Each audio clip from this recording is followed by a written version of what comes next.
Get this and get it straight. Crime is a sucker's road. And those who travel it wind up in the gut of the prison of the grave. There's no other end.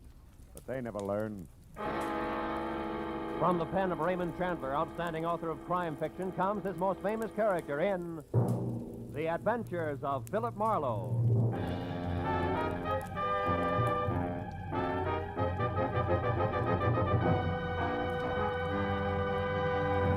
Now, with Gerald Moore starred as Philip Marlowe, we bring you tonight's exciting story, The Dark Tunnel.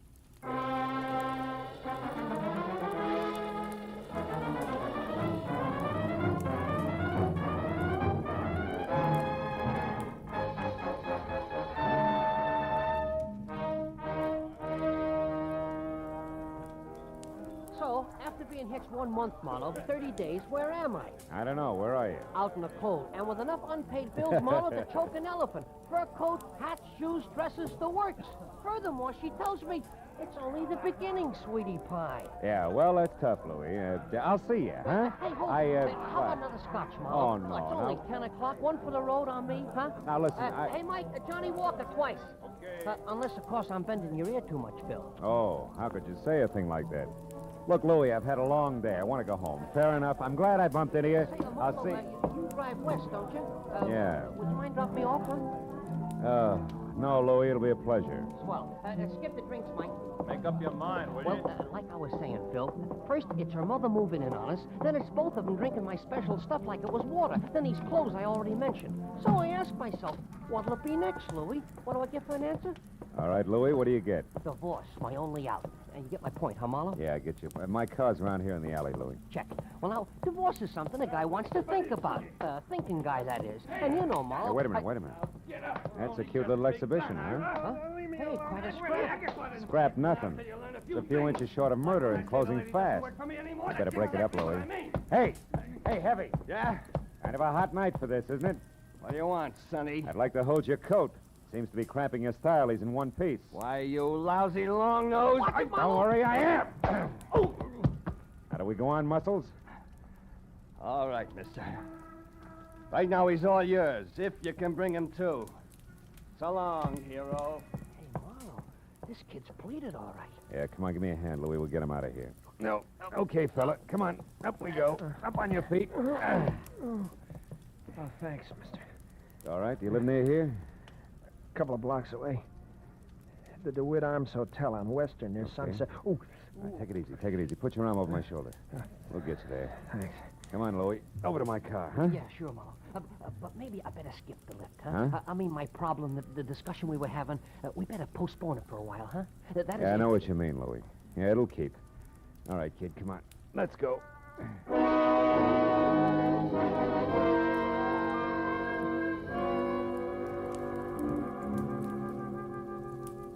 The DeWitt Arms on Weston was one of those cheap stucco and neon sign little hotels where the lobby floor is threadbare carpet and cigarette butts. The furniture is chained in place, and there are always the usual number of John Smiths on the register. By the time we were there and in the dingy, cramped room, number 111, it was no bigger than a cell. I knew that the boy with the swollen face who leaned heavy on my shoulder was 25.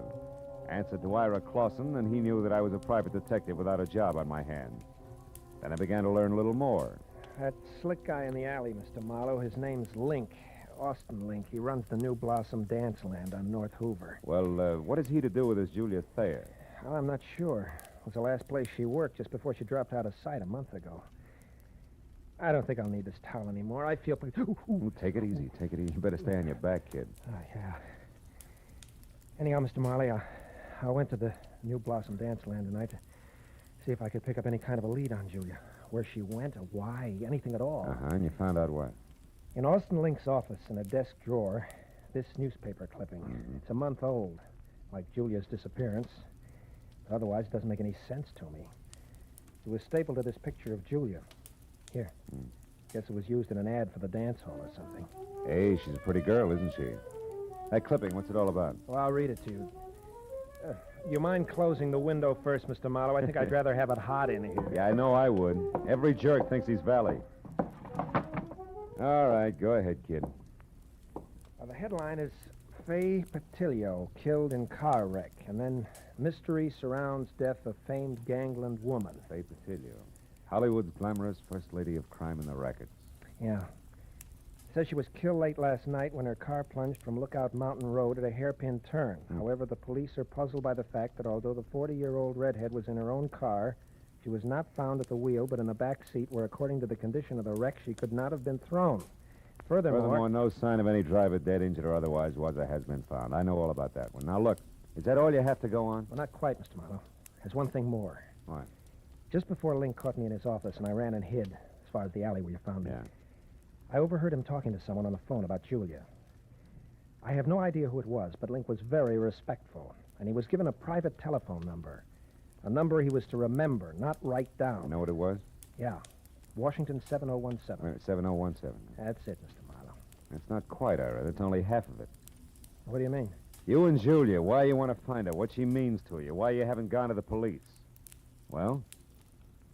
I'd rather not say, Mr. Marlowe, if you don't mind. Okay. Suit yourself. Well, good luck, kid. When you're on your feet again, play it a little neater, huh? You'll stay on your feet a lot longer that way. Mr. Marlowe, wait. Hmm? Please. I want you to work for me. I'll tell you everything. That's better. May help, kid. Anyway, it can't hurt. No. Not any more than it has already. Began back home, Mr. Marlowe, in a couple of years. The story Ira Clausen told me I'd heard before. So had anybody who'd spent more than a weekend in Hollywood. Only the names were different. Julia Thayer had loved Ira loved Julia, all this in Cedarville, Oregon. Then the snapper. Someone says Julia's not only beautiful, but has talent. She's wasting her time in Cedarville. Julia believes this, packs her bags, scrambles for movie land, where she falls flat on her face, which isn't quite as gorgeous in Hollywood as it was in Cedarville. Then it's no dough, lots of pride. You got to eat to live, so you get a job. That was where the New Blossom Dance Land came in. And when the letters quit coming on the home front, Ira started to worry. He knew that Julia needed help. Mr. Marlowe, and followed one lead after another. Got as far as the alley where I collected you. Okay, kid, I think I've heard enough. Then you'll help me? Yeah, I'll try. Call you later.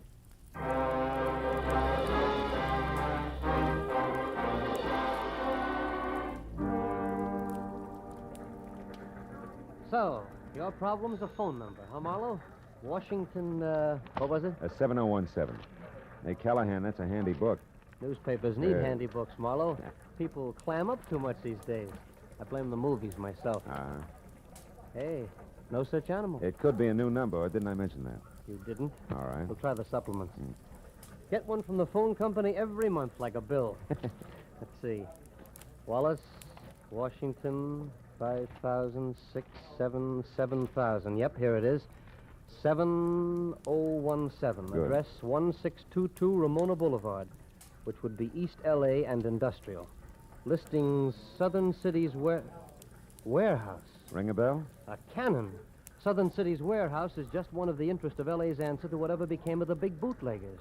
I mean Joe Stapp, a very smooth, very nasty man. Yeah, this I've heard. Now tell me, Callahan, does he also happen to own the New Blossom Dance Land over on North Hoover? He does? Now you tell me, Phil. There's a story I could use here? Oh, no story. Uh-huh. You know, Marlowe, it's just like I said. People clam up. Too much these days. You're so right. Good night, Callahan.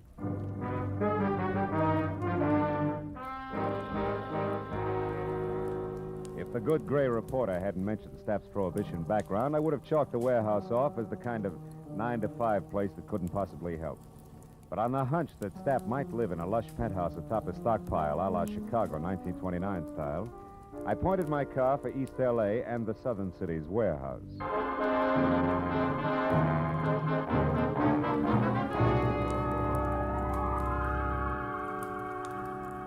20 minutes later, when I was there and saw a step-down Hudson outside and soft light oozing over the edges of the roof, I didn't regret my move.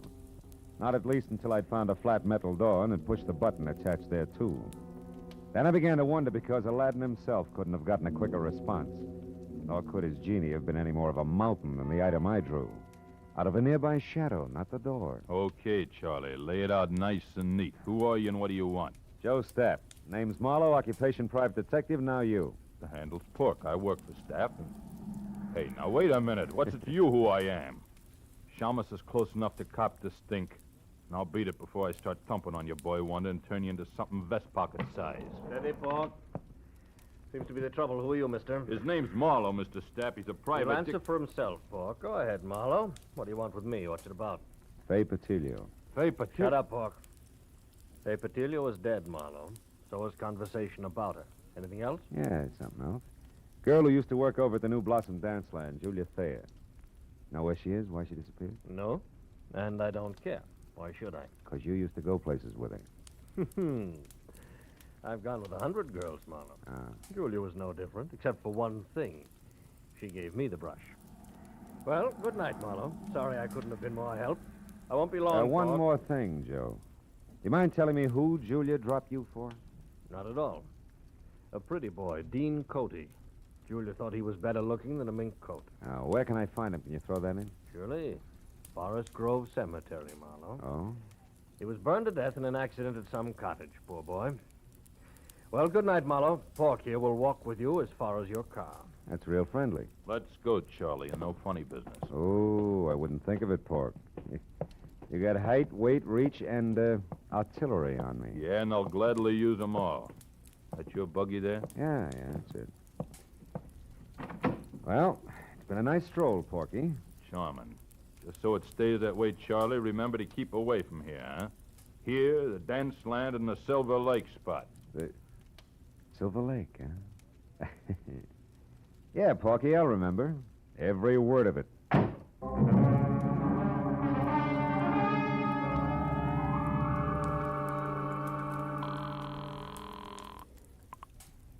City desk. Callahan, go ahead. Marlowe again, Callahan.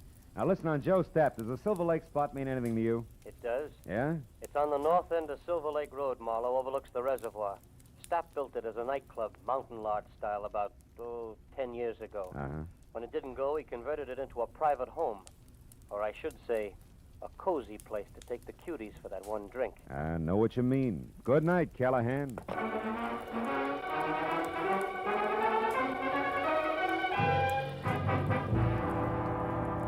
The Silver Lake Reservoir was only a mile off Lower Sunset Boulevard, but the setting could have been a street in Switzerland. The lodge Callahan told me about stood out among the neat little chalets that skirted the water's edge like a Sherman tank in Toyland.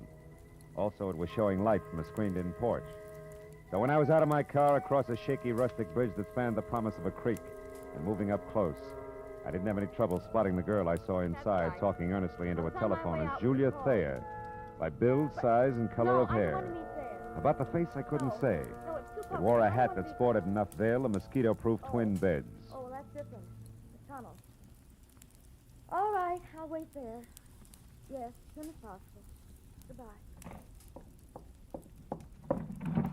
Hello, Julia. Oh. Who are you? What do you want? Quite a bit, honey.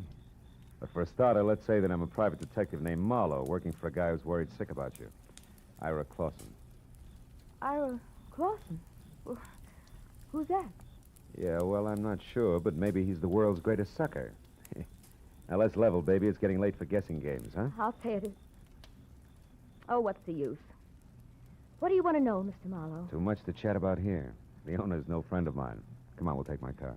All right, whatever you say. I'm tired of running. Let's go. Will you take my arm, please? This darn bridge scares me silly. Oh, sure. Just watch your heels on those loose planks, huh? You okay? Uh-huh. I think I'm going to be just fine, Mr. Marlowe.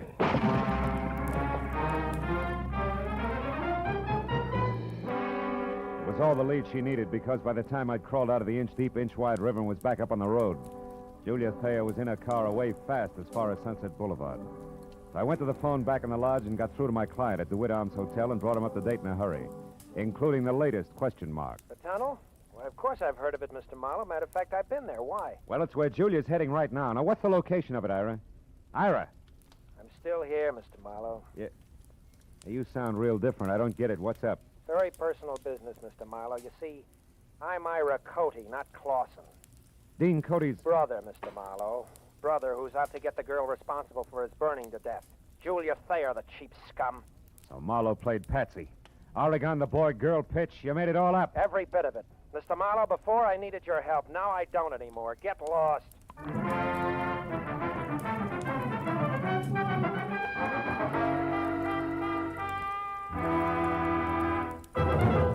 In just a moment, we will return to the second act of Philip Marlowe. But first, there will be 4 more amateur songwriters on hand, and one of them will sell his songs for nationwide plugging and distribution when Songs for Sale comes along tonight on most of these same CBS stations.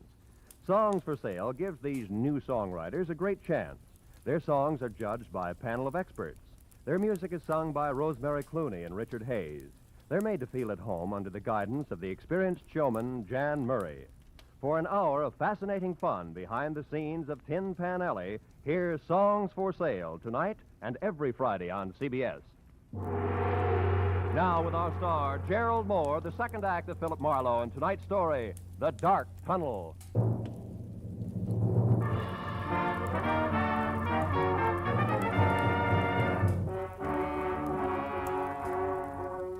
I stood there for a minute after Ira Cody hung up and tried to figure my next move, while the phone in my hand quietly buzzed sucker. A pair of haywire lives was scheduled for a smash-up, and I'd let myself get mixed up right in the middle.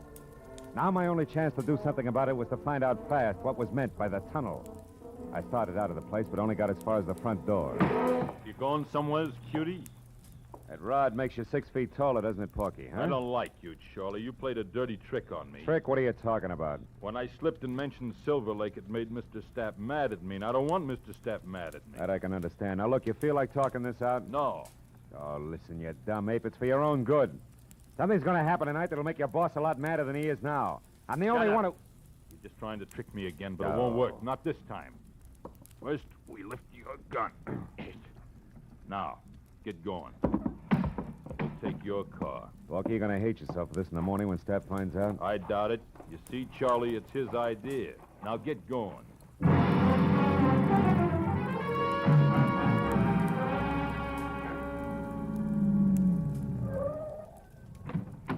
Over there, Marlowe, the big door. I don't suppose Stapp would bother to tell you why he wanted to see me, would he, Porky, huh? No, that's none of my business. Yet. What do you mean by yet? Oh, he might want you to tell him something you might not want to. Then it's my business, Charlie. Go on, open it up. That's enough. Inside. Well. Real genuine warehouse, huh? Chains, tackle, even a hand truck. Well oiled, too. Don't tell me your boss is going legit. Never mind that junk. Just stand right there till I get this crazy door locked. Here, Pork, try something heavier. Like this truck. Ow! My leg! Why, you... Now it's your chin. Good night, Charlie.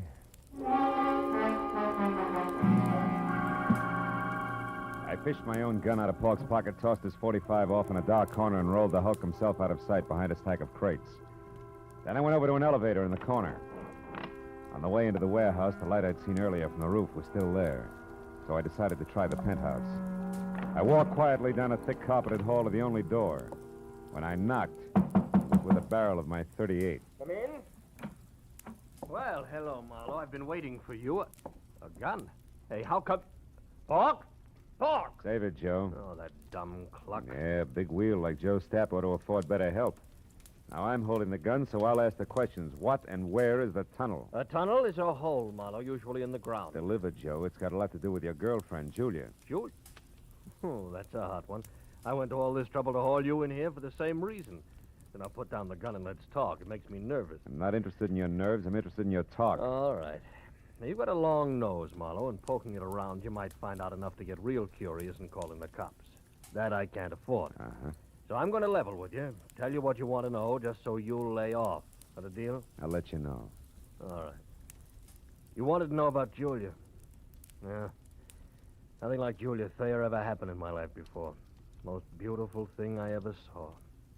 Sweet and soft, made me ashamed of myself. Somehow I don't hear violins.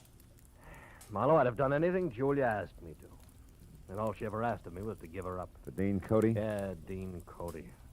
Young physique. It wasn't all wasteland like this. A handsome face that of a boiled lobster like mine is. She was crazy about him, fascinated, and I didn't blame her. Until I found out he had the morals of a rattlesnake. Keep talking. Cody was rotten, Marlowe. Dirty, clear through. Cheating on Julia every time she turned around. I couldn't stand it. I tried to You tell only her. made her hate you, huh? Look, Stapp, so far this is no better than a serial and torrid romances. The point. I'm getting to it, Marlowe. One night I thought I could convince her because Cody had a date with Faye Patilio. I don't have to tell you, she was the lowest thing in town. They were going to a spot up on Lookout Mountain, so I told Julia. She went up there and waited. They showed, all right. Both loaded. She saw him take that dive off that hairpin turn. When she got down to him, they were both dead. Wait a minute. You told me Dean Cody was burned in the cottage. Sure. That's what I'm still telling you. Julia was so far gone over that louse, she pulled his body out of that wreck, hauled it all the way down to that cottage at Malibu, and then set fire to the place. So the world would never know he's going with a tramp like Faye Patilio, huh? Yes. How'd you like to have that kind of loyalty on your side, Marlowe, huh? Anyway, after Cody was gone... Cody's young brother's in town, Stapp. He thinks Julia's responsible for Dean's death, and he's going to kill her. What? They're scheduled to meet at that tunnel I asked you about. Now, where is it? Stapp, I asked you. I heard you. Tunnel's an old abandoned underpass in back of the New Blossom. But we're not going there, Marlowe. We're going to sit tight and let it play as is. Are you nuts? Not anymore. Julia was out of her head that night. Something went wrong when she started that fire. She got caught in it herself, Marlowe. You mean she was burned? Yeah. Her face. It's bad. She'll never be right again, no matter how much plastic surgery. Yeah, but there's no reason to let her be murdered. That's a matter of definition. You see, Julia's still in love with the memory of Dean Cody, Marlowe, so we'll just forget it and let it play itself out. We'll forget nothing. I got the gun, Stapp. But you're going to drop it, aren't you? Otherwise, I'll have to drop you. Oh, fine. I remember you, Austin Link, Knuckles in an alley. Drop it. That's right, Nosy. What's the word, Joe? Get him out of here, Link. Get him out of my sight. I don't care where you go. Come on, Slick. Let's go. Just sit on him for a few hours. We'll talk it over then.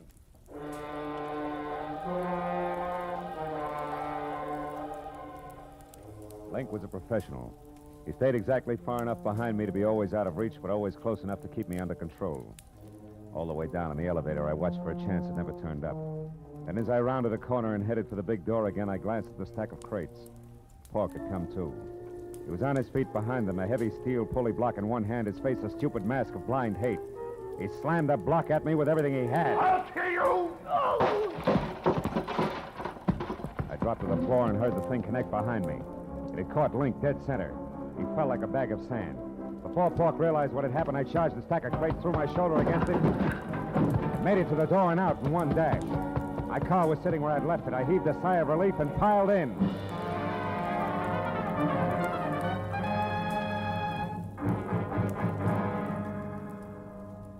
Ten minutes later, I pulled up at the New Blossom Dance Land. It was just closing. I ran along the side of the building to the back where a yellow light above the rear door cast an out-of-place halo over... Oh, no. Hey, you! What are you doing back here? This is for employees only. Yeah, well, I'm employed. Listen, do you know where the tunnel is? The which? I can see what you mean. The tunnel. It's an old underpass. There's an entrance to it back here someplace. Oh, that, sure. See the light over there? Yeah. And that little cement house? Yeah, yeah. Well, that's it. Steps lead down inside.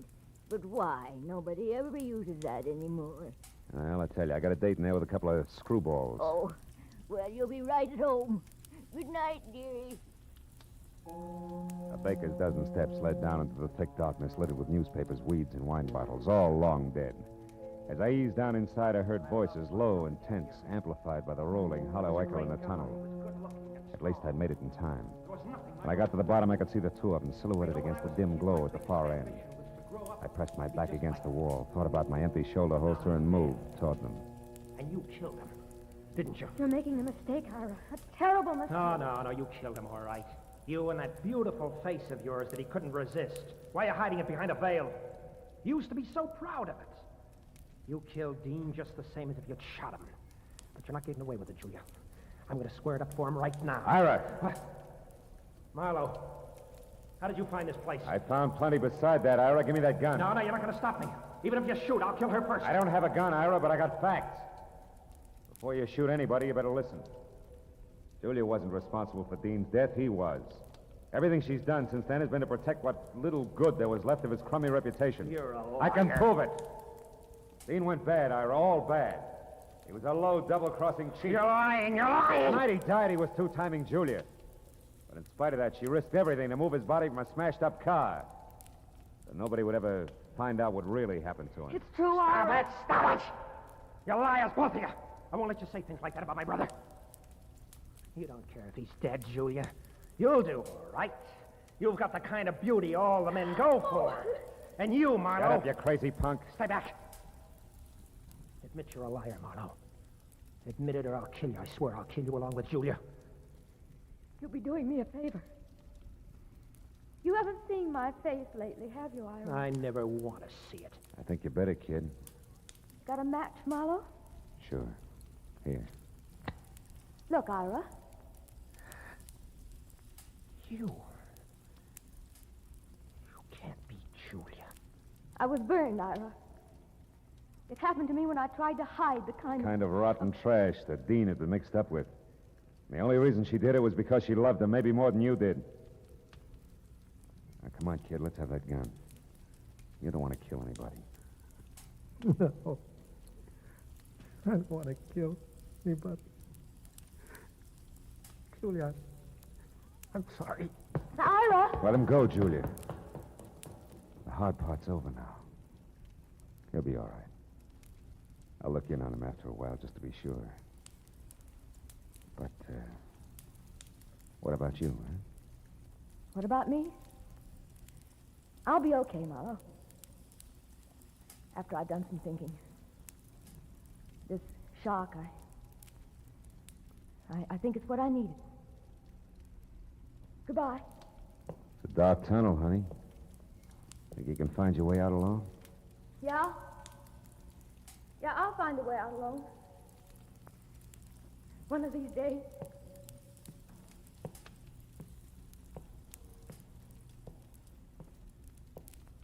He was gone, and I went back and climbed the stairs.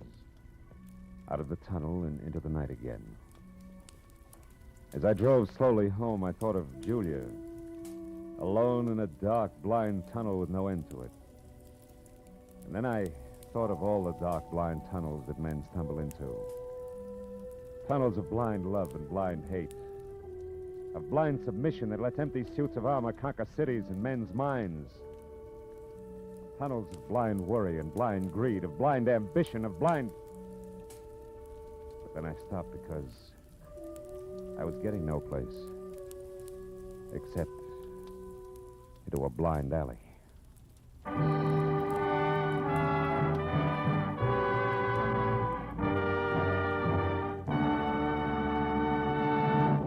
The Adventures of Philip Marlowe, bringing you Raymond Chandler's most famous character, star Gerald Moore, are produced and directed by Richard Sanville and written for radio by Robert Mitchell and Gene Levitt.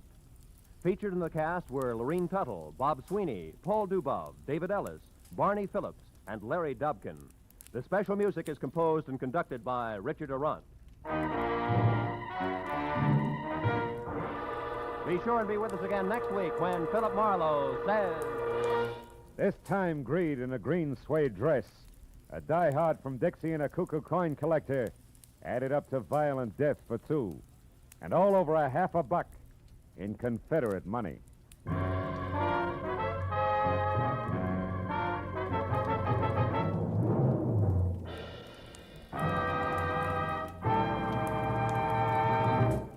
Every Friday night, CBS brings you stories taken from the files of parole boards of the 48 states.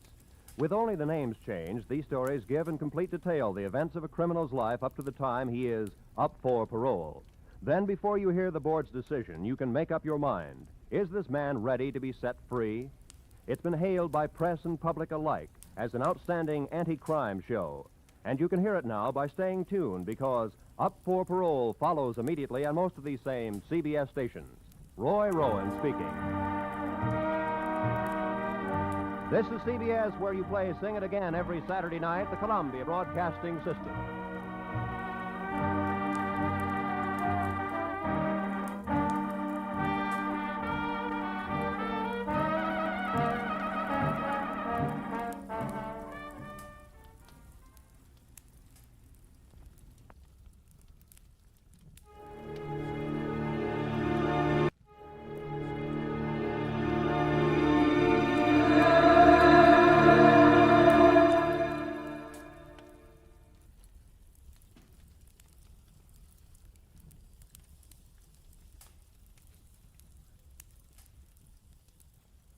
Get this and get it straight.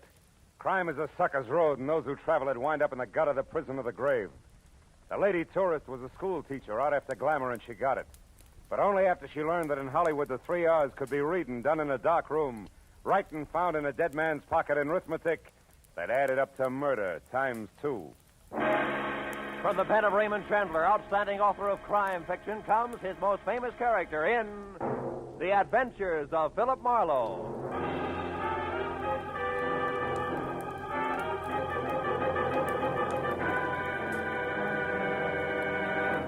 Now, with Gerald Moore starred as Philip Marlowe, we bring you tonight's transcribed story, The Ruston Hickory.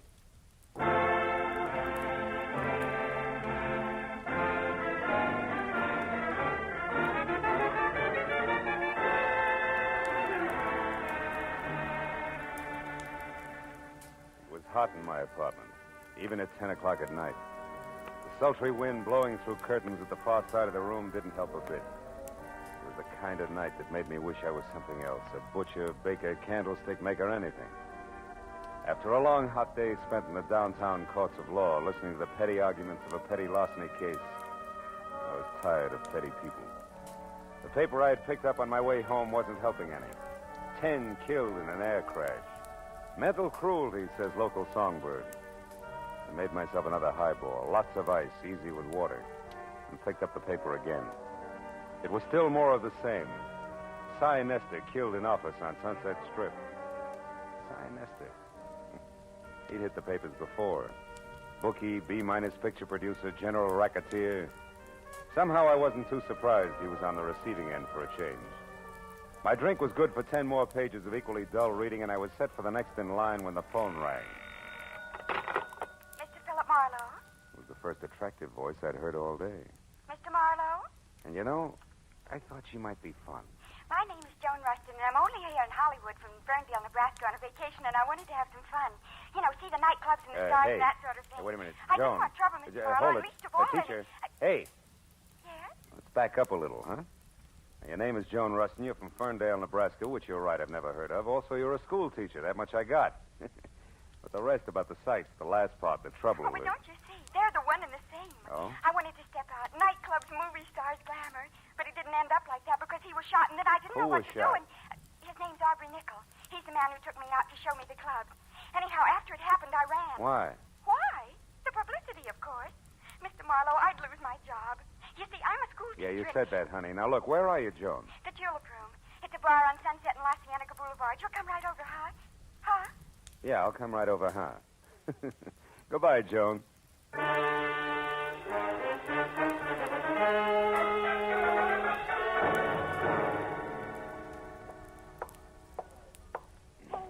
Hey, Mr. Marlowe. Yeah, but where are you? Over here in this booth. Hurry. Okay, hurry it is. Hello. Now tell me why all the secrecy and you... Oh, And what? Oh, what are you staring at? you? I expected braids, Joan. Horn rims, calico, maybe. Not ice blue satin, draped, plunging, and, Yes? yes. Start at the top, honey, and slow this time, huh? Well, yesterday I met this man, this Aubrey Nickel I mentioned. Oh, he's really nice, Mr. Marlowe. He's a photographer, has a darling place up on the Sunset, Sunset Strip. You went there to have your picture taken? Uh-huh.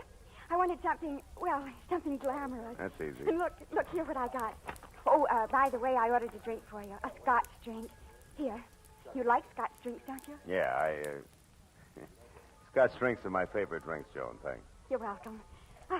Now, isn't it wonderful? The picture, I mean. I'll say it is. I'd never say school teacher. No, that's the idea.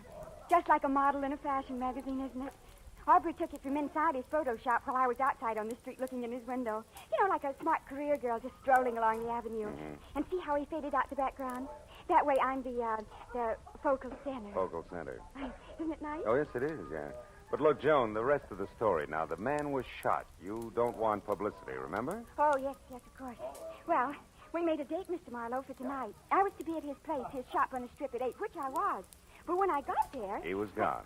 Well, no. He might just as well have been for all the attention he paid to me. Oh? He had something on his mind.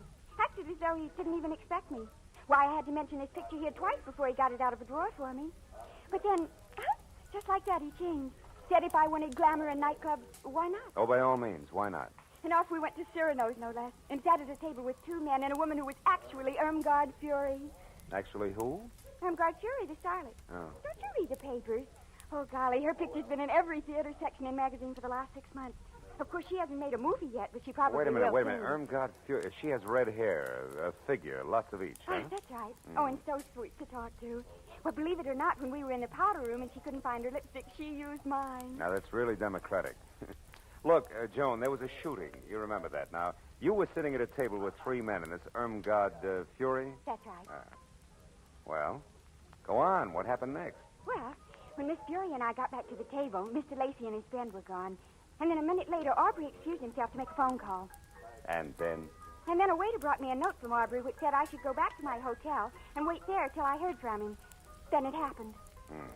Look, Joan, if I'm going to help you on this, you got to tell the whole coherent story. Well, suddenly there were some shots, maybe from outside, and people were yelling. It was terrible. I was scared to death. And I ran outside. People were crowded around someone. It was Aubrey. He was dead. What'd you do then? I took the first taxi I could get to my hotel, the Beverly Crest.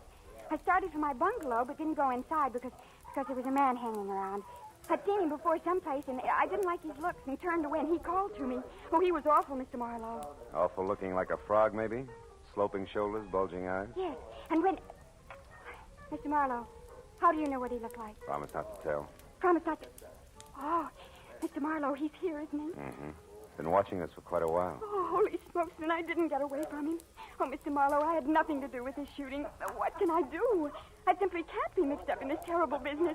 Oh, please, Mr. Marlowe, I'll pay you anything, only get me out of this, please. We'll talk about that later, Joni. Now, look, when we get up, keep talking and don't look away from me. Then when we're outside and around the taxi stand there, duck away from me fast and get in close to the building and stay there till the frogman is gone. Then head for your hotel bungalow and wait till you hear from me. Now, you got that? Oh, yes, but I don't understand why he's going to leave us. You will, if our little coup works. Come on.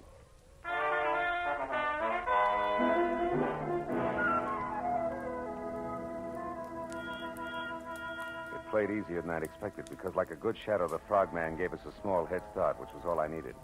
The second Joan darted away from me, I moved quickly up to the first cab in line, opened and slammed the rear door fast, said goodbye out loud to Joan, who was not in the back seat, then slipped the driver 5, winked hard, and practically shouted a very far-away address at him.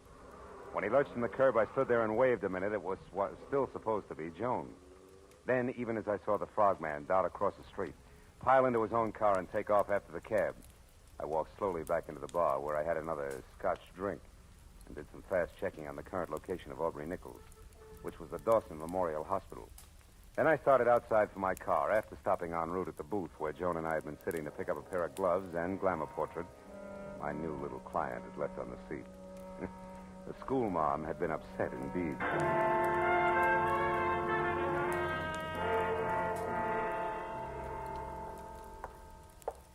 Dawson Memorial Hospital, Dr. Chambers? Yes, one moment, please. Go ahead.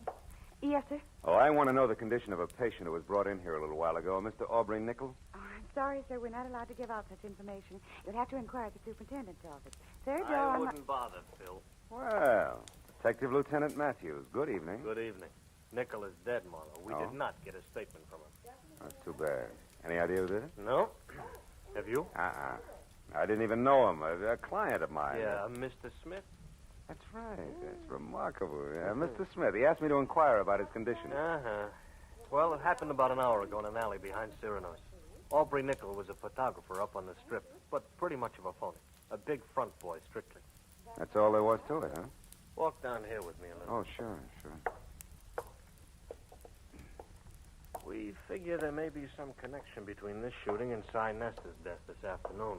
Nestor also had an office on the strip. What do you figure the tie-in is, Matthew? A man named Ham Lacey. You ever hear of him? Yeah, he was one of Nestor's #1 boys in the racket, right? Yeah, something like that. Of course, officially, Ham Lacey is known as the vice president of Nestor Enterprises Incorporated. Also production manager of that second-rate movie studio Nestor owns. Well, anyway, Lacey, another man, and Aubrey Nichols were at Cyrano's tonight with a starlet named Irmgard Fury, and another gal we haven't been able to tag yet. Now, tell me... Wait a minute, Phil, Lieutenant. When Nestor was killed, did it look like the usual mob tactics? No. Nestor was beat up by fists. Not sapped, not cut up with brass knuckles. Your death was caused by a blow to the temple from a poker that was standing next to a phony fireplace in which you could have hit his head when he fell. Well, probably not Lacey and Associates, huh? Probably not. He's got an alibi. Yeah? Besides, we already got a fair line on who did it and why. We found a note in Nestor's pocket signed D. Tobin, which threatened Nestor with a beating if he didn't stay away from the undersigned's wife and send her back home at once. Nestor, you may or may not happen to know, had this Imgard Fury or something under contract to him, saw lots of her. So, again, the two deaths more or less tie together. Yeah, you've already talked to, oh, by the way, her name is Irmgard Fury. No, I ain't talked to her. I figured I'd wait till I knew a little more. Also, I didn't figure Nickel would die without saying anything. No. Oh. Well, now it's your turn. We found this negative in the alley near Nickel's body. This is a night shot of the Sunset Strip and nothing more. Means anything to you? No, why should it? Now, look, I told you before, Lieutenant, I never even met Nickel. Yeah, and I listened, didn't I? I noticed. Yeah, but now let's level a bit, huh, Phil? Who your client is and what he or she has to do with this is one thing as long as we're both on the same side. But playing dumb when it might count is quite another. Now, once more, Phil, huh? The picture? Still 0, Lieutenant. Honor bright. Anything else? Yeah, just to save you a little time, Phil. Yeah, let's do. Irmgard Fury's address, 441 West Bedford Drive, Beverly Hills. You got a 441 West Bedford Drive. Now, play it close. Be sure to call when you think it's time. And if you're wondering about why all this help from me, try this. What you know and won't tell, plus what I know and will tell, might do the trick. Say goodbye to me, Phil. Goodbye.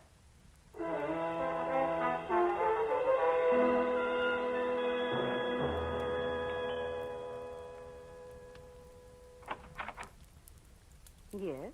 Miss Fury, my name's Philip Marlowe. I must talk to you at once. About what? Your husband. I'm a friend of his, and he asked me to get in touch with you. It's because of what happened this afternoon up on the Strip. Oh? Well, what's wrong? Is Dave here in town? Yeah, he is, and he's in trouble. You see, the police are after him. All right, hold it, mister. You've said enough. Huh? What are you, cop or reporter? Oh, now, wait a minute, Miss Fury. I've already told you I'm a friend of Dave's. Whose name happens to be Douglas. Mr. Douglas Tobin. Keep that in mind when you try this next time. Good night. Not so fast, baby. The mistake was mine, but I still want to talk to you. So do a lot of men. I'll bet. Now beat it before... God? Before I forget myself. What's the trouble, God? Oh, no trouble, Hamilton, darling. This gentleman was just leaving. He had the wrong address. He made a mistake. Didn't you, Mr. Marlowe? Yes, a blunder. 1,000 apologies, and good night, Mrs. Tobin. For what it was worth, it worked. At the mention of the name Tobin, Ham Lacey spun around like he was built on a pivot, and his eyes that were narrow slits with all the come-hither look of a cobra's never left me. As I slowly walked away from him and past the yellow convertible he'd just driven up in. License number 6969X, California. And on out to the street. All of which only meant that Lieutenant Matthews was probably right about there being some connection between Cy Nestor's murder and the death of Aubrey Nickel. When I opened the door of my car and started to climb in under the wheel, the voice in the night helped not at all. If you don't do as I say, I'll kill you. Okay. Knock it out. Take it easy. All right. Now close the door and turn around. You're back to me. Now, look, if this is a stick-up, Busty, you can save us both a lot of time. Shut up. I'm not a hold-up man. Now, move over there, close to those trees. Go on. I want to ask you a question. All right, that's far enough. Now, what have you got to do with Helen? Helen who? Helen Irmgard Fury. That's what she's known as now. What have you got to do with her? Tell me. Very little, Mr. Tobin. Tobin?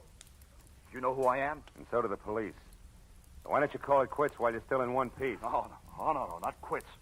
That's what you want, what all of you want. Me arrested and out of the way in jail and maybe out of the way for good. No. But that won't be. Helen's mine and you're not going to harm her. Careful, Tobin. You're getting excited. Yes, excited enough for this. Go!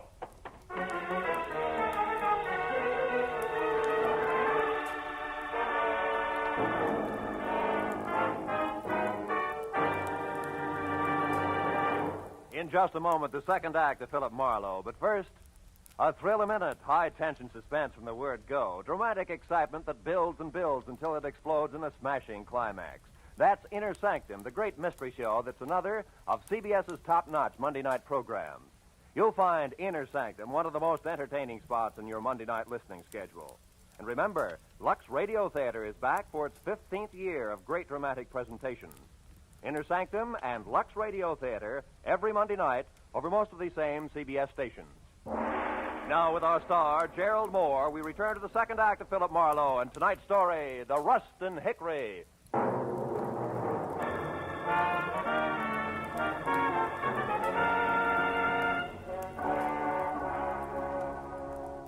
When the whirling pinwheels of light slowed down to being street lamps again, Douglas Tobin had pounded shoe leather on enough sidewalk to be safely out of sight. But it took a full minute of rubbing the bruise where his pistol had glanced off my head before I finally remembered that it was a good time to call Joan. I looked back at Irmgard Fury's house first and saw the lights still on, the cream-colored convertible still parked in front, and all apparently quiet inside. So I limped as far as the phone booth on the corner to warn my client that the trick we pulled on the frog wouldn't hold up forever. But instead I found out just how far this side of forever it had collapsed. Yeah, hello. Hello? Hey, what number is this? Well, Shamus, you got the right number, Shamus. What are you doing there? Where's Joan Rustin? Oh, the babe's here, but she ain't in much of a mood to talk. Incidentally, thanks for giving me this free time, Dippy. What are you talking about? That fast shuffle you tossed me, Dippy. That now you see her, now you don't gag with the taxi. For an old shell game operator like me, that one was as tough to see through as a glass-bottom boat. All right. You get your diploma in the morning. But listen, you, if anything happens to Miss Rustin, I'll break it. Skip it, Dippy. You're wasting your breath. It's already happened. I'll see you around. So long.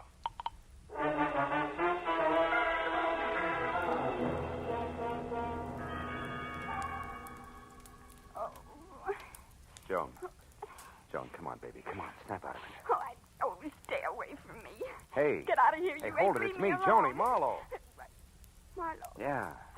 Oh, Marlowe. Come on, honey. What happened? Are you hurt, Joan? That man, the one with the gruff voice. Yeah? He forced his way in here, Marlowe. He was looking for something.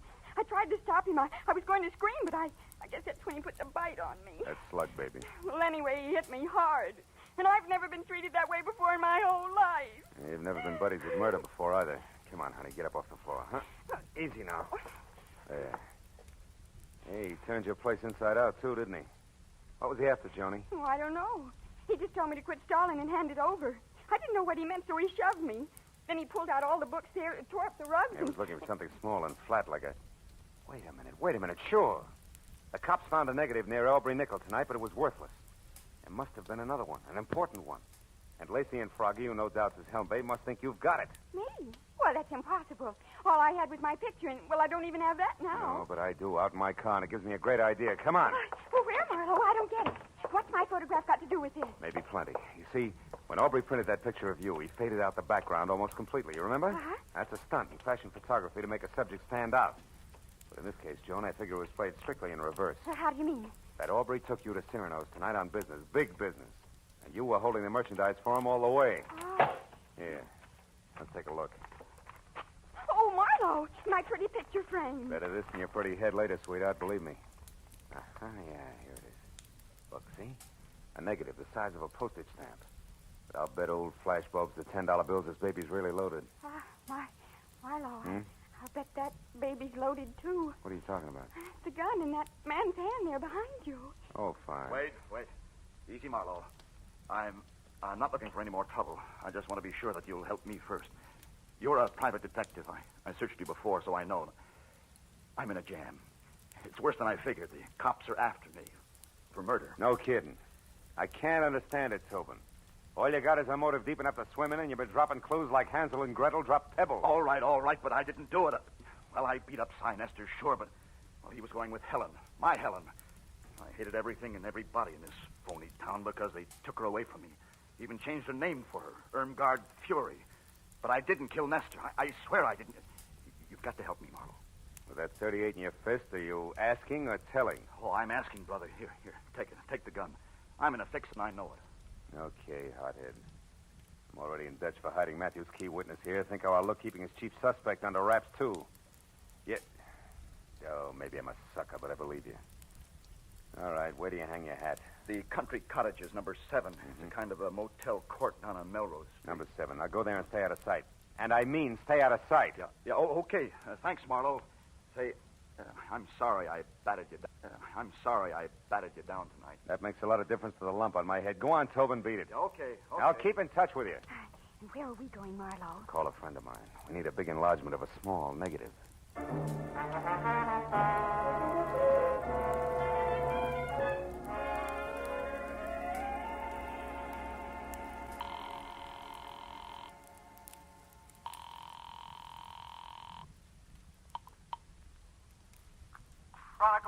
Photo Lab, Sherman speaking. Hiya, Shermy. This is Phil Marlowe. No kidding.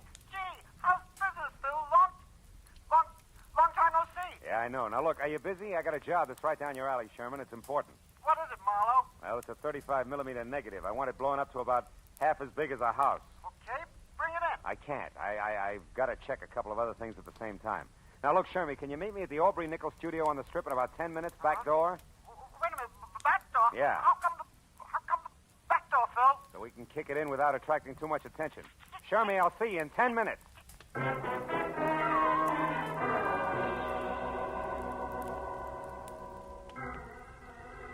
piled Joan into the car, drove down the Strip, and once past Nickel Studio, which was enough.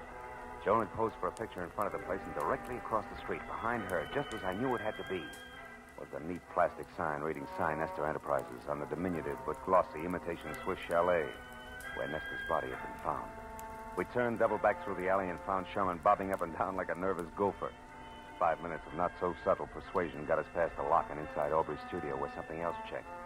The walls were practically papered with pictures of Irmgard Fury, taken from every conceivable angle, including some that were not. Things were beginning to make a lot of sense. Marlowe, is this all right? Coming in here, I mean, it's sort of uninvited and all. Breaking and entering, lady. You can get 5 years for it. I sure hope you know what you're doing. Yeah, this must be the dark room. Yeah. Now, here's the negative, Shermy. Do your stuff. Well, what do you really expect to find on the film, Marlowe? A murderer, baby. It's got to go one of two ways. Douglas Tobin for jealousy or Ham Lacey for ambition. Aubrey Nickel caught one of the two in the background when he took your picture. And he was familiar enough with all parties concerned over there to think he could put the screws on somebody. How's it coming, Shermy?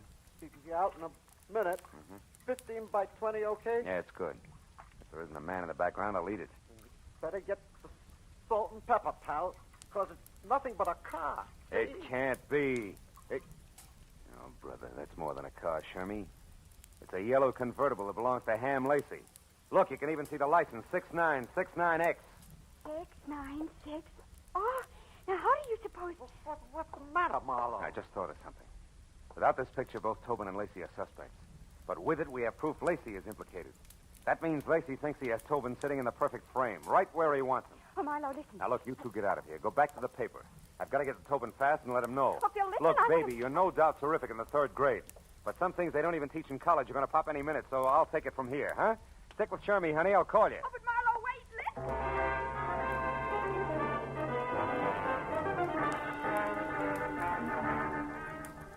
I made it from the Strip down to Melrose and then east to the cluster of dusty lean-tos with baths known as country cottages in something under 10 minutes. Parked down the street and cut back through the alley on foot. I got to the door of cottage number 7 with about 30 seconds to spare. No.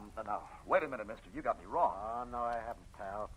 You can tell me you didn't knock off Sign Nestor, and I'll believe you. Nobody else will.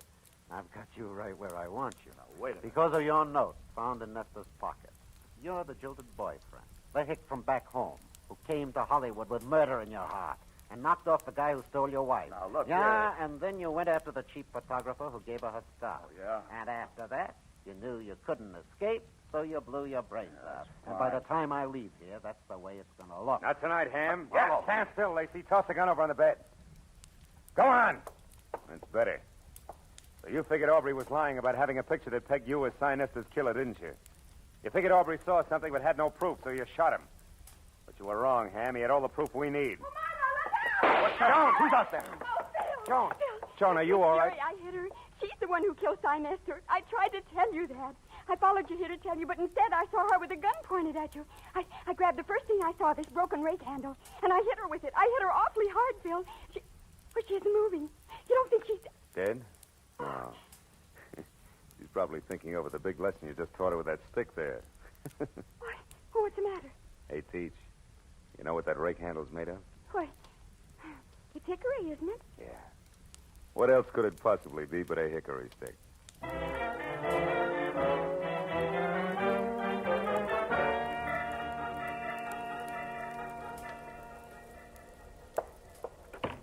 All right, Marlowe, all right. No nobody can hear us. Now, what is it? Well, it's that Miss Rustin here is a school teacher, Matthews, and it's imperative that we keep her name out of this. Oh, well, we can arrange that. Oh, good. You know, Matthews, it's funny how one step leads to another. Yeah? Ham Lacey never would have gone so far as to kill Nestor on his own. But when he learned that Irmgard had done it, he saw an opportunity to turn the whole situation to his advantage. He and the girl agreed to frame Tobin and then go along as a team. You know, of course, that that's just your theory.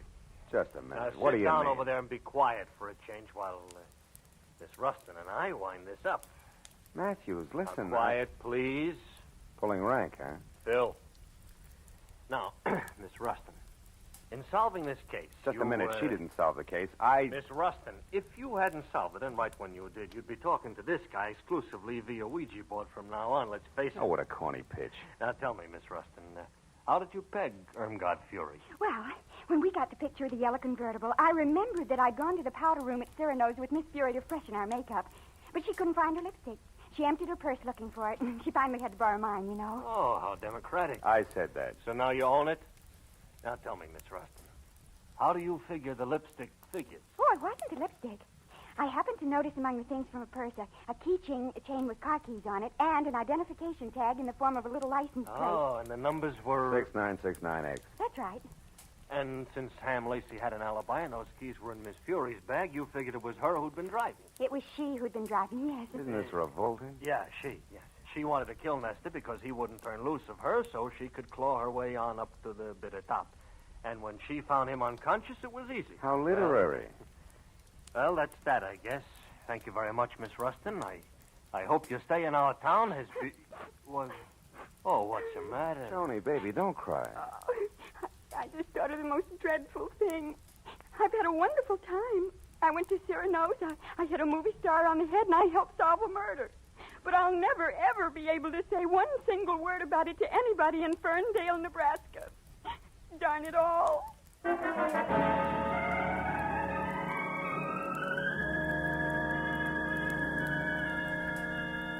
It took a few minutes to put on a new touch of mascara and get the pink off her nose, but she was smiling again when we said goodnight to Matthews and stood on the steps at headquarters and looked at the glittering lights of Hollywood.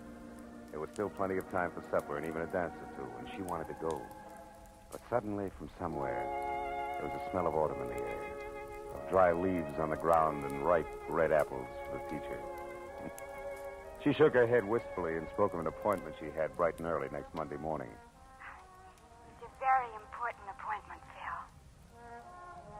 So, I took her to a hotel and said goodbye. All the way home, for some reason, I kept wondering, whatever happened to Skinny McDonald?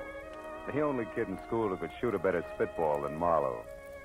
Has it really been that long ago?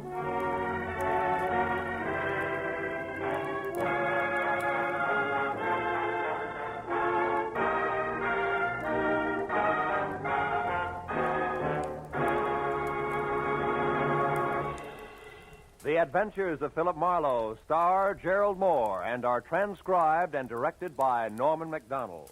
Script is by Mel Donnelly, Robert Mitchell, and Gene Levitt. The special music is composed and conducted by Richard Arant. Be sure and be with us again next week when Philip Marlowe says... There was a tapestry found under a tomb. They were all after it. The worried importer, the man with half a face, the Englishman in an L.A. slum, and the lady wearing a green veil. But before it was over, none of them had it, and 2 of the 4 were dead.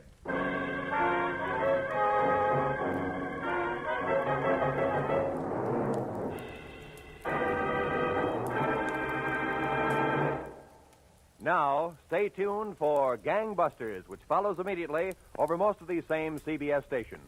This is Roy Rowan speaking.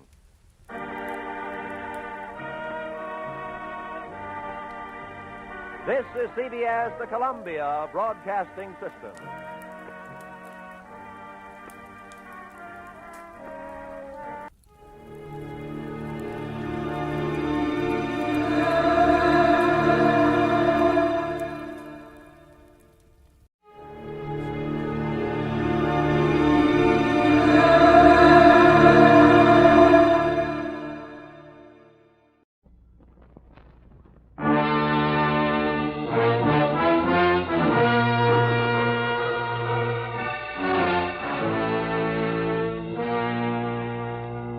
The Columbia Broadcasting System presents a thrilling new adventure series starring Dick Powell.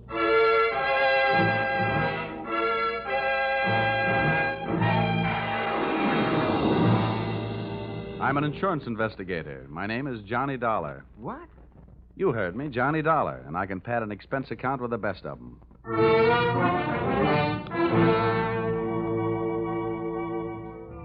Yep, I'm a freelance insurance investigator, and I live in Hartford, Connecticut. At least that's where I pay rent. My work sees to it that I really live anywhere, except at home. I'm free, white, and 34, and so forth. If you're interested in buying me Christmas presents, I take a size 42 suit. Shirt's 15 and a half collar, sleeve length 33. My hat size is 7 1/8, except when I wind up a successful case. Then it runs about 7 3/8. At insurance investigation, I'm just an expert. At making out my expense account, I'm an absolute genius.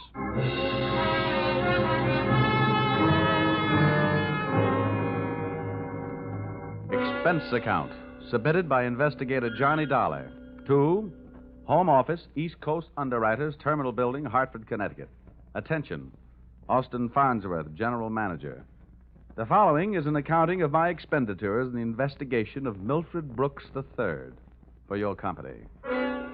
Expense account item 1. Cab fare to your office in answer to your original call, 75 cents. Tip to driver, $1. Expense account item 2. Shoe shine, 25 cents. You'll remember I got my shoes scuffed when I unsuspectingly walked into your private office. Milford! No, you must Get out of my way, Farnsworth. Dollar! Get away from that window! Don't Hey, you! jump! Hey, no, you don't. Let go of me! Let go of me, you fool! No. There are better ways of making a big splash in life. Get away! Well, nice try, Sonny. Now pay attention to teacher. I didn't know I had it in me. Oh, goodness gracious, Dollar. Did you have to hit him so hard? I hope you haven't killed him. He isn't too strong, you know. Don't worry. There. Now, Mr. Farnsworth, would you mind telling me on whose head have I the dubious pleasure to be sitting? That, sir, is Milford Brooks III. His policy with this company is in the amount of $2 million. Wow. Yes. And the boy seems bent on committing suicide. Dollar, I want you to stop him. What do you want me to do? Threaten him with death? Anything. The conditions of his policy are such that we would be forced to meet with a claim in the event of his suicide. Oh, I say, Dollar, sitting on his head that way, aren't you in danger of smothering the boy? Smothering him doesn't worry me, but these crew haircuts don't make very comfortable cushions. I'll move down a little. Now, there. Okay. So far, I know this kid is insured for $2 million and that his policy pays off on suicide. What else? 1/2 hour ago, Milford Brooks walked into this office and changed the beneficiary in his policy. Then, sir, he proceeded to demand, not request, mind you, but demand a loan of $500,000. Quite a touch. When I explained to him that there were no provisions for a loan in his policy, he threatened suicide. Which would cost you $2 million. So all we have to do is keep him alive, huh? And he's managed to make that no small problem. His choice of a new beneficiary is downright frightening. One of the most notorious gamblers in the East. His name is Hatcher, Harold Hatcher. Ouch. Oh, do you know him? Sure. That kid's been a post office pinup boy for a lot of years. Well, that's the situation. I'm engaging you to protect Milford Brooks' future. Dollar, I want you to protect the boy. Give him something to live for. You know, an interest in life. An interest in life? Well, then, let's see. I know. Here. This should help. What's that you got there? Well, it's what's commonly referred to in the more successful of bachelor circles as my little black book. Oh. Well, now, let's see. Ruby? No. Her favorite expression is drop dead. Bernadine? No. She'd be the new beneficiary by midnight. Oh, dear. Now, here's the one, Butter. Say, Farnsworth, would you mind passing me that phone? The one with the long cord? Oh, no. Lie still, Buster. My little friend here is showing signs of life. Here you are. Maybe you should let him breathe a bit more. Don't worry. He'll be all right. Hello. Oh, hello. I want to call New York. Yeah. Hudson, 24292. Dollar, you're not thinking of taking this boy to New York, are you? Well, I'm going there myself. You want me to keep an eye on him, don't you? Now, don't fret, Farnsworth. All is not lost. You do worry me, sitting on his chest that way. Hello? Hello, Butter? This is Johnny. Yeah, I'll be in town tonight. I want to see you. And look, here's what I want you to do. Yes, it's all right to say over the telephone. Yeah, I want you to reserve a table at the hatchery in my name for 10 o'clock tonight. Will you do that? Okay. I'll see you at your apartment in a few hours. But, honey, I can't make it any earlier. I'm sitting up on a sick friend. Okay, goodbye. I'm not sure that I agree with your methods. Huh? Ow! What's the matter? Did he hit you? Hit me? He bit me.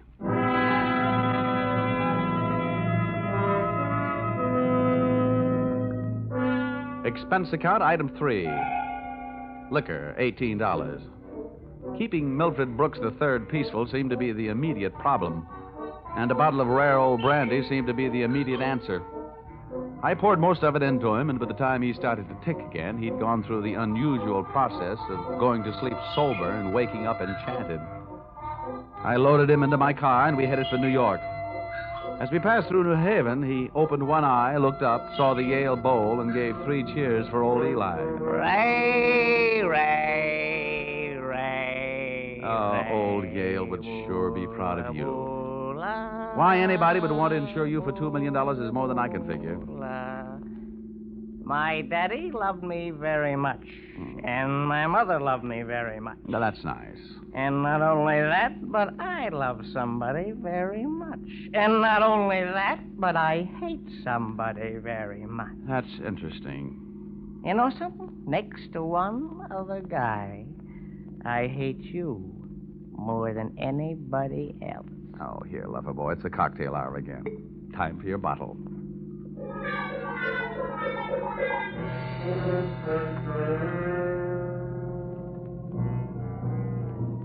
Rolling along the Merritt Parkway, I felt very much alone with my thoughts. And believe me, they weren't very pleasant company. The way it stacked up for me, Brooks had built up a fat gambling debt with Harold Hatcher and had been forced into making him his beneficiary. The suicide threat that he was holding over the insurance company was a little tougher to figure, unless he was trying to finance a trip for himself to get away from the man with a murder motive, Hatcher. My hungry little mind nibbled away on those unsavory morsels of food for thought all the way to Butter's apartment.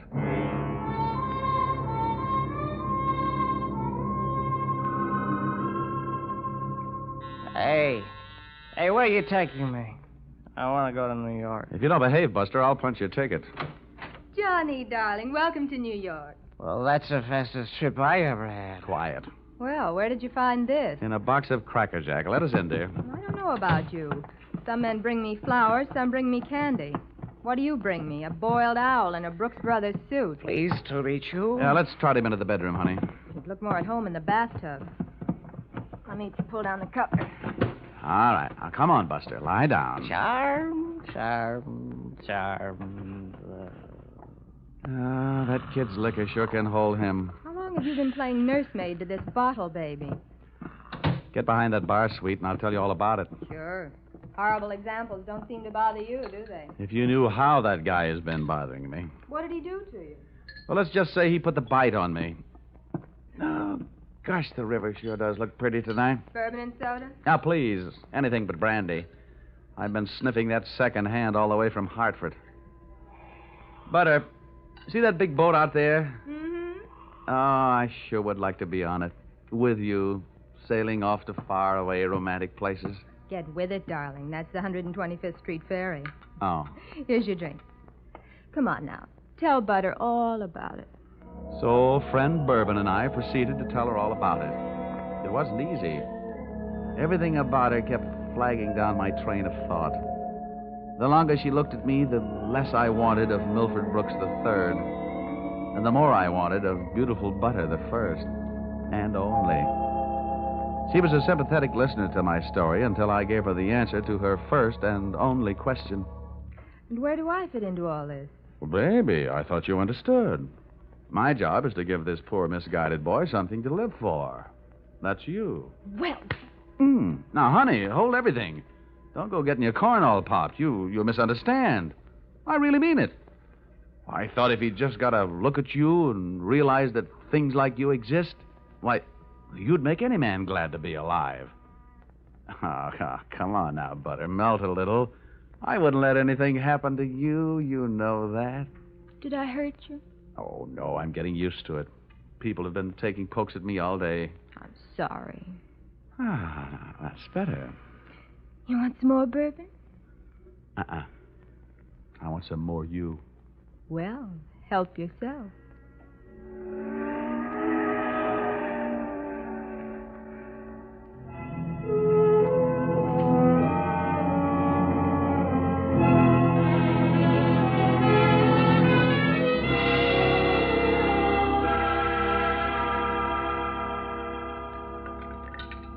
Honey, it's getting late. Let's make this the last drink. What time is it? Oh, it's 20 to 10. Oh. My reservation at the hatchery is for 10. Here. Thanks. Cigarette? Oh, empty. Some more out in the other room. I'll get them. I'd love to get you on a slow boat to China. Johnny! Oh, coming. He's gone. What? Well, he can't be. But he is. The window's wide open. Oh, the fire escape. What a smart guy I am. Trading 3 drinks of bourbon for $2 million on the hoof. Oh, that's the biggest bar check I ever picked up.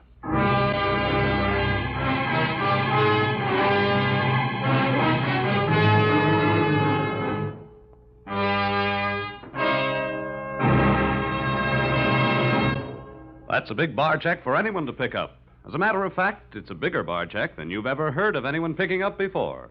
And that should give you an idea of what to expect in the second act as you follow this new CBS series starring Dick Powell in the title role, yours truly, Johnny Dollar.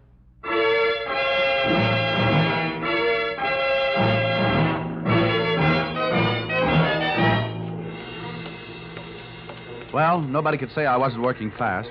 I'd only been in town for an hour, and I'd already succeeded in losing Milford Brooks III. I spent another hour of his all-too-short life expectancy unsuccessfully shaking down the neighborhood for him. And then, feeling very much like a bloodhound that had flunked his sniffing exam, I went back to Butter's apartment.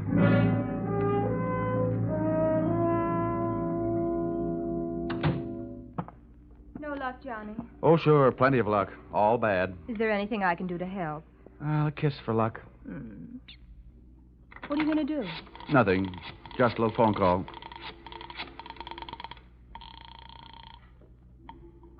Police headquarters. This is Johnny Dollar. Give me missing persons. Any particular one? Don't be a wise guy. Lieutenant Fisher. Yes, sir. Lieutenant Fisher. Fisher, this is Johnny Dollar. Hello, Dollar. Who'd you lose? One man, my mind, and if I'm not careful, my professional reputation. The guy's name is Brooks, Milford III. Got anything on him? Hold on. All right. Oh, don't look at me like that. It wasn't all my fault. Dollar? Yeah? We haven't found him yet, but we think we know where he is. Huh? The Hudson River. At 11:15 tonight, his top coat, complete with identification, was found taking a ride on the 125th Street ferry. Oh. Anything else? Nothing much. A package of matches was found under the coat, monogrammed. You don't happen to know anybody whose initials are H.H., do you? H.H.? Yeah. There's always Horace Height. Wise. Thanks, Fisher. I'll check back with you later. I'll be here. H.H. Harold Hatcher. What are you mumbling about? Bad news? Looks like about $2 million worth. They found Milford's coat on the 125th Street ferry. You and your faraway romantic places. Very funny. I'll see you later, honey, and maybe about 11.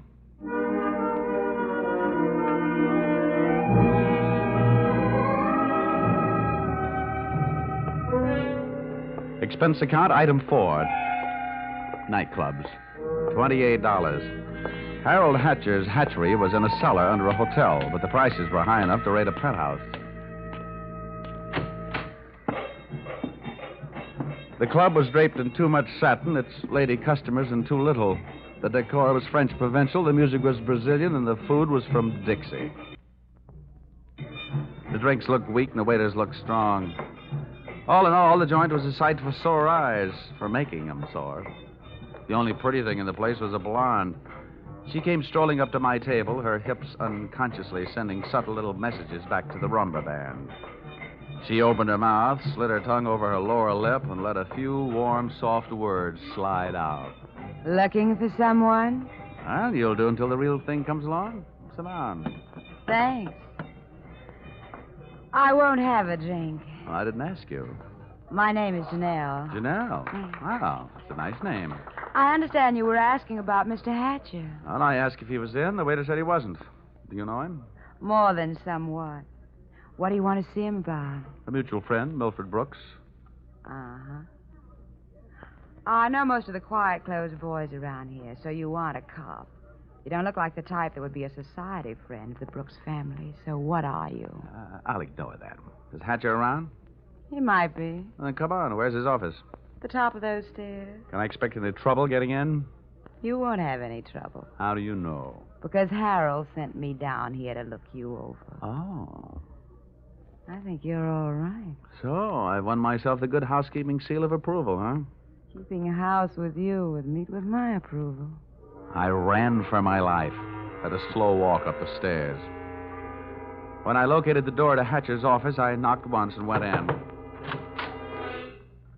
Come on in. Thanks. Oh, I'm Johnny Dollar. I was hired by East Coast underwriters to protect the interest of a kid named Milford Brooks III. Now, what's that supposed to mean to me? You know him, don't you? Well, he isn't exactly one of my boozing buddies. How much money does he owe you? Well, we've got him on the books for a few bob. Why? They picked up his top coat tonight on the 125th Street ferry. He wasn't in it. It might have been suicide, or it might have been a knockover made to look like a suicide. What's your choice? What do you get off asking me about my choice? Where were you between 11 and 11:30 tonight? What's it to you? I thought you might like to rehearse some answers. The law will be asking some questions real soon now. I don't know why I should tell you, but I was driving around in my car getting some air. Oh, now, you'll have to do better than that. They found one of your match folders under Brooks' coat. You're out of your mind. Let me ask you.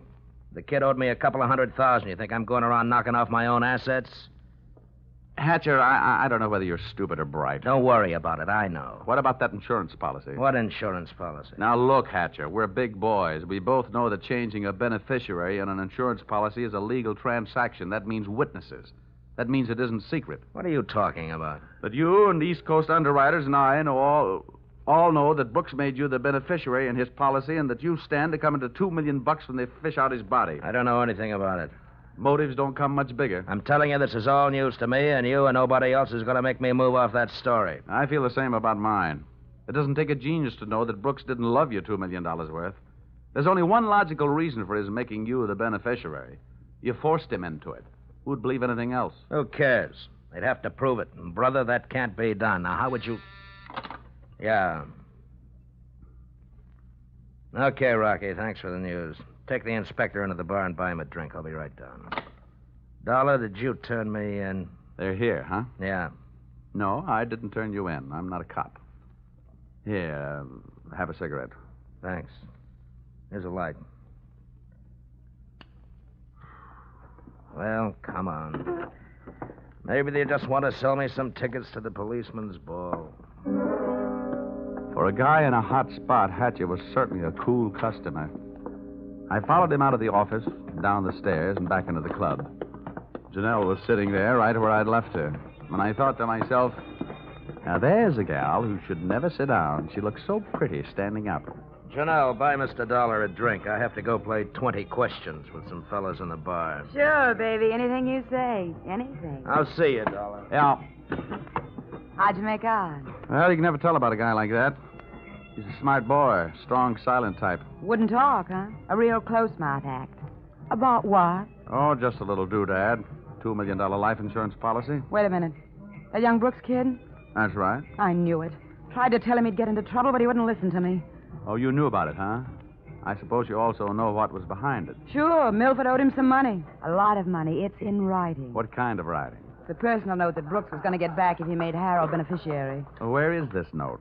Do I look like the kind of girl who'd put the finger on her boyfriend? You look like the kind of girl who'd do anything if she wanted to. Thanks. I'll give you a slight hint. It's in his office. You'll find it in the inside pocket of one of his suits in the wardrobe. What are you waiting for? I'll watch. What are you waiting for? I'll watch the bar. Nothing, sweetheart. Nothing at all.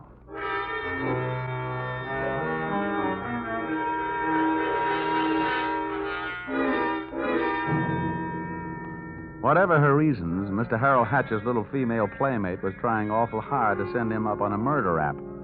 And I was going to try awful hard not to let her down. Back in Hatcher's office, I found myself alone in a room with a telephone. And being a guy who can never resist a free call, I unleashed the magic wonders of the AT&T. This better be you, Johnny Dollar. Quiet, Butter. I've only got a few seconds. It seems that's all you ever have for me. Now, if you Look, think that Angel, just another hour. I'll get you a nice present. I don't care if you're another century. And as for presents, the last one you brought me was a drunk, and you even let him get away from me. Good night. Life presents a gloomy picture ever downward toward the tomb. Having wasted those few precious moments of an already misspent youth, I decided I'd better get on my pony before Mr. Hatcher showed up. I found Milford Brooks' personal note in one of Hatcher's suits, all right. As a matter of fact, I found something in all his suits. A great big glimmer of light. Expense account, item 5. Taxi fare, $10. I left the office in a hurry, Janelle at her table and Hatcher at his bar. I got out of the club and into a taxi parked a half block down the street. There, I waited until my favorite suspect left the hatchery and piled into another cab, and off we went. On a chase that would have made Ben-Hur look like a plowing bee.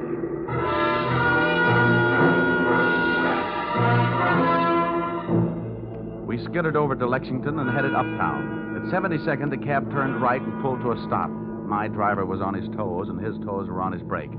We stopped, too, half a block behind. You want us to wait, huh? No, here you are. Keep the change. Hey, thanks.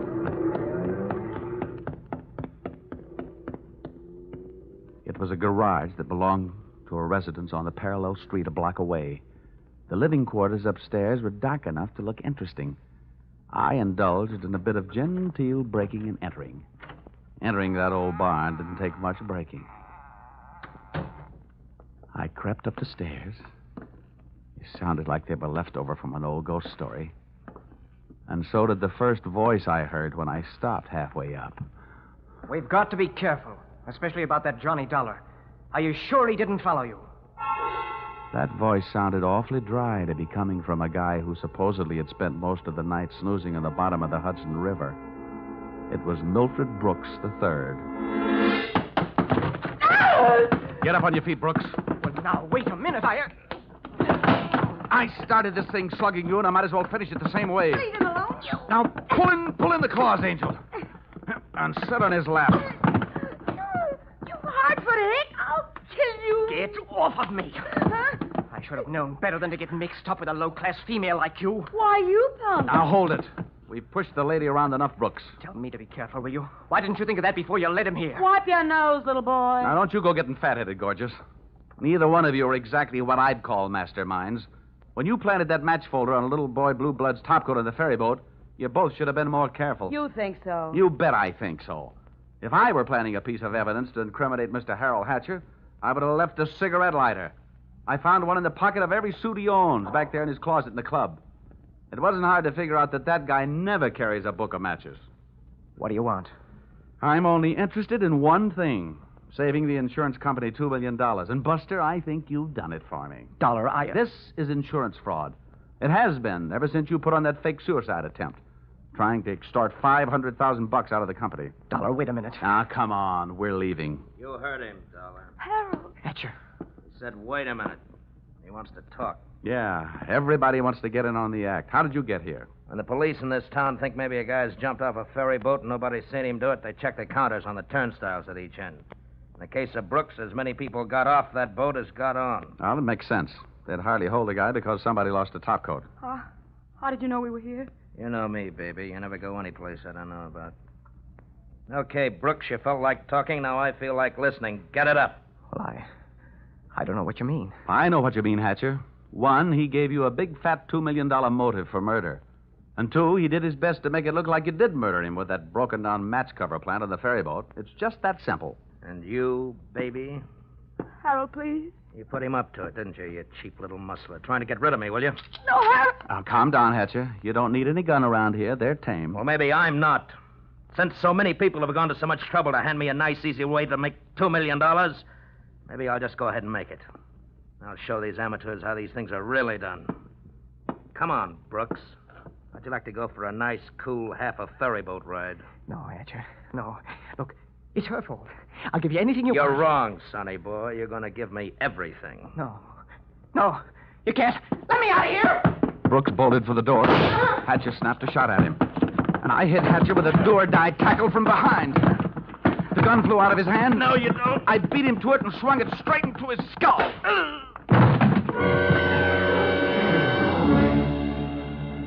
Half the people in the room were lying there bleeding. Brooks from gunshot, Hatcher from gun butt. Janelle and I stood there panting. But believe me, not for each other. We stood that way until the police arrived.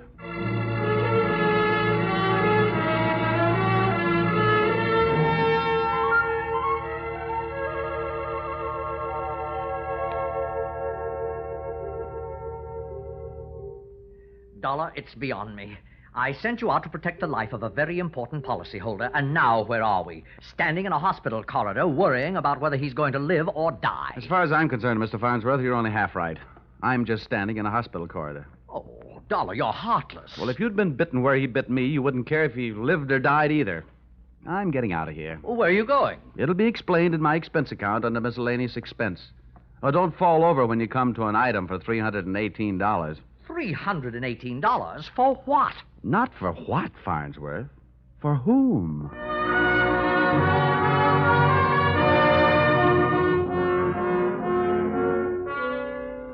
Expense account total.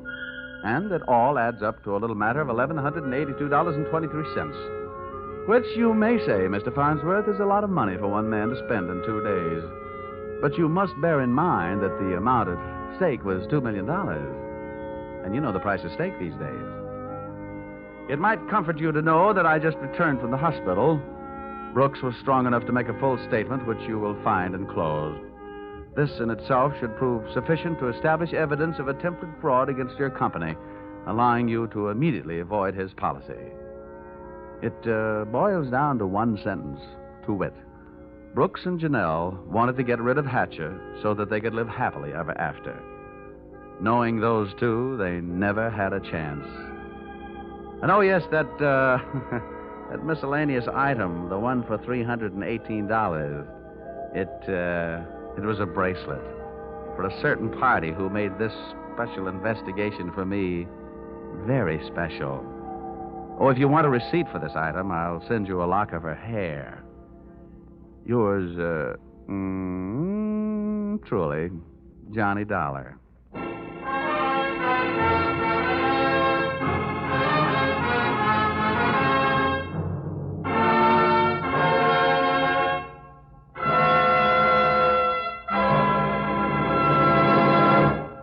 So, with the final signature on his expense account, Dick Powell as Johnny Dollar has just closed the books on his first adventure in this new CBS series.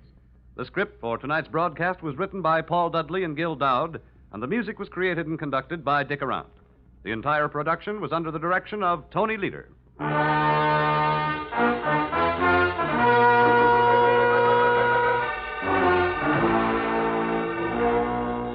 Be sure to tune in again next week when the expense account covers Special Investigation Singapore, another unusual adventure starring Dick Powell in... Yours, truly, Johnny Dollar.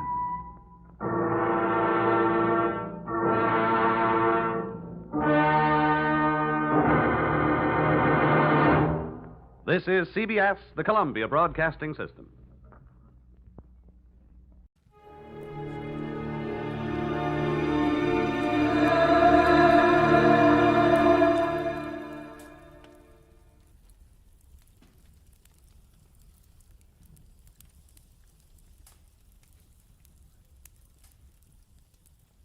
Most Saturdays at this time, we spend an exciting half hour of adventure and action with America's public hero #1, Hopalong Cassidy. Well, even two-fisted cowboys take summer vacations when they can, and Hoppy is no exception. But Hopalong and Topper will be back with us riding the CBS air trails again 3 weeks from tonight, September 22nd. Get this and get it straight. Crime is a sucker's road. And those who travel it wind up in the gut of the prison of the grave. There's no other end, but they never learn. From the pen of Raymond Chandler, outstanding author of crime fiction, comes his most famous character in The Adventures of Philip Marlowe.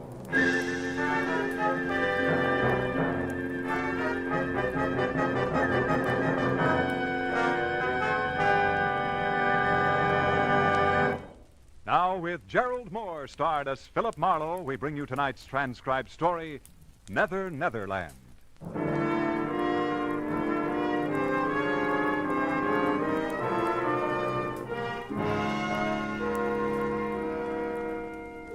There are times when life makes no sense at all. When confusion is the keynote and all we do is run in ever-tightening circles. The 1 and 1 is 2 school is closed and nothing comes out even. In the 30 hours just past, I'd wrapped up a case and considerable of my youthful zest along with it. I was bone-tired. When I reached my apartment, sank deep into my bed. It wasn't so much to sleep, but to die a little. And I was not long dead.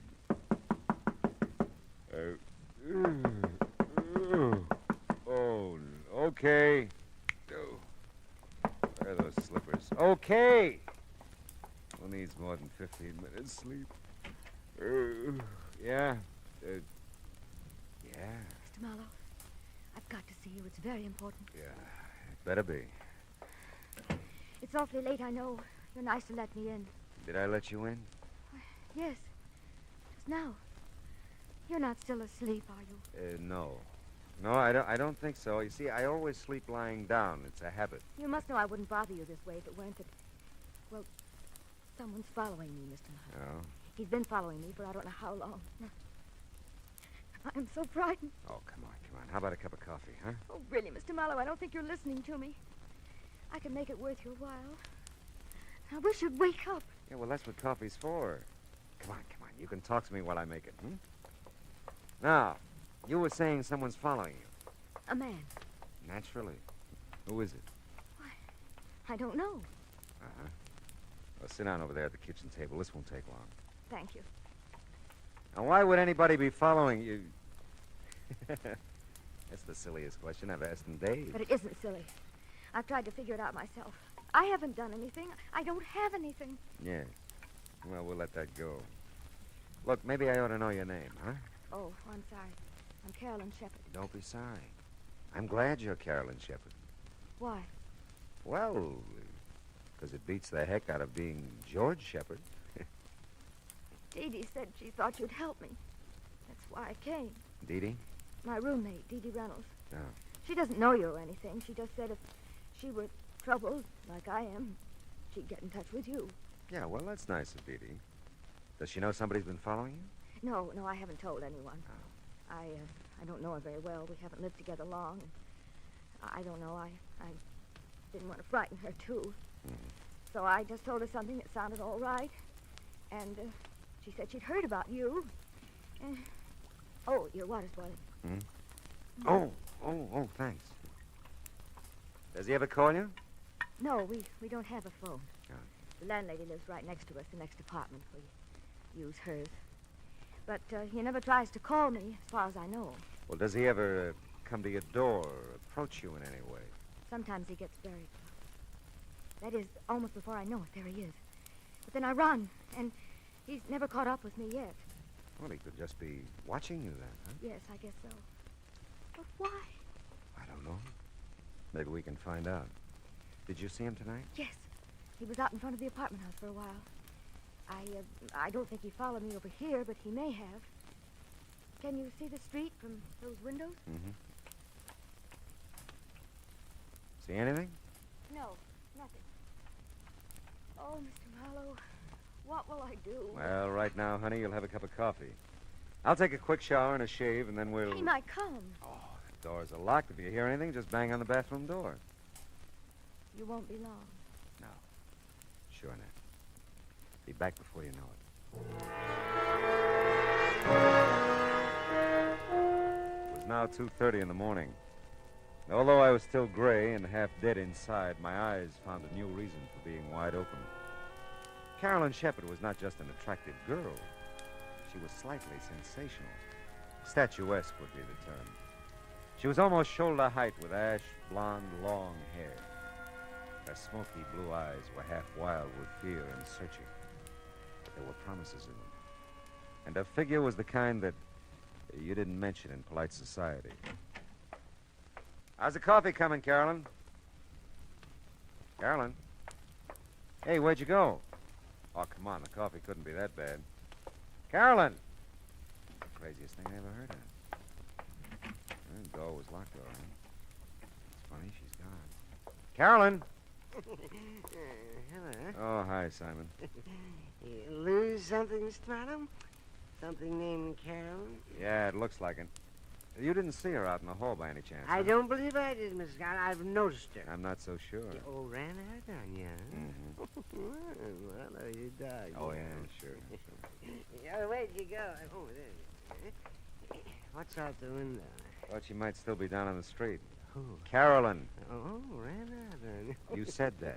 What did you do, man? You'll never believe Oh, this. come on, now tell me now. What did you do? I took a shower. You took a shower? Oh, ran out on you.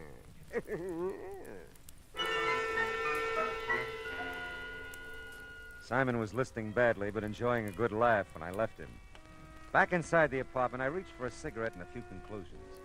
Her name was Carolyn Shepard. Someone was following her. She'd been here, and she was gone. That's all I knew. I looked at the clock, 2:45. I remember the coffee I'd made, started to the kitchen to get a cup when my foot and eye caught something at the same time. It was a billfold. The driver's license said Carolyn Shepard, and it gave a Yucca address, apartment 3. Physical description didn't do her justice. But it heightened my memory, and I was there in no time.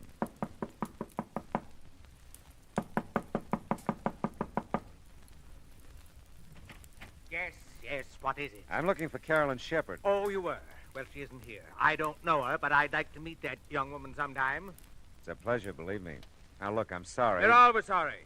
Between the freeway by day and the traffic at this door by night, on account of Carolyn Shepard, body can't get any rest or sleep. I'm really sorry. I know it's late, but Hey! you see...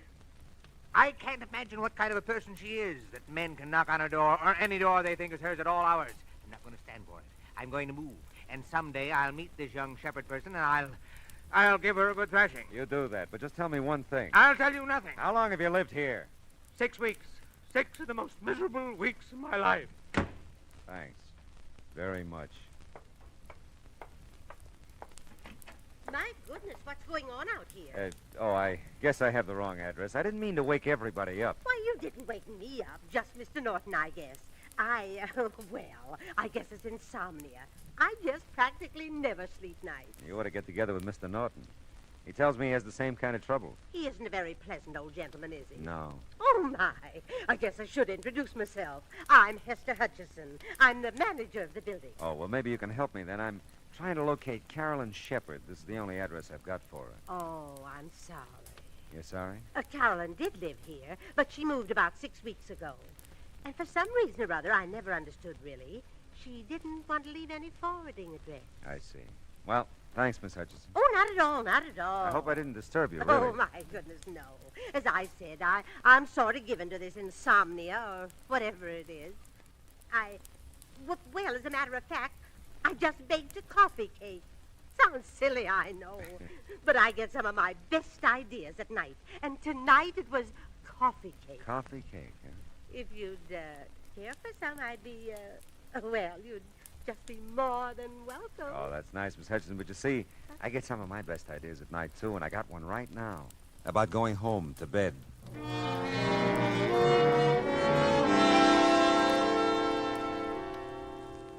I could sleep. I knew I could. I could have been sleeping at least an hour if Carolyn Shepard hadn't decided to come into my life and go out again. Well, I didn't know where else to look for her, so I decided to give my little trundle bed another whirl. I'd gotten about 10 out of the usual 40 winks.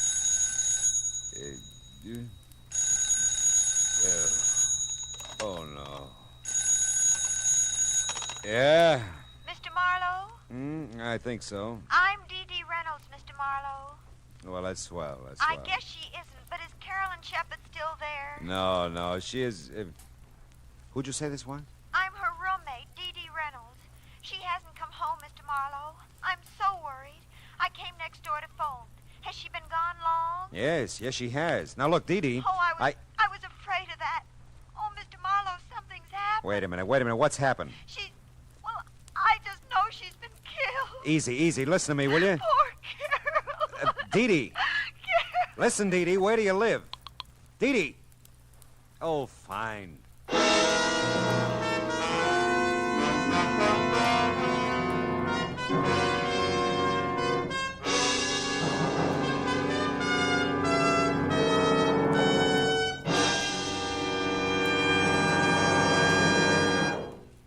In just a moment, we'll return to the second act of Philip Marlowe. But first, James Fassett brings you the second part of his two-program series of Holland Music Festival selections, along with a few colorful words about the music, customs, and people of Holland as he observed them. That's on your invitation to music tomorrow afternoon on most of these same CBS radio stations. Listen to tomorrow for your string serenade featuring Jerry Windsor with his singing strings in Music All America Loves. Now with our star, Gerald Moore, the second act of Philip Marlowe, and tonight's story, Netherland.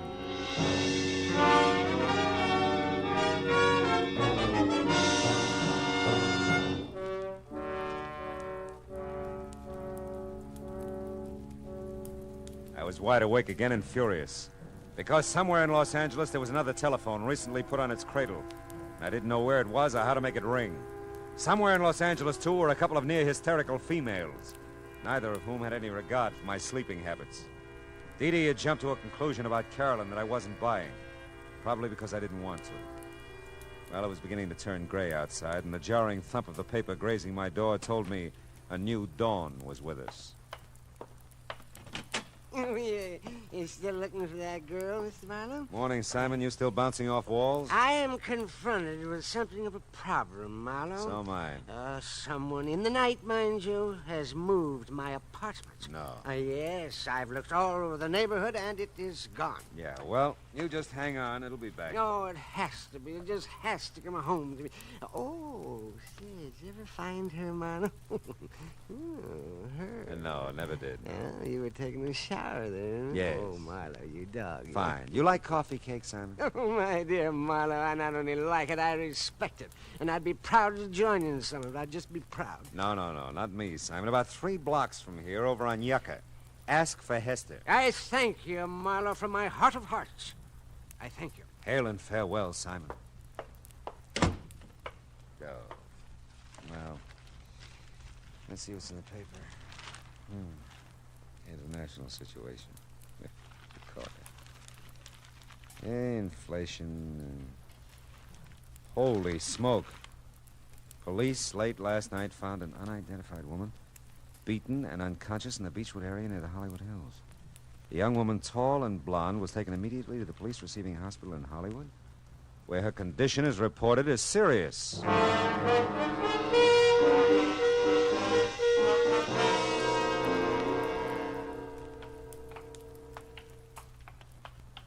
She fits the description of that Shepherd girl's driver's license, all right, Mr. Marlowe. She's pretty banged up, though. Might be tough to identify her. Yeah, what time did they find her? About 3 o'clock this morning, I think.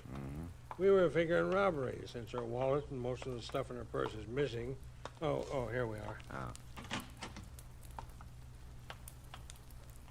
Yeah, she's still out. Pretty doped up, I guess, huh? Yeah. She the one? No, she isn't. You sure? Yeah, hair is too blonde. Well, maybe she's had a quick dye job since you saw her last, huh? Very funny. Well, we'd like to wrap this thing up, you know. If you could identify her, we'd be part out of the woods. I'd like to help you out, but she's not Carolyn Shepherd. How about it? Will she live? This one? This one. No, hasn't got a chance. You get that way, I guess, watching the inhuman parade of human stretcher cases into a police hospital. I wouldn't have his job. The sunlight was fresh and warm outside, and the coffee I got at the Three Stool joint next door was neither. The now you're sleeping, now you're not routine of the night before hadn't exactly made me razor sharp. But by now I was alert enough to study Carolyn's wallet a little more intently. There was $12 in it, and stashed in with the bills a book of check stubs on a Hollywood bank. Don't let anyone tell you that banks don't open till 10 o'clock. If you make like breaking down a glass door, they'll let you in. And if you cause them that much trouble, they'll give you the address you ask for and send you on your way in a hurry. I felt better about this address for Carolyn. Dee Dee Reynolds was listed on the card in the mailbox, too. Yes? You must be Dee Dee, and I must be Philip Marlowe. Oh, yes, Mr. Marlowe. Come in. Thanks. I'm just supposing that Carolyn made it home all right.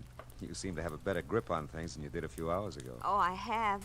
I don't usually go to pieces that way, but I was terrified, really terrified. She came home shortly after I called you. Sleeping now? No. As a matter of fact, she just stepped next door to use Mrs. Landsberg's phone. She'll be right back, I know. Sit down, won't you? Oh, thanks, I will. I had 3 chairs in my house. 1 for solitude, 2 for friendship, 3 for society. Is that so? Which one am I sitting on now? Oh, you don't know the quote. It's Thoreau. Oh, well, I'm impressed. Yeah. I shouldn't flaunt my knowledge that way. It's just that I've been nervous lately.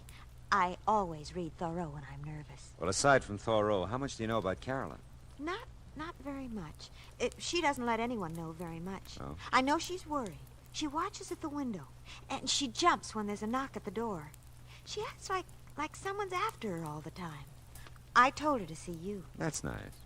Society is commonly too cheap. We meet at very short intervals, not having had time to acquire any new value for each other. You quote a good deal, don't you?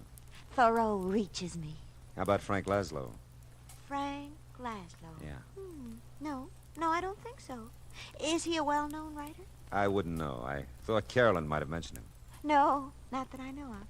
Of course, we keep pretty much to ourselves. Mm-hmm. Which one of you smokes cigars? What? In the ashtray on that table there. Why, for heaven's sakes.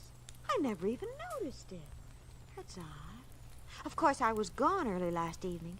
Went to the library. Oh. Maybe someone was here to see Carolyn. Yeah, that could be. Well, hello, Mr. Marlowe. I'm so glad to see you. Are you? You don't know how glad. Dee Dee, would you... I promised Mrs. Landsberg I'd water the lawn, fore and aft anyway. It's the nearest thing I can get to Thoreau's Life in the Woods.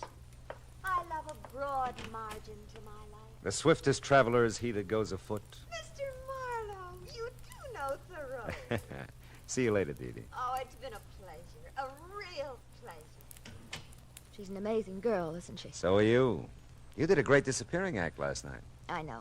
I felt so strange there. I knew he was around somewhere, and then I saw him down the street in front of your apartment. I had to run. I went out the back, down the fire escape. But you didn't come home for quite a while. Well, there's an all-night diner over on Franklin. I stayed there a long time. I was so frightened. I still am. It's got to stop, Mr. Marlowe. Whoever he is, he has to leave me alone. Who's Frank Laszlo, Carolyn? Why do you ask? Well, I looked through the check stubs in your wallet. You made weekly payments of $50 to Frank Laszlo for several months, up until 2 weeks ago. Well, he's just a family friend, Mr. Marlowe. He loaned me some money, and I've been paying him back. Yeah, but $50 a week is pretty much and pretty often. Well, I wanted to clear up the debt as soon as I could. I thought you had no family. I haven't. But we've known Mr. Laszlo for years. You see, I inherited a small amount when my father died, just last year. It was tied up for a while, and Mr. Laszlo just helped me over the breach, that's all. Does he live in town? No, he doesn't. If you're thinking he has anything to do with my trouble, Mr. Marlowe, you're very wrong. I wouldn't want him to know about it at all. You know, Carolyn, you never described this guy who's been following you. You know, I wouldn't even know what kind of a fellow to look for. Well, he's short for a man, not quite as tall as I am. And he's muscular looking. I think he's dark, too, although he usually wears a hat and a gray suit. Does he smoke cigars? I've never noticed that he does, no. You don't work anywhere, do you? How can I hold a job in the state I'm in? Oh, no, I just look and wait. What is it? I knew it. He's out there, Mr. Marlowe. Where? I just got in that car, the big convertible at the curb. Okay, honey, come on, let's go.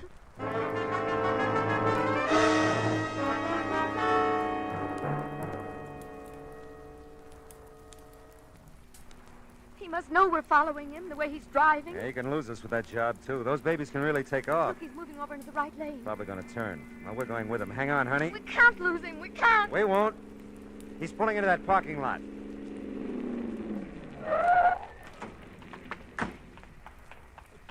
Well, sir, we made quite a chase of it, didn't we? Yeah, we did. Get out of that car. I was just about to... You know, you really shouldn't try to keep up with a car like mine. I was just toying with you that time. Now, if you want to make a real race of it... Now, wait a minute. How tall are you? Oh, I'm quite tall, really. 6'7" in my stocking feet. How tall are you? It doesn't matter. Why, what's the matter, young lady? She'll be all right. She's just a little disappointed. Come on. No. You mustn't take it so seriously, young lady. Your companion here made a good race of it, considering he was up against great odds. Yeah, thanks. Mr. Oldfield. Pius Oldfield. Yeah, well, thanks.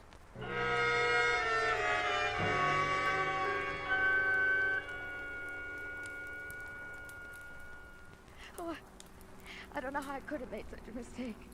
But he did look like him, Mr. Marlowe. Until he stood up, I really thought... All right, honey, forget it. You're pretty tired and upset, and you're almost home now, huh? I don't want to be alone. He'll come. Don't worry, I'll stick around. Nobody will bother you. He must. He must. I'm so tired. So afraid. Take it easy, honey. We can't strike out all the time. Hey, looks like Dee Dee's made a friend watering the yard. Oh, no. What? Mr. Marlowe, this time I'm sure of it. It's him. I know it is. Cigar and all, huh? Okay, baby, we'll see. Come on. No, I can't. Come on, I Carolyn. can't. You gotta get with it, No, girl. I can't. Dee Dee, give me a hand, will you? Carolyn, what's wrong? She's pretty upset. Take her in the apartment, will you? Oh, sure, I will. Who's the guy with the cigar? Well, he didn't say. He asked for Carolyn. Okay. Hey, you! Hold it! I don't think so, buddy. I said hold it or I'll ram that cigar down your throat. You don't look so tough. That's how I fool him.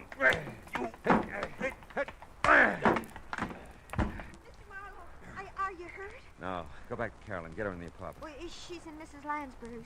She's not making much sense either. Just Nothing's crying making and any mumbling sense. things. Oh, he's really out cold. Yeah, now look, take a look in there. His auto registration. Read it to me. Oh, let's see. Frank Laszlo, Uh-huh. something, Kling Street, Barstow, California. I thought so. Did you? Never mind. Go back with Carolyn now and stay with her. If she says anything, memorize it like you do with Thoreau. But where are you taking Where I hope he belongs. I'll be right back.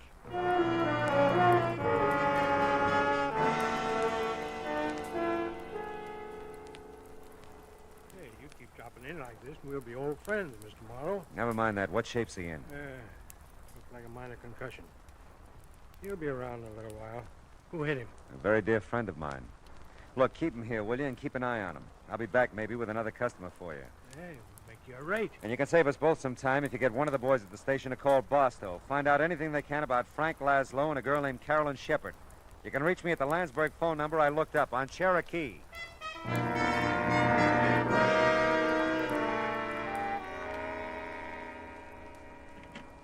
Oh, Mr. Marlowe, gee, I'm glad you're back. How's Carolyn? Come in and listen to her. I'm scared to death. I used to remember. Mail a check to Barstow. I must remember. That mail check. Got so much to forget, too. Forget and remember. It's been going on like that ever since you left. Yeah. What does it mean? I don't know for sure yet. Steve, you can't be everywhere. Everywhere I look, you can't be anywhere. You're dead, Steve. Don't you know you're dead? Take it easy, Carolyn. Easy. Oh, that's Mrs. Lansberg's phone. I told her I'd answer it while she was out. Go ahead. It could be for me. Okay. Carolyn, you're okay. Who are you? No. Steve. It can't be you, Steve. You're dead. I'm not Steve, Carolyn. Steve, you're dead. Don't you remember, Steve? I killed you. But you won't go away. You won't go away. It's for you, Mr. Marlowe. It's the police. Yeah, I know. I'll get it. She's... What's wrong with her, Mr. Marlowe? She fainted. She'll be okay. Yeah. She'll leave Mrs. Lansberg's door open? Oh, sure. Phone's right there in her living room. Thanks.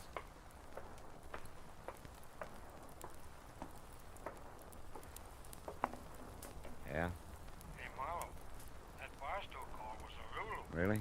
That dame you mentioned, Shepard, she's wanted for Who'd she kill? Her husband, Stephen Shepard, last March. What about Laszlo? Well, they're not sure out there. He was questioned at the time, but they couldn't get anything on him. The dame apparently just vanished until now. Last time they had Laszlo in for questioning a couple of weeks back, he said he didn't know where she was. Must have a real bad memory, huh? You bringing the dame in? Yeah. I'll bring her in. She all beat up, too? I can send the wagon. No. I'll bring her. Just keep a straitjacket handy.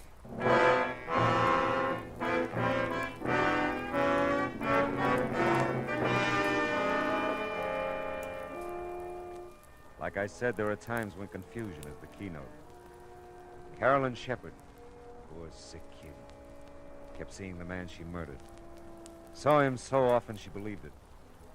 And Frank Laszlo must have seen things too. Enough to keep Carolyn paying him blackmail ever since she killed her husband. Did you ever stop to think of all the so-called nice, clean, upstanding citizens who carry a moral cesspool behind shining eyes and a sweet smile? Suddenly they make headlines, like Carolyn.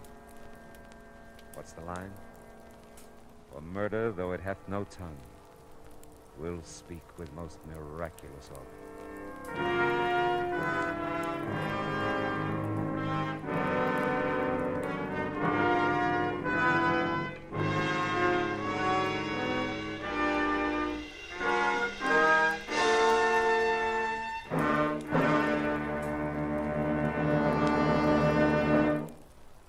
The Adventures of Philip Marlowe, bringing you Raymond Chandler's most famous character, starring Gerald Moore, was produced and transcribed tonight by Cliff Howell and written for radio by Kathleen Height. Featured in the cast were Lorene Tuttle, Verna Felton, Shirley Mitchell, Howard McNear, Ted Osborne, and Cy Kendall. Gerald Moore may currently be seen in the Santana production Sirocco. The special music for Philip Marlowe is composed by Pierre Garrigank and conducted by Wilbur Hatch.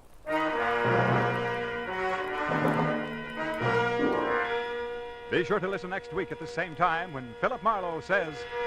This time my plans for a fishing trip got caught in the line of a beautiful girl who didn't know upstream from downstream. I was in deep water for a while, but I finally caught my limit by using a special kind of bait.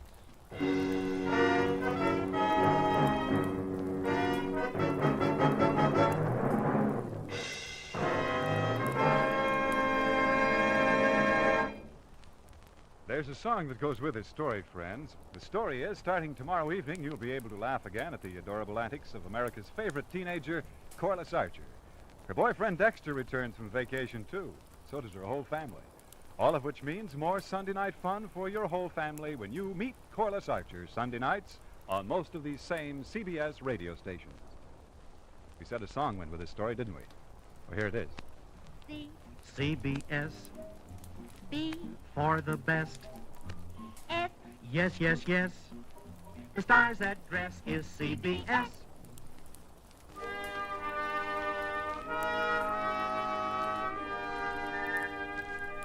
This is Clarence Cassell saying, remember, for the sweetest music this side of heaven, it's Guy Lombardo time, Sunday evenings on the CBS Radio Network.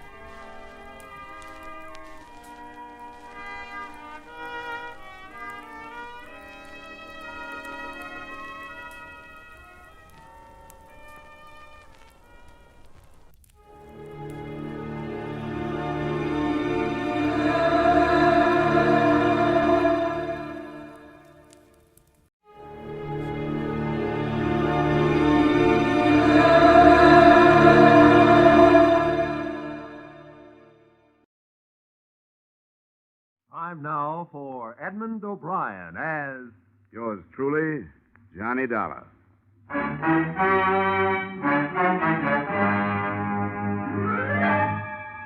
Edmund O'Brien, starring in another adventure of America's fabulous freelance insurance investigator, Johnny Dollar.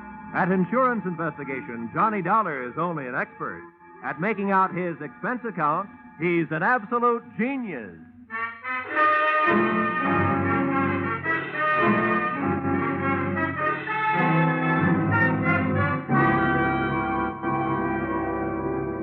Expense account, submitted by Special Investigator Johnny Dollar 2, the Great Columbian Life Insurance Company. The following is an accounting of my expenditures during the investigation of the circumstances surrounding the murder of your policyholder, Loyal B. Martin, or how to take a vacation in Fairfield County. Expense account item 1. $3.20 mileage from Hartford, Connecticut to the country estate of the deceased. I drove up a long cement driveway towards a mausoleum-type manor house. There were rolling green lawns liberally sprinkled with statuary, and the thought occurred to me that if he had spent much of his life here, the late Mr. Martin was most fortunate. He'd feel right at home in a cemetery.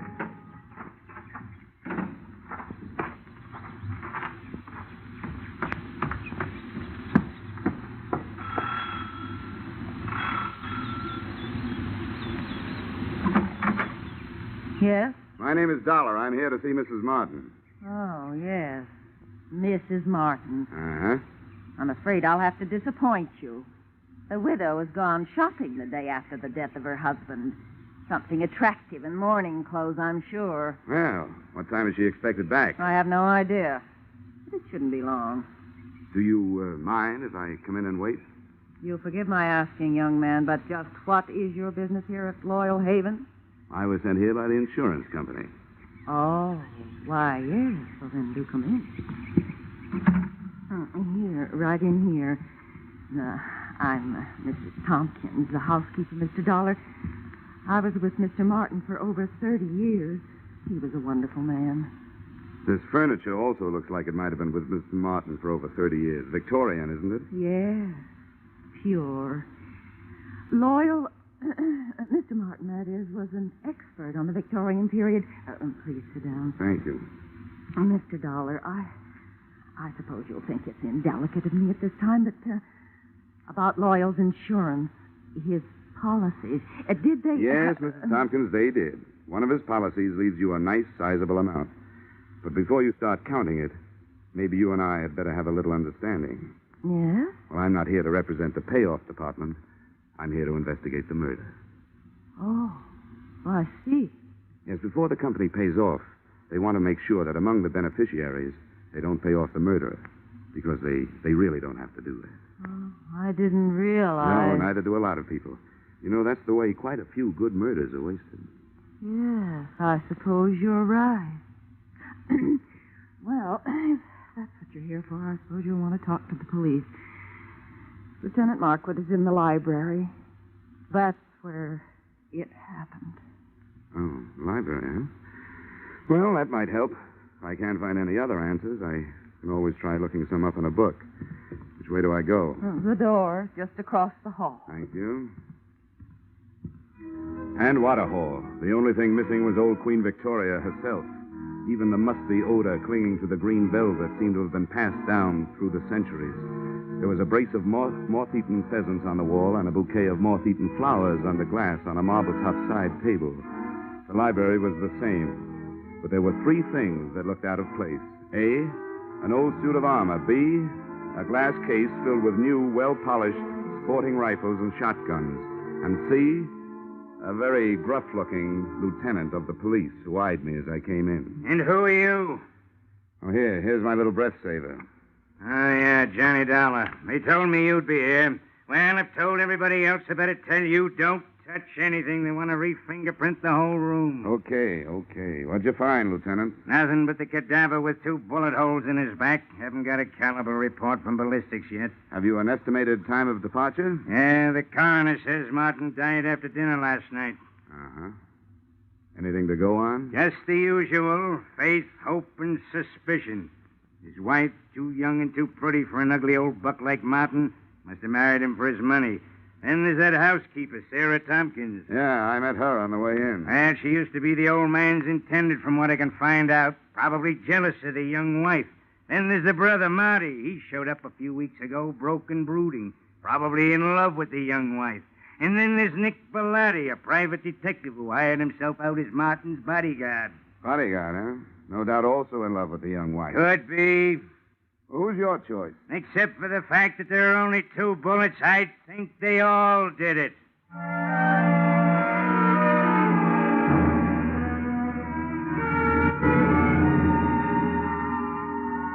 nose through which Lieutenant Markwood talked was a long one, and in more ways than one, a horn of plenty, for out of it had poured enough motives and suspects to furnish a dozen murders.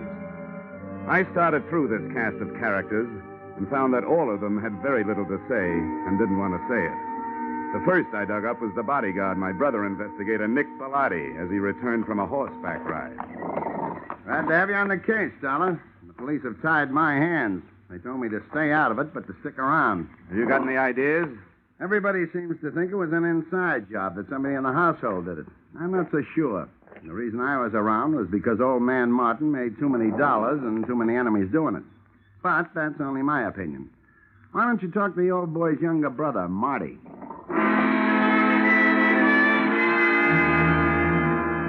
I found Marty living the life of Riley. He was upstairs in his room, cuddled up to a 20-year-old bottle of brandy, which was still underage to be around the kind of book he was reading. Yeah, I'll tell you something, Dollar. My brother and I never did get along. Yeah, you'd find that out anyway. Why'd you come back here, Marty? Because Loyal's little bride, Joyanne, sent for me.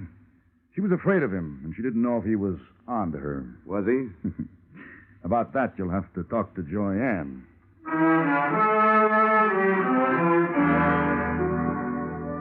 Joyanne didn't get home until 3 o'clock in the afternoon. I caught up with her 20 minutes later as she came dripping out of the swimming pool. The suit she was wearing would have gotten her pinched on the Riviera. Oh, that was refreshing. It certainly is. Toss me that towel, will you? Yeah, surely. Here, Mrs. Martin. Joyanne, I hate formality. Who are you? Well, I'm from the insurance company, here to find out whether you killed your husband or not. Good for you, Mr. Dollar. That's what I like. Men who get right down to the point. I was told you were here. Oh? Nobody told me about you. Oh, come on over and learn. I want to stretch out here in the sun. Here, you man the fly swatter. Okay. Come on, sit down. Here beside me. If it gets too warm, slip off your shirt. Oh, thank you. Well, suppose we start talking business. Marty tells me you sent for him to come here because you were afraid of your husband. How come? Well, I knew Marty before I knew Loyal. As a matter of fact, he's the one who introduced me to. What do you call a dead husband? You call him unlucky, I guess. Anyway, for the purposes of this conversation, I'll know who you mean if you just say husband. But you didn't answer my question. I meant, were you afraid of your spouse? And if so, why? Yes, I was afraid of him. Oh, I might as well tell you, Mr. Dollar. I want to be frank with you. The only thing Loyal didn't have to offer me was love. I seem to be a girl who needs just that. Frankly, I tried to make up the deficit. Mrs. Tompkins, the housekeeper, saw to it that my husband found out about it. From then on, it was like living with a madman. So endeth my confession. So beginneth my suspicions. What about this housekeeper? Well, until I came along, she always thought that Loyal would wind up marrying her. No, don't get me wrong. I realize that I'm still the best jury bait around. If you killed him, you might make some headway with a self-defense plea. Thanks. I'll remember that. In the meantime, just in case this thing gets messy for me, and it shows signs, I'm going to spend what's left of my free time enjoying myself. Well, that won't sound good to a jury, but it sounds good to me. If I spend too much time around here, I might wind up having to plead self-defense myself. Oh? From me? No, from that bathing suit.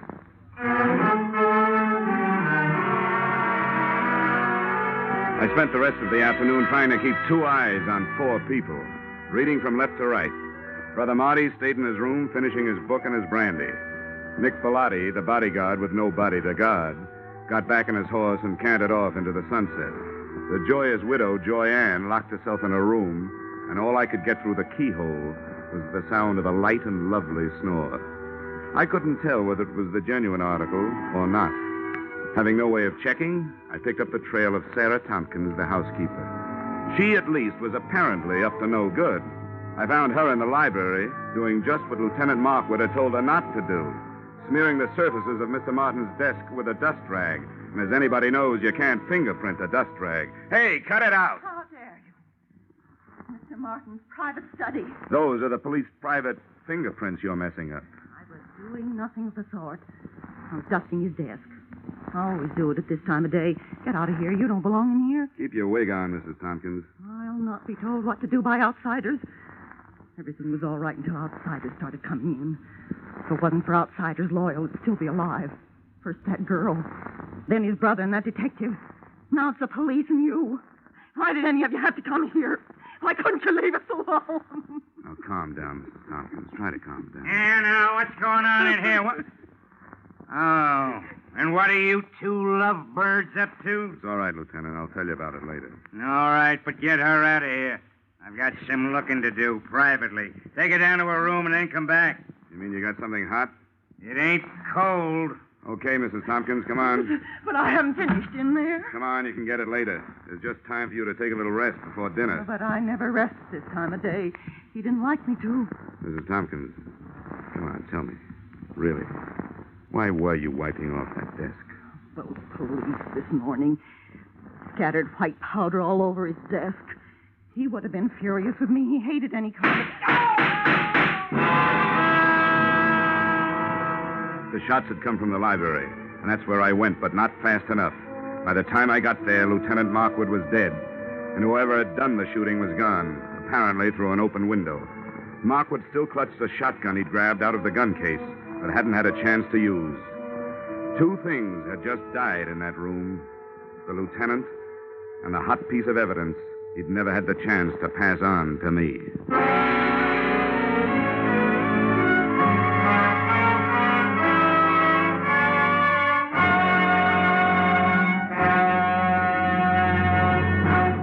In just a moment, we return to the second act of Johnny Dollar. But first, the cream of the wit and the best of the music, which Arthur Godfrey brings you in the daytime on CBS, can now be heard on Godfrey's Digest, a new Saturday evening show heard on most of these same CBS stations.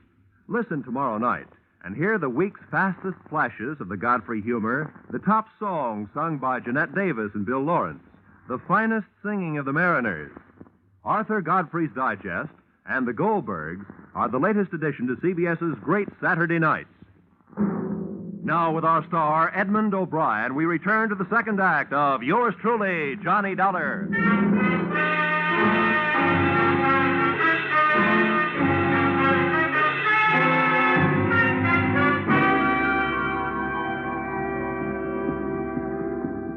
Hey, what happened? Oh, Markwood. Yeah, he's dead. Well, what are you doing, fella? I'm looking for what there seems to be a shortage of around here, Bellotti. Clues. You don't mind where you look, do you? Rule number 1, don't get caught frisking dead cops. Forget about it, Bellotti, will you? Maybe I can suffer from lapse of memory for you sometime. That's a deal. Got any idea what you're looking for? No. But whatever it was important enough to get him killed. I'd hoped maybe there'd be something in his notebook, for instance. Any luck? Well, very little. It's a brand new book, only one notation in it. Here it is. Check tattooing diameter. Recheck penetration. What do you make of that?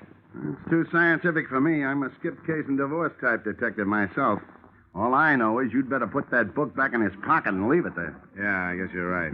Nice timing, Bellotti, and remember, thanks for the loss of memory. Forget it. Hey, what happened? What's going on Oh, good here? Lord. Lieutenant Markwood. Who did it?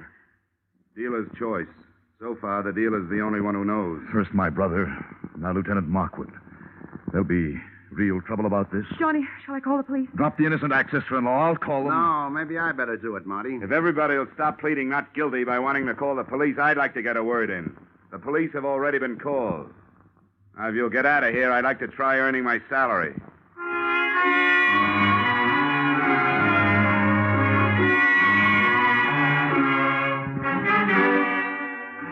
If I had had longer ears and more soulful eyes, I would have been all bloodhound, because I could sniff out the first of the trail. The smell of cordite told me that Lieutenant Markwood's killer had either been inside the room when he fired or just outside with the weapon pointed through the still open window. Outside, the grass formed a deep, wet rug right up to the house and smothered any immediate hopes I'd had of finding footsteps. But 10 feet away, I had better luck. A ray of light from inside spotlighted something that looked like it might be a star witness. It was a .32 caliber revolver. I scooped it up with my handkerchief and went back through the open window to look it over. Under the light, I checked 6 empty chambers and a crimson smear on the walnut grip. If somebody was feeding me a herring, it sure was red. But it wasn't blood. It was lipstick.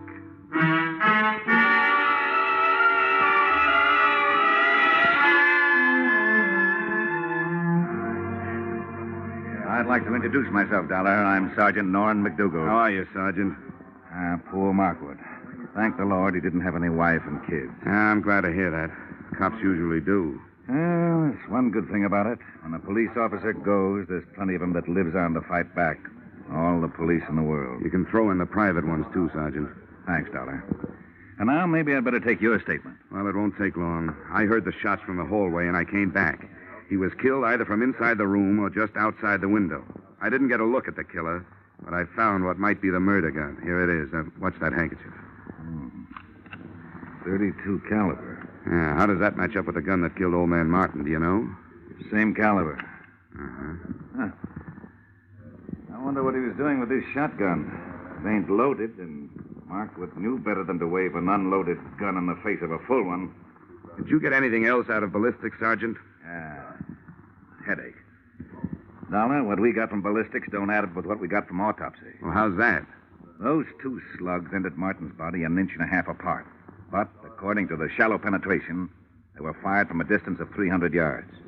Now, do you know anybody who could do that kind of shooting with a .32? Well, that's pretty fancy shooting. Could it have been done with a stationary mount? No, not a chance. The body would have started falling after the first shot, and you can't re-aim a stationary mount that fast. Yeah, you're right. You know, I didn't have a chance to spend much time with Markwood before he got it, so I don't have much to work on. You got anything to spare? Just a lot of routine confusion so far. You know yourself, Dollar. You take 4 witnesses, you're bound to get at least 2 different stories. 2 of the people that heard the shooting when Martin got killed last night said they heard 2 shots. The other 2 earwitnesses said they heard 1. The only thing the whole 4 agree on is that they didn't see anything. Well, that sounds familiar. Thanks anyway, Sergeant. Sure, anytime. Hey, Sam. Yeah? Take this gun into town. Tell ballistics to run it through for fingerprints and check it against those slugs in the Martin case. I want to report right away. I hitched a ride with that gun into the ballistics department.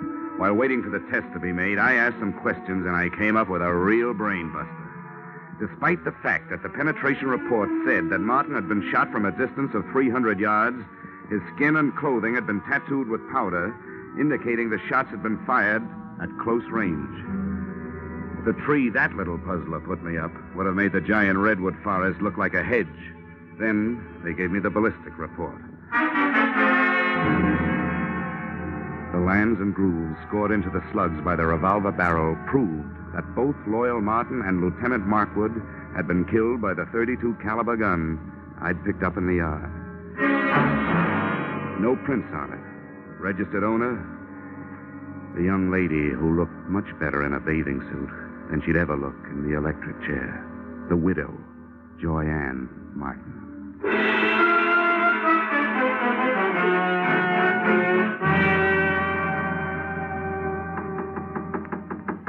Yeah? Who is it? The Hartford Hawkshaw. Dollar, I want to talk to you. Oh, I'll be with you in a second. I'm just out of the shower. Okay. First she was in the pool, now it's the shower. She's also in plenty of hot water. Hi. Don't pay any attention to my hair. Don't worry, I won't. I suppose you think it's a silly time. I suppose you think it's a silly time of night for me to be taking a shower, but I thought it might help me to get to sleep. Well, I'm afraid I won't. Why, Johnny. You were pretty careless with that gun, weren't you? What gun? Oh, that handy little .32 caliber gun with a handy little registration number engraved on it that told the nasty old police that you bought it 6 weeks ago. Well, my gun's right here in the drawer. I bought it to protect myself from my husband. Here it is. Oh, Johnny. Johnny, it's gone. It's real gone. It's done gone and killed 2 men so far. And if you can't do some fast talking and some fast proving, it stands a good chance of shortening your pretty little life expectancy. Somebody must have stolen it. Oh, no. that's not even a down payment on a story. Oh, but Johnny, there's a whole house full of people who could have done it. Not only that, they'd be glad to get me out of the way if they could. Why? Well, Mrs. Thompson, because she hates me. Loyal's brother Marty, because I stand to inherit everything. What about Nick Bellotti? Doesn't he have an axe to grind? I don't know what it could be. Okay, skip it. Tell me, you remember hearing 2 shots being fired around here any time before your husband was killed? Probably away from the house? Why do you ask that? Because I want to know, did you? You amaze me. Yes, I did hear 2 shots. The day before Loyal was killed. I was horseback riding down by the walnut grove. I remember because my horse shied. Well, this is coming a bit too readily to be readily believed. But how big is that walnut grove? Not very big. Yeah? Can you spot those shots a little closer? They sounded as if they came from about the middle. I didn't stay to find out. I guess I frighten easily. Yeah. Yeah, you frighten me easily. Why, Johnny? Why? I'll tell you why. Because whether you shot anybody or not, you're murder, baby. Oh, Johnny, I didn't kill them. Got to believe me, Johnny. I don't have to. But just for a minute, I will. What is there about police drivers? Even out in the country, they got to lay on those sirens. Johnny, please. Come on, you better get dressed, sweetheart. I told them I'd keep you occupied till they got here. Why, you... The police took Joyanne and her hurt feelings off to the pokey. I took myself and my hurt cheek off to bed. The next thing I had to do had to be done by daylight. So I took over Joyanne's painfully empty and prettily perfumed sack, set the alarm for dawn, and snort up a storm.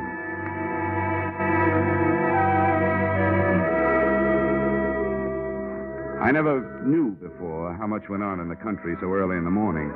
On the way to the walnut grove, the damp air washed the cobwebs out of my head, and I started thinking.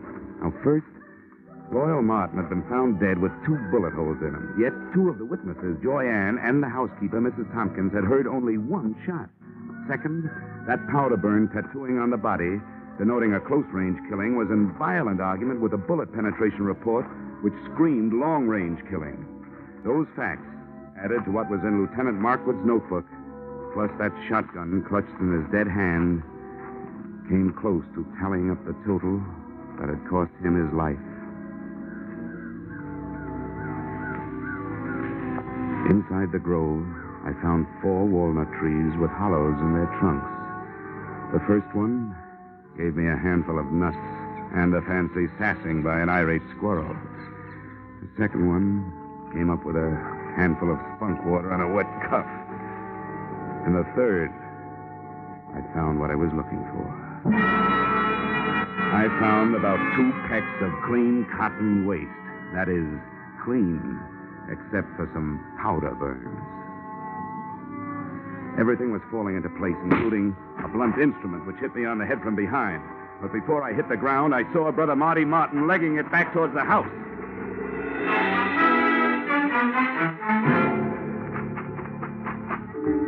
I made it up the house and up the hill and onto the trail, and was just starting up the stairs when I heard another out-of-season 4th of July. Okay, Dollar. I got him. Yeah. So I see. It was self-defense. I had to do it. I hated to butt in on your case, but all of a sudden everything stacked up, and I knew he was your man. When I threw it in his teeth, he made a try for his gun, so I dropped him. You sure did, Bellotti. Well, I owe you a lot of thanks. But if you don't mind, I'll take over from here. Sure, help yourself. Good. And, I think the first thing you'd better do is hightail it into town, get your story filed with the police. Yeah, I guess you're right. You're all straight now, so you can back me up. 100%, Nick, all the way. Now get going. Come on. Okay, Dollar. See you later.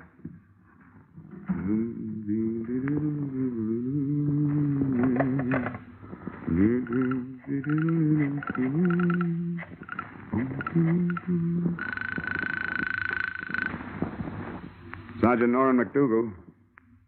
Yes, sir. Johnny Dollar, Sergeant. Oh, yeah, Dollar. What's new? Well, just another corpse. And in just about 15 minutes, the guy who made it one and conspired on the other 2 killings is going to walk right into your arms through the station house door. What? Who is it? Nick Bellotti, New York private license. He just shot his partner in this thing, Marty Martin. You're crazy. What about this girl? It was her gun. That was their fondest hope, Sergeant, to pin it on her. They borrowed her gun, fired 2 slugs from it into some cotton waste, then took the slugs and stuck them in a shotgun shell. 1 shot, just like both ladies said they heard. The shotgun Lieutenant Markwood was looking at when he died was really the Martin murder weapon. Oh, that takes care of the powder burns and the shallow penetration, yeah. Well, thanks a lot, Dollar. I'll be waiting for him. Hey, wait a minute. What's he walking in here for under his own power? To tell you an early morning bedtime story, just before you go off duty. He'll give you a pitch about a self-defense killing. It's a lie. The victim wasn't carrying a gun. If he had been, he would have used it on me. But he didn't. He used a sap. The sap.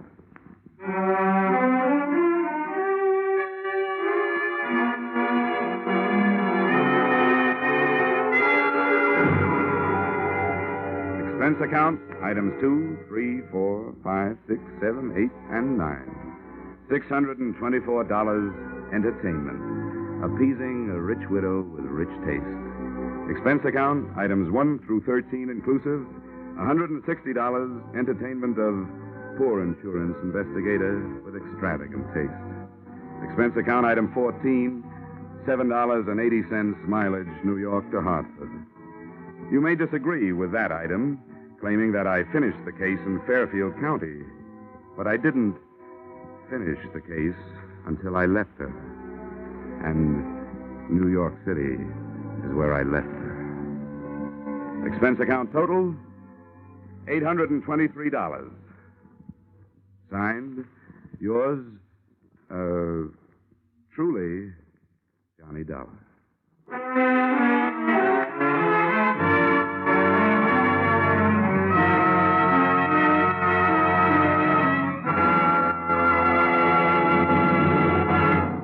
Yours truly, Johnny Dollar, stars Edmund O'Brien in the title role and is written by Paul Dudley and Gil Dowd, with music composed and conducted by Leith Stevens.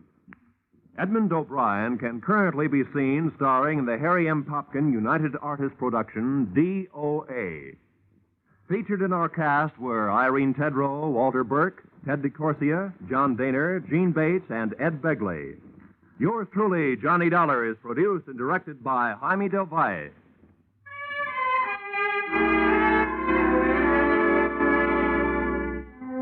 Join us again next week when Edmund O'Brien returns in another adventure of... Yours truly, Johnny Dollar.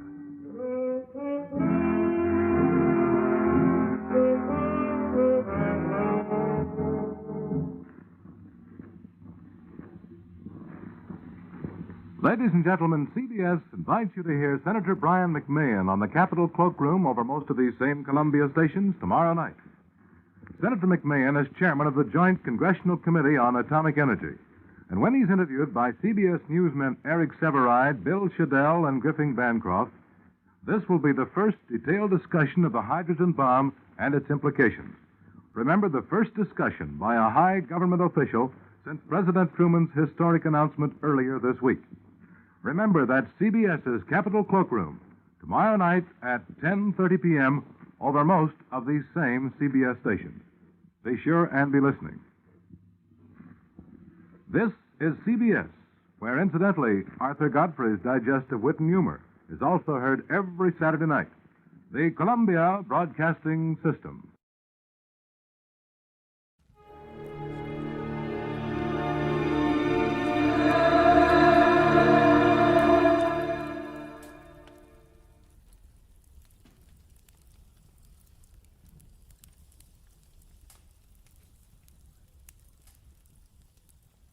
Somewhere in the cold, persistent rain that made the city itself seem a thing of evil, a girl had disappeared, and it was my job to find her. But before I did, I found death and a devil. From the pen of Raymond Chandler, outstanding author of crime fiction, comes his most famous character as CBS presents The Adventures of Philip Marlowe.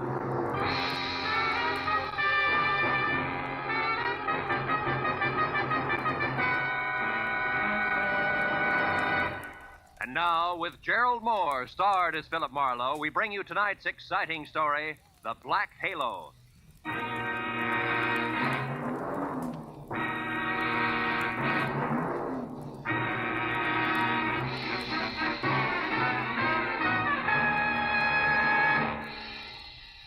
For 3 days, an ugly storm had lashed at the west coast from northern Oregon to the tip of Lower California. And although it was only noon when I drove up to the sprawling red brick house just south of Santa Barbara to meet a new client of mine, the black that was in the sky and the driving rain that was everywhere left the day bleak and wet and cold. Left it the kind of day that made you feel that logs blazing in a fireplace and a warm, dry robe were the only things that could matter to anyone. But when I got inside the house, Felix Drum, 350 uncomfortable pounds of executive in a wheelchair, who made his living importing perfumes, was very worried. And not about the weather outside. Marlowe, Julia Perry is gone. I want you to find her and bring her back. And the sooner you do that, the better. And the more I know, Mr. Drum, the easier it'll be. Exactly who is Julia Perry? My assistant. Very capable girl, who in the past 6 months has practically taken over my entire business. She handles most of the work from her cottage here on the grounds where she lives. Mm-hmm. She also has some little cubbyhole in Los Angeles where she keeps her files and some sample stock. Do you have the address of that cubbyhole? If I knew the answer to everything, I wouldn't have hired you. And anyway, it isn't important. Hand me that little bottle. This there, one? please. Yes. No, here. Thank you.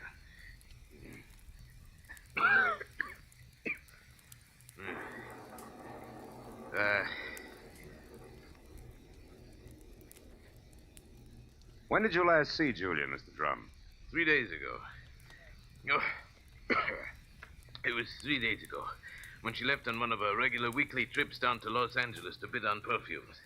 Usually she stayed away overnight, but the Beechwood Plaza Hotel most of the time, and she was back here by noon the next day. I suppose you've already checked the Beechwood Plaza, huh? Yes, of course. My man Ruby, the one who showed you in, has called the place a dozen times. But they only know that Julia registered there 3 days ago and hasn't been seen since. Well, what about the girl herself, Mr. Drum? I mean her background, friends, family, that sort of thing. As far as I know, Marlowe, Julia has no friends, no family either. She's just a sweet but smart little girl from someplace in Kansas. Mm-hmm. No beaux, not even nice ones, huh? I don't think she had the time. You see, when Julia first came to work for me, she wanted to get ahead, and I gave her the chance. She made good. Mm-hmm. Today, she's as much my right arm as Ruby is my leg. Mr. Drum, did you notice anything unusual about Julia's behavior lately? Yes, and that's the reason I'm worried. About 2 weeks ago, I saw changes in the girl, Marlowe. She seemed less spry, more preoccupied. Oh? Yes. I figured it was overwork myself, since the end of the year always means detailed annual reports, so I made no comment at the time. I see. Tell me, Mr. Drum, what does she look like? Well, I have no pictures, but she's a blonde of medium height and was wearing a plaid raincoat and little circle of a hat when she left. Uh-huh. Altogether, she's sweet and simple, if that's what you mean. Yeah. Do you mind if I stop into the cottage on my way out? Marlowe, you turn the place inside out if it'll help any. Only since I'm certain that Julia's in some kind of bad trouble, you be quick and find her.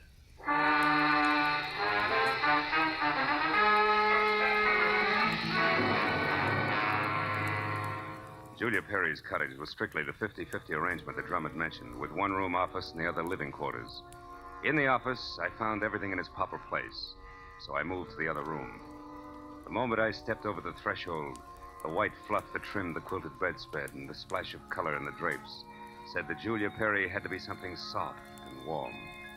The half a dozen quietly tailored suits that were lined up in the closet like a squad of soldiers facing right told me that she was also simple and neat. I ran through the pockets of her clothes and all the drawers and closets in the room, trying to find something that would give me a lead that I was sure I had to have. For after 20 minutes, I'd found only a leather cigarette case, a package of peppermint lifesavers, and a maroon and gold monogram book of matches, the cover of which was half torn off so that I could only be certain that the middle initial was a V and that an E or an F were on either end. But since the name and address of an L.A. novelty company was on the inside, I bought the matches as a starting point, dropped them into my pocket, and headed for the door. When I opened it, I was surprised to find Ruby, Drum's right-hand man, purple scar and all, standing in the rain, and staring at me like my ears were spinning. seem to be a very thorough man, Mr. Private Detective. And you seem to be a very nosy one. What do you want? To help Julia, nothing else. Here's a postcard that came for her this morning. It was mailed in L.A. yesterday. Yeah? Dear Julia, tried to reach you at Santa Barbara 1181 both yesterday and today, but got no answer. I'm leaving. I'm leaving town tomorrow. As one little girl who fled life in Haven, Kansas to another, I would have enjoyed seeing you again. For a bit before I moved on to who knows where. And Santa Barbara 1181. That the number here? Yeah. It's Julia's private business phone. Well, what do you think? The postcard any help? Possibly. Tell me, Ruby, why didn't you show this to Mr. Drum? I forgot about it until just now. You're a liar. Well, it's on account of the postcard was delivered here to the cottage. Which is no man's land for you? Yeah, sort of. Mr. Drum doesn't like people who work for him mixing socially with each other. Well, maybe a sweet kid like Julia hasn't got any use for the passes you've been making at her, huh? Hold it. I like Julia, and even if she don't go for me, anything I can do to help her, I still do, understand? Yeah, I understand. I'm not so sure I believe. Goodbye, Ruby.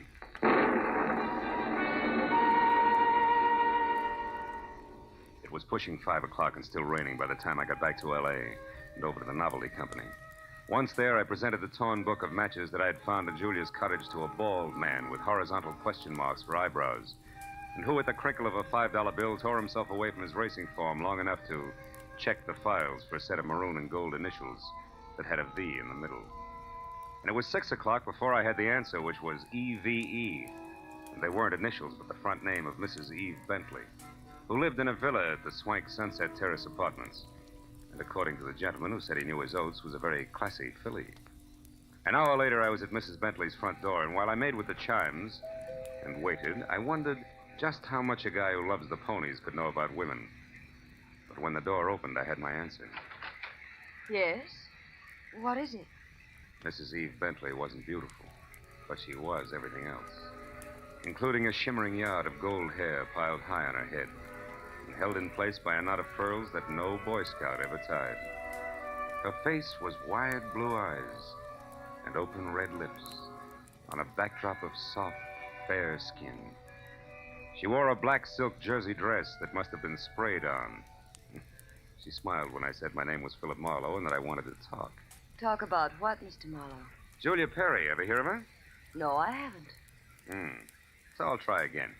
What do you know about Ann somebody from Haven, Kansas? Absolutely nothing. This torn book of matches says otherwise. I found them in Julia Perry's cottage. Julia Perry's missing. I'm a private detective who was hired to find her, and the matches turned out to be yours. Now, may I come in? Why, yes. Thanks. Now, Mrs. Bentley, maybe we ought to start all over. No, wait just a minute, Mr. Marlowe. I may be able to help you. Did this Julia Perry deal in perfumes? That's right. Now, how did you know that? Because I just remembered something. And now I'm sure I can explain why my matches showed up where they did. Just a minute. You know, whenever I'm talking to a beautiful woman, somebody's always creeping around in the kitchen. Who is it this time? Oh, really, Mr. Marlowe? There's a storm outside, and there are windows and trees. If you put those three things together, that noise could have been a branch scratching on a glass pane. Or somebody with squeaky shoes and a lot of curiosity. Somebody like Mr. Bentley, for instance. Huh? Oh, I doubt that, Mr. Marlowe. You see, Mr. Bentley's been dead now for 3 long years. Oh. Yes. Well, you were saying something about the matches. Oh, yes. This, Julia Perry must somehow or other gotten hold of him through my fiancé, Marvin Whitaker. How does that figure? Like 2 and 2. Marvin is in the perfume business. Ditto Julia. Also, I think he mentioned her name once. Said she was very clever for a girl who looked like somebody's kid sister. That fits all right. Where will I find said fiancé? At his favorite bar and grill. But won't you have a drink first, Mr. Marlowe? No, thanks, Eve. There isn't time. Now the bar and grill. The Blue Boar. Blue which? Boar, Mr. Marlowe. Yeah. It's a very English spot over on Wilshire, opposite Arthur Murray's studio. But before you dash, do you at least have a match? Yeah. Whole book of them, honey. Torn cover and all. And I want you to keep them. After all, they brought us together, didn't they?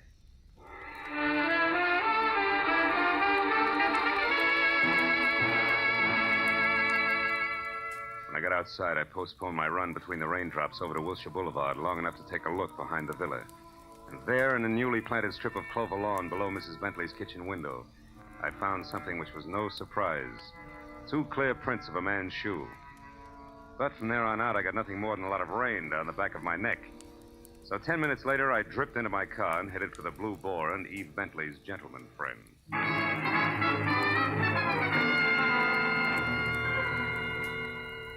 I located Marvin Whitaker, a handsome, hale fellow well met, in a white turtleneck sweater and riding breeches, behind a hot rum toddy in a corner booth that was pictures of steeplechase mounts against newly antique mahogany.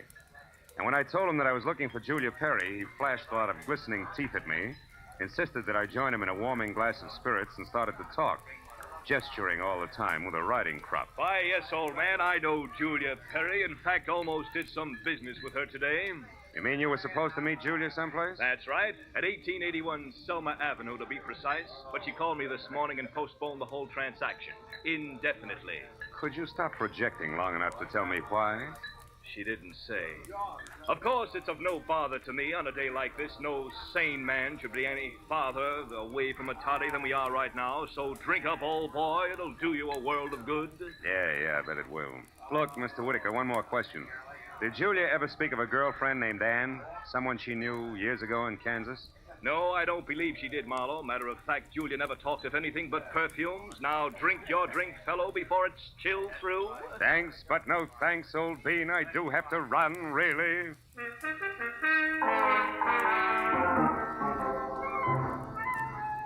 was a 20-minute drive to the address on Selma, and the rain had stopped by the time I got there.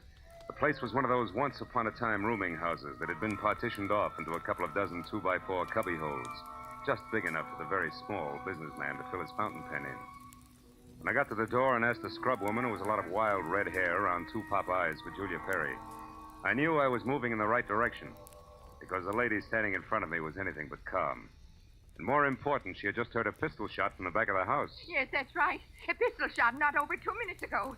I'm sure that Perry girl had something to do with it.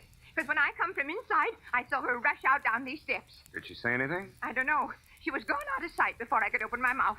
But I know it was her on account of that plaid coat and little hat she wears. Yeah. Now, which room is hers? Come on. Well, that one there with the light showing under the door.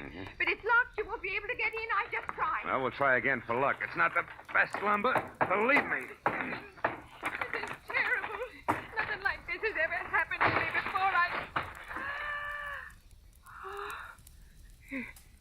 It's a man. Yeah.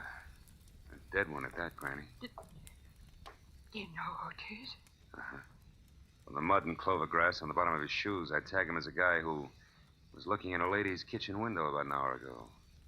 But from that purple scar on his chin, I can do even better than that. The name Granny is Ruby, a guy I thought was still in Santa Barbara.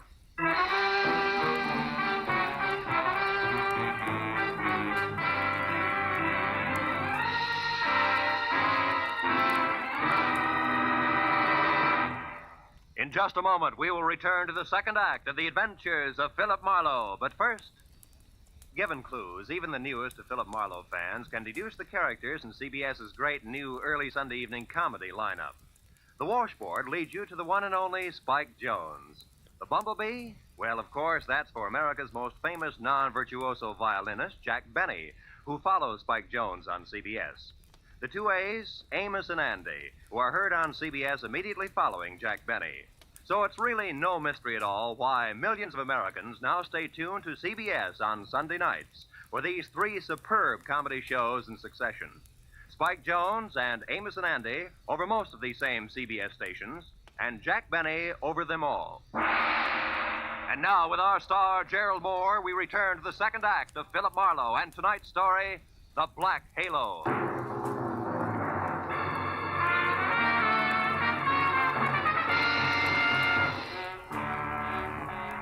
Ruby's body sprawled on the floor, and the girl in the plaid raincoat running away from it meant one thing. Julia Perry's trouble was important, like life, but more like death. A half sneer was congealed on Ruby's face, and his eyes, turned waxy, still held a look of mild surprise. I wasted some breath telling the scrub woman not to touch anything, and then I put in a call to my overweight client in Santa Barbara. He was glad to hear from me, at first. Marlowe. Well, now, I didn't expect a call from you here soon. You sure work fast, don't you, lad? Have you found her? Have you located Julia? Not quite. She's about 5 minutes ahead of me. Incidentally, Mr. Drum, she works fast, too. What do you mean by that? Let me ask the questions, huh? Number one, what was your leg man Ruby doing in L.A. tonight? Ruby? Yeah. Why, I sent him in to pick up some medicine for me. Why? Come on, Drum, you can talk straighter than that, and you better. I just found Ruby dead. Dead? Ruby's dead? What happened to him, Marlowe? He was shot. So forget the gags and tell me why he was snooping around. All right. I didn't trust you. No. It's my policy to trust nobody until he proves himself. I sent Ruby in to follow you and check on your progress. That was brilliant. You only made 3 mistakes. First, I don't need to be checked on. Second, you got your man killed. And third, you forced Julia's hand. Because it was Miss Perry herself who pulled the trigger on Ruby. Julia? Marlowe, I don't believe that. Which proves nothing, Mr. Drum, but skip it. Tell me, do you know a man named Marvin Whitaker? Whitaker? Yeah. No, should I? Well, he says he's in the perfume business. Well, I know everybody on the coast who bought more than 2 bottles of perfume at one time in the last 40 years, and I don't recall that name. I think the man must be a liar. So do I. Thanks for the help. And Drum, if you've got any more expendable flunkies around, keep them out of my hair. I'll call you when I've got something.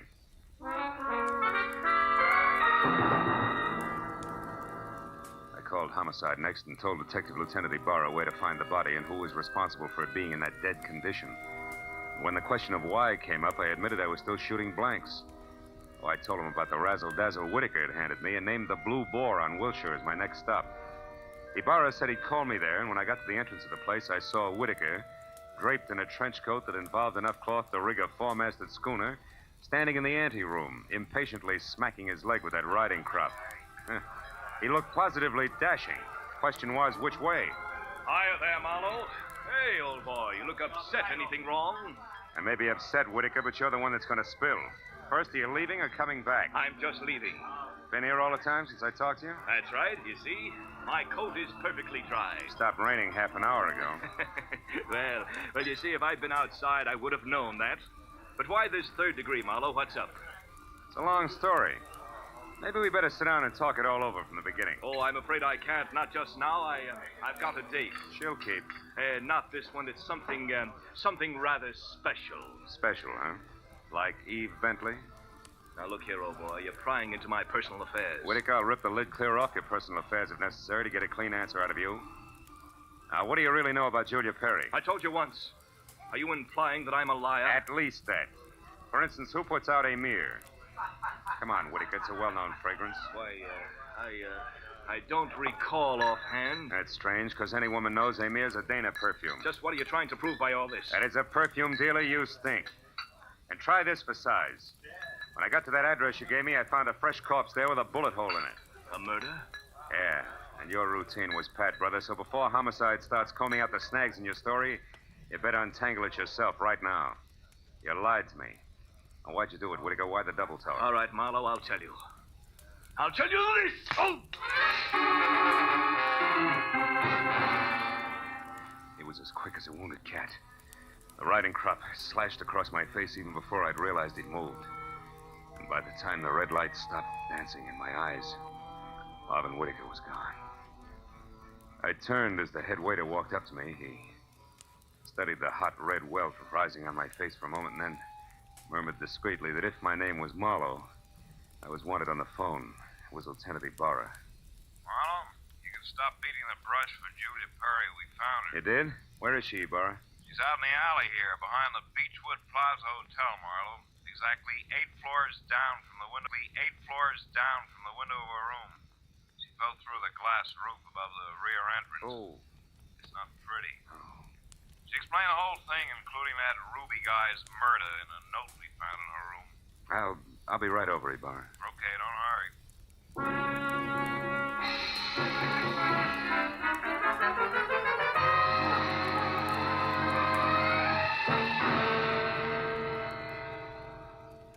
The old story, Marlowe. When Drum finally got around to trusting her, he practically gave her his business. It was too much temptation. Mm-hmm. She'd been stealing from him in a big way for almost a year, her note says.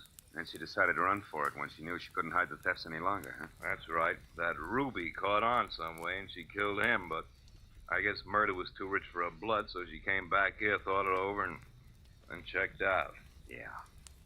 All she left behind was a little plaid raincoat and a purse over there. Hey, she was wearing a dinky hat, too, Ibarra. Did you find that? Mm-hmm. Come over here to the window, Phil. See down there on that canopy, that little black circle? That's her hat. I sent Mooney down to get it. Can't leave any loose ends around, you know. Yeah. Got a light, Lieutenant? Oh, sure. Here you are. Thanks. Hey, what happened to you? That welt on your face, Phil. Oh, I backed that horsey liar named Whitaker into a corner, and he slapped his way out with a riding crop. And speaking of loose ends, if I ever catch up with that... Ibarra, where did that stuff on the dresser come from?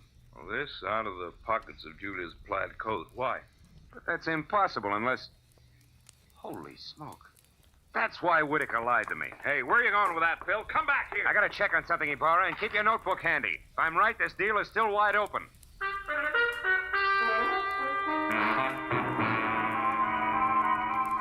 All the way from the suicide's room in the Beechwood Plaza out to the widow's villa in the Sunset Terrace, my mind juggled a jumble of facts, trying to beat them into a brand new pattern. A pattern that had to include an object Ibarra had found in the pocket of that plaid raincoat. It almost made sense, but I needed just a little more. Well, when I turned into the parking lot at the Sunset Terrace, rain began to fall again. Thin, cold rain. I walked to Eve Bentley's door and pressed the bell. Just as I expected, it was Marvin Whitaker, unsmiling and nervous, who answered the door. I didn't give him a chance to think. I just swung hard. Okay, horseman, that squares us up. Come on, Heavy, roll over. Let's see if you're carrying a gun. Okay, no gun. Now, be a good boy, Whitaker, and you'll make out all right, but one funny wiggle out of you and I'll crack your skull. It's a promise. Do you hear me? Yeah, I heard you. All right. Now, where's Eve? Is she here? Find out for yourself, Marlowe.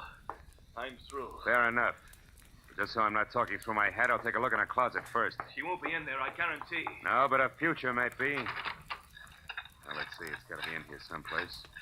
Oh, yeah. This is probably it. Brown cloth coat, as chic as a pair of hobnailed boots and still damp. And the label says the B.H. Company, Haven, Kansas. That does it. I've got it all now, and my chivalry just died. Where is she, Whitaker? Where's Eve? Right here, Marlowe. Don't try that.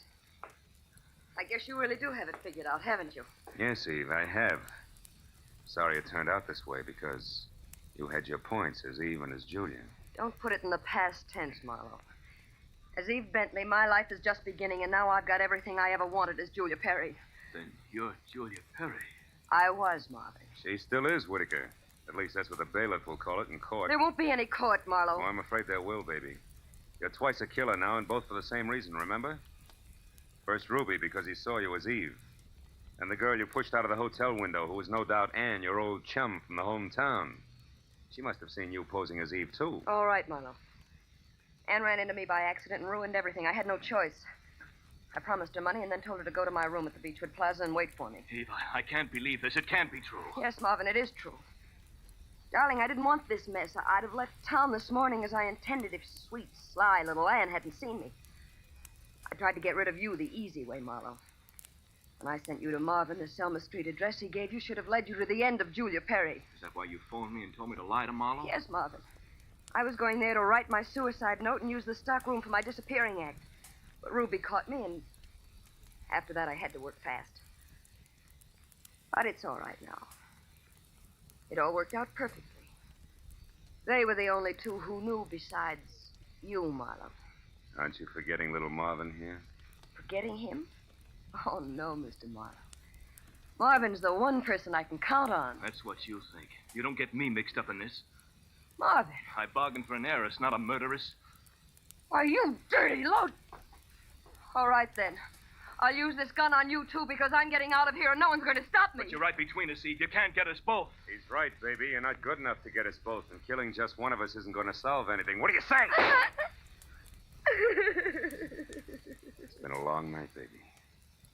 You just couldn't tell when you were late.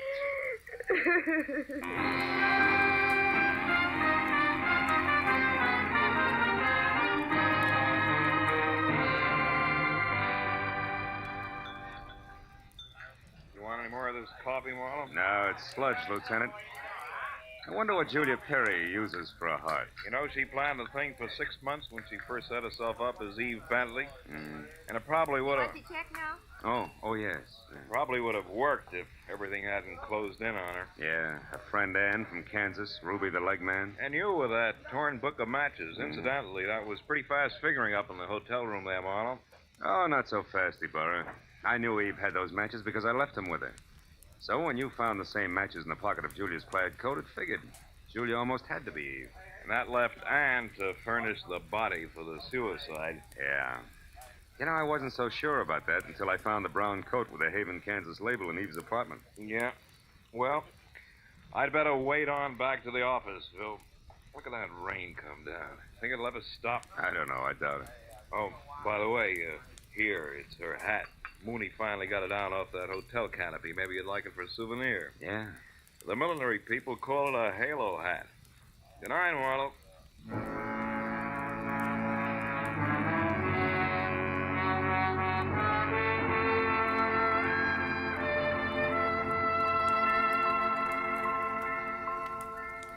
I sat there a while after Ibarra left, looking at the rain in the street, and the cold coffee in front of me, and Julia's little round halo on the table. And finally I got up and went outside. Dirty water scudded along the gutter and gurgled thickly into the sewer drain at the corner. For a minute I caught a glimpse again of the girl I'd figured Julia Perry to be when I went through her cottage in Santa Barbara. Yeah, that girl was an angel. When I finally caught up with her, her halo turned out to be black, jet black, inside and out. I dropped the little hat into the gutter and watched it go as far as the drain at the corner. And then I went home.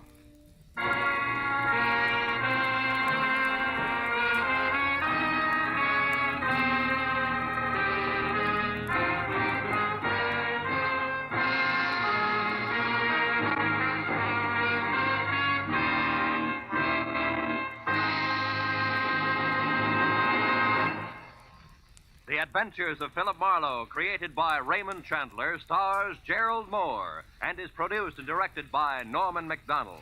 Script is by Mel Donnelly, Robert Mitchell, and Gene Levitt. Featured in the cast were Joan Banks, Paul Frees, Peter Leeds, Jack Crucian, and Lois Corbett. Lieutenant Detective Ibarra is played by Jeff Corey. The special music was by Richard O'Run. Be sure and be with us again next week when Philip Marlowe says... A startled corpse, a blue-eyed woman, and a cryptic message, scrawled by a dingy man with the pieces of a Chinese puzzle that wouldn't fit together, until I found out what was deadly about the orange dog.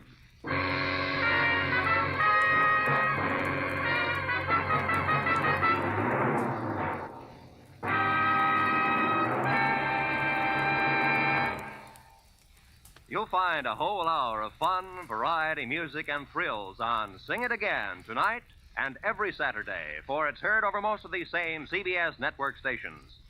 Now, stay tuned for Gangbusters, which follows immediately over most of these same stations.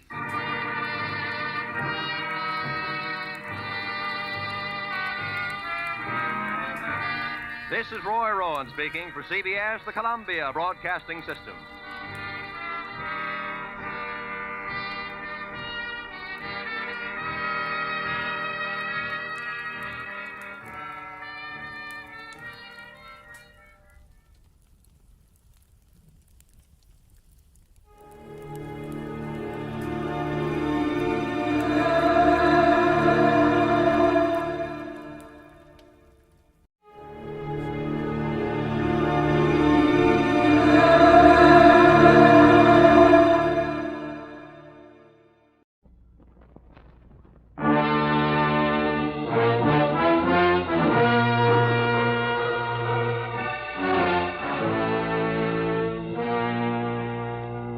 Columbia Broadcasting System presents a thrilling new adventure series starring Dick Powell.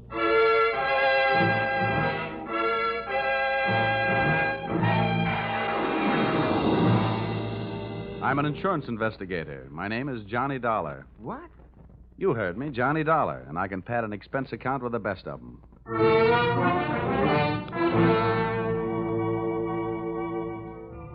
Yep, I'm a freelance insurance investigator, and I live in Hartford, Connecticut. At least that's where I pay rent. My work sees to it that I really live anywhere, except at home. I'm free, white, 34, and so forth. If you're interested in buying me Christmas presents, I take a size 42 suit. Shirt's 15 and a half collar, sleeve length 33. My hat size is 7 1/8, except when I wind up a successful case. Then it runs about 7 3/8. At insurance investigation, I'm just an expert. At making out my expense account, I'm an absolute genius.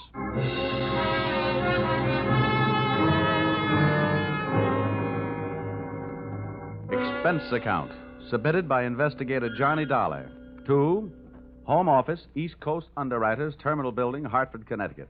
Attention, Austin Farnsworth, General Manager. The following is an accounting of my expenditures in the investigation of Milfred Brooks III for your company. Expense account item 1. Cab fare to your office in answer to your original call, 75 cents. Tip to driver, $1. Expense account item 2. Shoe shine, 25 cents. You'll remember I got my shoes scuffed when I unsuspectingly walked into your private office. Milford! No, you must not, my boy. Dollar! Get you away from that window. Don't Hey, you. jump. No, you don't. Let go of me. Let go of me, you fool. No. There are better ways of making a big splash in life. Get away! Well, nice try, Sonny. Now pay attention to teacher. I didn't know I had it in me. Oh, goodness gracious, Dollar. Did you have to hit him so hard? I hope you haven't killed him. He isn't too strong, you know. Don't worry. There. Now, Mr. Farnsworth, would you mind telling me on whose head have I the dubious pleasure to be sitting? That, sir, is Milford Brooks III. His policy with this company is in the amount of $2 million. Wow. Yes. And the boy seems bent on committing suicide. Dollar, I want you to stop him. What do you want me to do? Threaten him with death? Anything. The conditions of his policy are such that we would be forced to meet with a claim in the event of his suicide. Oh, I say, Dollar, sitting on his head that way, aren't you in danger of smothering the boy? Smothering him doesn't worry me, but these crew haircuts don't make very comfortable cushions. I'll move down a little. Now, there. Okay. So far, I know this kid is insured for $2 million and that his policy pays off on suicide. What else? 1/2 hour ago, Milford Brooks walked into this office and changed the beneficiary in his policy. Then, sir, he proceeded to demand, not request, mind you, but demand a loan of $500,000. Quite a touch. When I explained to him that there were no provisions for a loan in his policy, he threatened suicide. Which would cost you $2 million. So all we have to do is keep him alive, huh? And he's managed to make that no small problem. His choice of a new beneficiary is downright frightening. One of the most notorious gamblers in the East. His name is Hatcher, Harold Hatcher. Ouch. Oh, do you know him? Sure. That kid's been a post office pinup boy for a lot of years. Well, that's the situation. I'm engaging you to protect Milford Brooks' future.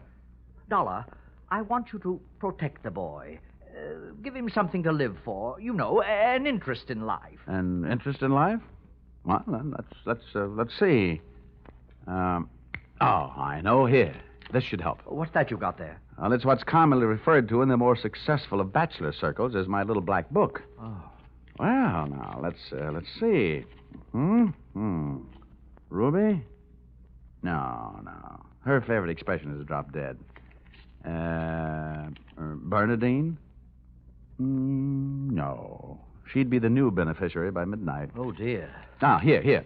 Here's the one, Butter. Say, Farnsworth, would you mind passing me that phone? The one with the long cord? Oh, no. Lie still, Buster. My little friend here is showing signs of life. Here you are. Maybe you should let him breathe a bit more. Don't worry. He'll be all right. Hello. Oh, hello. I want to call New York. Yeah. Hudson, 24292. Dollar, you're not thinking of taking this boy to New York, are you? Well, I'm going there myself. You want me to keep an eye on him, don't you? Now, don't fret, Farnsworth. All is not lost. You do worry me, sitting on his chest that way. Hello? Oh, Butter? This is Johnny.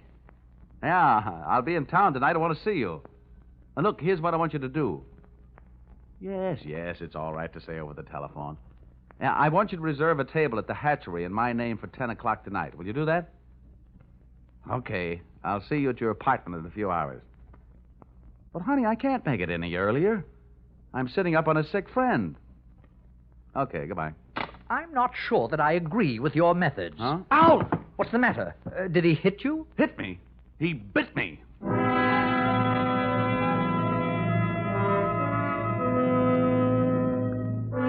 Expense account item 3. Liquor, $18. Keeping Milfred Brooks III peaceful seemed to be the immediate problem, and a bottle of rare old brandy seemed to be the immediate answer. I poured most of it into him, and by the time he started to tick again, he'd gone through the unusual process of going to sleep sober and waking up enchanted. I loaded him into my car, and we headed for New York. As we passed through New Haven, he opened one eye, looked up, saw the Yale Bowl, and gave 3 cheers for old Eli. Ray, Ray, Ray. Oh, old Yale would sure be proud of you. Why anybody would want to insure you for $2 million is more than I can figure. My daddy loved me very much, and my mother loved me very much. Now, that's nice. And not only that, but I love somebody very much. And not only that, but I hate somebody very much. That's interesting. You know something? Next to one other guy, I hate you more than anybody else. Oh, here, lover boy, it's the cocktail hour again. Time for your bottle.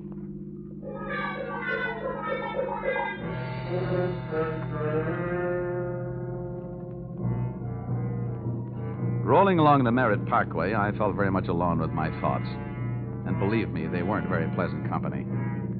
The way it stacked up for me, Brooks had built up a fat gambling debt with Harold Hatcher and had been forced into making him his beneficiary. The suicide threat that he was holding over the insurance company was a little tougher to figure, unless he was trying to finance a trip for himself to get away from the man with a murder motive, Hatcher. My hungry little mind nibbled away on those unsavory morsels of food for thought all the way to Butter's apartment.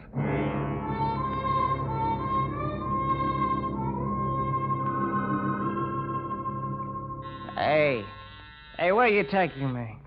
I want to go to New York. If you don't behave, Buster, I'll punch your ticket. Johnny, darling, welcome to New York. Well, that's the fastest trip I ever had. Quiet. Well, where did you find this? In a box of Cracker Jack. Let us in, dear. I don't know about you.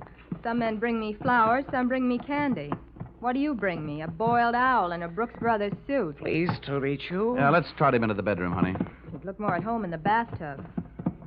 Let me pull down the cover. All right. Now, come on, Buster. Lie down. Charm. That kid's liquor sure can hold him. How long have you been playing nursemaid to this bottle, baby? Get behind that bar, sweet, and I'll tell you all about it. Sure. Horrible examples don't seem to bother you, do they? If you knew how that guy has been bothering me. What did he do to you? Well, let's just say he put the bite on me. Oh, gosh, the river sure does look pretty tonight. Bourbon and soda? Now, please, anything but brandy. I've been sniffing that second hand all the way from Hartford. Butter, see that big boat out there? Mm-hmm. Oh, I sure would like to be on it. With you, sailing off to faraway romantic places. Get with it, darling. That's the 125th Street Ferry. Oh. Here's your drink. Come on now. Tell Butter all about it. So, friend Bourbon and I proceeded to tell her all about it. It wasn't easy. Everything about her kept flagging down my train of thought. The longer she looked at me, the less I wanted of Milford Brooks III, and the more I wanted of beautiful Butter the first, and only. She was a sympathetic listener to my story until I gave her the answer to her first and only question. And where do I fit into all this? Well, baby, I thought you understood. My job is to give this poor misguided boy something to live for. That's you. Well... Now, honey, hold everything. Don't go getting your corn all popped. You'll misunderstand. I really mean it. I thought if he'd just got to look at you and realize that things like you exist, why, you'd make any man glad to be alive. Oh, come on now, Butter. Melt a little. I wouldn't let anything happen to you. You know that. Did I hurt you? Oh, no, I'm getting used to it. People have been taking pokes at me all day. I'm sorry. Ah, that's better. You want some more bourbon?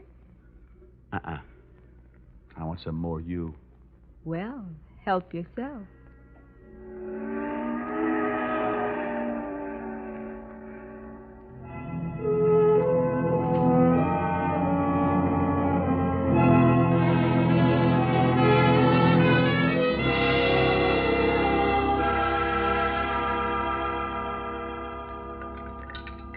Honey, it's getting late. Let's make this the last drink. What time is it? Oh, it's 20 to 10. Oh. My reservation at the hatchery is for 10. Here. Thanks. Cigarette? Oh, empty. Some more out in the other room. I'll get them. I'd love to get you on a slow boat to China. Johnny! Oh, coming. He's gone. What? Well, he can't be. But he is. The window's wide open. Oh, the fire escape. What a smart guy I am. Trading 3 drinks of bourbon for $2 million on the hoof. Oh, that's the biggest bar check I ever picked up.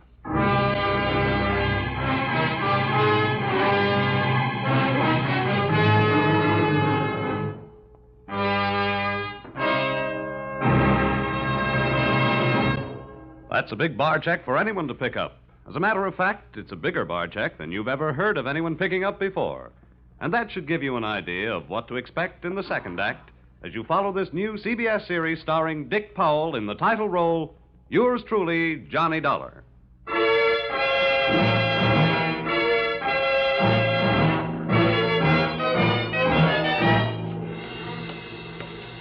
Well, nobody could say I wasn't working fast. I'd only been in town for an hour, and I'd already succeeded in losing Milford Brooks III.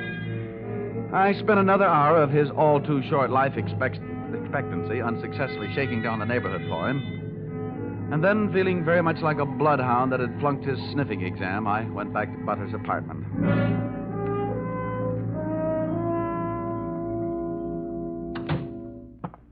No luck, Johnny. Oh, sure, plenty of luck. All bad. Is there anything I can do to help? A kiss for luck. What are you going to do? Nothing. Just a little phone call.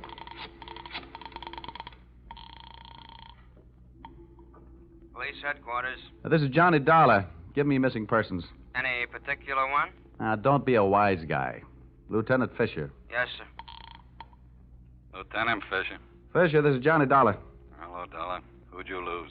One man, my mind, and if I'm not careful, my professional reputation. The guy's name is Brooks, Milford III. Got anything on him? Hold on. All right. Oh, don't look at me like that. It wasn't all my fault. Dollar? Yeah? We haven't found him yet, but we think we know where he is. Huh? The Hudson River.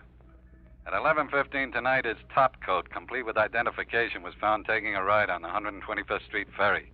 Oh. Anything else? Nothing much. A package of matches was found under the coat, monogram. You don't happen to know anybody whose initials are HH, do you? H.H.? Yeah. There's always Horace Height. Wise. Thanks, Fisher. I'll check back with you later. I'll be here. H.H. Harold Hatcher. What are you mumbling about? Bad news? Looks like about $2 million worth. They found Milford's coat on the 125th Street ferry.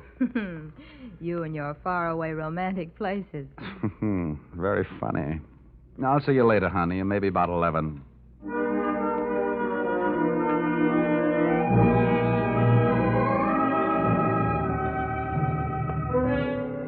Expense account, item 4. Nightclubs. $28. Harold Hatcher's hatchery was in a cellar under a hotel, but the prices were high enough to rate a penthouse. The club was draped in too much satin, its lady customers in too little. The decor was French provincial, the music was Brazilian, and the food was from Dixie. The drinks looked weak and the waiters looked strong. All in all, the joint was a sight for sore eyes, for making them sore. The only pretty thing in the place was a blonde. She came strolling up to my table, her hips unconsciously sending subtle little messages back to the rumba band. She opened her mouth, slid her tongue over her lower lip, and let a few warm, soft words slide out. Looking for someone? Well, you'll do until the real thing comes along. Sit down. Thanks. I won't have a drink. Well, I didn't ask you. My name is Janelle. Janelle? Wow, that's a nice name. I understand you were asking about Mr. Hatcher. Well, I asked if he was in. The waiter said he wasn't. Do you know him? More than somewhat. What do you want to see him about? A mutual friend, Milford Brooks. Uh-huh. I know most of the quiet-clothes boys around here, so you want a cop. You don't look like the type that would be a society friend of the Brooks family, so what are you? I'll ignore that. Is Hatcher around? He might be. Well, then come on. Where's his office? The top of those stairs. Can I expect any trouble getting in? You won't have any trouble. How do you know? Because Harold sent me down here to look you over. Oh. I think you're all right. So, I won myself the good housekeeping seal of approval, huh? Keeping a house with you would meet with my approval. I ran for my life, at a slow walk up the stairs. When I located the door to Hatcher's office, I knocked once and went in. Come on in. Thanks. Oh, I'm Johnny Dollar. I was hired by East Coast underwriters to protect the interest of a kid named Milford Brooks III. Now, what's that supposed to mean to me? You know him, don't you? Well, he isn't exactly one of my boozing buddies. How much money does he owe you? Yeah, we've got him on the books for a few bob. Why? They picked up his topcoat tonight on the 125th Street ferry. He wasn't in it. It might have been suicide, or it might have been a knockover made to look like a suicide. What's your choice? What do you get off asking me about my choice? Where were you between 11 and 11:30 tonight? What's it to you? I thought you might like to rehearse some answers. The law will be asking some questions real soon now. I don't know why I should tell you, but I was driving around in my car getting some air. Oh, now, you'll have to do better than that. They found one of your match folders under Brooks' coat. You're out of your mind. Let me ask you. The kid owed me a couple of $100,000. You think I'm going around knocking off my own assets? Hatcher, I don't know whether you're stupid or bright. Don't worry about it. I know. What about that insurance policy? What insurance policy? Now, look, Hatcher, we're big boys. We both know that changing a beneficiary in an insurance policy is a legal transaction. That means witnesses. That means it isn't secret. What are you talking about? That you and East Coast underwriters and I know all know that Brooks made you the beneficiary in his policy and that you stand to come into $2 million when they fish out his body. I don't know anything about it. Motives don't come much bigger. I'm telling you this is all news to me, and you and nobody else is going to make me move off that story. I feel the same about mine. It doesn't take a genius to know that Brooks didn't love you $2 million worth. There's only one logical reason for his making you the beneficiary. You forced him into it. Who'd believe anything else? Who cares? They'd have to prove it. And, brother, that can't be done. Now, how would you... Yeah. Okay, Rocky, thanks for the news. Take the inspector into the bar and buy him a drink. I'll be right down. Dollar, did you turn me in? They're here, huh? Yeah. No, I didn't turn you in. I'm not a cop. Here, have a cigarette. Thanks. Here's a light. Well, come on. Maybe they just want to sell me some tickets to the policeman's ball. For a guy in a hot spot, Hatcher was certainly a cool customer. I followed him out of the office, down the stairs, and back into the club. Janelle was sitting there right where I'd left her. And I thought to myself, now there's a gal who should never sit down. She looks so pretty standing up. Janelle, buy Mr. Dollar a drink. I have to go play 20 questions with some fellas in the bar. Sure, baby. Anything you say. Anything. I'll see you, Dollar. Yeah. How'd you make out? Well, you can never tell about a guy like that. He's a smart boy, strong, silent type. Wouldn't talk, huh? A real close-mouth act. About what? Oh, just a little doodad. $2 million life insurance policy. Wait a minute. That young Brooks kid? That's right. I knew it. Tried to tell him he'd get into trouble, but he wouldn't listen to me. Oh, you knew about it, huh? I suppose you also know what was behind it. Sure, Milford owed him some money. A lot of money. It's in writing. What kind of writing? The personal note that Brooks was going to get back if he made Harold beneficiary. Well, where is this note? Do I look like the kind of girl who'd put the finger on her boyfriend? You look like the kind of girl who'd do anything if she wanted to. Thanks. I'll give you a slight hint. It's in his office. You'll find it in the inside pocket of one of his suits in the wardrobe. What are you waiting for? I'll watch. What are you waiting for? I'll watch the bar. Nothing, sweetheart. Nothing at all.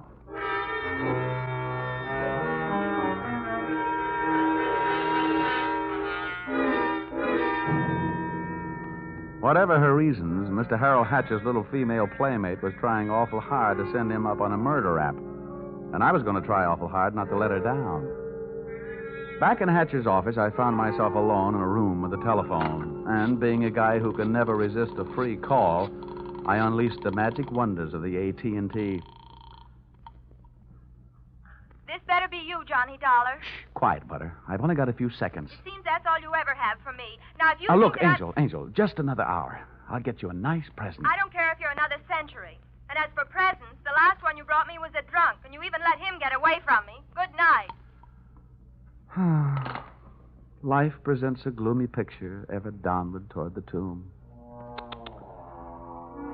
Having wasted those few precious moments of an already misspent youth, I decided I'd better get on my pony before Mr. Hatcher showed up. I found Milford Brooks' personal note in one of Hatcher's suits, all right. As a matter of fact, I found something in all his suits. A great big glimmer of light. Expense account, item 5. Taxi fare, $10. I left the office in a hurry, Janelle at her table and Hatcher at his bar. I got out of the club and into a taxi parked a half block down the street. There, I waited until my favorite suspect left the hatchery and piled into another cab, and off we went.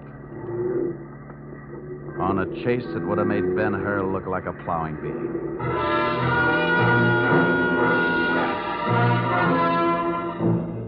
We skittered over to Lexington and headed uptown. At 72nd, the cab turned right and pulled to a stop. My driver was on his toes, and his toes were on his brake. We stopped, too, half a block behind. You want I should wait, huh? No, here you are. Keep the change. Hey, thanks.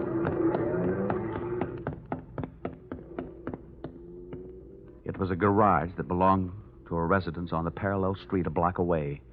The living quarters upstairs were dark enough to look interesting. I indulged in a bit of genteel breaking and entering. Entering that old barn didn't take much breaking.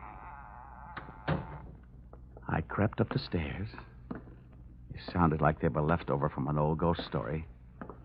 And so did the first voice I heard when I stopped halfway up.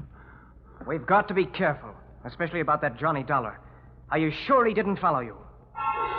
That voice sounded awfully dry to be coming from a guy who supposedly had spent most of the night snoozing in the bottom of the Hudson River. It was Milford Brooks III. Get up on your feet, Brooks. Well, now, wait a minute. I started this thing slugging you, and I might as well finish it the same way. Leave him alone, you. Now, pull in the claws, Angel. And sit on his lap. You hard-footed. I'll kill you. Get off of me. Huh? I should have known better than to get mixed up with a low-class female like you. Why, you punk. Now, hold it. We've pushed the lady around enough, Brooks. Tell me to be careful, will you? Why didn't you think of that before you led him here? Wipe your nose, little boy. Now, don't you go getting fat-headed, gorgeous. Neither one of you are exactly what I'd call masterminds.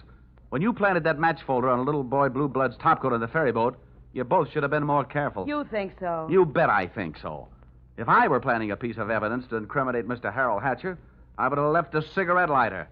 I found one in the pocket of every suit he owns back there in his closet in the club. It wasn't hard to figure out that guy never carries a book of matches. What do you want? I'm only interested in one thing. Saving the insurance company $2 million. And, Buster, I think you've done it for me. This is insurance fraud. It has been ever since you put on that fake suicide attempt. Trying to extort $500,000 out of the company. Dollar, wait a minute. Ah, come on. We're leaving. You heard him, Dollar. Harold. Hatcher. He said, wait a minute. He wants to talk. Yeah, everybody wants to get in on the act. How did you get here? When the police in this town think maybe a guy's jumped off a ferry boat and nobody's seen him do it, they check the counters on the turnstiles at each end.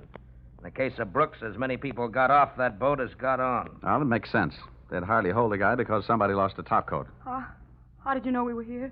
You know me, baby. You never go anyplace I don't know about. Okay, Brooks, you felt like talking. Now I feel like listening. Get it up.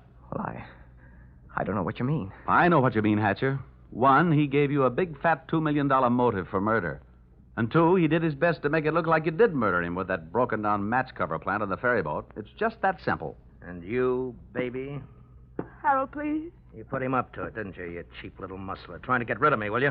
No, Harold. Now, calm down, Hatcher. You don't need any gun around here. They're tame. Well, maybe I'm not. Since so many people have gone to so much trouble to hand me a nice, easy way to make $2 million, maybe I'll just go ahead and make it. I'll show these amateurs how these things are really done. Come on, Brooks. How'd you like to go for a nice, cool, half a ferry boat ride? No, Hatcher. No. Look, it's her fault. I'll give you anything you want. You're wrong, sonny boy. You're going to give me everything. No. No. You can't. Let me out of here! Brooks bolted for the door. Hatcher snapped a shot at him. And I hit Hatcher with a do-or-die tackle from behind. The gun flew out of his hand. No, you don't. I beat him to it and swung it straight into his skull.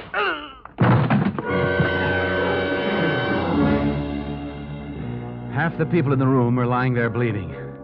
Brooks from gunshot, Hatcher from gun butt. Janelle and I stood there panting. But believe me, not for each other. We stood that way until the police arrived.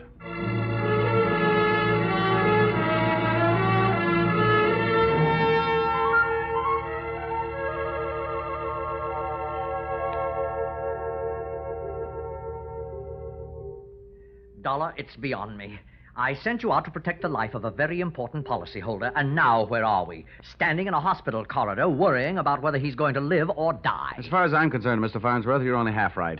I'm just standing in a hospital corridor. Oh, Dollar, you're heartless. Well, if you'd been bitten where he bit me, you wouldn't care if he lived or died either. I'm getting out of here. Well, where are you going? It'll be explained in my expense account under miscellaneous expense. Oh, don't fall over when you come to an item for $318. $318? For what? Not for what, Farnsworth? For whom?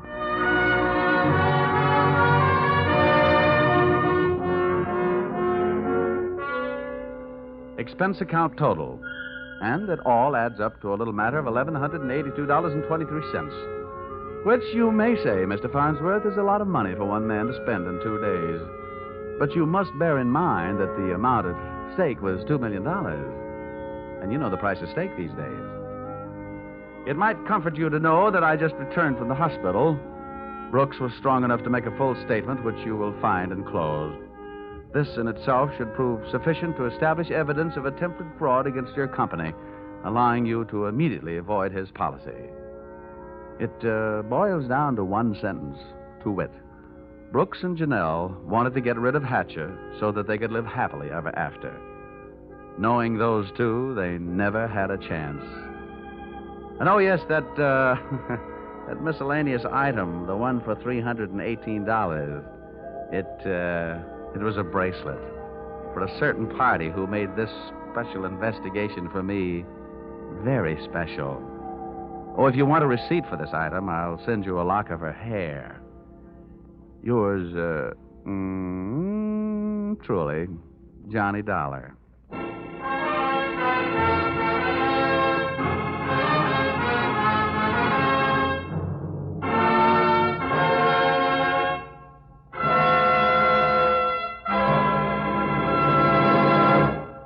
So, with the final signature on his expense account, Dick Powell as Johnny Dollar has just closed the books on his first adventure in this new CBS series. The script for tonight's broadcast was written by Paul Dudley and Gil Dowd, and the music was created and conducted by Dick Arant. The entire production was under the direction of Tony Leader.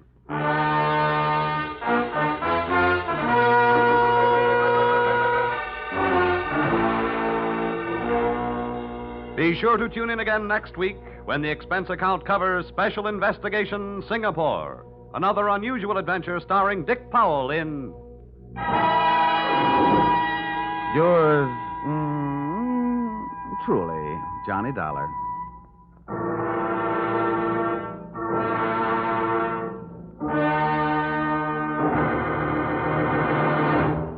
This is CBS, the Columbia Broadcasting System.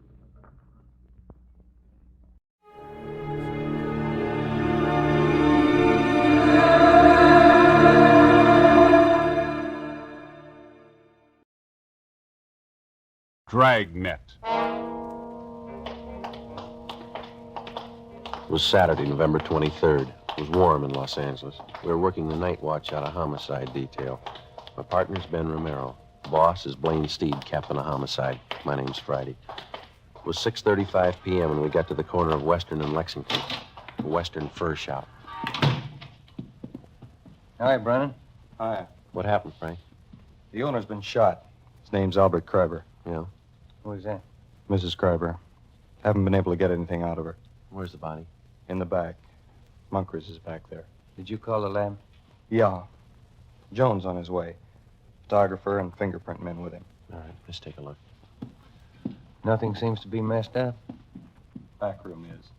It was a small shop. A couple of fur coats on dummies on one side of the store, and on the other, a tall glass case holding about 15 more. Mrs. Kreiber sat on a straight-back chair staring at the floor. We went through the curtains into the back room of the store. Sprawled out on the floor at the far end of the room was the body of a man. He had a fur coat gripped in one hand. Sergeant Moncrief from Hollywood Division was standing by. What do you figure, Ma? Looks like a couple of hours. Did you call the coroner? Yeah. How long you been here, Monk? Just a couple of minutes. You think Miss Kreiber moved anything here? I don't think so. She was sitting in that chair when we got here. I don't think she's moved except to call in. Did she put in a call? Yeah. Empty shells there on the floor. You got a pencil? Yeah. Yeah, 32. Yeah. You think robbery? I don't know. Let's talk to the wife. Wait a minute. Bottle here. Yeah, Sierra Valley Wine Company. World's finest muscatel. 27 cents a pint. Nobody touched this, did they? No, well, I've been here. No. Okay, let's get out front. Anything in the customer files running? Not so far. You tried to talk to Miss Kreiber again? No, pretty bad. Well, let's give it a try. Miss Kreiber? I'm Sergeant Friday. This is Sergeant Romero. We'd like to talk to you if we could. We know how you must feel, but there are a few questions that we have to ask you. Did you telephone the police? We have to know how it happened, Miss Kreiber. Miss Kreiber? Can you tell us what happened? Who is it? What do you want? We're police officers. Oh, Albert. Albert's dead. Albert! Albert! Someone call the police? Miss Kreiber, we are the police. My husband's been murdered. He's dead. Albert. We better leave her.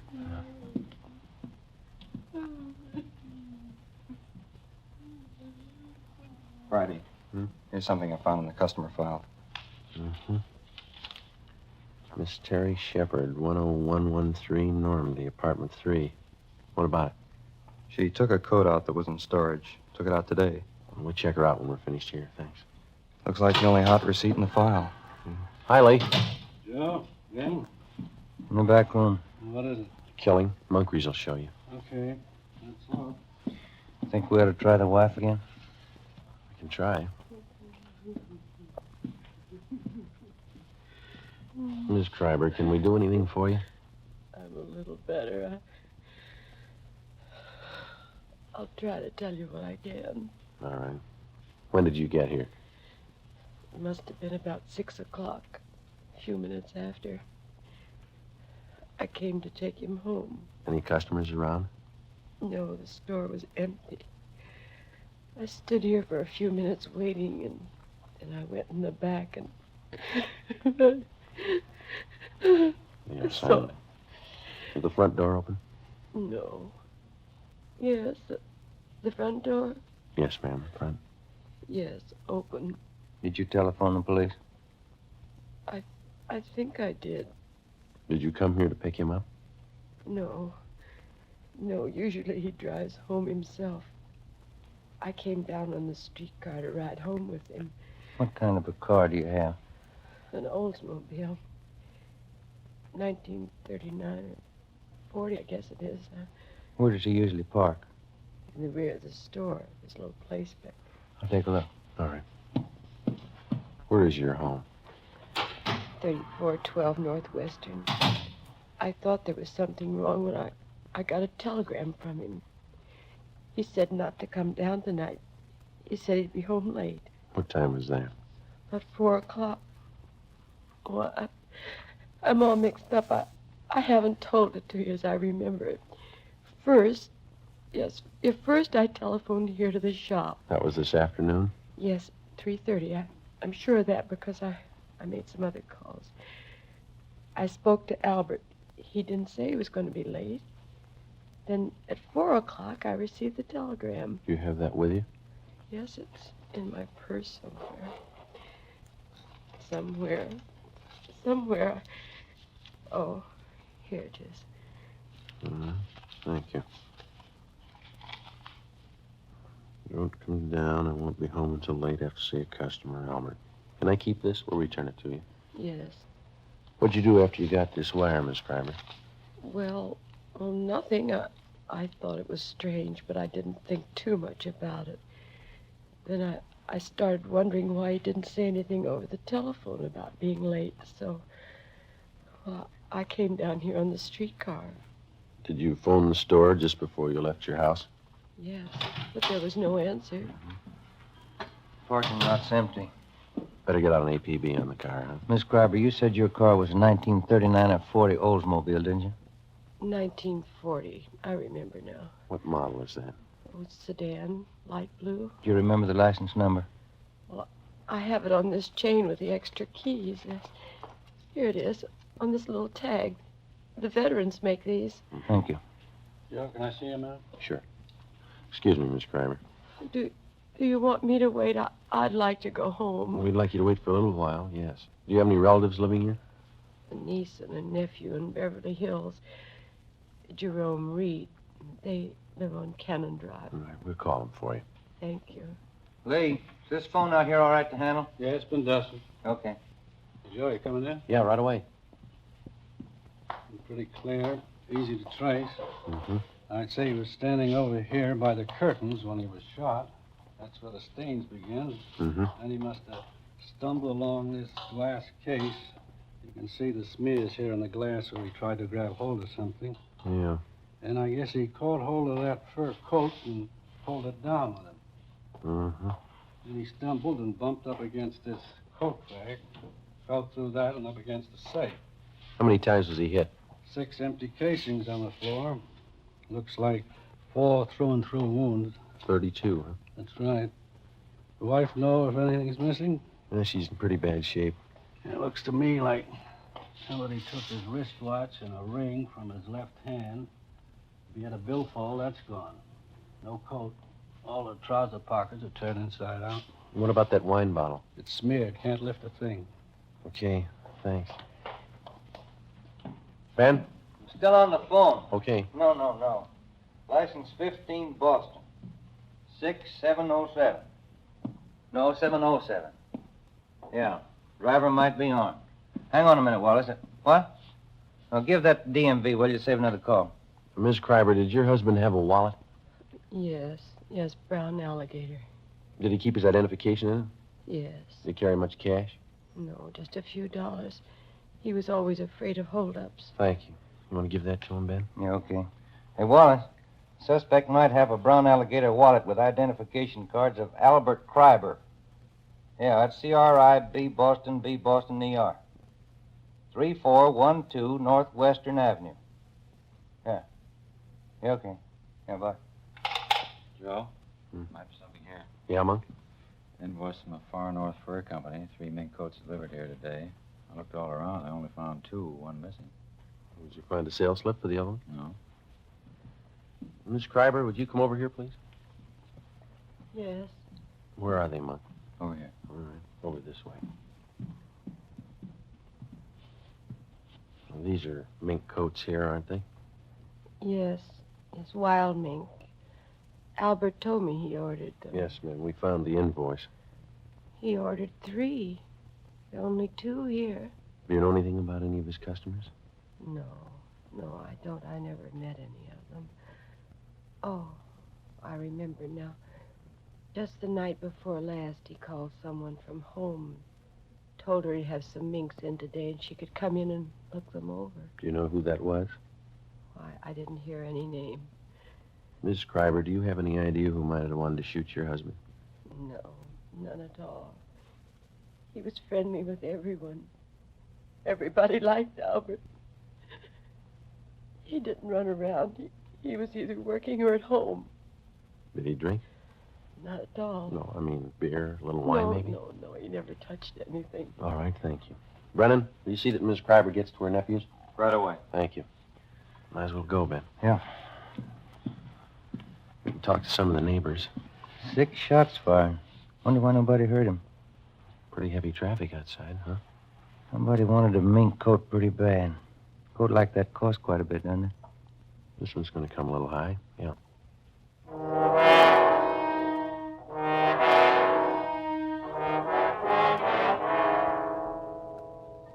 "7:05 p.m. Most of the stores along the street were closed, but a small shoe repair shop across the street was open, so we went over there.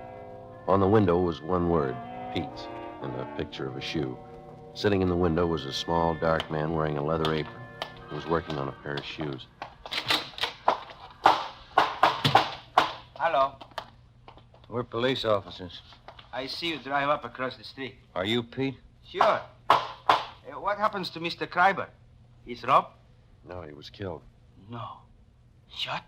I do not hear anything. Have you been sitting in your window all afternoon? Oh, most all the time. You see, I have machinery here. I advertise that way. People watch me. Mm-hmm. Do you remember seeing anybody going into Mr. Kreiber's this afternoon? 2, 3 long black cars. Uh-huh. Anybody else? Some. Were they women? Officer, they are all women. I see. Did any of them walk out with a new fur coat? They're all done. I do not see all of them, I guess, but I see 2. Can you describe them? One beautiful young girl, tall, red hair. She walk out with big package. What time was that? 3, 4 o'clock. The second woman is about the same time. Funny thing. I do not see the bottle, but Benny from liquor store on corner tell me the second one, the blonde. She buys bottle wine. Did he tell you what kind? No. Reason I remember, I laugh when he tell me. I go over to Benny's for a can of beer. He tells me she buys cheap wine, walks out of Kreiber's with new fur coat. Me, I spend $5 for good wine, and my wife has no fur coat. How old was this blonde? How was she dressed? She's maybe 25. Young, you know, not too young, but young. She has on slacks, gray. Mm-hmm. What kind of a fur coat was she wearing when she came out? Mink. Look from here like mink. I see. Did you notice where she went? The blonde, the gray slacks, mink coat. Yes, turned the corner onto Lexington and she went up the street. Did you see Mr. Kreiber's car drive away? No, he parked in back. I don't see him come in. I don't see him come out. All right. Thanks a lot, Pete. Mm-hmm. You know, officer, that blonde, something wrong there. How do you mean? Well, she has got fur coat, but she drinks wrong wine. I don't understand. Why do you say that? $5,000 coat, 27-cent wine. 7:45 p.m. Ben and I questioned Benny Davis at the Safety Liquor Store. He remembered the blonde and said she bought a bottle of Sierra Valley Muscatel from him between 2:30 and 3 o'clock that afternoon. He'd never seen her before. We contacted communications and gave a description of the blonde to supplement the All Points bulletin. Then we started checking Western Union offices to find out where Mrs. Kreiber's telegram had been sent from. We finally traced it to the office at Normandy and Hollywood Boulevard. The operator who sent the telegram to Mrs. Kreiber also remembered receiving the call. She told us that the person who phoned in the message was a woman. The time, 3:22 p.m. We asked her to put a tracer on it and told her we'd check back. 8:24 p.m.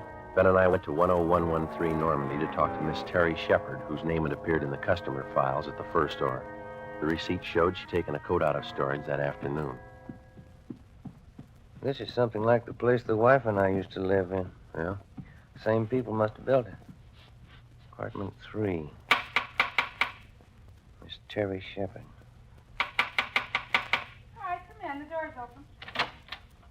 Find yourself a seat, Fred. I'll be in a minute. Police officers, Miss Shepard.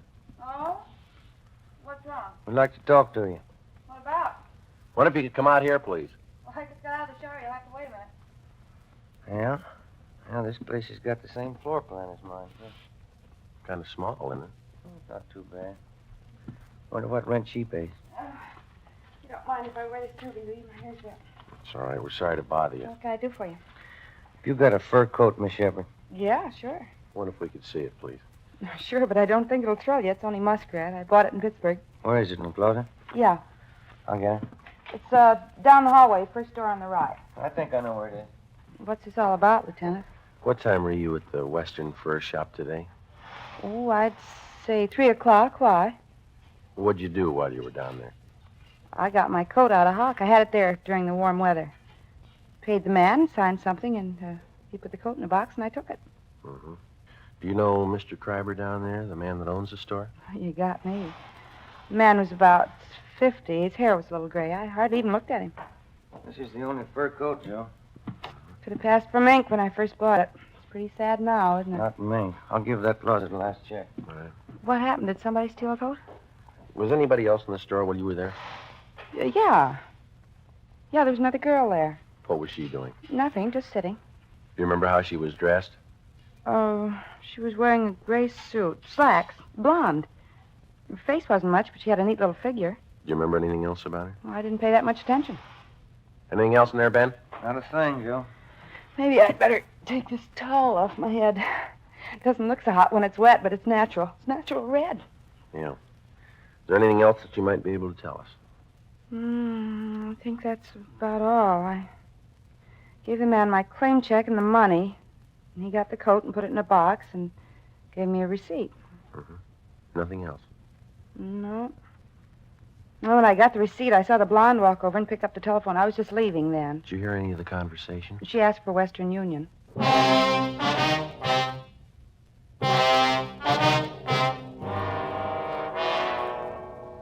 Sunday, November 24th, 9 a.m. Ben and I contacted the owners of all the shops in the vicinity, but none of them saw or heard anything at the time of the shooting. Officers Brennan and Moncrief interviewed all the regular customers of Albert Kreiber's fur shop. Only 3 had been in the store on Saturday, but none of them had noticed anything wrong. 11:35 a.m. We spoke to Mrs. Kreiber again, but she could add nothing to her story. Her niece and nephew had been to a football game at the Coliseum in the afternoon and knew nothing had happened until they were telephoned by Officer Brennan. 2:55 p.m. We spoke to all the tenants of the apartment house at 5513 Lexington, which is in the rear of the fur shop. None of them had been home, but the owner told us that he had some men working on the roof of the apartment house at the time of the murder. Through the owner of the Durable Roof Company, we traced the 2 men who had been working on the roof, and they told us that about 4 o'clock they had seen a blonde in gray slacks enter the parking space in the rear of Kreiber's fur store. They whistled at her, but she paid no attention to them. She got into an Oldsmobile and drove east on Lexington. 7 p.m. We checked in at the office and got word that Albert Kreiber's car had been located in a parking lot at Vermont and 8th. We drove down to the location and talked to the parking lot attendant. Well, the car must have come in sometime last night. It probably came in the back way, because I don't remember it coming in, and it doesn't have our lot tag on it. Did you work all last night? No, I finished at midnight and started at 10 this morning. I kept waiting for somebody to claim this thing, and after supper, I figured it might be stolen, so I phoned the police. It's been sitting here all that time. Are there any keys in it? No, sir. There weren't last night either. Have you ever seen this particular car before? No, sir. Have you ever seen a blonde woman about 25 wearing gray slacks? You mean hanging around here? Yeah, or in the neighborhood. Yeah, but not today or yesterday. You remember one? Well, yes, sir. Does she drink a lot? Maybe. Well, there's one that hangs out in these bars around here. Once in a while, she comes in the lot, but not lately. When'd you see her last? Oh, a couple of weeks ago. Was she with anyone? Yeah, but I don't remember him. I've seen her with a lot of different guys. Does she hang around with anybody in particular? Yeah, her husband.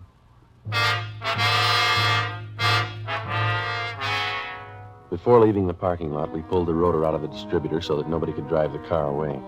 8:12 p.m. We called homicide and asked for more men to canvass the bars in the neighborhood. Ben and I staked out on the car. We sat in our car. It was the bars in the neighborhood. Ben and I staked out on the car. We sat in our car across the street from the parking lot until midnight. Nobody showed up to claim the car. The streets were almost empty. Our only chance was that the blonde lived in the neighborhood or was in a bar and would sooner or later try to claim the car. 1:53 a.m. What rent do you suppose that Shepherd girl pays? You got me. 75? I don't know. I bet I pay more than she does. Is that Moncrief's? Yeah. Hi, Monk. Hi. Let's take a look up the street. See that couple? Where? Coming this way. Blonde, gray slacks, fur coat. She's pretty drunk. Where'd you spot her? Turned the corner from Olympic. They've been looking in parking lots. Monk, there's a rear entrance to this lot off the alley. Do you want to cover that? Yeah. Thank you. You see him all right? That's it. Where'd they walk under that light? Yeah. Pretty drunk. Looks like the same kind of coat, isn't it? Yeah. They're stopping. Looking for another parking lot, I guess. Sierra Valley Wine, world's finest muscatel. And going into the parking lot. She's not carrying a purse. Those coats don't have pockets big enough for a .32 automatic. That stuff sure gets people. All right, let's go. getting in Kreiber's car. Look, we can't even find the door. She's helping us. Down the window, can't you? You take the other side of the car, will you? Yeah. Stop pushing me.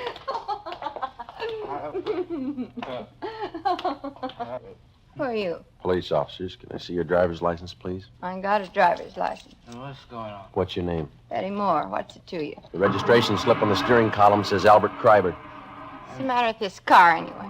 Who's Albert Kreiber? Oh, I know who he is. Best guy here. Who is this man? Huh? What you say? He's a friend. That satisfy you? Yeah, I'm a friend. What's the matter with this thing? Take a look in the glove compartment, Ben. Okay. Come on, honey, let's get going, huh? Yeah. It's locked. What do you want in there for? Let me have those keys. Hey, Here you are, Ben. How about going home? there's nothing in there. Let's go.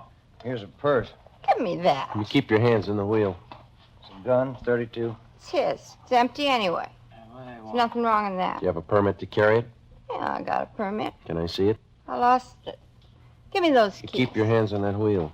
Here's a wallet, identification cards, Albert Kreiber. Where'd you get these? I don't know. A man's watch, Albert Kreiber engraved on the back. Who's Albert I Kreiber? don't know, I told you. All right, let's get out of the car. Hey, let me push it. Why didn't that car start? All right, come on. Stand up. You get over there. Where'd you get the fur coat? I bought it. Where? I don't know. Joe, look at her slacks. Wine stains. I spilled wine on them. What kind of wine? Muscatel. Muscatel isn't a red wine, it's a white wine. Who's Albert Kreiber? I don't know. This is his wallet. This is his car. Where'd you get him? I don't know. I don't know. This the gun you shot him with? This the gun you shot him with?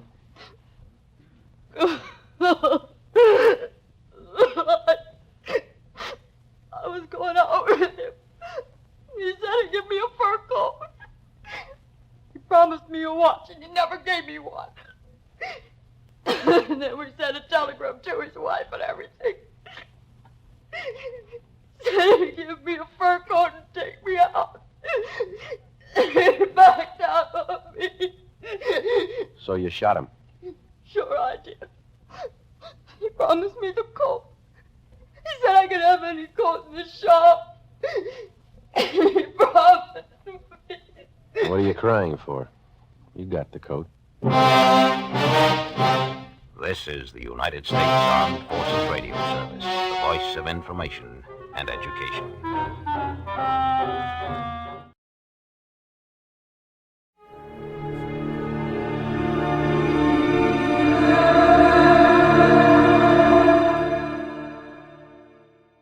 Time now for Edmund O'Brien as Johnny Dollar.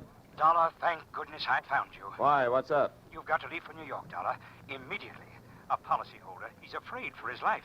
Here we go again. Who's he afraid of? Well, he wouldn't say over the telephone. All I know is, to us, he's worth $100,000 alive. Well, that makes it simple. He must be afraid of somebody to whom he's worth $100,000 dead.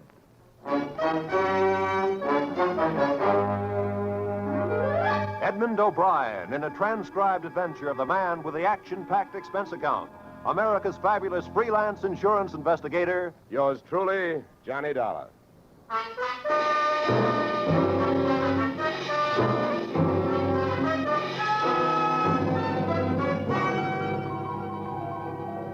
Expense account submitted by Special Investigator Johnny Dollar to Home Office, American Continental Life Insurance Company, Hartford, Connecticut. The following is an accounting of my expenditures fulfilling your assignment as a bodyguard. The body being that of your late policyholder, Robert W. Perry.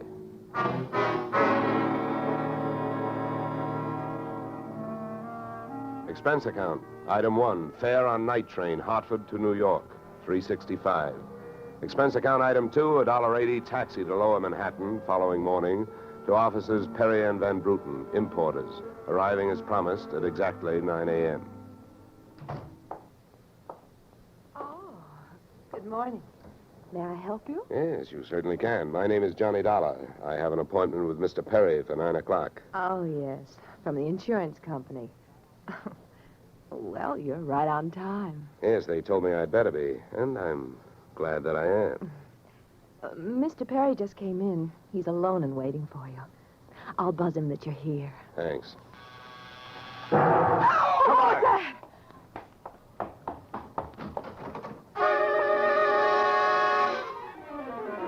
left of your policyholder, Mr. Perry, was just sliding out of a swivel chair as I hit the room. The top of his desk had erupted, and splinters of mahogany pointed their sharp fingers upward through lazy circles of smoke swirling toward the ceiling. The buzzer from his secretary's desk had been rigged to a booby trap. Oh, no.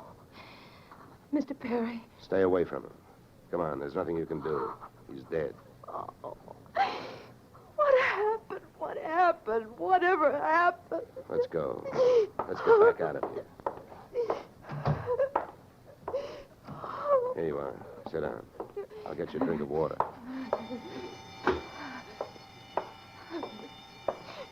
Come on, drink this.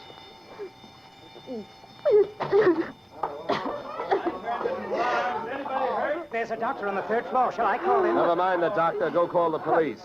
Nobody gets in here till they arrive. Now, the rest of you, go on, run along, beat it, will you? And have the building superintendent turn off that alarm. Okay, miss. Now, take it easy. It was all so sudden. What happened? Well, that's not hard to figure out. Somebody wanted to give your boss, Mr. Perry, a shortcut through life. So whoever it was figured out that a secretary would never buzz a boss unless he was at his desk. They rigged up a bomb somewhere in his desk that would go off when you buzzed him. Oh, then I killed him. Now, wait a minute, will you? Wait a minute. Don't go hysterical on me. There's excitement enough, and there'll be more when the police get here, so you keep cool. But I did it. You saw me do it. Look, honey, the way you put it, I killed him by coming in here and giving you my name so you would buzz him. And I was here to protect him. So drop it, will you? I'm sorry. Now tell me, what about yesterday? Was Perry here? Yes, all day. What time was it when you last used the buzzer? Oh, right up to the last minute, about 5:30. Who left the office first? Oh, Mr. Perry, he always leaves first. I lock up. From the looks of things, you should have used more locks last night. Somebody got in here to do some wiring.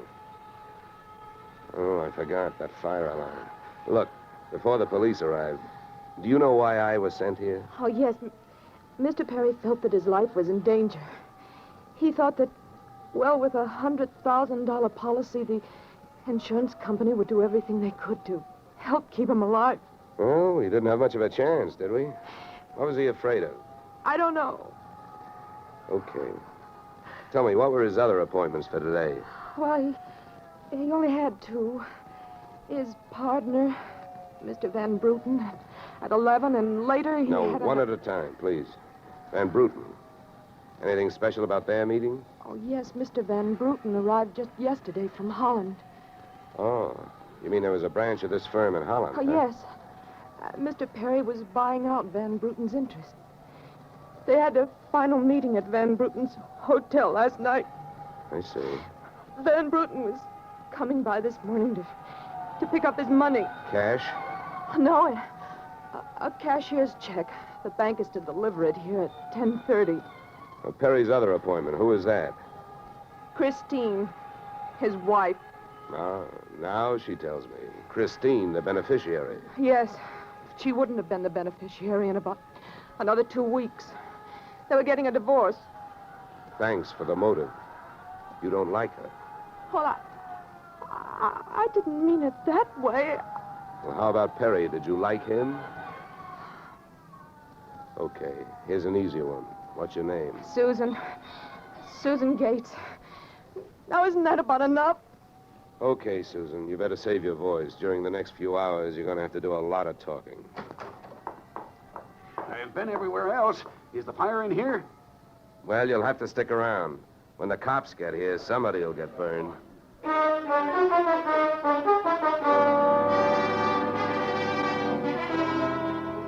The firemen should have stuck around because the cops arrived in a blaze of glory. It was a very high-class investigation, 2 lieutenants.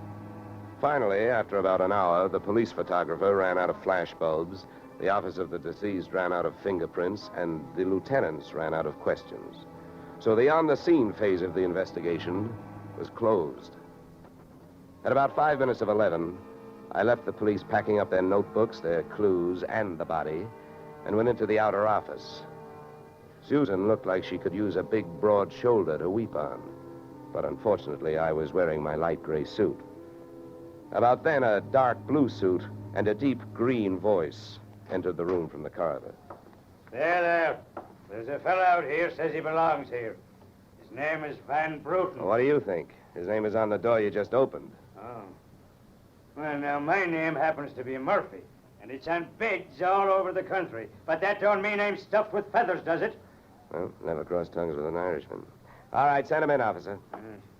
All right, you can go in.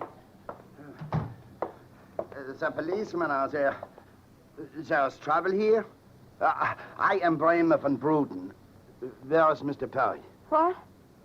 He is waiting for me, no? No. But my appointment... He's not keeping any. He's dead. Dead? This is not possible. Last night I saw him. He was well. What happened? He was hit by a buzz bomb. A buzz bomb? Oh, please. You mean there was foul play? Yes, it was very foul. Oh, please. I may sit down. My first visit in all these years since before the war. It was to be so happy. But now tragedy like this. He was a good man, a good partner. I understand that as of last night, you were no longer partners. Yeah. I am glad you mentioned that. I realize, of course, that it is indelicate to speak of such things as money at a time like this, but that is why I am here, to receive my payment. Just because Perry got his, there's no reason for you not getting yours, huh? Oh, but you misunderstand me. I am deeply grieved, but, well, since the transaction was consummated, what is there to do? A delay would be a needless waste of money. I have already paid for passage back to Antwerp tomorrow. Your check is here, Mr. Van Bruten. Oh. Here you are. Thank you. In all of my years of business, this is indeed the saddest moment. Yeah. Well, if I didn't have some work to do, I'd sit down with you, and we'd all have a good cry.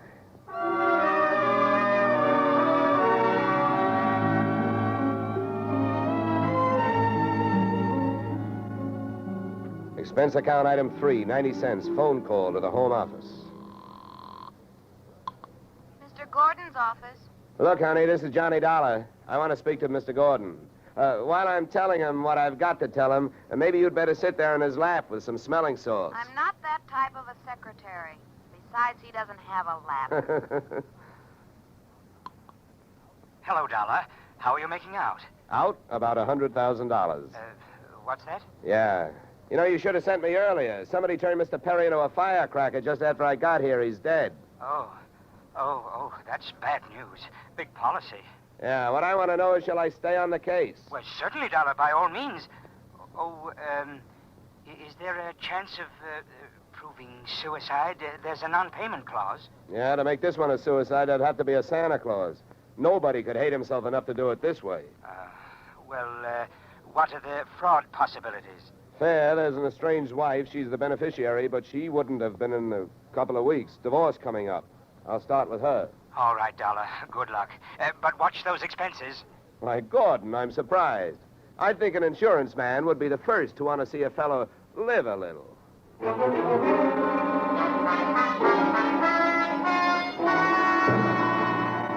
Christine Perry's apartment was on Sutton Place overlooking the East River.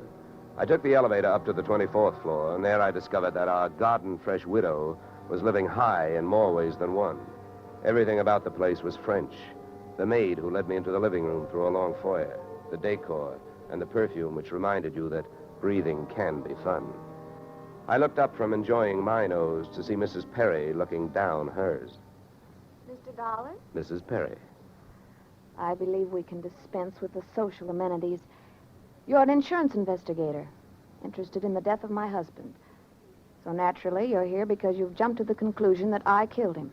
You're the one that's jumping to conclusions, lady. And careful you don't break your leg. What do you want? The policy's in order. Premiums are fully paid. You know, I'm not quite sure what I want. I know that you've got a great motive. So far, the only motive I've found. You haven't had much time to look, have you? Check. This is my first stop. Maybe you can help me. Do you know anyone who would be happier with your husband out of the way? I know very little about my husband's friends.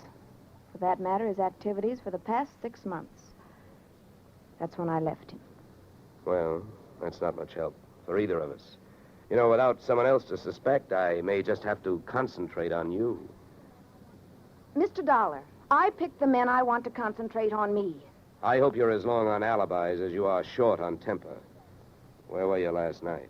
With a friend, Al Donovan. For a while, the same place my husband was. And I have witnesses to prove who was with him. Anybody at the Clover Club can tell you. Save me a trip. I can't afford the prices they get over there. Certainly. A pleasure. My husband was with his beautiful little secretary, Susan Gates. Well, I wouldn't be more surprised if your late husband walked through that door and said... All right, mister, that's enough. Al! Yeah. How much did you hear? I'm a big guy, baby, 6'4". I've got big ears to match. Al, please. Would this be Mr. Donovan, your companion of last evening? I'm getting you out of here, Christine. Al, you don't know what you're saying. You lie to me. How can I help you if you lie to me? You call me stupid. The way you're playing this, you'll alibi yourself right into a cell. Now, I'm getting you out of What are here. you doing to me, Al? You're crazy. Come on. She's right. You are stupid, Donovan. She was doing just fine till you dropped in. Mister, you've been asking a lot of questions. Now I'm going to give you one answer. All right, Christine. So much for the wise guy. Now, about you and your alibi. You wasn't with me at the Clover Club last night. And if it's so easy to prove that your husband was there with his secretary, who were you there with? Remember, baby, you told me you were going to be with your husband. When Al measured me for that swing, I measured my chances with him. To me, he looked like one of those corporate assets of Murder Incorporated. So I rolled with the punch and kept my eyes closed and ears open. What I heard was Christine's alibi flying out the window, Mr. Donovan giving her a few loving cuffs, and finally, the pair of them flying out the door. Just then, the noon whistle blew somewhere in New York, and I decided to allow myself the luxury of 1 full minute for lunch. In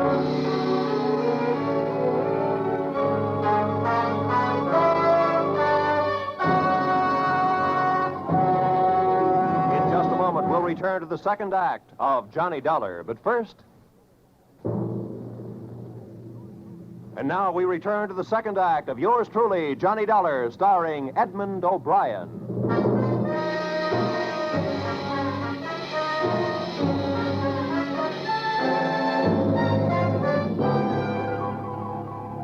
I spent the minute I took out for lunch eating a handful of Mrs. Perry's bonbons on the run.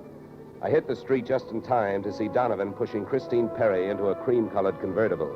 When they got rolling, I piled into an even yellower vehicle with a meter on it and started off crosstown playing tag through traffic. At 57th and Broadway, things got complicated. My cab was 3 cars behind them when a red light flashed them to a stop. Then the door of their car flew open, Christine dashed out across the street and melted into the river of humanity flowing down into the subway. Since Al Donovan didn't follow her, I followed him. When he finally pulled to a stop, he took 2 chances. He parked in a no-parking zone and walked straight into the building beside it, a police station.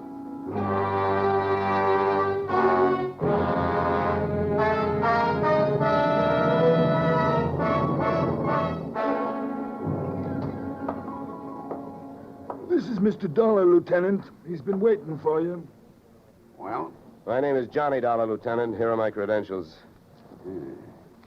Insurance, huh? Yeah, the Perry murder in particular. You've come to the right place, Dollar. A man named Donovan just walked in here and made a full confession.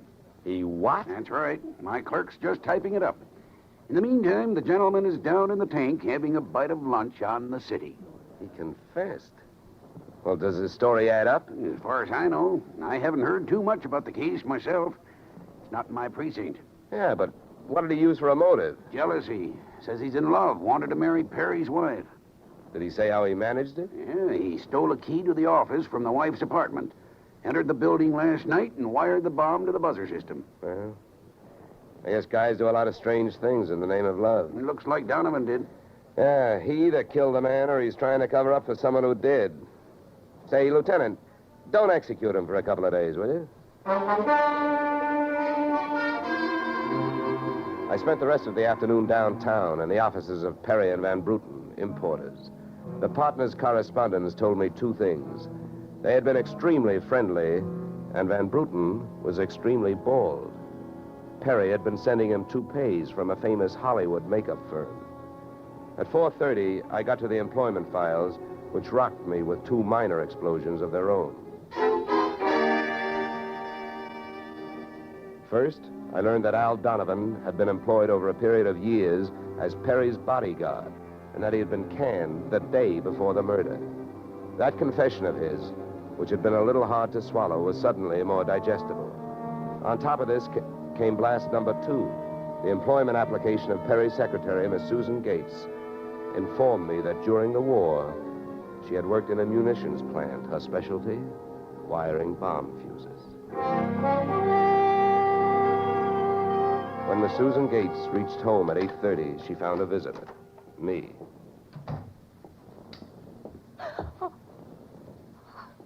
How did you get in here? Professional secret. Oh, you scared me.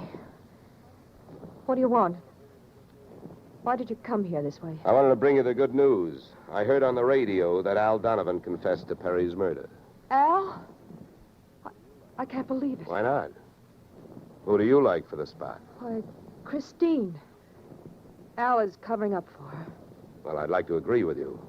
If it turns out that Christine wound up her husband's life with a bang, the company that hired me saves $100,000.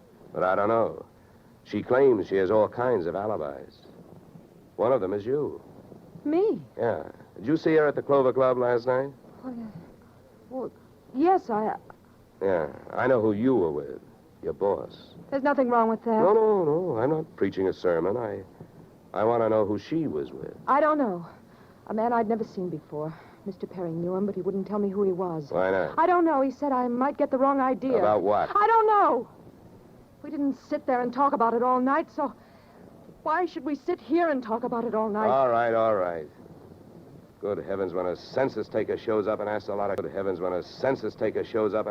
questions, people answer them.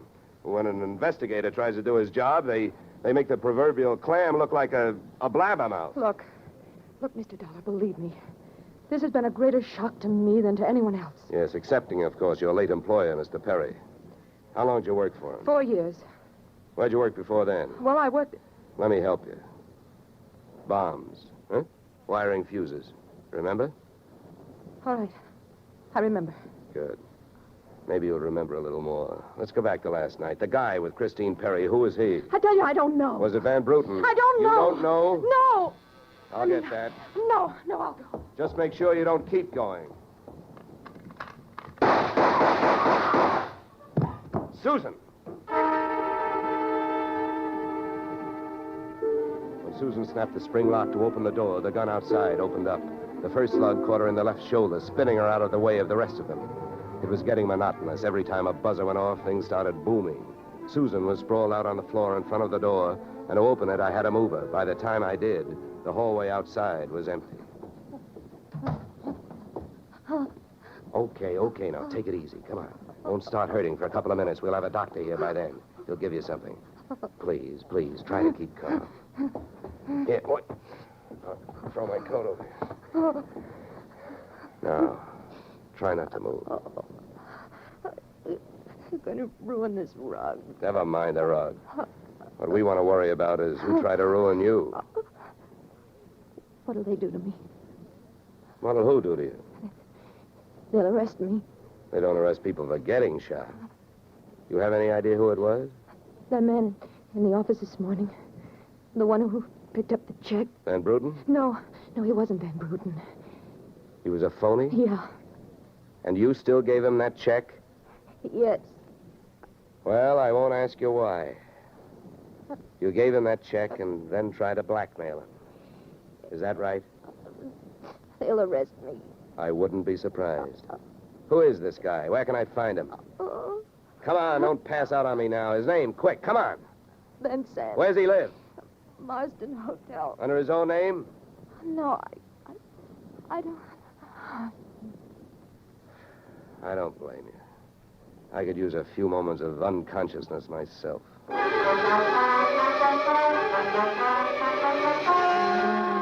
Marsden Hotel didn't have a Dutch name on the register.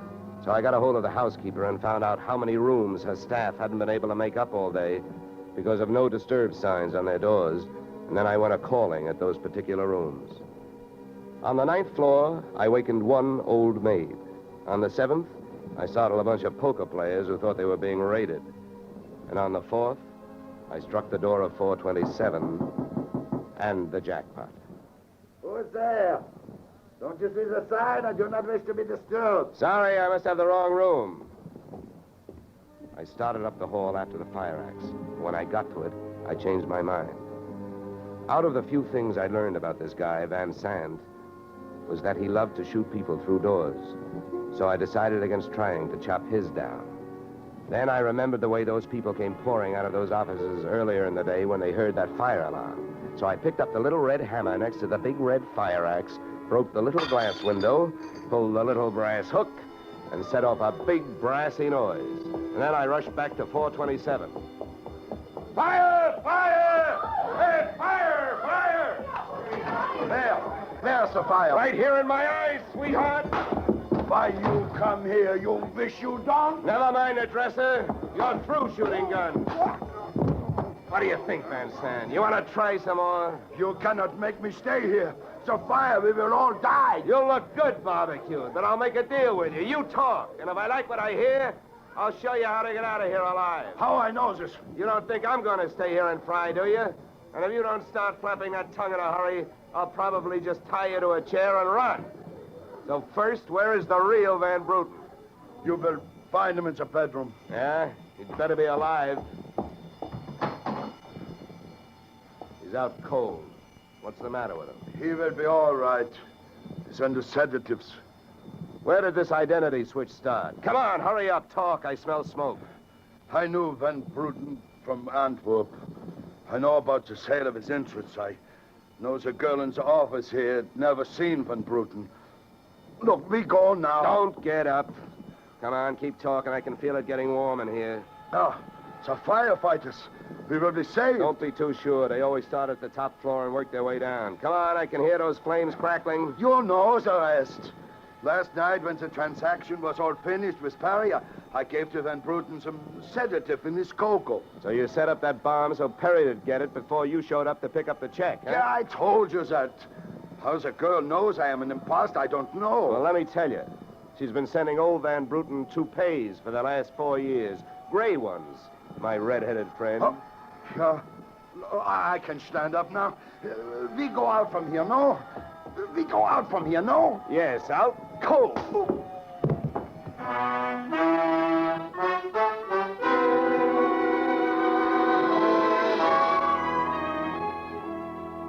Expense account, item 4, $1.40. Night letter informing you that American Continental would have to meet payment of claim to Mrs. Christine Perry, innocent widow of the insured. The only thing she was guilty of was trying to stay on the right side of a hot-tempered boyfriend. She lied about who she was with at the Clover Club, not to fix herself an alibi, but to keep Al Donovan from learning that she'd been out with another man. That man being the real Mr. Van Bruten, who had only taken her out to try to talk her into reconciling with his friend, her husband. Expense account item 5, $100. Fine for turning in a false alarm, which, since you're paying it with me, is just fine. Expense account total, $463. Yours, truly, Johnny Dollar.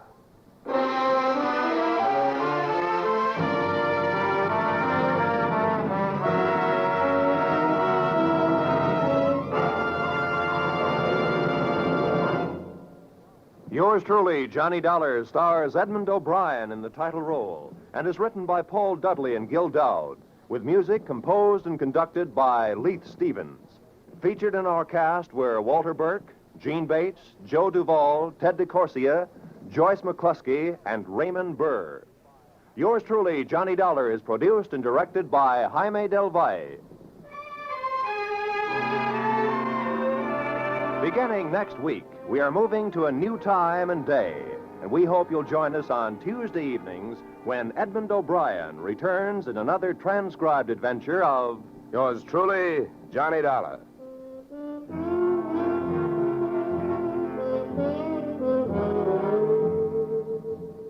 Yoo-hoo, Mrs. Bloom. Molly Goldberg's famous invitation to fun in the Bronx now echoes across the country each Saturday night on CBS. It's the same fine brand of comedy mixed with a tear now and then that's made Molly and her whole family, Jake, Sammy, Rosalie, and the others, favorites for many years. CBS invites you to hear the Goldbergs on most of these same CBS stations this Saturday and every Saturday. This is Roy Rowan speaking.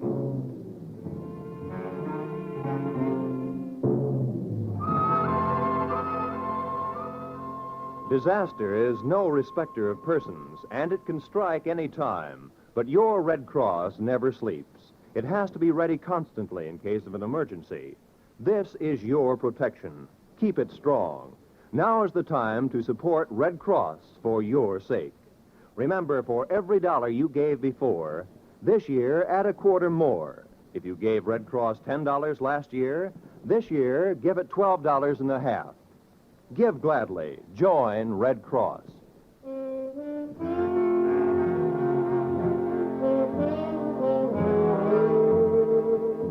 This is CBS, where yours truly, Johnny Dollar, meets adventure next Tuesday night, the Columbia Broadcasting System.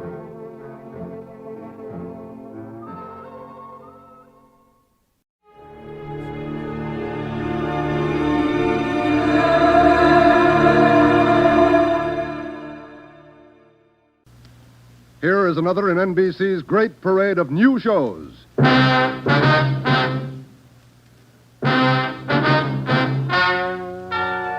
Ladies and gentlemen, the story you are about to hear is true. Only the names have been changed to protect the innocent. NBC brings you Dragnet.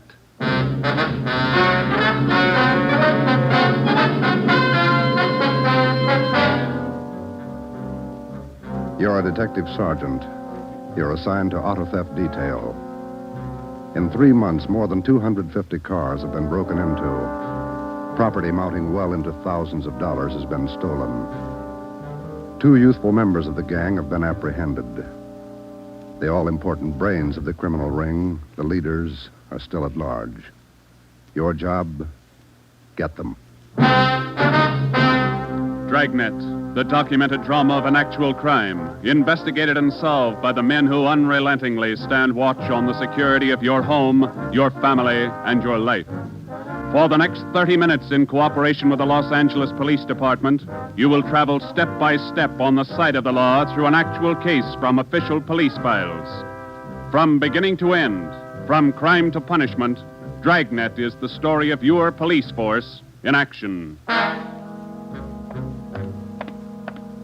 It was Monday, March 2nd. It was cold in Los Angeles. We were working the night shift out of auto theft. My partner's Ben Romero. The boss is Ed Backstrand, chief of detectives. My name's Friday. I was on the way back from the interrogation room, and it was 10:58 p.m. when I got to room 26, chief of detectives' office. Real tough kids, aren't they? Yeah, they won't admit a thing. Now, sit down. Thanks. When'd you pick him up? About 8:30 tonight in the parking lot behind the Star Theater out on Sunset. He was lifting the radio out of a 48 convertible. He's had lots of experience. The report says you picked up a 19-year-old girl with him. She was waiting for the guy in a parked car across the street from the theater. Car was full of loot. The first real break we've had on those auto burglaries in 3 months, and it's no good to us. Neither one of them will talk. They won't even admit they know each other. You run makes on them? Just did. We've been questioning the boy for an hour, getting nowhere. What's his name again? Freeman, Stanley Freeman. Oh, yeah. Age 20. Address? Butte, Montana. Down here for a vacation. He doesn't lie very well, Ed. He's never been to Butte, Montana in his life. Knows less about the town than I do. Well, get to him. Right, Ed. Where'd you put the girl? We had a policewoman take her to our office. We can talk to her when we finish with the boy. Well, what's her story? Hasn't any. She won't even open her mouth. 19 years old, probably needs a good spanking. Now get him to talk. Right.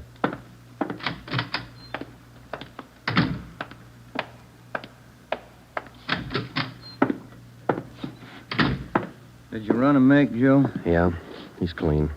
Get wise, huh, Flatfoot? Look, you're in a bad spot, son. That kind of talk isn't going to help. Says you. We caught you red-handed trying to steal a radio that didn't belong to you from a car it didn't belong to you. Is that right? That's enough to send you to San Quentin, boy. You better give us the story.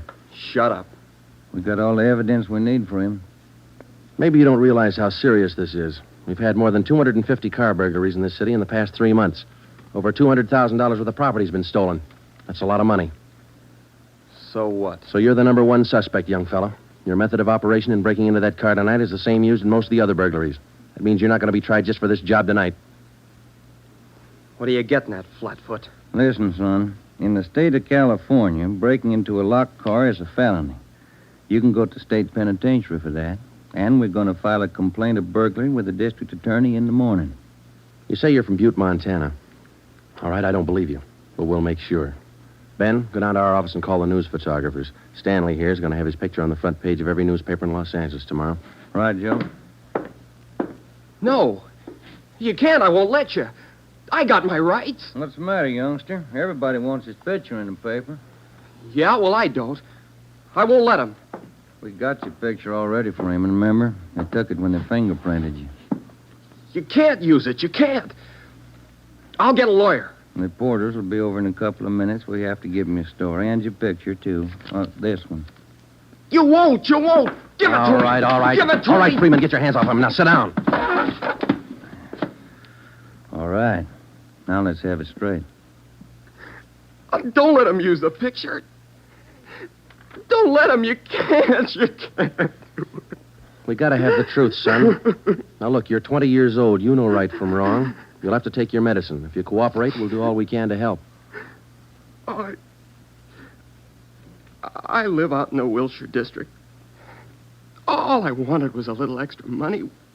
We didn't take much. We didn't think it was so wrong. It was stealing, Freeman. You know that's wrong. Where do you live out there?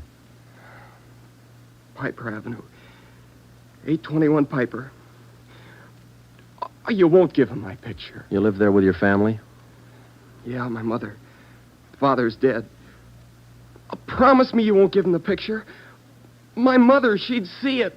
Promise me. You're working with a gang on those auto burglaries. We know that. Now, who are they? Where are they? And what's the setup?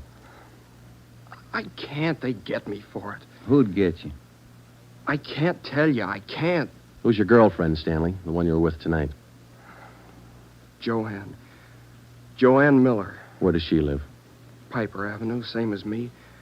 Lives on the same block, 866. Is that her home? She live there with her folks? Yeah. Mother and father. They work. And you got her into this.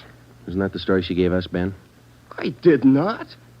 I didn't. It was her. She said a bunch of kids were doing it. It was quick money, something to do at night. She started it. All right, Romero. I'll go see the girl. You stay here with Freeman. All right, Joe. Just stay put in that chair for him.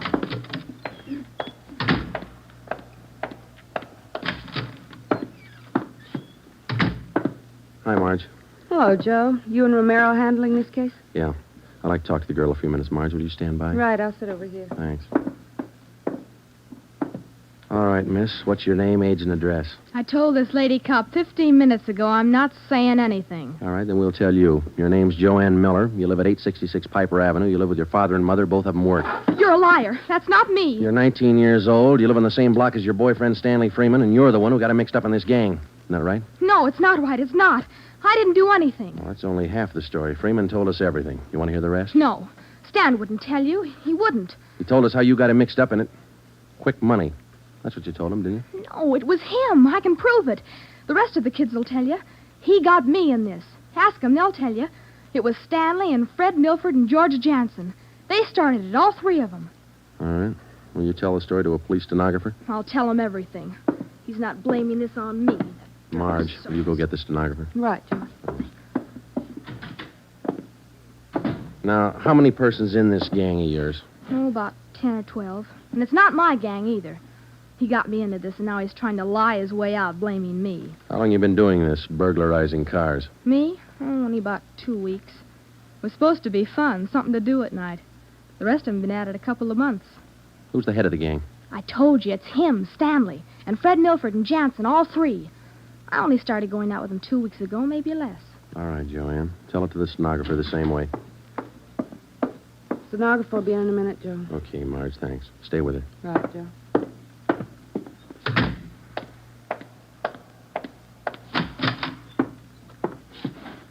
Just about a closed case, Ben. Girl gave us a full confession. She didn't.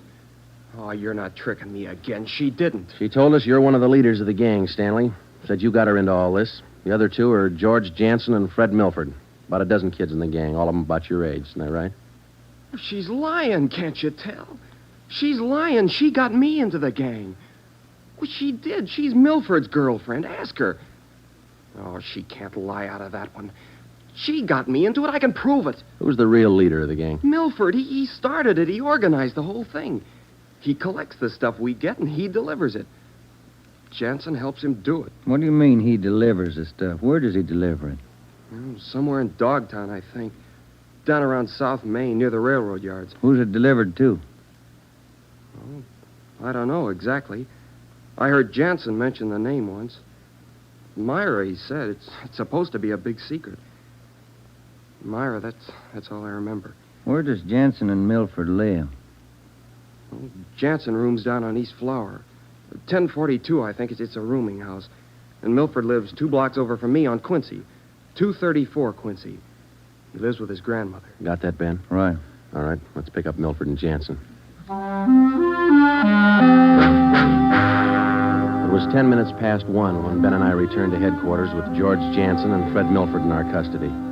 In Jansen's room at 1042 East Flower Street, we found 2 fur coats, a box full of new car accessories, an S&W .38 revolver, and a .45 automatic.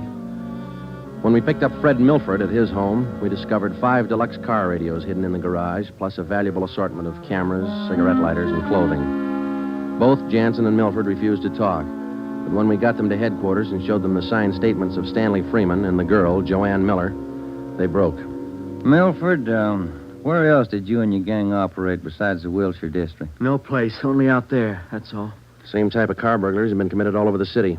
You telling us your gang didn't have a hand in them? It's the truth. Our territory was Wilshire district. We didn't go outside. You mean some other gang's responsible? I don't know. All I know is we didn't have any part of them. Is there another gang, Milford? Maybe, I don't know.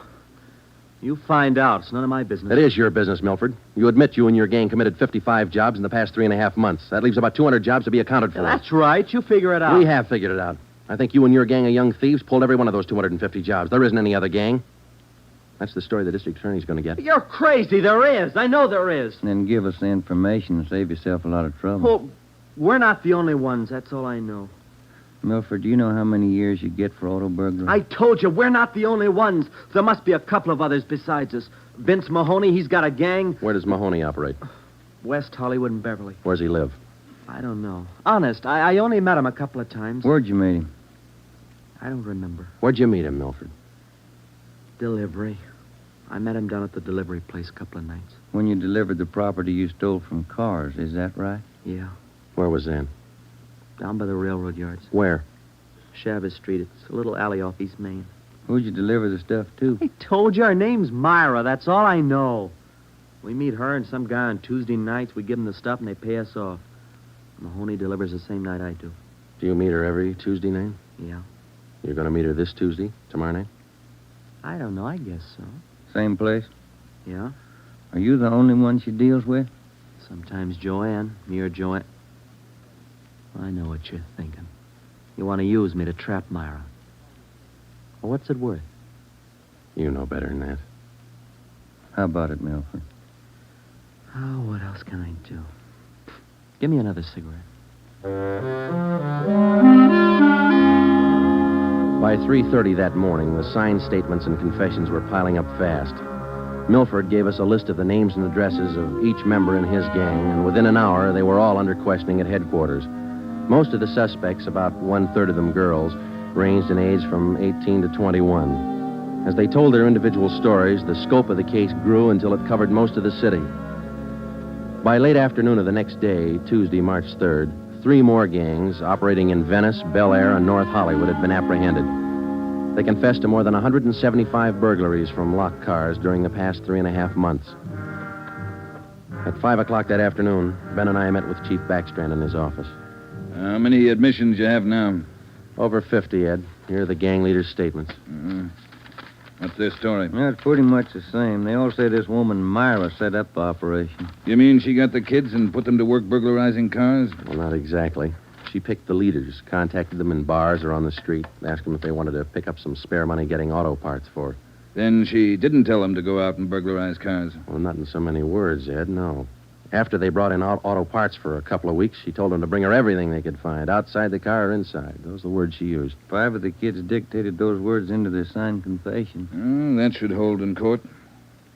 What else did you get on this woman? Oh, she taught them how to work, told them to wear gloves, all angles. Well, we got most of the small fry. Now, where do we find this Myra woman? Any description on her? Yeah. Kids say she's about 33, 34. Good-looking redhead. 5'5", about 120, well-dressed. No description on the guy she runs with. You run a make on her yet? Yeah, no previous record. We've set up a stakeout for her tonight. 2 of the gang leaders have volunteered to go along, this Milford and Vince Mahoney. Good. Down on Chavez, where she usually meets them? Yeah, that's right. When? 11:15. That's the regular time for the meet, according to the kid. All right, I'll be at home. Call me. I don't want to miss out on this one. When Ben and I left Ed Backstrand's office, we went home for dinner and a few hours' sleep. At 9:30 p.m., we were back at the office. We met the men in the special detail which Backstrand had assigned for the stakeout that night. We briefed them on their duties, and then we got Fred Milford and Vince Mahoney out of their cells. To avoid any possible suspicion of the presence of a trap, we had Milford's permission to use his car in the stakeout. The car which he had said he had driven to the delivery meetings with the woman Myra at least a dozen times before. We arrived at the stakeout area, Chavez Alley in East Main, at 9:58. The meeting was scheduled for 11:15. The moon was out, but the sky was overcast, and there was a cold wind blowing from the east. Hey, what time you got, Sergeant? About 10. Why, Milford? Getting nervous? No, I'm just wondering. How you cops gonna rig this thing? In just a couple of minutes, we're going to plant you 2 in Milford's car parked up there in the alley. Now, you stay there until Myra shows up. We'll do the rest. Yeah, I know, but what'll we say? Suppose she asks for some stuff. We ain't got any. You won't need any. You won't have much time for talking. Hey, suppose she wises up. Maybe she'll pull a gun. Maybe. Does she carry one? No, never saw her with one. Don't worry, Milford. We'll make sure you're not in danger. She's got an awful temper, that redhead. Got mad at me once when I squawked at the prices she was paying us for radios. What was she paying you, Mahoney? For an 8-tube radio, good shape, $7. She got all the gravy and you got all the grief. You're not kidding. Joe, are you? Yeah, Steve. What do you got? Well, the men are all staked out, Joe. Got the area covered from every angle. All right. You got an extra man to stay in Milford's car? I'll handle that myself. Fine, thanks. Okay. All set, Joe? Yeah. Now, Milford and Mahoney, we're going to put you 2 in your car now. There's going to be an officer with you, so there's no need to be nervous or afraid. You just sit in the car and act natural. When this Myra drives up, don't leave the car. Have her come to you. You got it? Sure. Okay. All right, Joe, let's go.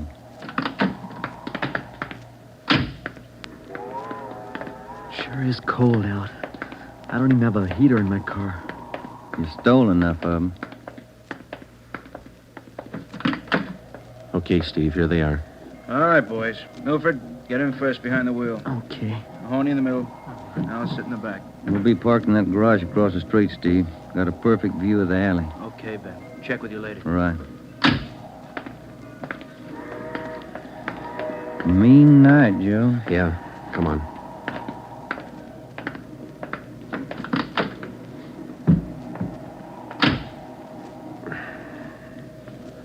It's cold here in the garage, isn't it? Yeah. It might be a long wait. What time you got? 6 minutes past 10. Thank you.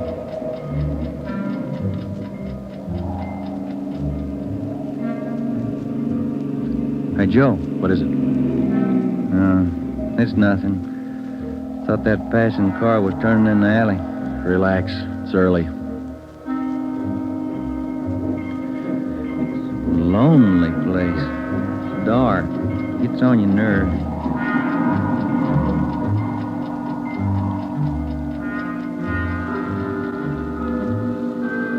That's it, Ben. 11:30. Nothing yet. Somebody might have tipped her off. Yeah, that's what I was afraid of. Well, let's wait it out anyway. Joe, that blue coupe. Yeah, just turned in the alley. Let's go. Come on, run, Ben. Behind you.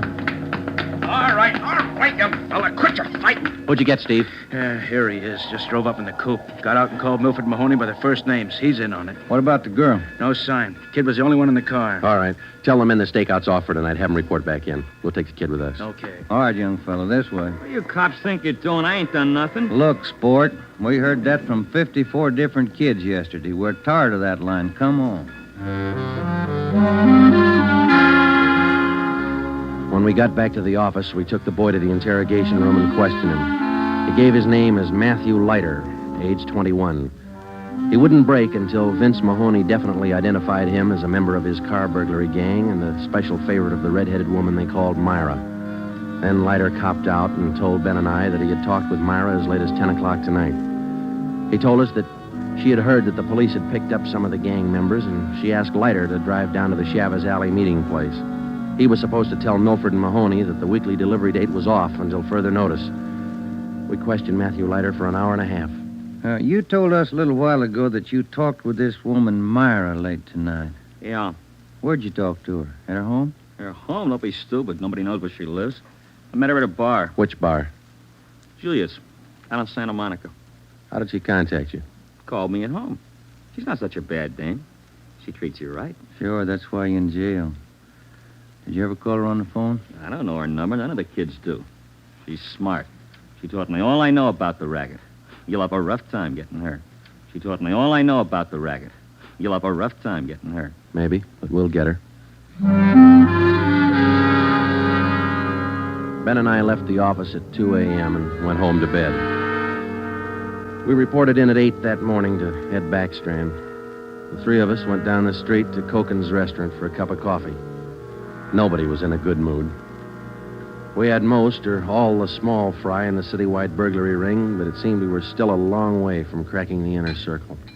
The latter kid said that none of them knows where she lives, what her phone number is, nothing. Pass the sugar, Ed. I think we still have a few angles to study on that score. Right now, I've got some more bad news for you. What's that? You been through your mail this morning? No, not yet. We haven't had a chance. I saw the overnight reports. There were 32 car burglaries last night. 32. All the way from Wilmington to North Hollywood. Now, you figure it. I can't. This girl Myra must have an army of kids working for her. How much did they get, Ed? Any idea? Rough estimate, about $3,000. Usual stuff people are foolish enough to leave in their cars. Watches, cameras, furs, expensive clothes. M.O.'s the same? And like the others. If the car happens to have a rigid handle lock, they slip a piece of pipe over the handle for a lever and break it. If that doesn't work, they pry open the wing window. Some of the windows were smashed out. Sounds like you're in an awful hurry, Joe. Yeah, maybe this Myra wants a few big nights before she peddles the stuff and gets out. If we're going to get her, we can't waste time. Any suspects picked up last night, Skipper? None. Well, where did they hit most of the cars? Outside the Pan Pacific. The parking lot. Hockey game going on. Must have been 4,000 cars for them to pick over. They picked the best. As usual. Well, you better get on it. There's one way to handle it. What's that? She works fast. You work a little faster. We got back to the office and we went over the reports one by one. Then we called the young gang members to the interrogation room and questioned them separately and re-questioned them. We got nowhere. Many of them had met Myra on the street, in a bar, but not one of them had any idea where she lived. At least that's what they told us. Ben had a hunch that Matthew Leiter knew more than he was telling. We had him brought to the interrogation room, and all that afternoon until 10 o'clock that night, with interruptions for his meal periods, we talked with Leiter. He would admit nothing more than what he'd already told us. Yeah, it's got me beat, Joe. Yeah. Well, let's check with Ed.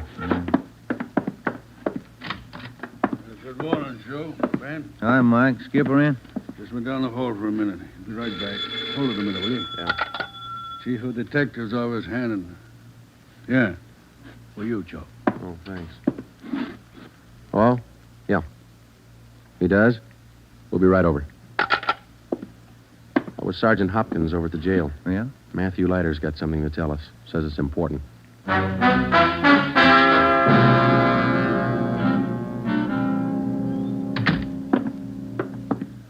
Have a chair here, Leiter. Yeah, thanks. All right. You wanted to see us. I'm getting even with that dame Myra. I'm squaring with you. Yeah? She told me if I was picked up, she'd have me out in a couple of hours. She promised me a lawyer if anything happened. Said she'd get me bail. All right. Where can we find her? I don't know if she's there now, but you can find out at Francisco Motors. Big used car lot. Garage, too. It's out on Melrose past La Cienega. What's the tie-up? That's where she fenced most of the stuff we stole. Some old guy she buddies with runs the place. Big shop in the back.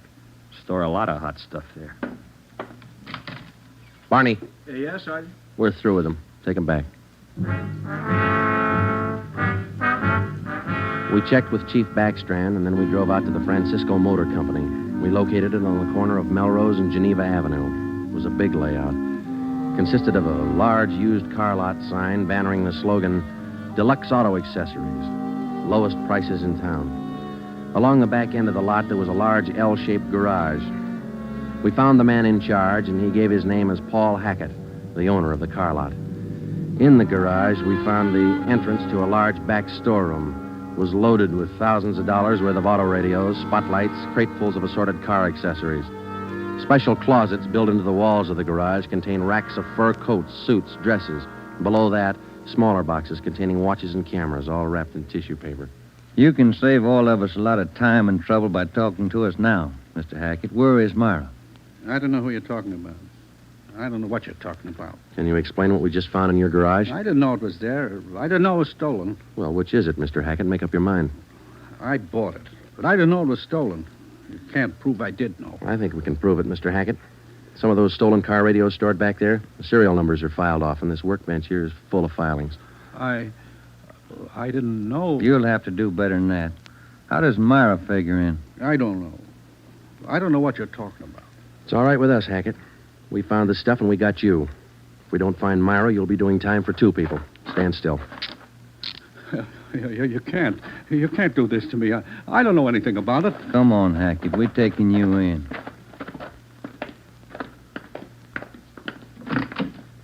All right, get in the car. Come on, in the car. Am I going to jail? You're going to jail. All right. I'll take you to Myra.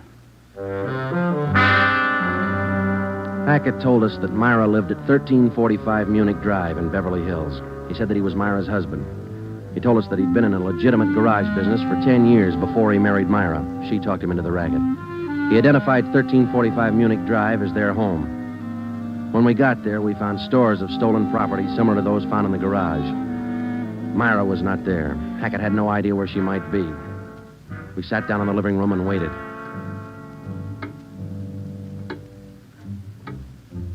One hour, 2 hours, 3 hours. After 5 hours of waiting, the monotony started to wear on everybody's nerves, especially Hackett's. And the whole thing, it was her idea. I should have known, all hers. She did this to me. I won't take it alone. Where is she? You tell us, Hackett. Told you, I don't know. She couldn't have gone. She didn't know. I'm not going to take All right, this quiet alone. down, quiet down. That you, Paul? Thought I heard you talking to some. Who's he? The police, Myra. The police. Your smart kids told them the whole story. What are you talking about, my smart kids? What are these cops doing here in the that's living... enough. Get your dirty hands off me. Get away. Kids are right, Joe. She got a Get temper. away from me. Who do you think you're... There, that ought to hold you for a while. All right, come on, you two. Let's go. All right, copper. You win. Stupid husbands. How many times did I tell you? Don't trust those kids. Don't store the stuff in the garage. Don't open it for anybody. Get a lawyer. No, you knew better. Dumb jerk. The idea of having those cops camping in the living room waiting for me. Why didn't you warn me? I'm going to divorce you. That's what I'm going to do. I'll stick you for plenty. Jerk. All right, inside you two.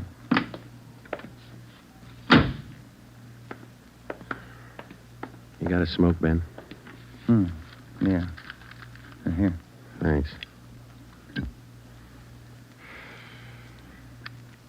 I was just thinking. What? Those kids were right. She's a pretty nice-looking woman. Yeah. Nice face. Beautiful figure. Mm-hmm. Sure talks a lot, though, doesn't she? Yeah. Hey, Joe, remind me to take home some flowers to my wife tonight, will you?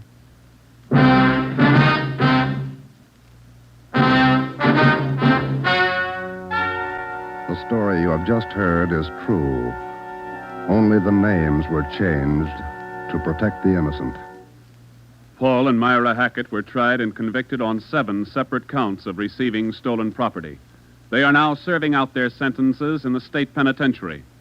Realizing that most of the young persons involved in the case were influenced by the strong personality of Paul and Myra Hackett, a separate investigation was made into the backgrounds and home life of the young offenders.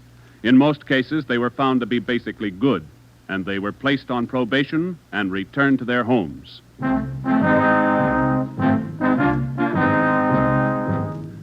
You have just heard the 13th in a new series of authentic cases from official files. Technical advice for Dragnet comes from the office of W.A. Wharton, Acting Chief of Police, Los Angeles Police Department. Tonight's program is dedicated to Detective Harry William Vosper of the Seattle, Washington Police Department, who on the night of July 21st, 1949, gave his life so that yours might be more secure. Dragnet came to you from Los Angeles. And now, an important announcement. Starting this Saturday, September 3rd, Dragnet will be heard at a new time over your NBC station. Consult your local newspaper for the new listening time. And now, speaking in behalf of the producers and the entire cast of Dragnet, we would like to take this opportunity to thank you for your many kind letters of encouragement and approval. Remember, next Saturday for Dragnet, this is NBC, the national broadcasting company.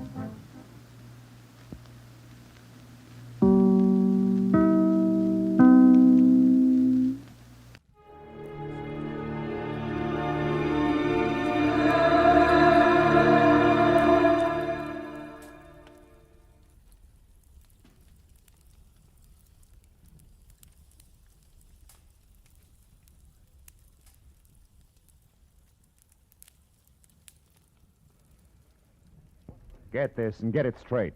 Crime is a sucker's road, and those who travel it wind up in the gut of the prison of the grave. There's no other end, but they never learn. From the pen of Raymond Chandler, outstanding author of crime fiction, comes his most famous character in The Adventures of Philip Marlowe.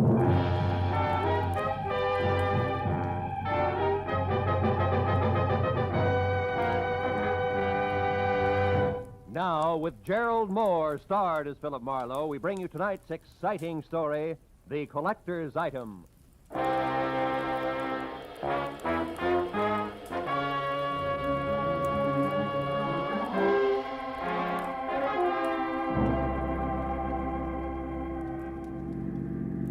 turn the corner, cabby. Don't lose them. Don't worry, mister.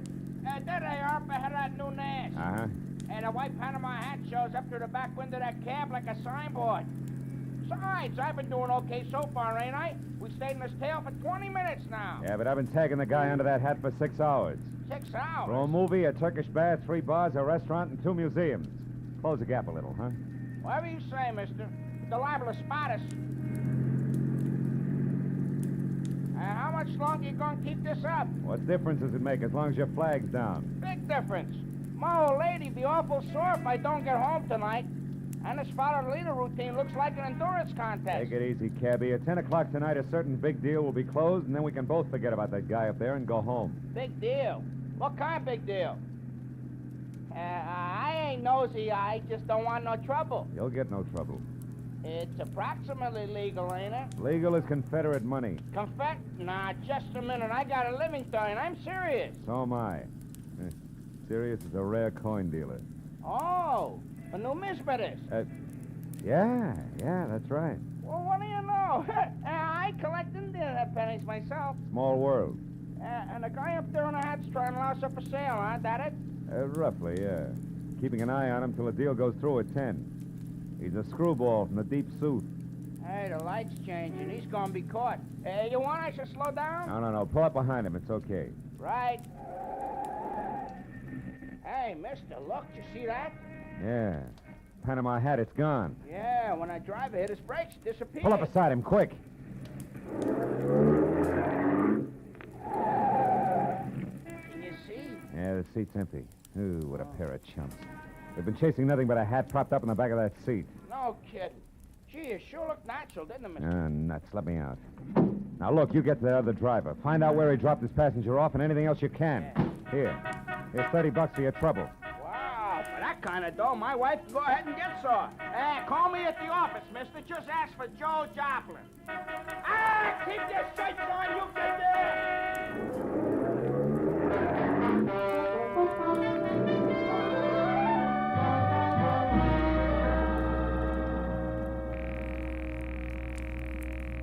Come on, Rayardi, be there. Be there. You'll go off like a Roman candle. Come on, be there. Hello. Ah. Hello, Leon Rialdi speaking here. Marlowe, Rayardi, I got bad news for you. Huh? Our boy, Seth Appleboro, pulled a backwoods gag on me, and I fell for it, flat on my face. He shook me. I don't know how long it happened, but... But I do. I know exactly how long ago. Appleboro was here. He was? He was in my shop. He's a madman, that madman. Swore he would kill me, but he didn't. What happened? It was after the coin, of course. He got tough. But I got more tough. I'm not born the day before yesterday. I was forced to ruin a beautiful Renaissance vase on his stupid skull, but at least I got rid of him. So I say phooey on Seth Appleboro. Oh. I beat him up myself, you hear? And I throw him out. It's finished. So at 10, I shall sell the coin to Pierre Bowman as arranged, and that will be that. Well, glad to hear it, Rayardi. To send the check to... Just a minute, Mr. Marlowe. Huh? Who's there? Who's back there? Who is it? Rayardi. Hey, Rayardi, what's the matter? No, wait. No, listen, dog! Rayardi! Marlowe, you... Rayardi! Rayardi! Rayardi! I ran out of the phone booth, hailed the first cab that came along, and headed for 113 Marion Avenue. Leon Rayardi's shop was a narrow cell with tattered green shades drawn over dingy windows. The front door was locked, so I went around to the alley where I'd left my car earlier. The back door to Rayardi's was half open. Rayardi sat on the floor, his legs spraddled out, his head slumped against the bottom drawer of his desk like a drunk too tired to look for the way home. Beside him on the floor was all that was left of the reason for it. A small open box lined with blue velvet and labeled Unique, Confederate States of America, $50. One of 4 struck at New Orleans Mint, 1861. Only piece of this series now in existence. Source, Colonel J.J. Appleboro Collection, 1880. But the box was empty. The 4 bits worth of Confederate money was gone. I picked the phone up in my handkerchief and called the cab company office. 2 minutes later, I had Joe Joplin. Yeah, I got that other driver okay, mister, but I couldn't pry much out of him. Even the hard way, I tried. He left that southern drawl off at the Wilshire Gardens, Villa 9. And he got orders to take the Panama hat on a $10 drive around town. That's all? That's all he knows. He thought it was some kind of joke. Wilshire Gardens, number 9. Okay, Joe, Yeah. thanks.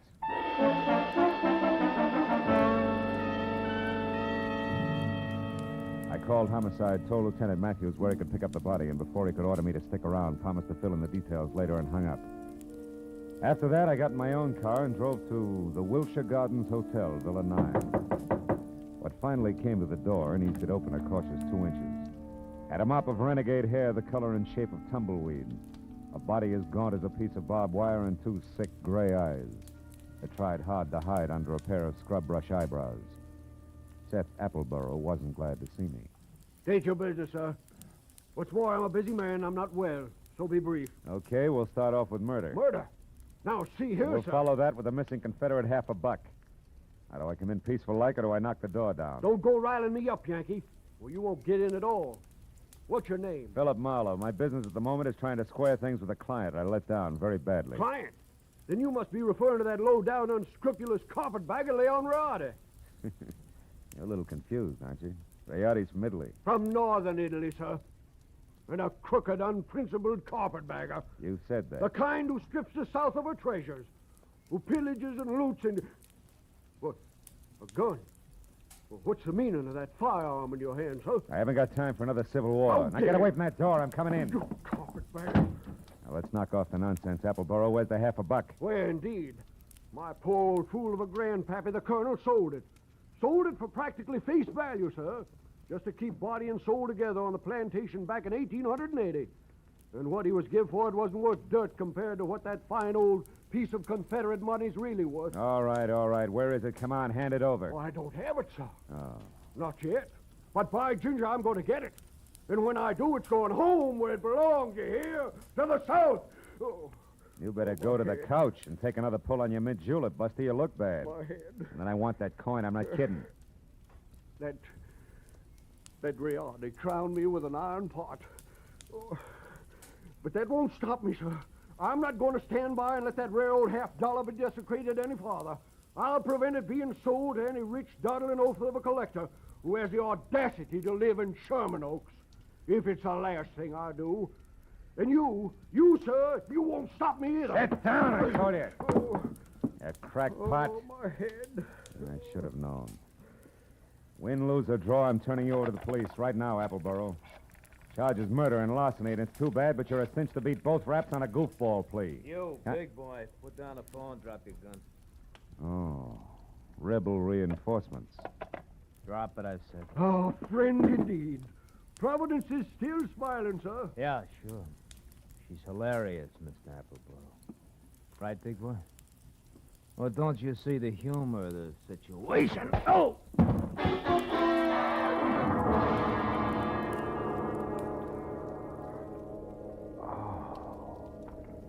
The stranger had a flat, saucer face. A sour grin in the left hand like a trip hammer. I'd done my best to roll with a punch, but I'd still caught enough of it to jar my brains loose. When I finally got up again, Villa 9 was empty. It took a while for that to soak in, along with another fact. I was up against a team. Appleboro and Saucerface. Also, it was now 9:30, which gave me just half an hour to get to Sherman Oaks for what had to be the next scheduled meeting.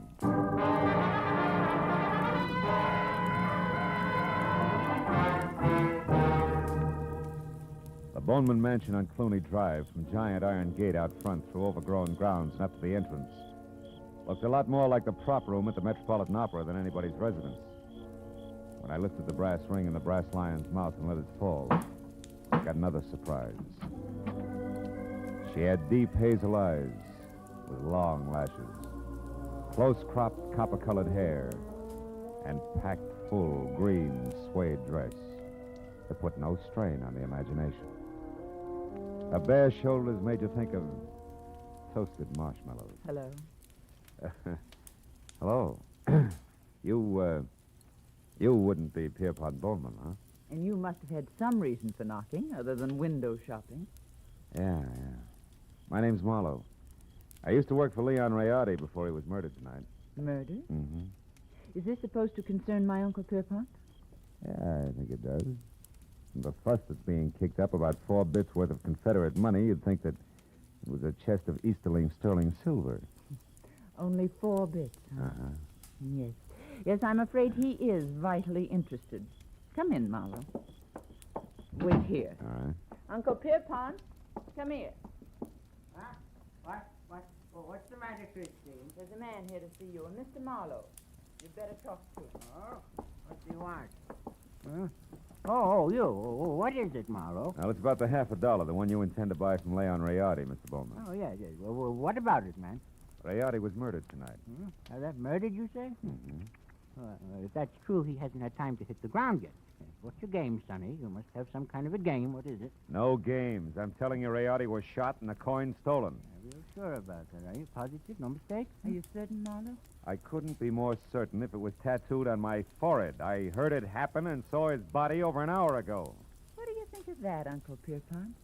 Marlowe looks at dead bodies, too. I think it's poppycock. Yep. What do you think, Chris? Wait a minute. Let me tell you what I think. It's more to the point. I came here because I'm also certain that the man who killed Rayardi is the man who took the coin. And that he'll show up here in the next few minutes posing as Rayardi and try to sell you that $50 as planned. I want you two to help me get him. You know, Marlowe, I think you're balmy. Now, look, baby, I've had quite an... Hold on now. There's just one teensy thing wrong with your little scheme, Marlowe. You see, 10 minutes ago, Leon Rayardi, or someone who said he was Leon Rayardi, was here. I gave him $37,000 cash as agreed, and he gave me this, the only one of its kind in the world, the 1861 Confederate $half.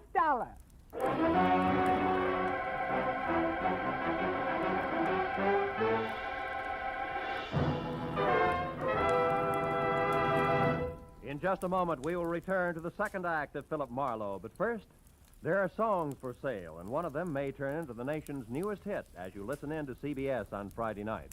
This hour-long program of melody is called Songs for Sale, and during the hour, you hear 4 songwriters with unpublished music as they present their tunes to a panel of veteran, top-flight songwriters. At the end, the panel picks out one song to be published and plugged, and you'll hear the reasons they give for their choice. Be listening to Songs for Sale tonight on most of these same CBS stations. Now with our star, Gerald Moore, the second act of Philip Marlowe, and tonight's story, The Collector's Item.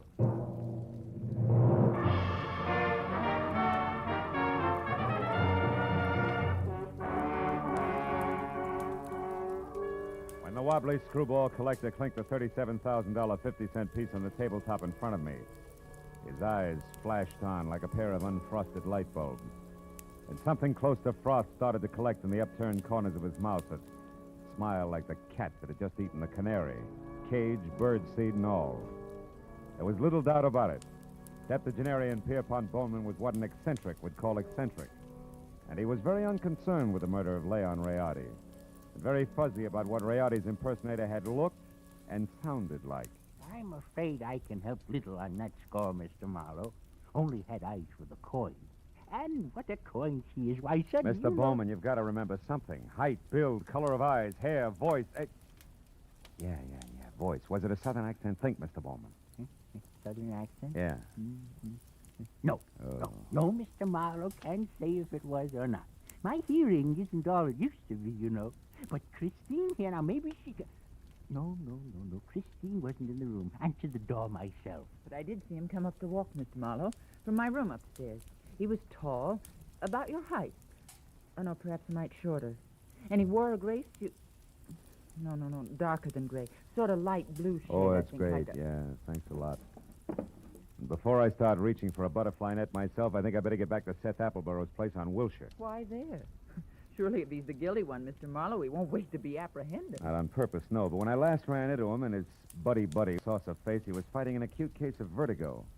Might have collapsed since. And besides, I don't know where else to go. Oh, but, sir, why must you go any place? The police will attend to that Mr. Appleborough. Now, look, Mr. Marlowe, here on the rim of the Mr. corner... Bowman, this may mean nothing in the numismatic league. But I went to work for Leon Rayardi to protect him, a job I didn't do. Also, losing clients this way is bad for my business and conscience. Good night, and happy gathering coins in May. Mr. Marlowe, wait, please. Please, Mr. Marlowe, let me see you out and explain something. Be just a minute, Uncle. Now, what is it? I'll pay you $500, Mr. Marlowe, not Confederate dollars either, to see that Uncle gets his money back and that the coin is returned to that Mr. Rayardi's estate. What? You're against the deal? Why? Because it's the 100th one in the past 2 years. You hate to see the money you'll one day inherit go to a bunch of screwballs, huh? Why, you foul-minded, no good... I've got news for you, Mr. Marlowe. It's not my inheritance I'm concerned with, it's my uncle. In spite of this mansion and all the junk in it, that $37,000 was every cent he had left. Okay, kid. In that case, 2 points. 1?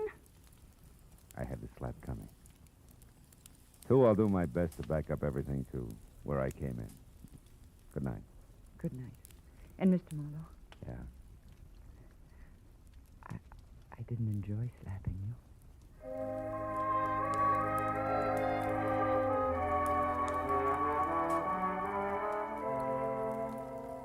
She said it like she meant it.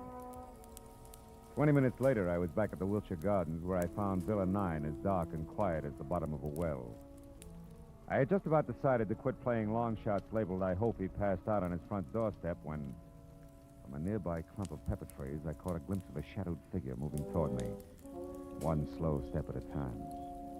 I knew that I was spotted and strictly sitting duck, so I tried the only possible out. General nonchalance, my back to the pepper trees long enough for the not-so-stealthy hunter to get within hunting distance. And a good evening to you, Brother Appleboro. Now, sir, get up and start talking. What? Well, saucer face. Thought I had your partner. Hey, not wrong, Hasty. You're still doing it. Appleboro's my partner, like you look good in tights. The name is Locke, Fred Locke, Treasury Department. Treasure? You mean you're after Appleboro? Uh-huh. I sapped you because from the gab I overheard, I figured you were nothing but a lone wolf shooting with a coin. Oh. Appleboro, friend, is big game. He's wanted on half a dozen counts, a lot more important than this Confederate $50. Yeah, but he must have gotten away from you because he I... He did. Jumped out of my car a couple of blocks from here. But how do you know about that? Who are you? Oh. Well, name's Marlowe. I'm a private detective, license included. Wait a minute. Here. I know that Appleboro got away because he's already been up to the Boneman place where he posed as my client, Leon Riotti, who, incidentally, he killed so he could sell the Confederate lucky piece up there for $37,000. Quite a hunk of change. Mm-hmm. Well, sorry we crossed our wires, Marlowe, and thanks for the word. Oh. But don't worry, he won't get far. Us T-men will see to that. Keep in touch with the department if you find out anything, will you? Sure. Oh, say, Locke. Yeah? Just a hunch. Oh, like what? Like you're a cockeyed liar. Like Treasury men don't call themselves T-men. Any more than private detectives call themselves private eyes. Now, Locke, let's try inside your jacket. And one, get rid of this non-Treasury Department Luger. And two, check the wallet and see if at least Fred Locke is your real name. All right, it's my name, it's my name. Yeah, surprise it is. Out of imagination, T-man. Come on, get up and start working on a few other questions like where Seth Appleboro is at the moment and exactly what that guy in is with Boss. Well, do we keep this up all night? No. I'll tell you everything. Okay. I'll tell you everything. Okay. Now, first the setup. Come on. Yeah. There were two of us. Me and Adam. No!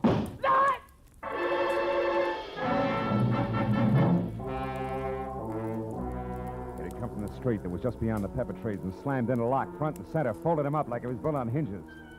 By the time I was out of the impact area and had my .38 in hand, the only target I had was a pair of taillights blinking out of sight in a funnel of dust. Fred Locke was blood-smeared, dead, and made an ugly centerpiece for the little ring of startled faces that began to converge. I stepped back and became just another sightseer. When a small, bald man with a large white eyebrow and lots of worry stamped on his face began to do his lamenting out loud. He was the Wilshire Gardens hotel manager and didn't care much for public spectacles on the home grounds. Oh, my goodness. 1 minute that Mr. Appleboro unconscious in his car, and the next this man is shot to death. Hey, wait a minute. Appleboro's unconscious in his car? Where? At the other end of the grounds. There's a nasty cut in his forehead. One of the guests just found him there. I was just about to call a doctor. Never mind the doctor. Show me the way. Come on.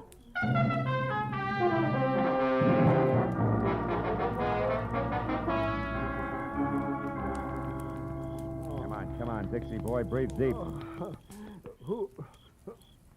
Oh, you again? Yeah, me again. And you're up to your drawl in a couple of untidy murders. Now snap out of it. Oh, my. It's no use. He doesn't even hear you. That's all right. While it's this peaceful, I think I'll check on this drooping flower of the Old South. His wallet should do it. Do what? Prove whether or not he gave me a straight pitch. Yeah. What do you know? Membership card, Sons of the Confederacy, New Orleans chapter. Here, let me see. Oh, that's his picture, all right. Sure is. Well, when the police get here, they, Hey, look. Yeah, what is it? His wristwatch was smashed against the dashboard. So it is. He must have held his hand up to protect his head when he fell forward. Yeah, now look, friend, the name's Marlowe. When the law gets here, tell them they can find me at Sherman Oaks, the Pierpont Bowman residence. Oh, now, wait a minute. You can't leave me here with all this on my hands. The police are going to want to know what this is all about. I'll try and have an answer for them. But first, I got to ask a crazy collector a not-so-crazy question.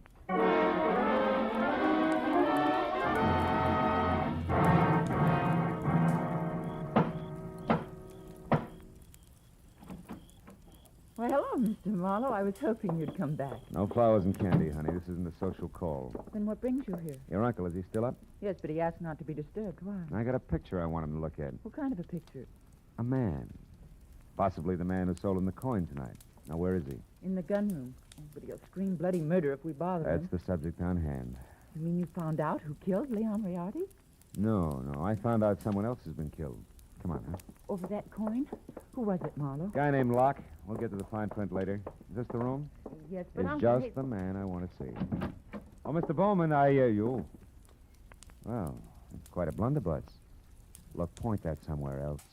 So it is. But don't let it worry you, Mr. Marlowe. This harquebus hasn't been fired in 300 years. That's great. Let's not spoil its record tonight, shall we? Here, have a look. Fine workmanship. Later on.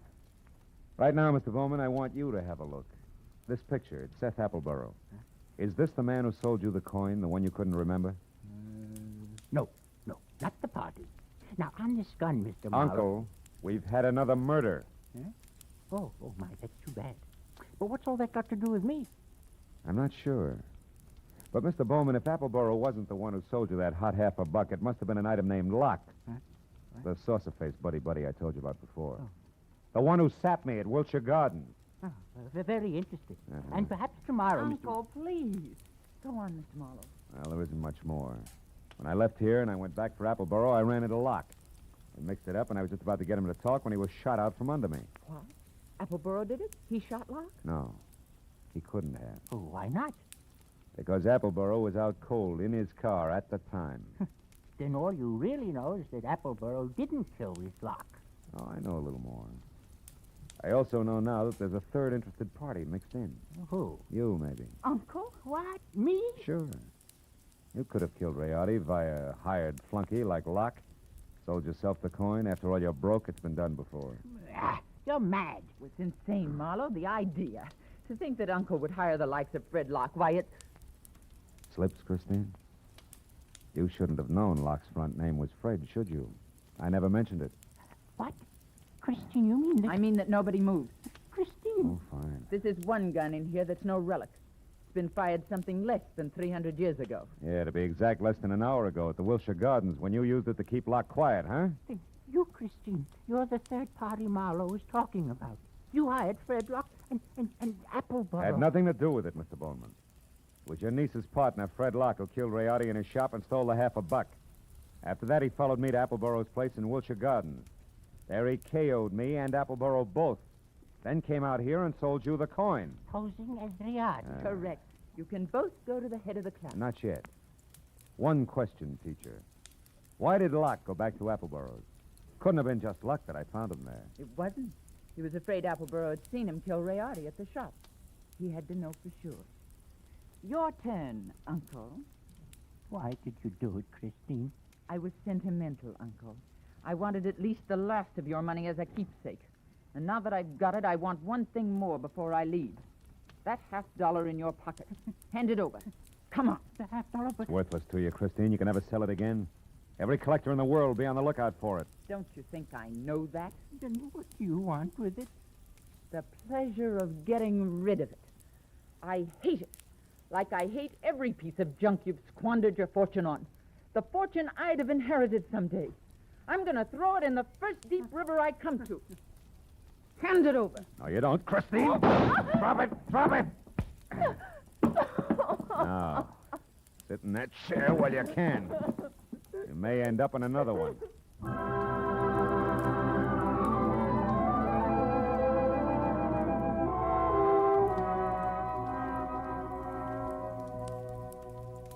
The police arrived. They always do. And after a long hour of questions and answers, there were only two of us left. Pierpont Bowman, standing close to a window, tears crowding his eyes. The fingers of his right hand nervously toying with the Confederate coin. And me, thinking about Leon Riardi and Fred Locke and Christine. It was the old man who finally broke it up. A rotten thing. I left after that.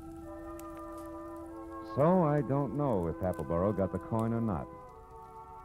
You might check if you're ever running through the New Orleans Museum.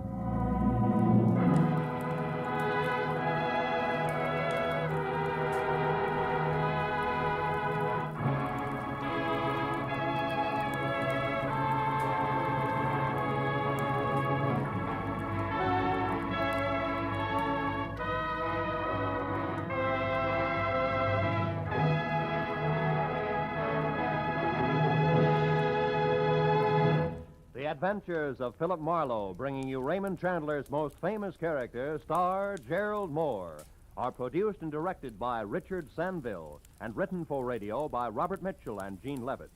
Featured in the cast were D.J. Thompson, Anthony Barrett, Shepard Menken, Tom Tully, and Jack Crucian. The special music is composed and conducted by Richard Arant. Be sure and be with us again next week when Philip Marlowe says... This time an old man dead in a flophouse, a sot who carved wood, a fallen lady with an eye for gold lockets, and a snake with big ears. All led me to a soft spot in a killer's hard heart.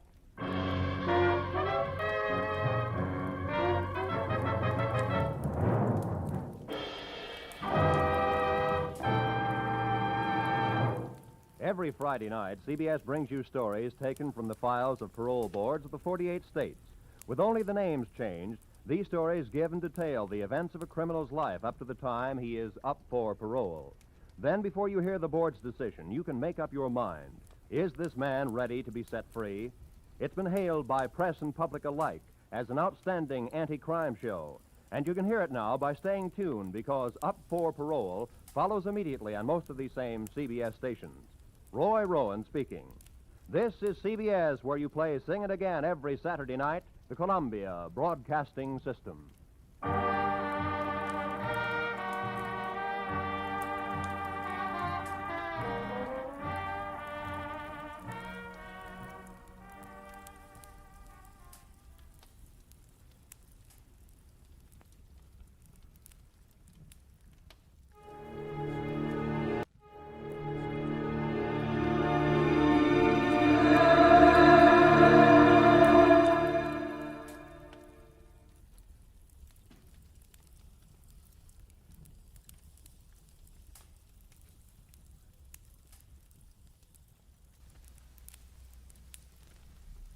Get this and get it straight.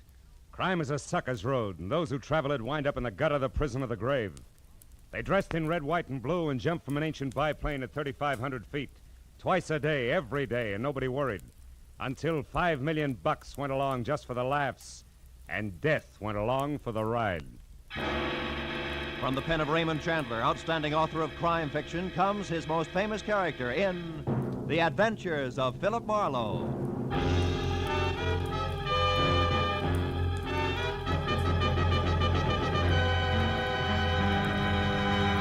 Now, with Gerald Moore starred as Philip Marlowe, we bring you tonight's exciting story, The Birds on the Wing.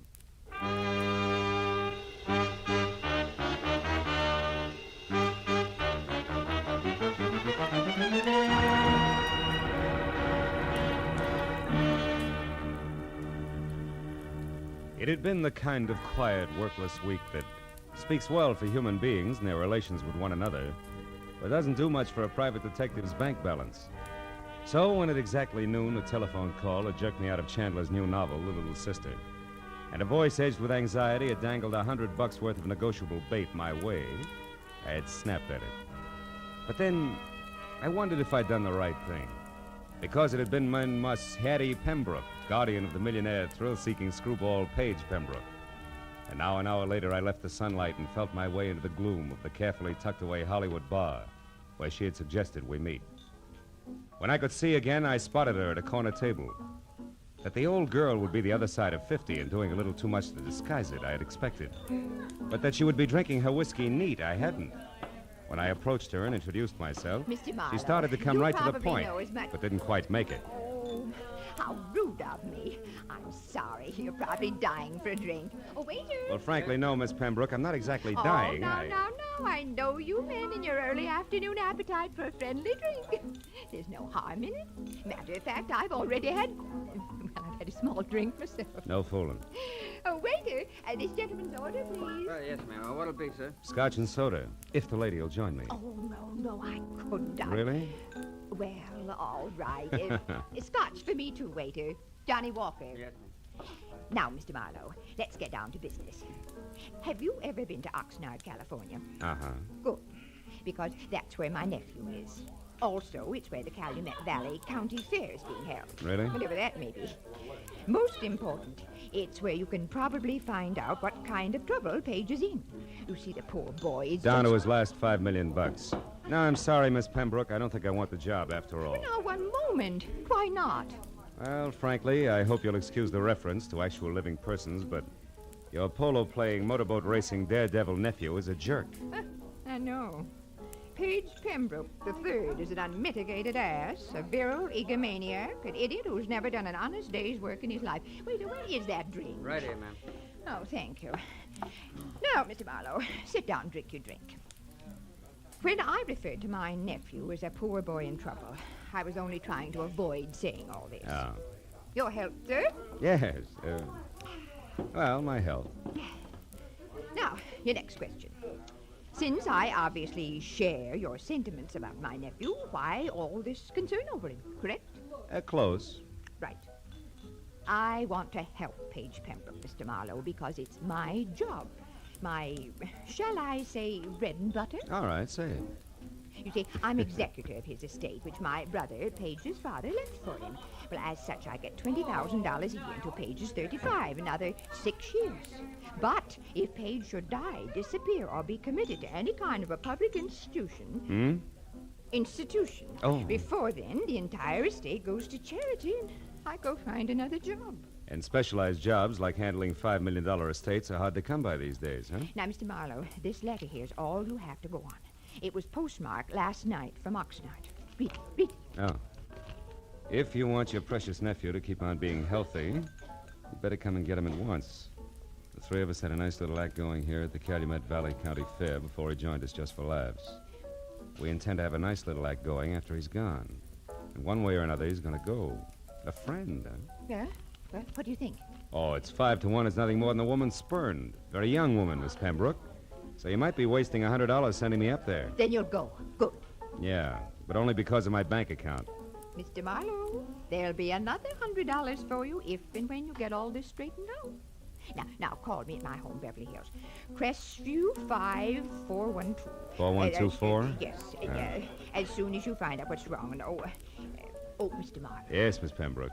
On your way out, signal the waiter for me, will you please?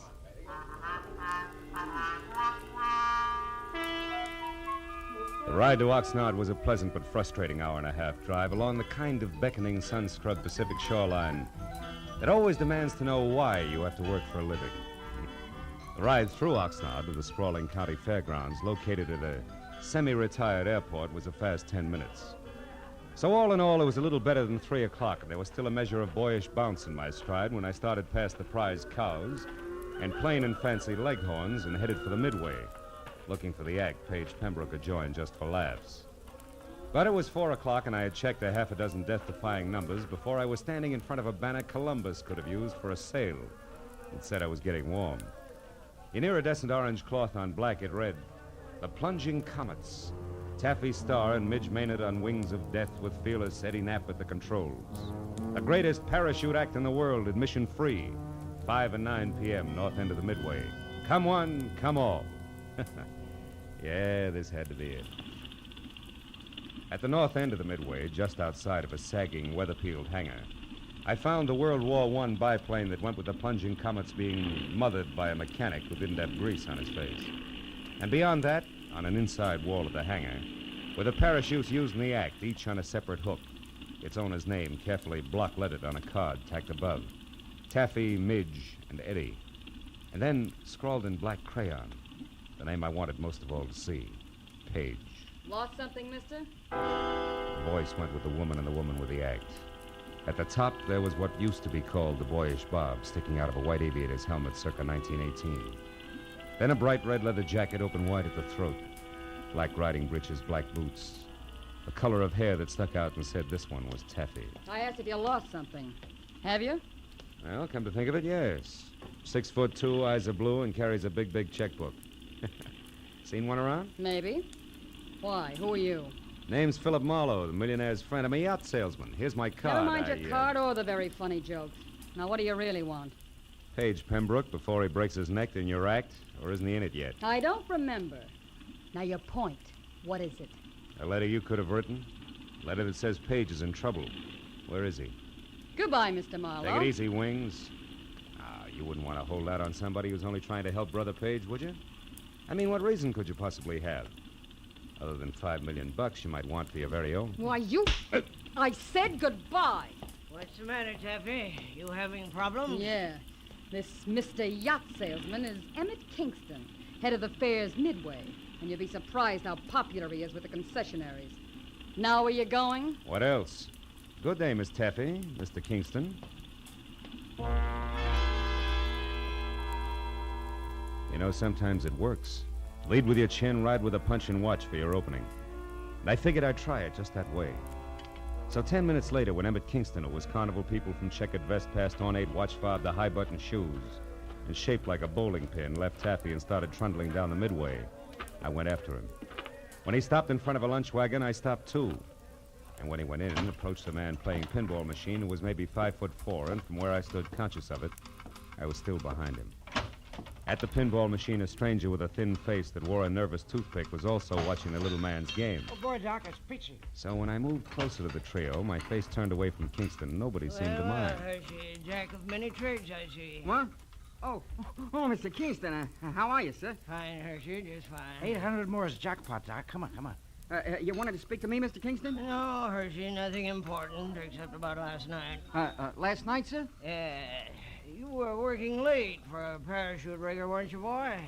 Or am I wrong to consider 2 o'clock in the morning an odd hour for you to be folding these silks? Hey, Doc, you're going to shoot it, aren't you? Which? Of course she is. Go on, I'll shoot for the gentleman.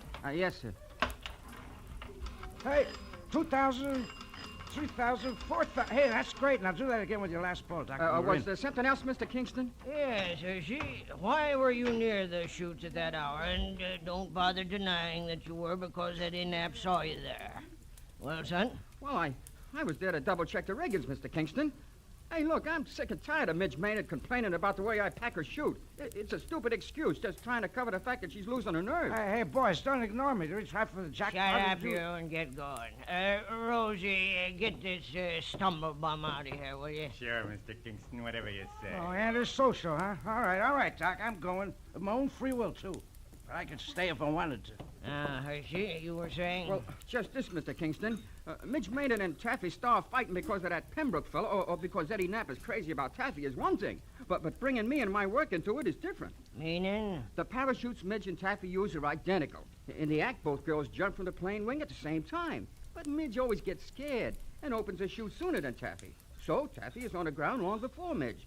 But this has nothing to do with the way I rigged the chutes, and I think that you... All right, Hershey. Nobody's blaming you. Say, you... Yeah? You wouldn't be trying to sell another yacht in here, would you? Just waiting for the finish of an exciting pinball game. Is that all right, or is it time to call Rosie again? No, it's quite all right. We're leaving. You try for the jackpot.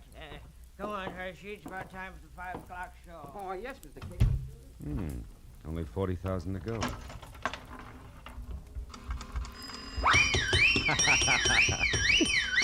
Oh, it's the first time I ever hit the jackpot. Oh, that's pretty good, Mr. Marlowe, considering that it wasn't your nickel you won on. Oh. Now that you mention it, Mr. Pembroke, it wasn't. Which should take care of the introductions, Yeah. huh? And that leaves very little. But something. But definitely. Marlowe, you can tell Aunt Hattie from me that at the moment I don't need a watchdog. And when and if I do, I'll go to the nearest city pound for one, not to a private detective agency. I told myself it was foolish to slam the door on my way out. So I slammed the door on my way out. I started north down the Midway toward the open stands and the 5 o'clock sharp performance of the plunging comets. When I got there, the act was already underway with the silver biplane taking off. Eddie Knapp in white at the controls, Taffy in her red jacket and parachute crouched on one wing, Midge Maynard in blue jacket and chute on the other. Then as they slowly gained altitude, High-Button Shoes himself took over the PA. They did it up well, and by the time the plane was at about 3,000 feet, every pair of eyes was riveted skyward, and an expectant hush thicker than winter fog had settled everywhere. At 3,500 feet, the plunging comets, Taffy, Starr, and Midge Maynard with fearless Eddie Knapp at the control. They will not open their parachutes until they are within 500 feet of the ground.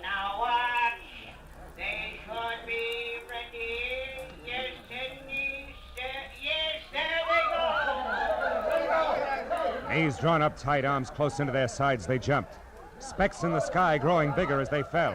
1,000, 2,000, 3,000 feet, and then, from taffy chute cloth, long and colored, a huge flag rippling in the wind from the end of a long rope. The flag seemed to rise above her as she fell, until the slack was gone, and then suddenly her chute opened, billowing. And then Midge, another flag rippling from the end of a long rope, and then the flag drifting free. Midge's chute not open, Midge plummeting down to the hard ground.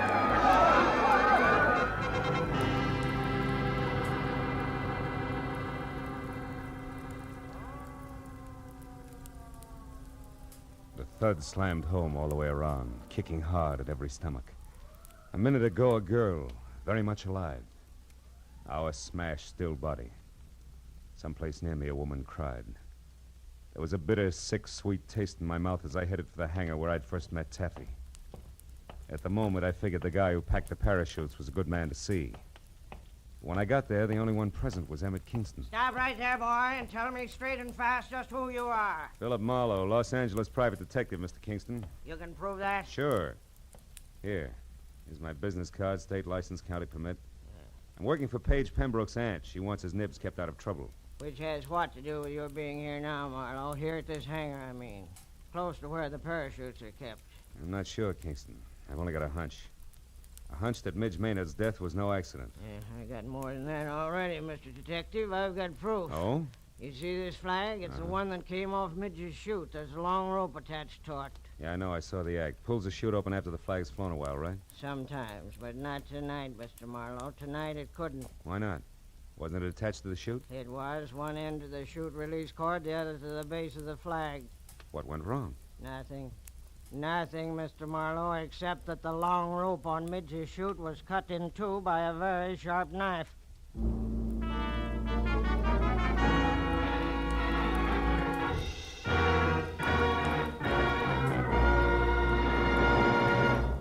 In just a moment, the second act of Philip Marlowe. But first, Sunday nights on CBS. The biggest bargain in show business today. Skelton, Bergen, and Benny without spending a penny. Amos and Andy, Eve Arden, Corliss Archer. 4A's, four-star entertainment. The Family Hour with its Hollywood stars and stirring dramas. The Contented Hour with its musical stars in brilliant form. Horace Heidt with his rising stars. 8 great shows heard on most of these same CBS stations every Sunday night, with the 9th, Jack Benny, being heard on them all. Hear them all this Sunday night. Now, with our star, Gerald Moore, we return to the second act of Philip Marlowe and tonight's story, The Birds on the Wing.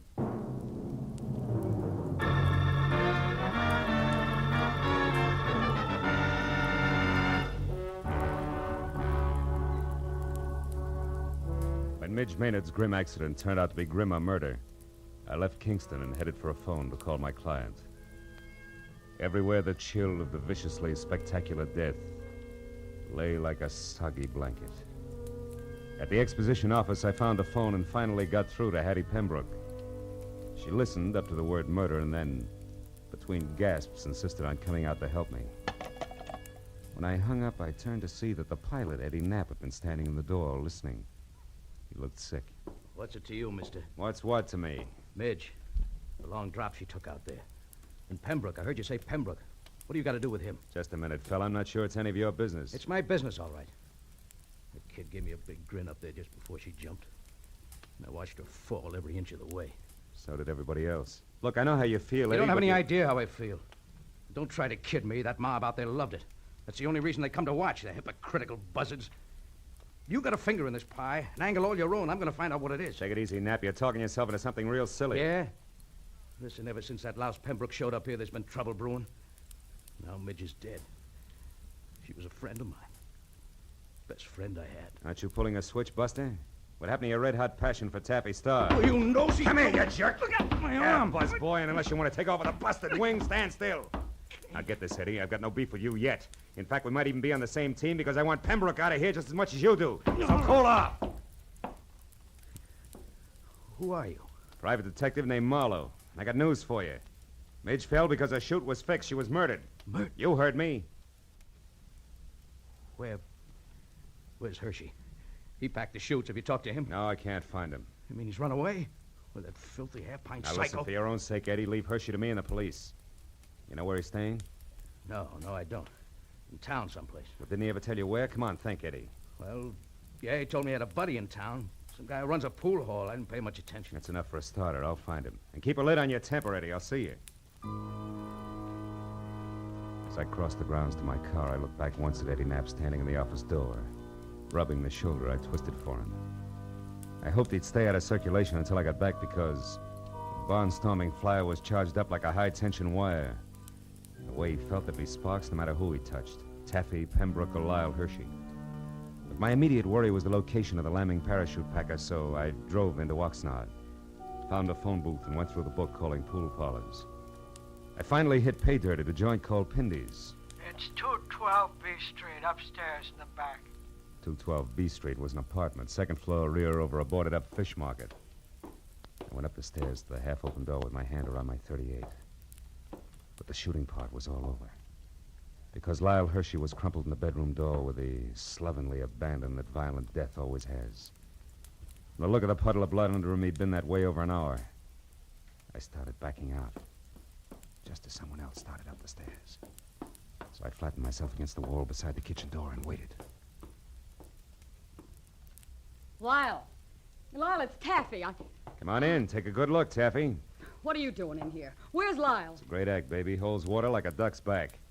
What do you mean? That wherever there's murder, there's also motive, and you've got it, Taffy. Lots of it. Me? What are you talking about? Maybe he's dead, and maybe you killed him. Keep him quiet, because maybe he fouled up Midge Maynard's parachute on your orders. Consequently, he had you over a barrel. On my orders? You're out of your mind. And maybe you had to get Midge out of the way because you objected to Page Pembroke and his idle millions honing into the act. Pembroke and his idle millions honing into the act. Objected so strenuously that she was doing something about it, such as sending threats to his Aunt Hattie. Let's face it, baby, it fits. But not tight enough, Marlowe. Oh, Paige, darling. Taffy, I got worried when you didn't come back to the car, so I decided... Don't move, Marlowe, or I'll shoot. Pembroke, if you got any sense in that gold-plated skull of I'll yours... show it, Marlowe. I stood outside and listened to enough of your crackpot theories to know you're nuts. I don't need any advice from you at this point, so keep your long nose out of my business. Now listen, you harebrained now dope. You just stand there like a good little boy. Taffy and I are leaving, and don't try to follow too fast. Go on, Taffy, outside. I'll follow you. So long, detective. I let him go.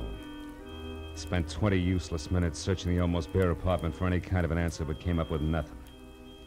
Hershey's body at my feet convinced me there was nothing in Oxnard for Marlowe.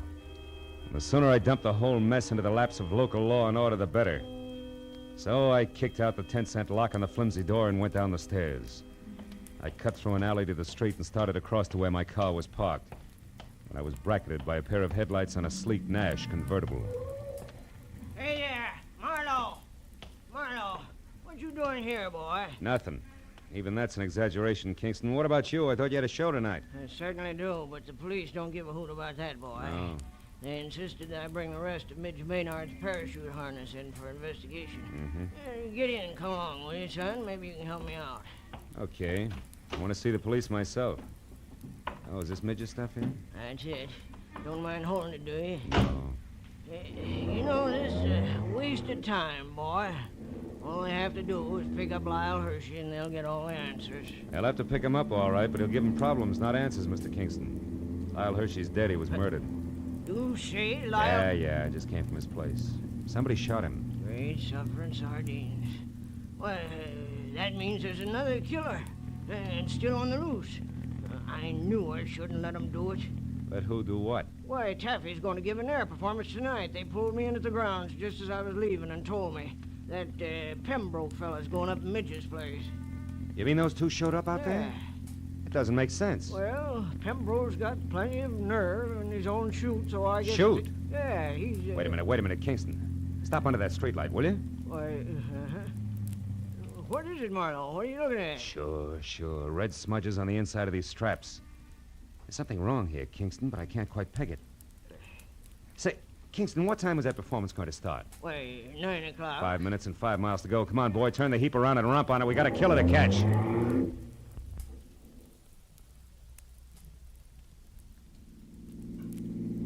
Swing out in front of the hangar, Kingston. Hurry. It's empty. They're already out on the runway. Yeah, there's one parachute still on the rack. Why, that's Eddie Knapp's chute, and he never goes up without it. So who's at the controls of that plane out there? I don't even have to guess. It's Eddie Knapp, all right, but he figures a suicide doesn't need a chute. Pile out, Kingston. It's as far as you go. I'm taking over from here. What are you Come talking on, move. about? Get out. They're turning around now. Yeah, he's going to make us run back this way. So long, Kingston. Here he comes. What are you doing? Come back! I waited until there was no possible chance for a miss. Then I headed the car straight into the path of the plane, pulled the hand throttle out as far as it would go, and jumped.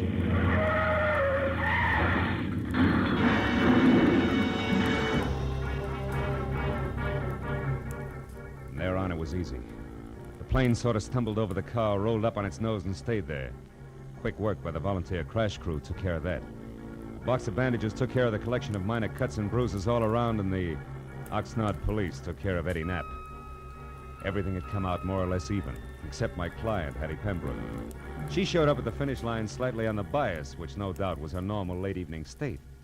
Also, she was as full of questions as an insurance adjuster. Now, young man, I paid you a substantial sum of money for this day's work, and therefore, as your employer, I'm certainly entitled to a comprehensive report of the entire business.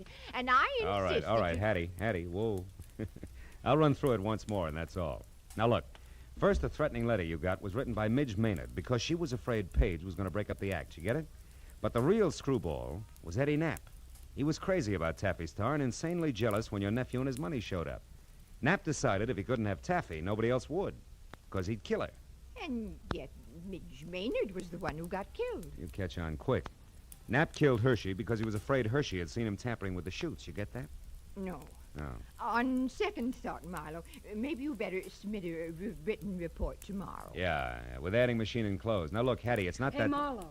Marlowe, Paige and I want to apologize. We treated you pretty badly tonight, and, well, you did save our lives. Business is business. Yeah, that's right. He was hired to do a job, dear, and he did it. I'm only interested in one thing, Marlowe. How'd you know it was Eddie Knapp? Well, nobody had a really good motive for killing both Midge and Hershey, so when I realized the chutes had been switched, I knew Midge's murder was a mistake. From there, it was easy. How'd you find that out, Marlowe? From red smudges on the inside of the harness shoulder straps. Red that had to come from your leather jacket there, Taffy. The one Midge always wore was blue. Mm-hmm. Very interesting. Well, Hattie, write the detective a check so he can go. That's the best idea you've had to date, Pembroke. And include on it the price of a repair job on Kingston's car, a new tweed suit to replace this one that lost knees and elbow on the runway when I jumped. And also, don't forget the bonus you promised for keeping your job alive, Hattie. Oh, just a minute, Marlowe. As for you, Pembroke, the only reason I'm not filing an assault and battery charge against you is that you've got great grounds for a countersuit. What do you mean? This! Bless you, my boy. Mail me the check. Good night.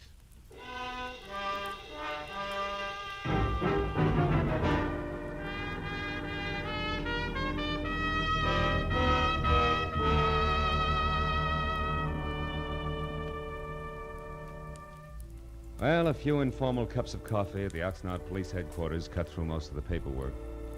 But at that, it was after 2 when I finally picked up my car and drove the inland highway for home, past dark, quiet farms, where down-to-earth people made down-to-earth livings and slept at night. Yeah, the countryside was full of them. So it was with a real sigh of relief that I finally opened the door to my apartment and looked forward to some peace and quiet. Hello, Mr. Marlowe. Aren't you Gracie Allen? Yes. Well, how'd you get into my apartment? Well, you see this key? Yeah. Well, it didn't fit, so I opened the door and walked in. Yeah, well, that figures. What can I do for you? Mr. Marlowe, you're a famous detective, and I think you're just the man to handle a very important case for me. Oh, really? Well, I'd be very happy to, Gracie. What's your problem? Well, you see, Mr. Marlowe, our sponsor won't let my husband, Sugar Throat Burns, sing on our program. Mm-hmm. And I want you to investigate the possibilities of another radio program George can sing on. Mm-hmm. And then our sponsor will realize he's wonderful and let him sing on our show. Oh. Well, I'm sorry, Gracie, and the next time you pass my house, I'll be very grateful. Oh, thank you. And I'll be looking for you, too. Goodbye. Goodbye.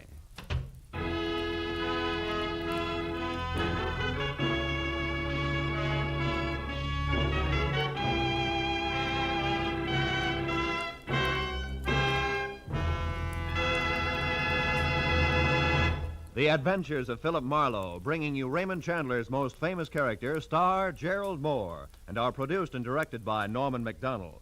Script is by Robert Mitchell and Gene Levitt. Featured in the cast were Lois Corbett, Rita Lynn, Don Randolph, Junius Matthews, Jack Moyles, and Jimmy Eagles.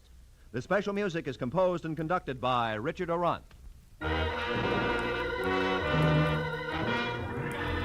Be sure and be with us again next week when Philip Marlowe says...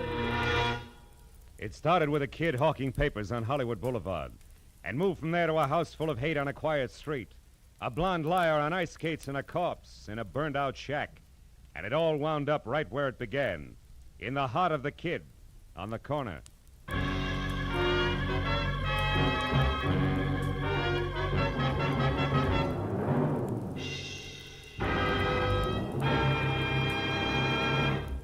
Two music programs that make your Sunday afternoon listening a delight and a pleasure are the Symphonette and the Choraleers. The Choraleers sing popular and semi-classical songs in stirring style. The Symphonette brings you excerpts of great orchestral works. Hear the Symphonette and the Choraleers tomorrow and every Sunday, as well as Sammy Kaye's Sunday Serenade, now heard exclusively on CBS. All of these outstanding music programs are heard on most of these same CBS stations. This is Roy Rowan speaking. Stay tuned now for Gangbusters, which follows immediately on most of these stations. This is CBS, the Columbia Broadcasting System.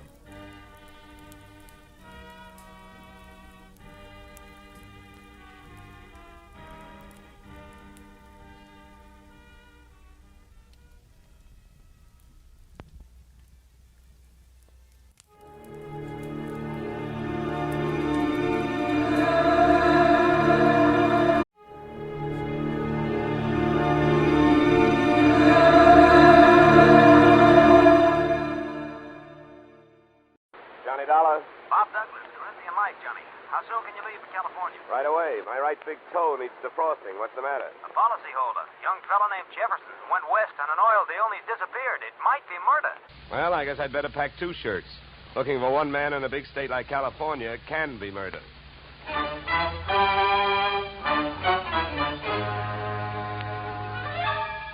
Edmund O'Brien in the transcribed adventure of the man with the action-packed expense account. America's fabulous freelance insurance investigator. Yours truly, Johnny Dollar.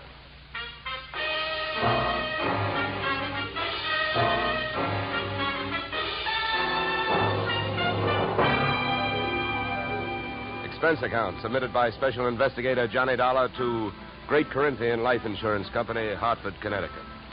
The following is an accounting of my expenditures during process of search for your missing policyholder, youthful millionaire Alec Jefferson, or how they were drilling for oil, for what they struck was me. Expense account item 1, $186.13, airfare, Hartford to Los Angeles. Item 2, $15, hire car, airport to office of Rebel Wildcatters Incorporated on potential oil land in the New Hall, Saugus district. I arrived at 9:30 a.m. A handful of dirt dentists were hard at it, drilling at a rig not 30 feet from the shack-type office. Pull it over, will you? Better stand by, driver. My man may not be here.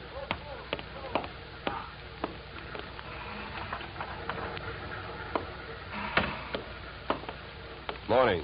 Can you tell me where I'll find Mr. Flaherty? You're talking to him. I'm Mars Flaherty. What can I do for you? My name is Johnny Dollar, Mr. Flaherty. Yeah. I've been sent out here by the Corinthian Life Insurance Company to see if I can get a track on your partner, Alec Jefferson. I see. Well, it's their money you're spending, Dollar, so I don't care much if you waste it. But if you don't mind my saying so, I do think you're going to be wasting your time. Well, I get paid by the day. Then I guess you don't mind wasting time. Oh, look, don't get the idea I'm just naturally pessimistic. I'm not. It's just that I've already done a lot of looking for young Jefferson, and when that bird flew to coop, he didn't leave a feather you could trace him by. Well, do you have any objection to giving me a few details? No. Sit down. Not at all. Thank you. To save time, maybe I'd better tell you what I already know. Well, it can't be much. It isn't. I suppose you realize Corinthian Life is the administrator of Jefferson's father's estate. Yeah. I know that. Well, having charge of the money, they naturally know that young Jefferson financed this operation. That's right. His money, my experience. The only thing we needed was a little more luck. Well, there you have it. That's all I've got. What can you tell me? That whatever young Alexander got, he was asking for. For a guy built like a cream puff, he got mighty strong around here. Around an oil field, that isn't healthy even for a big guy. How do you mean he got strong? Too much money, too much opinion. That mixed up with too many other men's women can mean trouble for anybody. Any particular women? Too many. Mind telling me who they are? No. Matter of fact, I got a list right here. Yeah, you can have it. I already tried it. Just one more thing. Yeah? How and when did he drop out of sight? A week ago last night. Yeah, he left here at 5 o'clock for his apartment on the Sunset Strip in Hollywood. He never got there. I checked that, too. Here, yeah. Give me that paper back for a minute. I'll write down the address. Thanks. Well, I'll be around. Oh, by the way, the first thing we try to figure out in my racket is who would benefit most. How would you like to have him found? Dead or alive? Either way, Dollar. I can take it. I've lost partners before.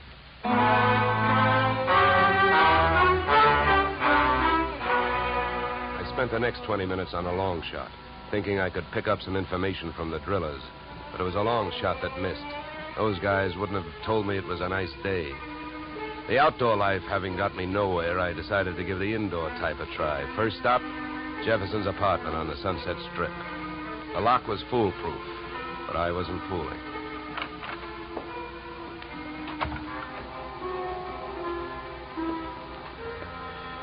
The joint was decorated in a lovely shade of hangover green.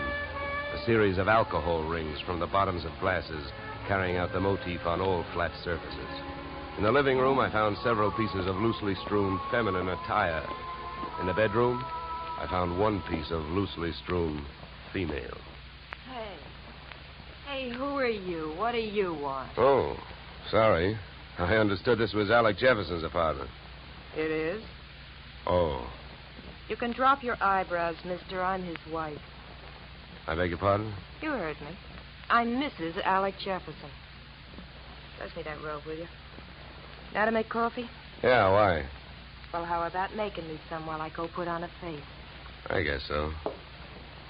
You'll probably have to wash the percolator. To me, the best grounds for divorce would be coffee grounds and an unwashed percolator. Oh, I washed it. I also made the coffee, wondering the while how she had made the matrimonial grade. Right then and there, I'd have given her the Bad Housekeeping Award.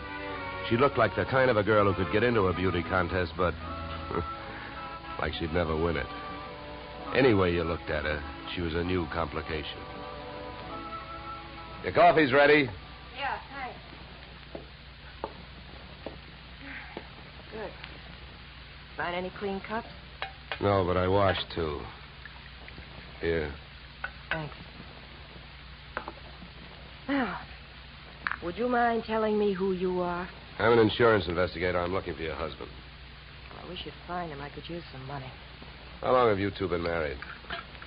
Few weeks. Why? Routine question. Tell me, when was the last time you saw him?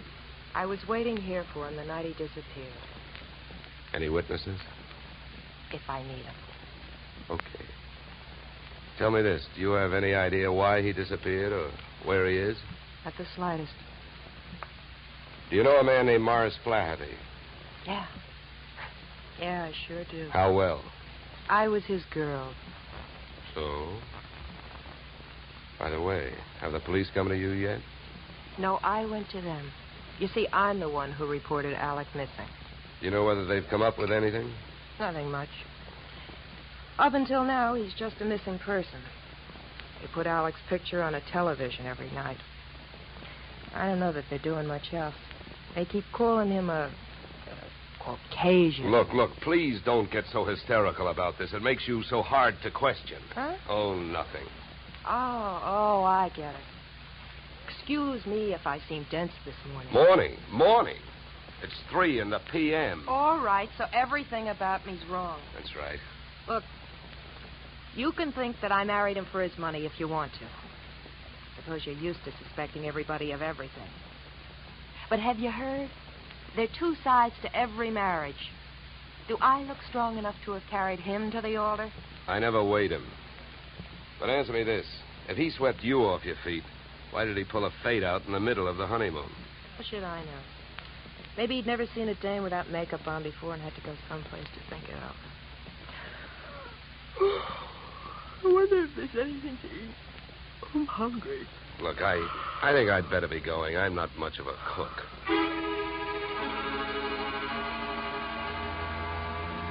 When you're working on a case, your nerve ends are easily disturbed. So when I left the house and saw a hardtop blue Plymouth parked opposite the apartment, mine clanged an alarm. In the car sat an equally hard-topped man reading holes in a newspaper.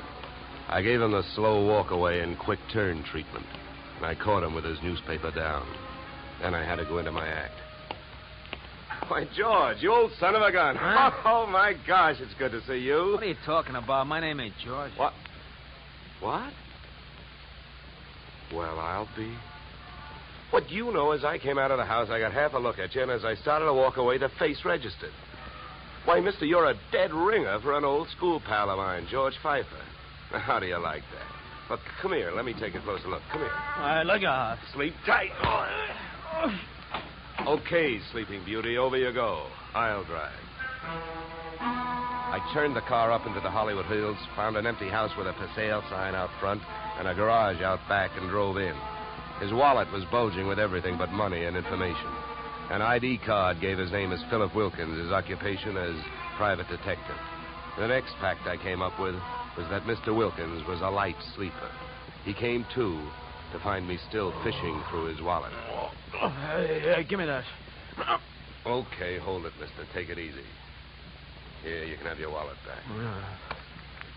Now, keep calm, and everything's going to be all right. If you don't, I'll have to give your whiskers another dusting. All right, look, what's a big idea? What'd you slug me for? You know why, Mr. Wilkins, because you had a plant on me, and I figured if you were that curious about me, I wanted to know more about you. You're nuts. I wasn't watching you. I was watching that house you come out of. There's a dame in there that I'm getting paid to tail. I can't afford to be convinced of that. Who hired you? I'm not telling. You or anybody else, Mr. Dollar. Oh, word travels fast. First you tell me you're not watching me, then you also tell me you know who I am. So what? Is that illegal? You went to see the dame that I'm watching. I was told you'd probably be around, and you was. You'll be in my report. If you're healthy enough to make it. What were you really doing with that stakeout? Were you watching the apartment, waiting for somebody to show up? Do you really have a tail on Mrs. Jefferson? Or did you follow me in from the oil fields? Why should I follow you? Maybe you and I got the same approach to this case. You found him yet? No, but it's still early. Who else is interested in finding Jefferson? Well, I hear he's quite a playboy.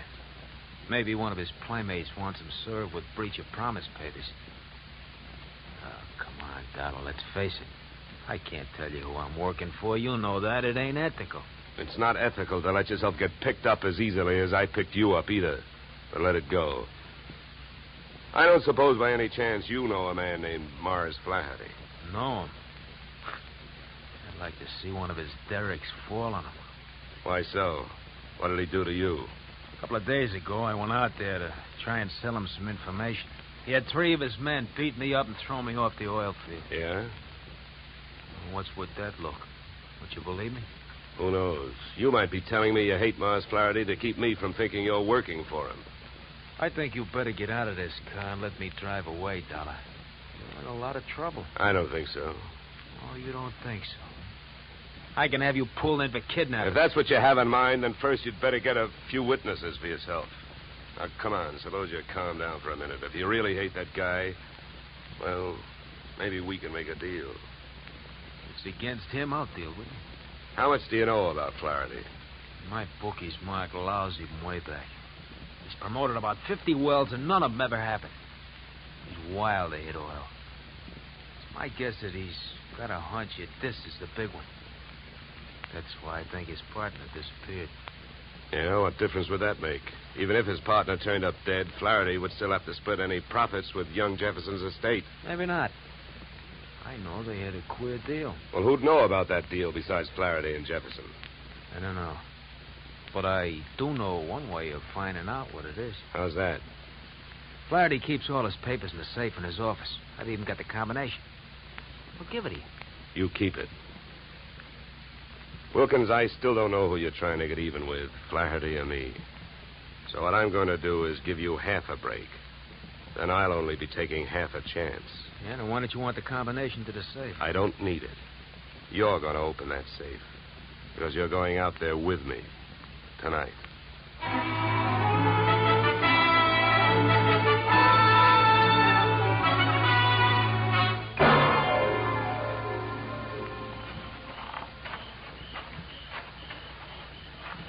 Here. This window. Okay. Now, here. You handle the glass cutter. Right. Now, look. Here's what we do. I'll wet this suction cup. Get a grip on the glass, see? Now, you cut around the outside edge, and I'll lift the paint out in one piece.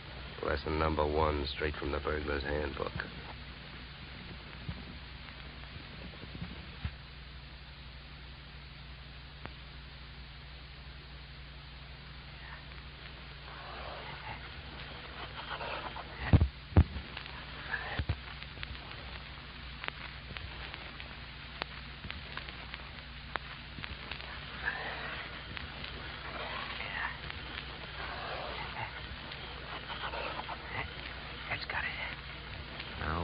There's a little tap with the knuckle.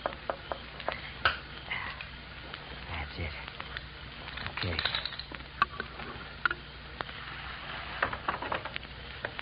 All right, in we go. You first. Okay.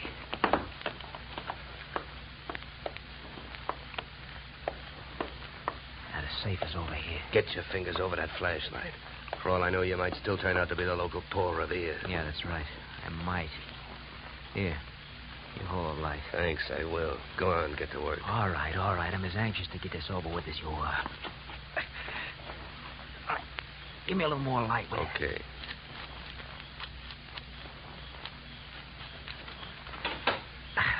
There you are. All right, go to it. You go to it. You reach in. And if your hand comes up with anything heavier than papers, I'll cream your skull. Will you stop your worrying? Here. Nothing here. Nothing. No. All right, you got him, that's all. Stay down there. I don't want to walk off with anybody's government bonds. Here. I got all I want. You put these back. All right. Now, close it up.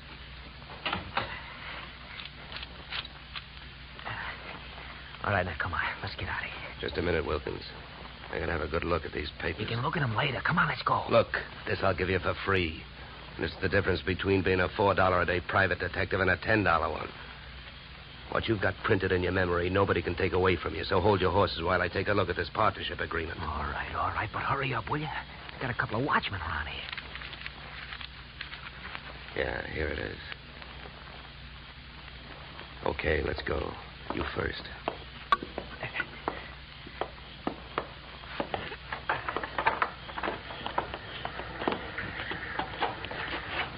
Okay, back to the car. Make it fast and easy.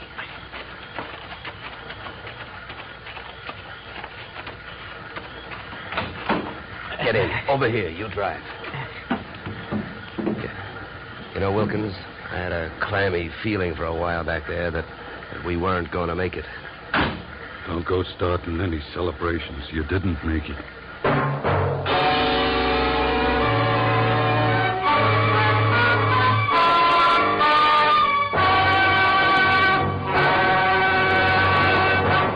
In just a moment, we will return to the second act of Yours Truly, Johnny Dollar. But first, and Young Truly, Johnny Dollar to Bing, Gary Cooper, and Young Gary this Wednesday. Now we return to Yours Truly, Johnny Dollar, starring Edmund O'Brien.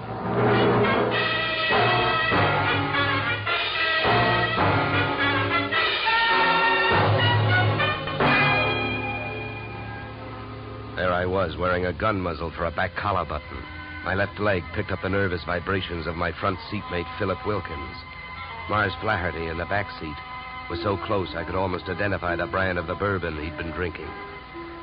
I suppose you got what you went into the office after, huh? I not only got it, I memorized it, and it makes you look bad. Yeah, then I don't have to explain to you why I don't want you two guys or the paper running around town on the loose. Well, it's a corporate paper. That means it's on file somewhere. So what difference does it make? Start the car. Where are we going? To my house. Go ahead, get going. Okay, Wilkins, you better roll. What's at your house? The reason that paper makes a difference right now. The guy you came here looking for showed up. Alec Jefferson, where is he? He's where we're going.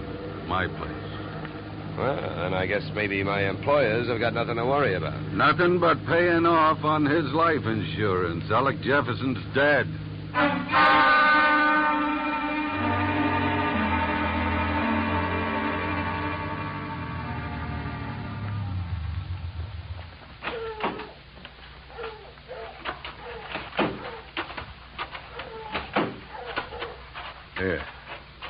Here, Dollar, here's the key. You open the door. Stand next to him, Wilkins. Close.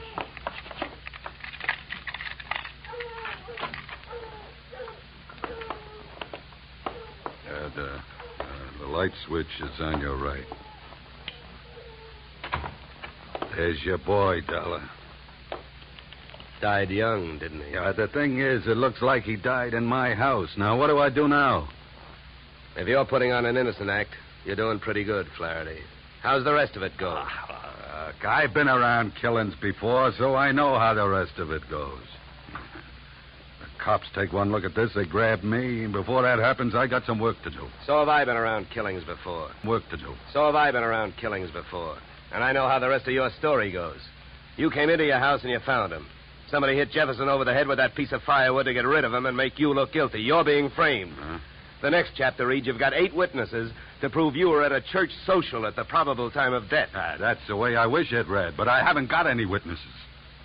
I've been on the loose out in the hills ever since I saw you this morning. Oh, yeah? What are you, a nature lover? An oil man. In my racket, you never stop sniffing. When I came back and found him here, I headed it for the office. I wanted that paper you got out of the way for the time being. Would that gun of yours object if I looked the body over? Help yourself. Thank you. Any idea how long he's been dead, Dollar? Oh, hard to tell. Feels like quite a while. Could have happened before I met you. What do you mean by that? Nothing. Hey, Flaherty. Huh? You ever see this before? Well, what is it? An earring? No, let me see that. Here, hands off. Don't touch it. That's another $4 detective move. You don't touch evidence. You draw a mental picture of it. What are you trying to do? Involve yourself or uninvolve a client? How about it, Flaherty? Do you have any idea who that earring belongs to? Maybe one of the dames on that list you gave me, huh? I wish I could get away with lying to you, Dollar, but I don't think I'm in a position to try. It belongs to Ada. Oh? Jefferson's wife? Not legally. What do you mean? I married her in Mexico in 45. She must have liked the scenery. She took Jefferson down there and went through a ceremony with him 2 weeks ago. Without divorcing you? That's right. You guys really turned out to be partners. Now, how about that earring? How do you know it belongs to Ada? Well, it's one of a set I bought for her about 6 months ago. Well, I might as well tell you. They'd find out anyway. Uh-huh. Well, I don't suppose you're in the mood to let me do what I want to do. What's that? Call the police? No, not yet. Well, I'll tell you one thing. With this piece of evidence that just turned up, you're wasting your time holding on to us. What you should be doing is getting to Ada before she flies the coop. That would really fix you up. Sure would. I don't want to see her get loose any more than you do. Then I guess we better go pay Ada a visit.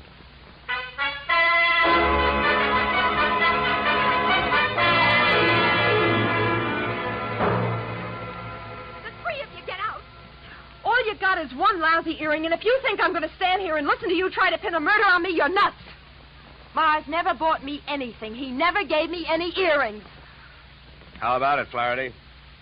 That's too bad, Ada. If I thought there was a chance to help you, I would. But your earring was laying right there on the floor next to his body. Why, you oily monster, you. What are you trying to do to me? Why, if anybody had reason to kill Alec, you did, you miserable thief. Now, wait a minute, Ada. Don't make yourself look worse by throwing a lot of accusations around. I know about the contract between Alec and Mars. In case of death, the survivor gains full control of the oil field. But a good piece of evidence will beat out a good piece of motive in any court in the country, and you've got both working against you. Get out of here. You don't know what you're talking about. I think I do. Knowing about that agreement, you married both these guys. Those Mexican marriages are just weak enough to help you beat a bigamy rap if it came to that, and just strong enough to help you collect if either of your husbands died. Your next move would be to divorce the one that was still living and take advantage of the California community property laws. Oh, you've got it all figured out, haven't you? Well, not quite. I haven't figured out why young Jefferson went to all the trouble of dropping out of sight and then showed up to get himself murdered. I think I can tell you. It was about time you told us something. I was working for Alec Jefferson. That's why I couldn't tell you, Dollar. I was getting paid to help him stay out of sight and keep my eye on these two. That contract had him worried. But when I uncovered the bigamy and told him about it, he decided to go to Flaherty and try and straighten it out, man-to-man basis. You know that, Ada? No. I don't know anything about anything. That's a lie. I was with him this morning when he called you. He told you he was going out there. You had plenty of time to get out there and wait for him. You can't get away with it. You can't prove anything. Now get out of here! Not before Don't mind the gun, Flaherty. I got her. No, let me go. Hey, none of that. Around you go. That's better. Yeah, much better. Now, come on, Angel, across the room. Well, Flaherty, don't you think I'd better call the police now? I'm afraid there's nothing else to do. Okay, then you hold her. You get your hands off me, you dirty puppy! No! Get me police, operator.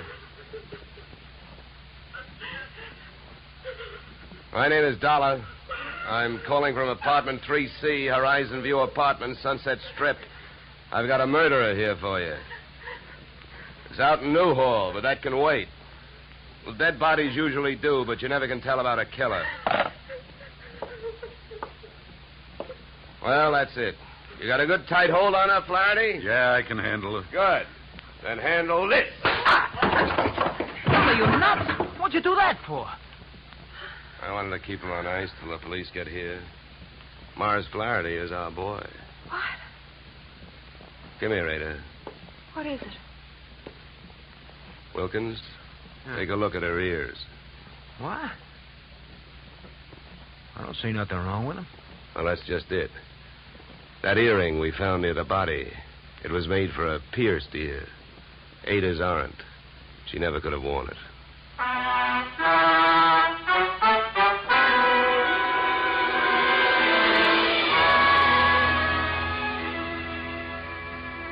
Moral?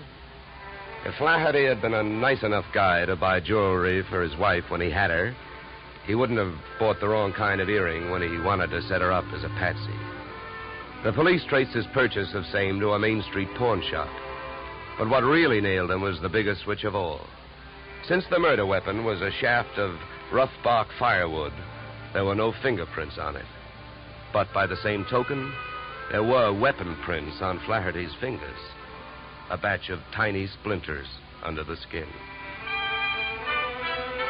Inasmuch as my own girl furnished the practice which made me perfect on this case, I assume you will not be annoyed at my listing expense account item 3, $65, one pair gold earrings inscribed to Olga with love. Item 4, $187.13, return transportation Los Angeles to Hartford. Expense account total, $711, signed yours, truly, Johnny Dollar.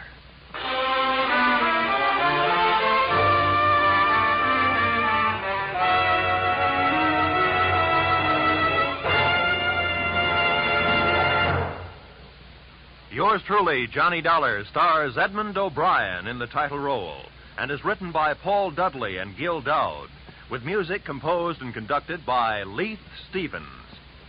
Edmund O'Brien can currently be seen starring in the Harry M. Popkin United Artists production, DOA, Featured in our cast were Michael Ann Barrett, Ed Max, and Tony Barrett. Yours truly, Johnny Dollar, is produced and directed by Jaime Del Valle. Be sure to join us next Tuesday evening when Edmund O'Brien returns in another transcribed adventure of... Yours truly, Johnny Dollar.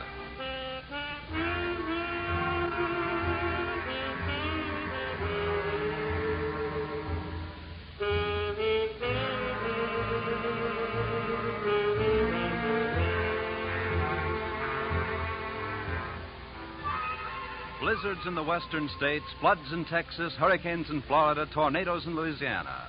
Wherever disaster strikes, the American Red Cross stands ready to lend assistance. The Red Cross helps victims not only at the terrifying moment when disaster strikes, but also in rehabilitation. This is just one of the many nationwide activities of the Red Cross. Give generously to its latest drive. Now stay tuned for the adventures of Philip Marlowe, which follows immediately on most of these stations.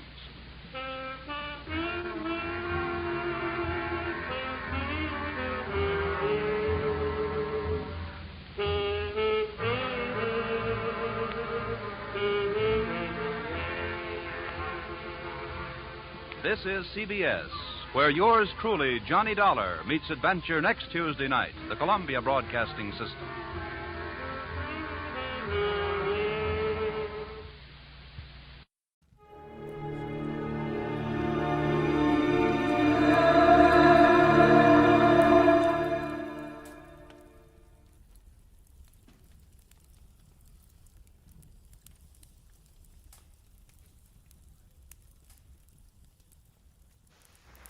For the safety of your smile, use Pepsodent twice a day. See your dentist twice a year.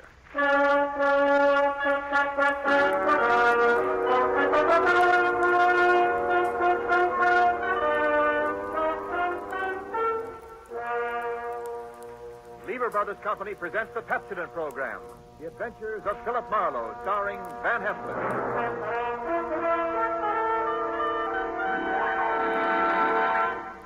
Philip Marlowe, the screen's most famous private detective, created by Raymond Chandler, brought to you on the air by Pepsodent, and starring MGM's brilliant and dynamic young actor, Van Heflin.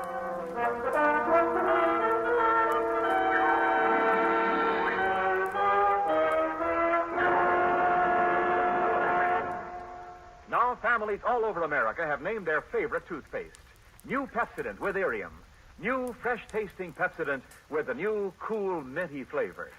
Yes, in a recent test, new Pepsodent was preferred 3-to-1 over any other toothpaste. It's true. With families all over America, new Pepsodent is the favorite, 3-to-1. Families from coast to coast recently compared new Pepsodent with the toothpaste they were using at home. They preferred new Pepsodent by an overwhelming average of 3-to-1 over any other brand they tried. These families, 3-to-1, said new Pepsodent tastes better, makes breath cleaner, makes teeth brighter. Yes, in a recent survey, families 3-to-1 said new Pepsodent tastes better, makes breath cleaner, makes teeth brighter. Get new Pepsodent toothpaste for your family right away. Now, the adventures of Philip Marlowe, starring Van Heflin.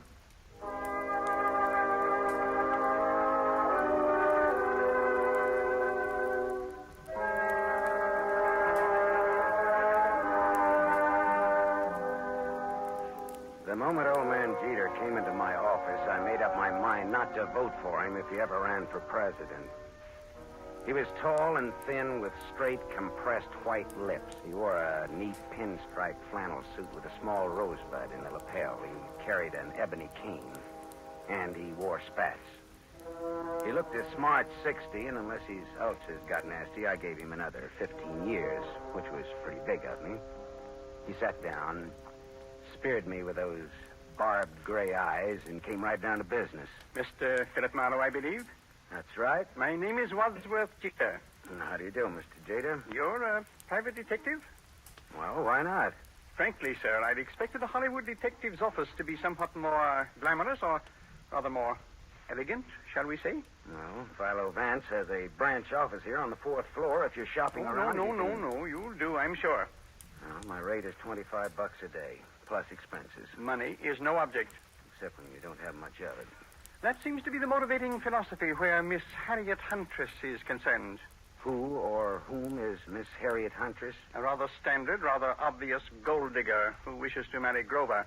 You want to tell me who Grover is? Grover is my adopted stepson, my late wife's son. Go on. Next year, he will inherit $1 million left him by his mother. Which explains Miss Huntress's interest in Grover. Precisely. Look, Mr. Jeter, am I being hired to smear Miss Harriet Huntress? Not at all. Merely to disillusion Grover about her. Yeah, well, that's the same thing. I think you better find yourself another Now, boy. Wait. There's more. Okay, let's hear it. Do you know a man named Marty Estelle? Sure, he's a big-time gambler out on Sunset Strip. Why? Mr. Estelle claims my son Grover owes him $50,000. Well, then Grover'd better pay up if I know Marty Estelle. But suppose my son doesn't really owe Estelle the money. Does he or doesn't he? Mr. Estelle supplied photostat copies of Grover's notes with Grover's signatures. I thought they might be forged, so without Grover's knowledge, I took them to a handwriting expert named John Arbogast, a sort of detective. No? He's not sure. He wants more time. I'd like you to take over the case. Harriet Huntress and all. Miss Huntress, as you may know, is associated with Mr. Estelle. Well, that's incidental. I'll handle the forgery case and not the slander job. Now, where does this Arbogast have his office? On Sunset near Ivar. Okay, I'll look it up. Miss Huntress? She lives at the El Milano on North Sycamore. All right, I'll look her up, too. Arbogast and Huntress in the order named.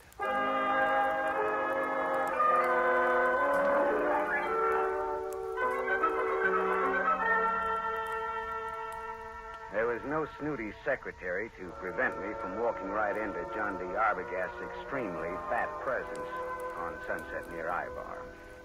He was an enormously fleshy gent with a thick neck that was in folds like a concertina. He wore a wrinkled dark suit that needed cleaning and some reweaving where it had some small holes in it. Arbogast just sat and stared at me with the whites of his eyes, because those 3 holes that needed reweaving were bullet holes. And John D. Arbogast was dead, very recently dead. I left in a hurry, and as far as I could tell, nobody saw me come, nobody saw me go. My next stop was the Swank El Milano Hotel on North Sycamore. Just a second, mister. Something you want? Yeah. Who are you? I'm the house detective. Well, I'm looking for a Miss Harriet Huntress. Miss Huntress ain't seeing anyone. You can tell her it's Marty Estelle. Are you Marty Estelle? I'm from him. That's different, ain't it? That's none of your business, is it? Well, whatever you're up to, you're not playing it very smooth. Well, some days I feel like playing it smooth, and some days I feel like playing it like a waffle iron. Well, if you must know, I'm one of the boys. Philip Marlowe, private eye. Here. It's my card. Yeah, well, that's another story. I'll phone up to Miss Hunter. Yeah, say I'm from Marty Estelle, and make it convincing, huh? How much convincing? Oh, well, how much do those cigars you're smoking cost you? $22.50, box of 50. That much convincing. Well, that's cute. You and me are going to get along. I'll phone Miss Huntress, but you go right on up. Room 814. I just know it'll be all right.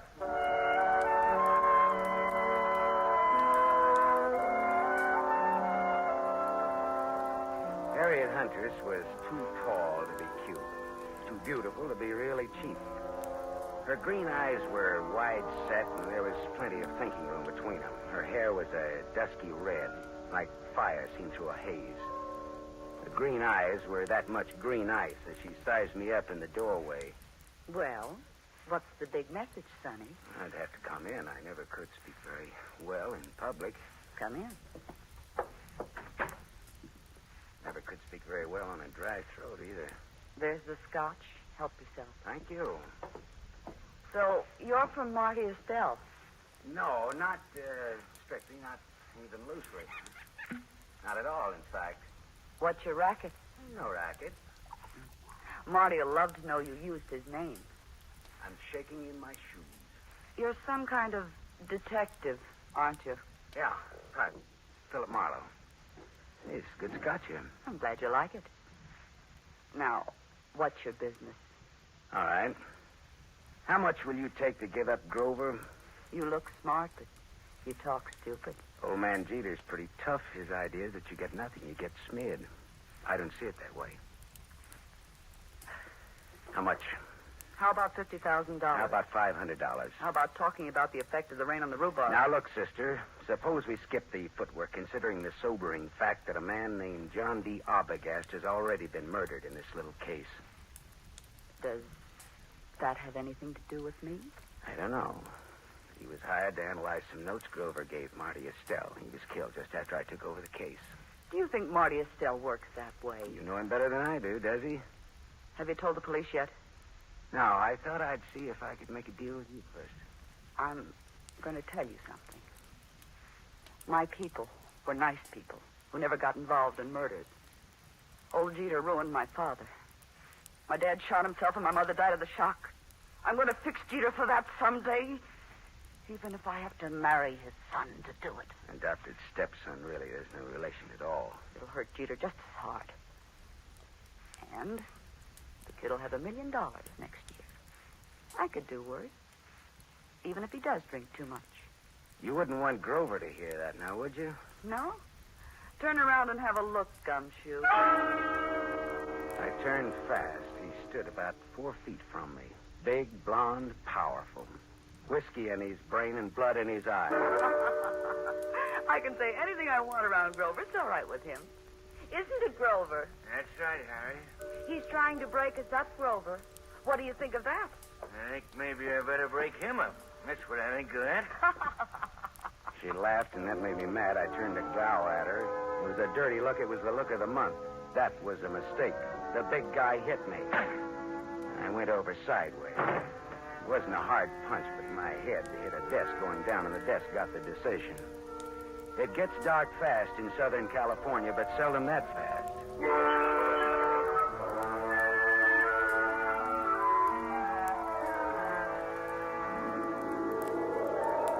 When I came out of it, Grover, the blonde sucker puncher, and Harriet Huntress were gone. But the bottle of scotch was still there, so I took that for a souvenir and stuffed it in my pocket and floated down the elevator into the street. It was dark by the time I got back to my apartment on Hobart Avenue in Hollywood. I turned on the light, and there stood a big guy, another big guy. This was National Big Guy Week. This one had a big nose, the dead color of wax, and he had a .22 caliber Colt Woodsman pointed straight at me. Close the door and reach. Come on. I turned a little to close the door. I got my hand under my coat. Then I turned back to Waxnose fast. I had my Luger out. We stood there facing each other. Waxnose didn't seem at all impressed with my automatic. I just came to tell you to be smart. You're looking at a Luger, mister. Yeah, I know. Men of distinction carry Lugers. Me, I pack this small bore because I can shoot. If you think you can take me, go to it. Now, look, what's the game? Maybe you can take a hint, and maybe you can't. Maybe and maybe not. What is it? Lay off old Jeter's boy. Well, I wouldn't think of contradicting anyone who uses a Colt Woodsman .22 with the front sight filed off. Must think he's pretty good. I am good. Yeah. And that's why I say, okay, pal. We'll see. Speaking of .22s, do you know anybody named John Arbogast? I meet such a lot of people. Well, this one was fat and shot 3 times with a .22. I don't remember shooting no fat guys today. So long, chum. Remember what I told you. Lay off, Grover. So long, chum. Yeah. Swell. Ah, shut up. Yeah. Mr. Marlowe? Oh, Mr. Jeter. Well, your son or your adopted son or your stepson or whatever he is poked me in the jaw today. He is both my stepson and my adopted son. Well, both of them poked me in the jaw. My word, where? In Miss Huntress's apartment. You spoke to her? What did she say? She wants $50,000 and no dice. I offered her $500, just as a gag. Just as a gag? Mr. Marlowe, perhaps you underestimate the importance of this matter to me. Listen, Mr. Jeter, there are some very unusual angles to this case. For example, a gunman just stuck me up in my own apartment and told me to stay off of this case. What? I don't see why this case should get so tough. Good heavens. Listen, Mr. Marlowe, my chauffeur, Waldo, will pick you up in my limousine. I want to talk to you. All right. I'll tell Waldo to park on Hobart facing Franklin. He'll be around for you in 20 minutes. Good. Just give me time to drink my dinner. Bye-bye.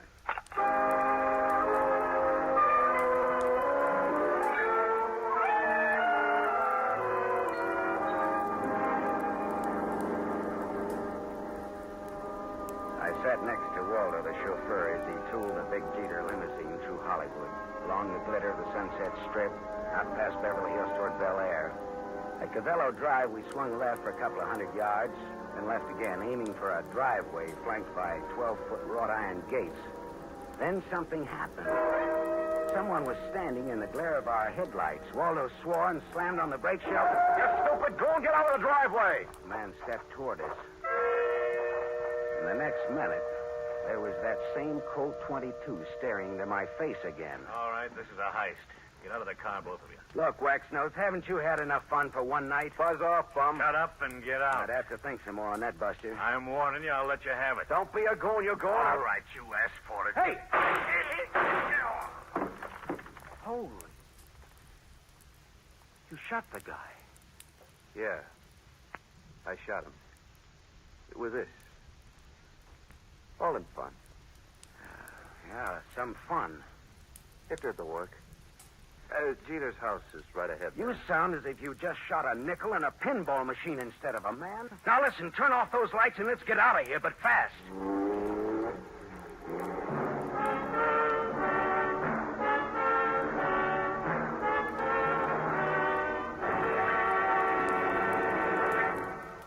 You are listening to The Adventures of Philip Marlowe, starring Van Heflin. Yes, families all over America have named their favorite toothpaste. New Pepsodent with invigorating Irium foam. New, fresh-tasting Pepsodent with a new, cool, minty flavor. In a recent test, New Pepsodent was preferred 3-to-1 over any other toothpaste. It's true. Families all over America say New Pepsodent is their favorite, 3-to-1. The William Kilpatrick family, 212 South Missouri, Claremore, Oklahoma, preferred New Pepsodent on every single count. The Kilpatricks say New Pepsodent tastes best of all, makes breath cleaner, makes teeth brighter. On all these counts, by an overwhelming average of 3-to-1, families prefer New Pepsodent over any other toothpaste they tried. It's a fact. Families 3-to-1 say New Pepsodent tastes better, makes breath cleaner, and makes teeth brighter. Remember, this is not just our opinion. It's the honest conviction of the Kilpatricks and other families who were asked to compare New Pepsodent with the toothpaste they were using at home. Get New Pepsodent, the only toothpaste containing Irium. Get it for your family without delay.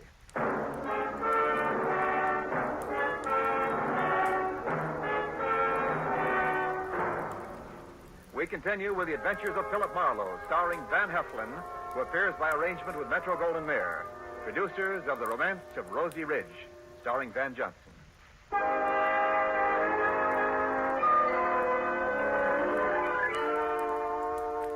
Waldo and I drove back to my apartment again, leaving Waxnose lying dead in the Jeter driveway.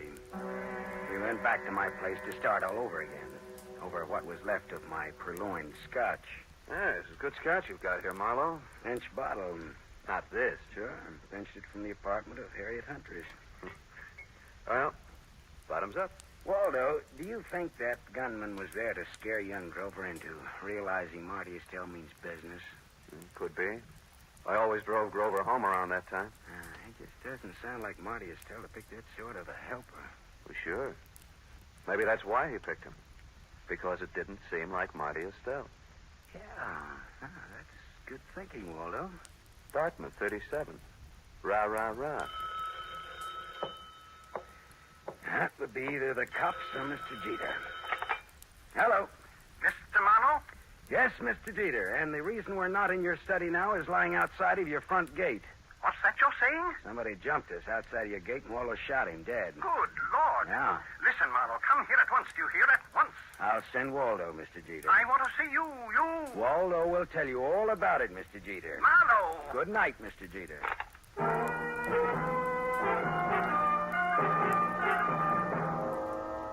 After Waldo, the chauffeur, had left, I went back to the El Milano Hotel. Hawkins, the house stick, was all smiles and open palms. I placed no confidence in his smile and a $20 bill in his palm. Harriet Huntress again? What's the matter? Just take me up to her apartment, that's all, huh? Sure. Right this way, fella. Hawkins took me to the 8th floor, room 814, and opened the door. There was someone in the room, waiting. Here's company for you, Mr. Estelle. Beat it, Hawkins. Yeah, this is the guy I was telling you about, Mr. Estelle. Come in earlier today. Said he was from you. Beat it, I said. Oh, sure. Come on in, Marlowe. I came to see Miss Huntress, not you, Estelle. Well, first of all, Harriet's not home. I came to tell her what happened outside of Jeter's gate. So you keep informed. I can't wait for her any longer. Got to get back to the casino. Well, then, what did you come back for, Marlowe? I'm looking for the Jeter boy. After what happened to him tonight, he needs somebody to walk behind him. You think I play games like that? All I know is we were shot at. I asked you a question. I answered it to the best of my knowledge. What knowledge, for example? Well, for example, you hold $50,000 worth of Grover's notes for gambling debts. I've got $50,000 invested in the kid. Would I be likely to bump him off? Ah, that makes sense, all right. I always make sense. Bully for you. And when I have $50,000 invested in a guy, I'm apt to find out all about him. Like about old Jeter hiring a man named Arbogast to work for him. Ah? Arbogast was shot today. You know it. I know because I had you followed. You didn't tell the law, Marlowe. That could be very hard on you. Well, it could. Does that make you and me friends? A little blackmail, huh? Not much. We'll call it tattletale grail mail. From now on, do you stop bothering Miss Huntress? Okay, you win, Marty. Swell. That's all. I've got to go. Well, I'll just wait around for a bit, okay? Well, Harriet Scotch is in that cabinet there. Thanks. I'll roll up my pants and go waiting in it. You know, Marlowe, I like you. You're cute. So long, Shamus.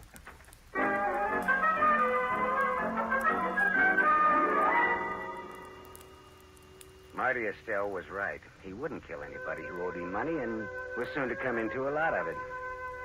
Now I was in bed with the police for not reporting Arbogast's murder. Well, I looked around Harriet's apartment vaguely, walked into the bedroom, and stopped. Because mixed with the fragrance of good perfume and good cosmetics was the plain, ordinary, homespun odor of gunpowder. I walked across the room and yanked open the closet door and stepped back. There, just as big as life, but as dead as they ever come, was young Grover Jeter. And at Grover's feet, among the graceful shoes in Harriet's closet, was a tiny pearl-handled automatic. I felt bad about that, because I guessed that the dainty holes, the bullets from that dainty gun, would fit the two dainty holes over Grover's heart. I put the neat little pistol in my pocket. I thought old man Jeter ought to know about his son, I thought.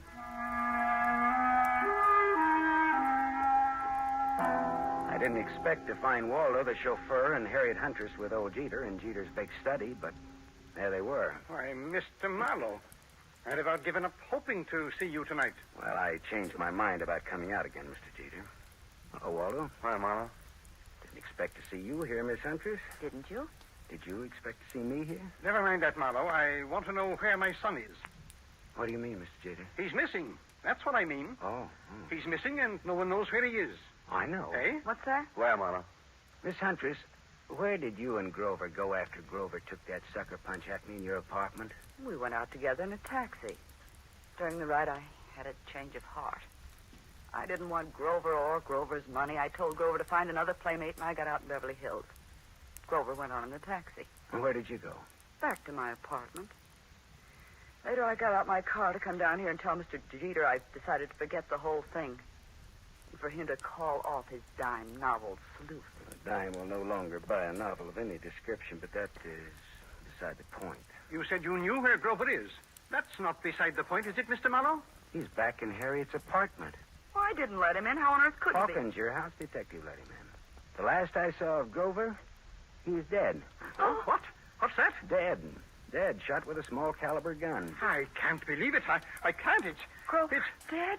Miss Huntress, this .25 caliber pistol was on the floor at Grover's feet. Here, take it. Look it over, will you? It's mine. You murderess. I'm not. You cold-blooded murderess. Oh, stop that! Stop it, both of you. It could have been suicide. Suicide?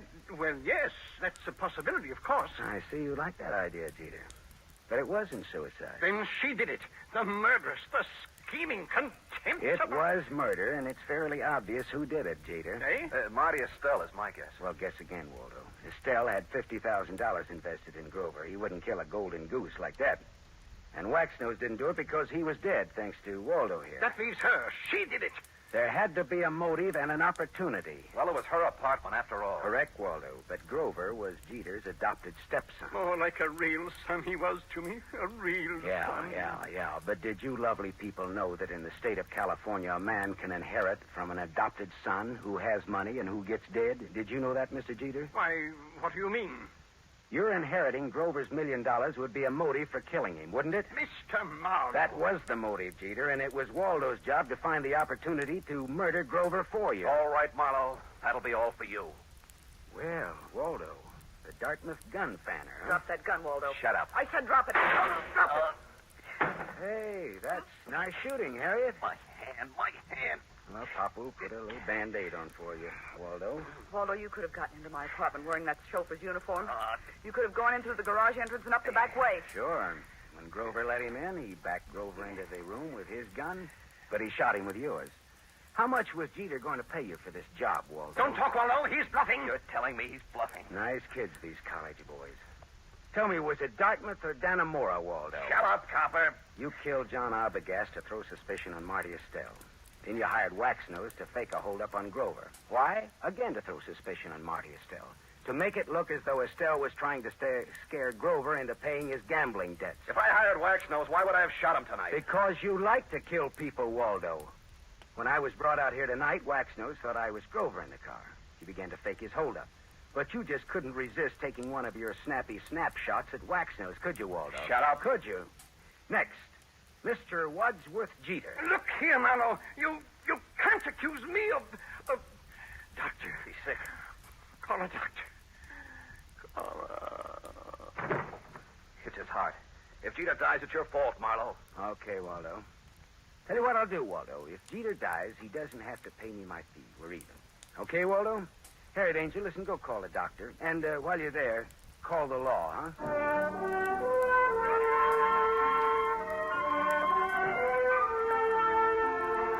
Jeter didn't die. His heart was as good as mine, if you want to make anything out of that. The law had Jeter and Waldo cold, and I mean cold. Me? Well, I went out a couple of times with Harriet, as I sat home with her a couple of times drinking her scotch. It was nice, all right, but I didn't have the money or the clothes or the manners. Still, I was sorry when she went to New York to live. She had absolutely the best scotch I ever tasted. Maybe because it was free. I don't know.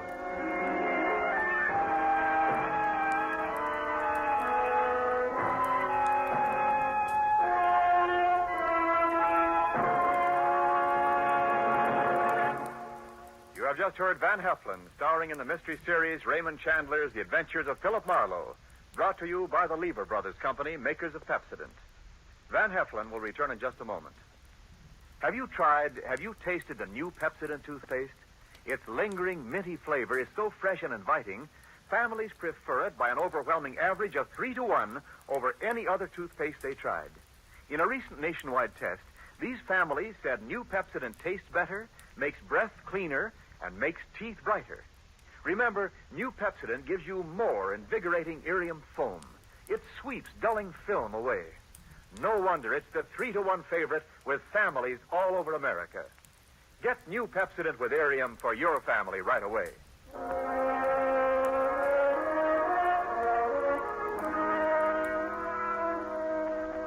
Now, here is our star, Van Heflin. The need for food in Europe tonight is desperate. Starvation faces a multitude of our fellow men. There's a way you can help. For $10 a package containing 21.5 pounds of food will be sent for you to a friend or a relative or any member of an organization you designate in Europe. Or simply say to a little French girl or to a Belgian war widow. Your order will be strictly respected, and you'll receive a signed receipt from the person who received your gift. Send $10 now. Send all you can. Send your $10 to CARE. C-A-R-E, CARE, New York. Help keep America the hope of the world.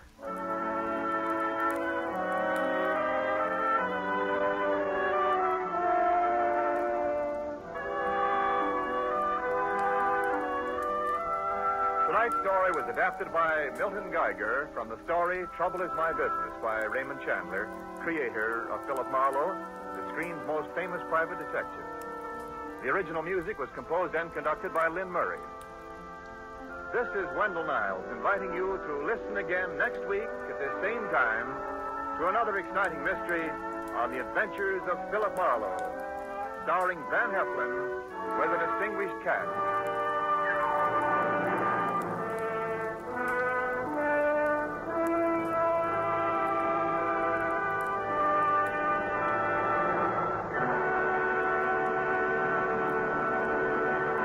NBC, the National Broadcasting Company.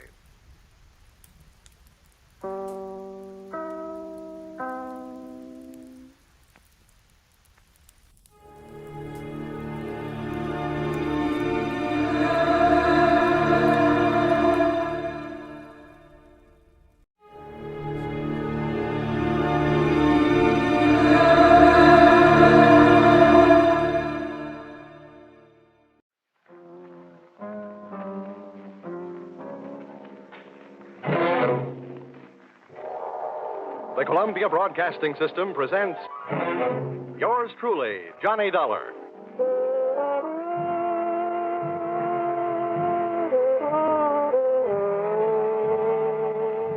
The next half hour has its baggage packed to take a trip with America's fabulous freelance insurance investigator, Johnny Dollar. At insurance investigation, he's just an expert. At making out his expense account, he is an absolute genius.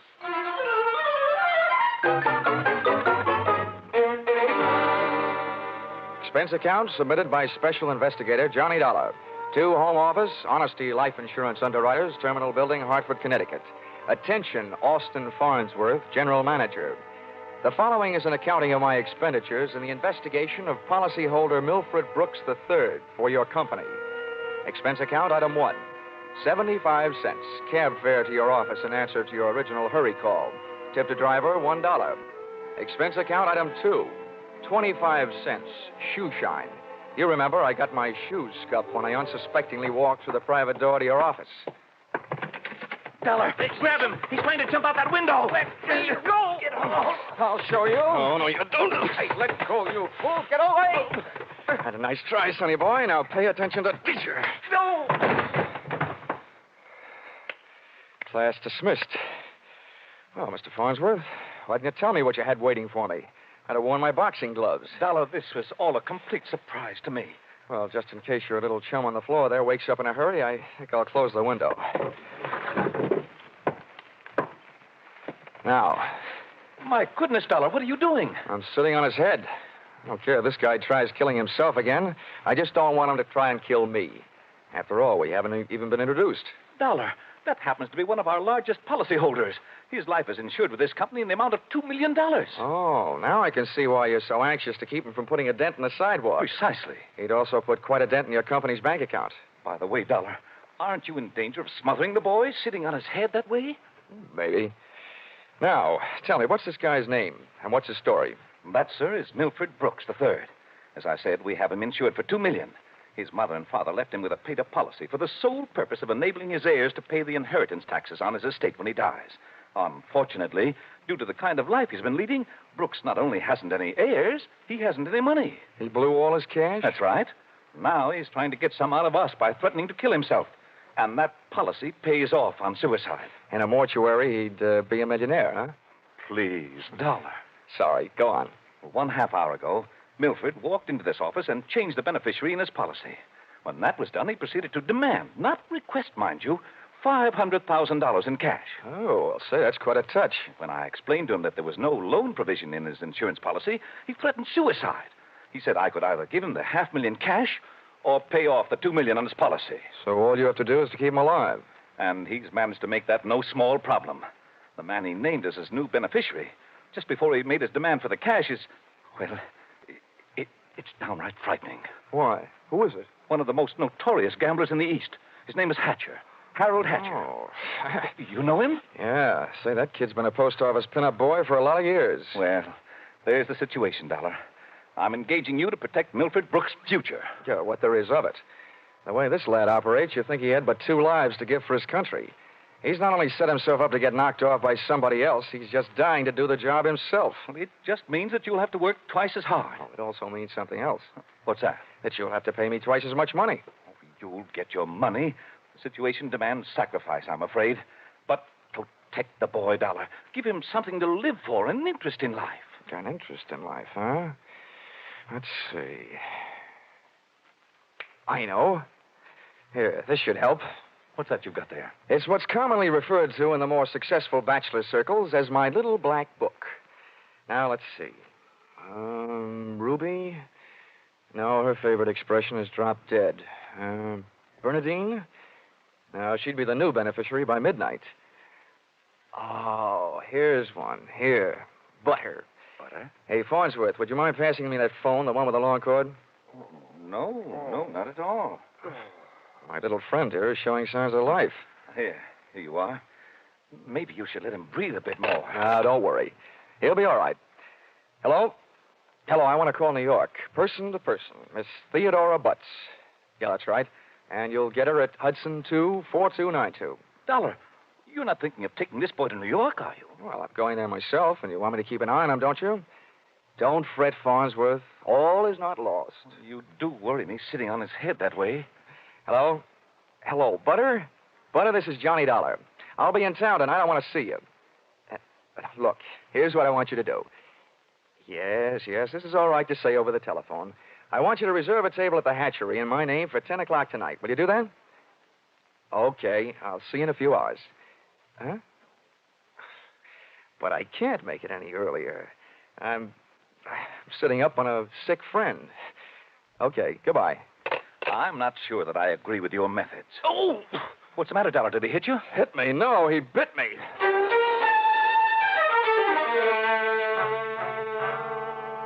Expense account, item 3. Liquor, $18.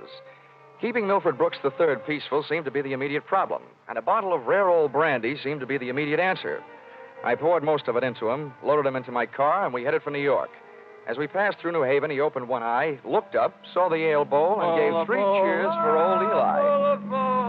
Yeah, Ray. Old Yale would sure be proud of you. Why anybody would want to insure you for $2 million is more than I can figure. Yeah, well, my daddy loved me very much, and my mother loved me very much. Not only that, but I love somebody very much. And not only that, but I hate somebody very much. Hey, you want to know something? Huh. Next to one other guy, I hate you most of anybody else. Here, lover boy, it's cocktail hour again. Time for your bottle.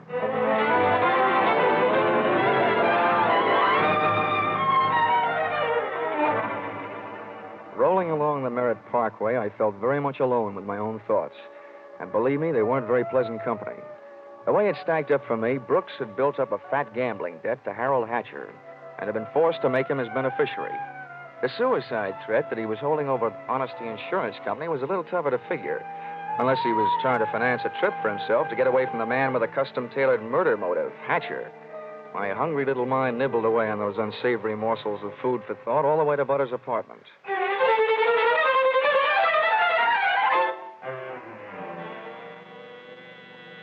Hey, where are you taking me?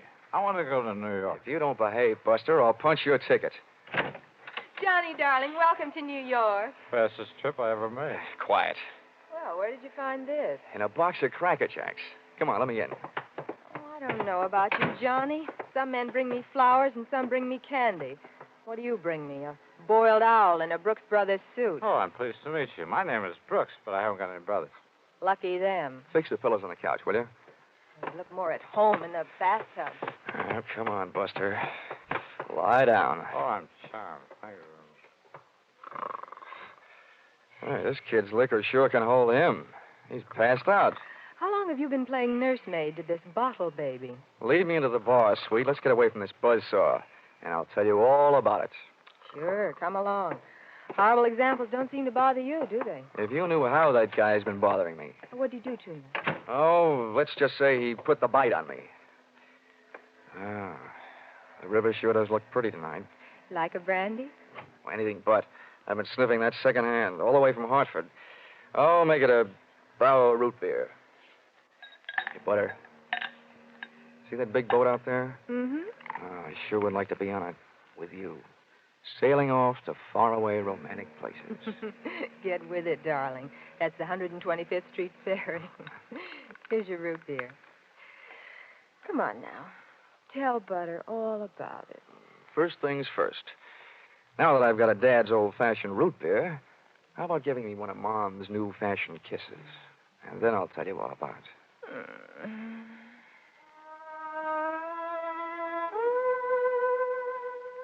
A few seconds later, I proceeded to tell her all about it, and it wasn't easy. Everything about her kept flagging down my train of thought.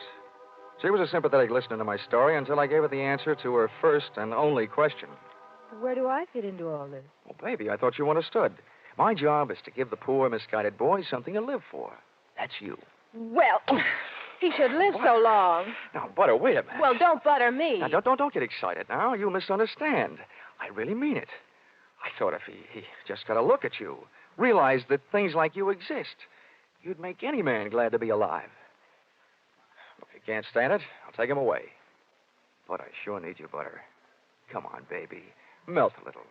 I wouldn't let you get hurt. You know that. Did I hurt you? No, I'm getting used to it. People have been taking pokes at me all day. I'm sorry. Ah, that's better. Want some more root beer? I want some more of you. How about another kiss? Well, help yourself.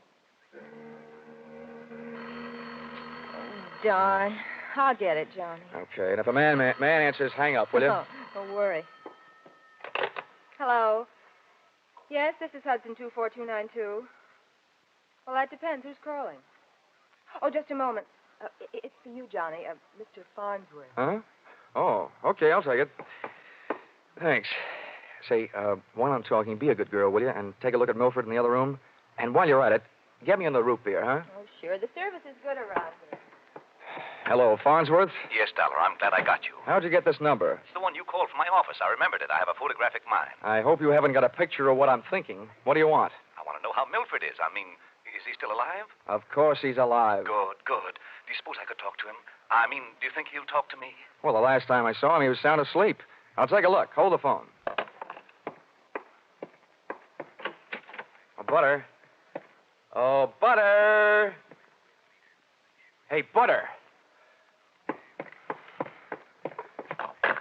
Hello, Farnsworth? Yes, yes.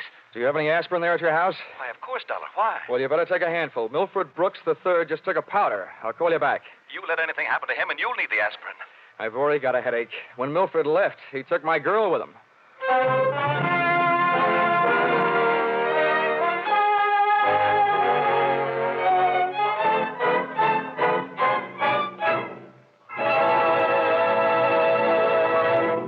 In just a moment, we'll return to the second act of Yours Truly, Johnny Dollar. But first, we want to remind you that it was 437 years ago, next Sunday, the famed Spanish explorer Ponce de Leon began his search for the Fountain of Youth.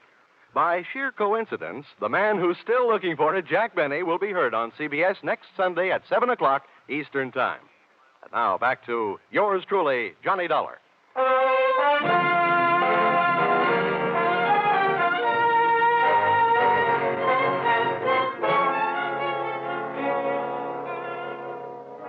Well, nobody could say I wasn't working fast.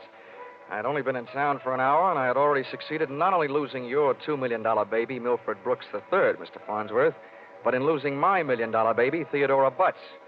I tried to put myself in Milford Brooks' $40 shoes, but they wouldn't fit. You can't outthink a maniac. The best I could do was figure either that he was on his way to commit suicide, or that Harold Hatcher, the man who now stood to collect $2 million in the event of Milford's death, had snatched him out of Butter's apartment. With birds of that type flocking together, Butter stood a good chance of being a dead duck. I spent an hour unsuccessfully shaking down the neighborhood for them. I questioned cab drivers, harness bulls, bartenders. Then I decided to ask for help from higher up. And I don't mean that I said a prayer. Expense account, item 4, 5 cents, phone call. Police headquarters. Give me missing persons. Any particular one. Don't be a wise guy. Lieutenant Fisher. Oh, yes, sir. Hello, Dollar.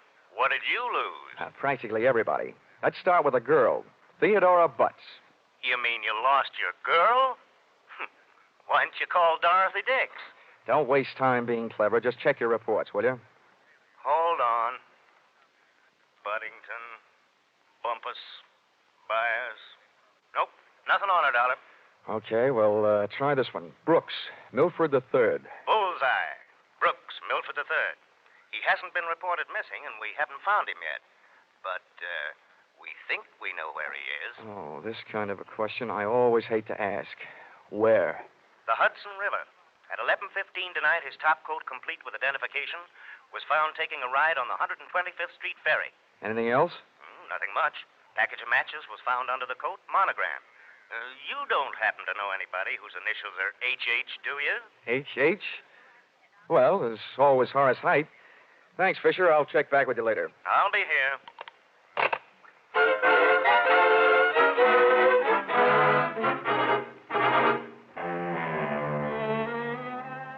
Expense account, item 5. Nightclubs, $28. Harold Hatcher's hatchery was in a cellar under a hotel, but the prices were high enough to rate a penthouse. The club was draped in too much satin, its lady customers in too little.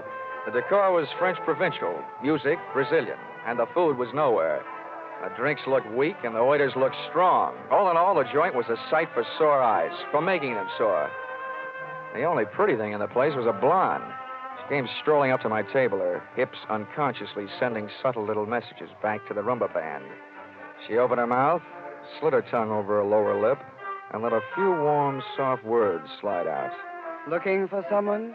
Oh, well, you'll do until the real thing comes along. Sit down. Thanks. No, I won't have a drink. My name is Janelle. I understand you were asking about Mr. Hatcher. Yeah. You know him? More than somewhat. Are you Mrs. Hatcher by any chance? I might be. Does that mean you might admit it or that you might talk him into it someday? I'll ignore that. What do you want to see him about? A mutual friend, Milford Brooks. I know most of the quiet clothes boys around here, so you aren't a cop. You don't look like the type to be a society friend of the Brooks family. So what are you? I'll ignore that. Is Hatcher around? He might be. Oh, come on now. Where is this office? At the top of the stairs in the back. Can I expect any trouble getting in? You act like you just saw a B picture. Harold is doing his best to act like an honest businessman these nights. You won't have any trouble. How do you know? Because Harold sent me down here to look you over. I think you're all right. Oh, so I've won myself the good housekeeping seal of approval, huh? Keeping house with you would meet with my approval. I ran for my life, had a slow walk across the dance floor, edged my way through a cluster of tables, and went up the back stairs.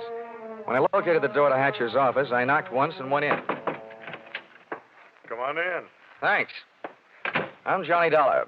I've been hired by Honesty Life Insurance underwriters to protect the interest of a guy named Milford Brooks III. What's that supposed to mean to me? You know him, don't you? Well, he isn't exactly one of my boozing buddies. How much money does he owe you? We've got him on the books for a few grand. Why? They picked up his top coat tonight on the 125th Street ferry. He wasn't in it. It might have been a suicide, or it might have been a knockover made to look like a suicide. What's your choice? Where do you get off asking me to make a choice? Where were you around 11:30 tonight? What's it to you? I don't know. I just thought you might like to rehearse a few answers. The law will be asking you some questions real soon now. I don't know why I should tell you, but I was driving around in my car getting some air. You better do better than that. They found a match folder under Brooks' coat. It had your initials on it. You're out of your mind. The guy owed me a couple $100,000. You think I'm going around knocking off my own assets? I don't know whether you're stupid or bright, Hatcher. Don't worry about it. I know. What about that insurance policy? What insurance policy? Now, look, Hatcher, we're big boys now. We both know that changing the beneficiary of an insurance policy is a legal transaction. That means witnesses. That means it isn't secret. You mind telling me what you're trying to say? That you and the Honesty Insurance Company and I all know that Brooks made you the beneficiary in his policy and that you stand to come into $2 million when they fish out his body. I don't know anything about it. Motives don't come much bigger. I'm telling you, this is all news to me. You or nobody else is going to move me off that story. I feel the same about mine.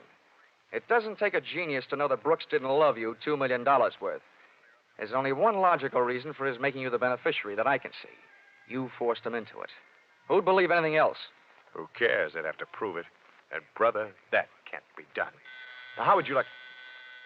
Wait a minute. Yeah? Yeah. Oh, okay, Rocky. Thanks for the news. Dollar, did you turn me in? Oh, they're here, huh? Yeah. No, I didn't turn you in. What's the matter? You got a good story, Hatcher? You're not worried, are you? Here, have a cigarette. Thanks. I got a light. Oh, worked the first time. Yeah. Nope, I'm not worried. I'll be out in 48 hours. You'll be lucky if you're out in 48 years. Okay, boys, come on in. The homicide boys invited Hatcher down to headquarters. He accepted and invited them down to the bar for a no-hard-feelings drink. They accepted. I walked back down the stairs into the club. The place hadn't changed. Same stale customers, the same stale music, same stale air. And the same lovely Janelle sitting at the same unlovely table. Hello. How'd you make out? Oh, I left before they started playing 20 questions. But I wouldn't worry. You've got a smart boy in the bar there. In some ways, maybe. What'd he hand you? A big round zero. Wouldn't talk, huh? Round zero. Wouldn't talk, huh? About what? Oh, just a little doodad, a $2 million life insurance policy. Wait a minute. That young Brooks kid? Yeah, that's right. Oh, I knew it. I tried to tell him, but he wouldn't listen to me. Trying to tell who what? Hatcher. But he'd get into trouble about that policy. It just looks funny, him being made the beneficiary. You knew about it, huh? I suppose you also know what was behind it. Sure, Milford owed him some money. A lot of money. It's in writing. What kind of writing? It's a personal note that Brooks was going to get back if he made Harold beneficiary. It's up in his office. Hey, you must be awful close to Hatcher. I'm the close, friendly type. I'll have that drink now. You've earned it, beautiful. She had earned it, and I had a hunch as to why. If ever I saw a gal busy putting the skids under her boyfriend, she was. Even if she helped send him up on a murder rap. I would have bet a quick 50 that she'd tipped him to the police. It's happened before if the boyfriend is the murdering type, and it's a nice, neat legal method of disposal. Janelle led me back up the stairs and into Hatcher's office. I sent her back down to watch the bar to divert Hatcher in case he decided he'd forgotten something. Brooks's personal note made out to the gambler was easy to find, lying neatly in the middle of the top desk drawer. But I found something even more interesting when I went through his wardrobe closet. I began to see a glimmer of light. And then, encouraged by not too much thinking on my part, it turned into a veritable bonfire, which I hope wouldn't be too hot for me to handle.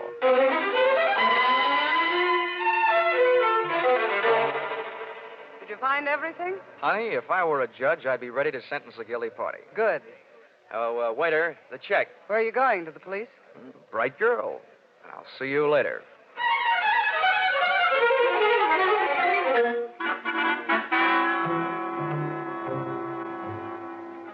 Expense account, item 6. Cab fare, $1. Tip the driver, $1. Once out of the hatchery, I walked to the corner, got into a taxi, and waited. In just a few minutes, my favorite suspect came out of the club, jumped into a taxi, and the chase was on. We nuzzled our way through the traffic over to 2nd Avenue and headed downtown.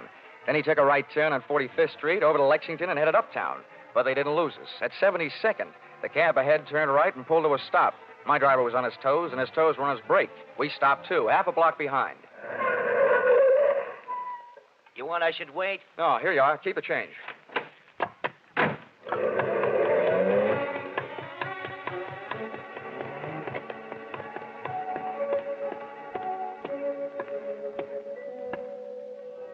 It was a garage that belonged to a residence on the parallel street a block away. I made out a for sale sign on one of the big doors. The living quarters upstairs were dark enough to look interesting, so I indulged in a bit of genteel breaking and entering. Entering that old barn didn't take much breaking. I crept up the stairs. They sounded like they were left over from an old ghost story. And so did the first voice I heard when I stopped, halfway up. So we've got to be careful, especially about that Johnny Dollar. Are you sure he didn't follow you? That voice sounded awful dry to be coming from a guy who supposedly had spent most of the night snoozing on the bottom of the Hudson River. It was Milford Brooks III.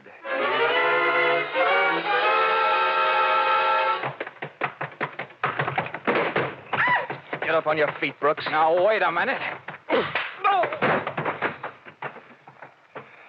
I started this thing slugging you. I might as well finish it the same way. Leave him alone. He's mine. Pull in the claws, Angel, and sit on his lap. Oh, you Connecticut hick. I'll kill you. Look, I'm the last guy in the world who enjoys physical violence, give or take. But believe me, you two are coming mighty close to changing my whole character. Now settle down before I really lose my head. Get off of me. I should have known better than to get mixed up with a low-class nobody like you. Cut. We've pushed the lady around enough, Brooks. Tell me to be careful. Why didn't you think of that before you led him here? Wipe your nose, big boy. Now, don't you go getting fat-headed, gorgeous. Neither one of you is exactly what I'd call a mastermind. When you planted that match folder underneath the topcoat on the ferry boat, you both should have been more careful. Huh. You think so? You bet I think so. If I were planning a piece of evidence to incriminate Mr. Harold Hatcher, I would have left a cigarette lighter. I found one in the pocket of every suit he owns, back there in his closet in the club. It wasn't hard to figure out that guy never carries a book of matches. What do you want? I'm only interested in one thing, saving the insurance company $2 million.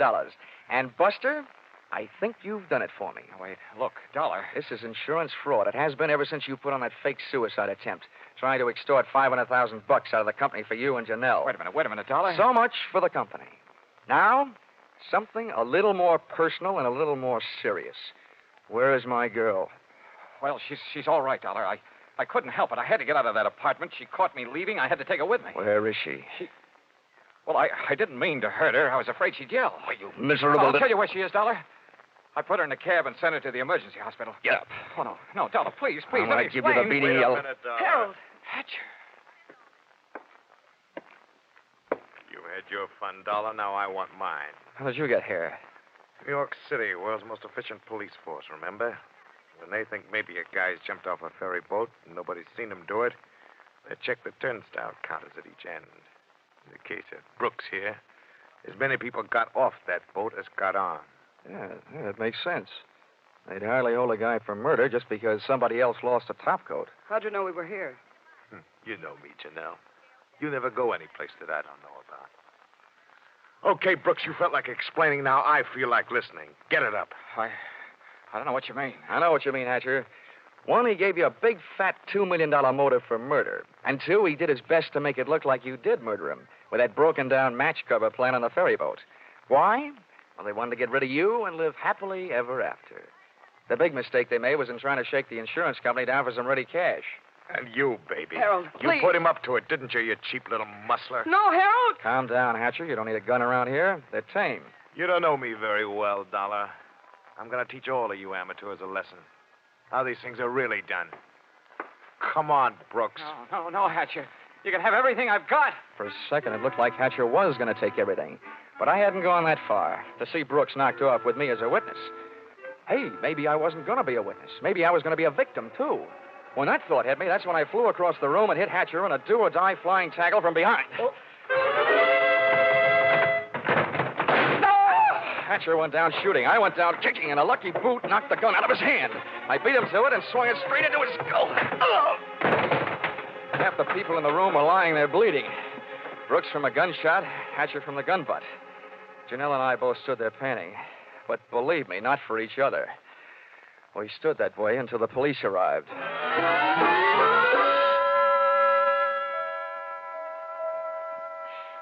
Johnny, I hate being in the hospital, but I look awful. Butter, honey, you look lovely in white. This patch on my head, Johnny, they had to cut a big hunk of my hair off to put in the stitches. Oh, that awful man. Well, if it'll make you feel any better, baby, that awful man got taken care of. He's upstairs in the same hospital. Oh, Johnny, you didn't shoot No, him. Butter, I didn't have to. Harold Hatcher saved me the trouble. They don't know yet whether Mr. Brooks is going to live or die, but it doesn't make much difference to me or to the insurance company. He signed a statement admitting attempted fraud. Serves him right hitting a lady on the head. Oh, Johnny, what am I going to do? My hair will look awful. It'll take months for it to grow out. Now, don't worry, Butter. I'll buy you something to cover it up. I know a guy over on Fifth Avenue who claims he makes something that looks prettier on a woman's head than her hair. Expense account, item 7. $640. Ladies' hats. To cover the lump on lady's head. Expense account, item 8. $20. Tip to nurse for reminding Butter on the hour every hour that accidents will happen. Expense account, item 9. $7. Mileage driving back to Hartford. Expense account total, $1,182.23. Which you may say, Mr. Farnsworth, is a lot of money for one man to spend in a day and a half. But you must bear in mind that the amount at stake was $2 million. And you know the price of steak these days. Signed, yours, truly, Johnny Dollar.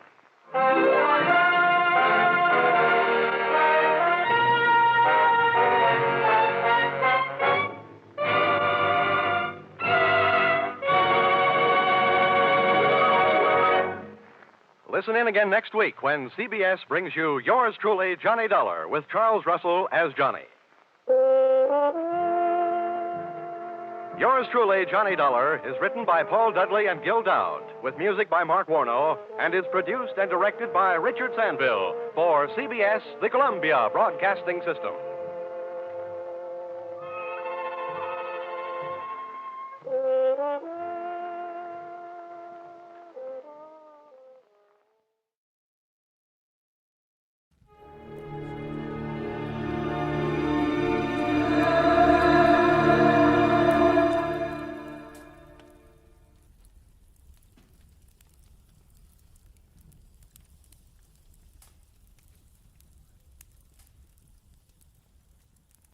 When the will was read, everybody figured she'd been crazy when she wrote it. And that included me. But I changed my mind after spending a night on an island with a pig, a cat, and an ape. Because in reality, they were people. From the pen of Raymond Chandler, outstanding author of crime fiction, comes his most famous character as CBS presents The Adventures of Philip Marlowe.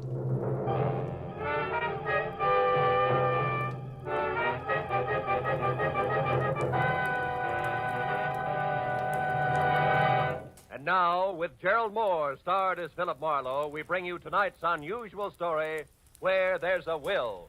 I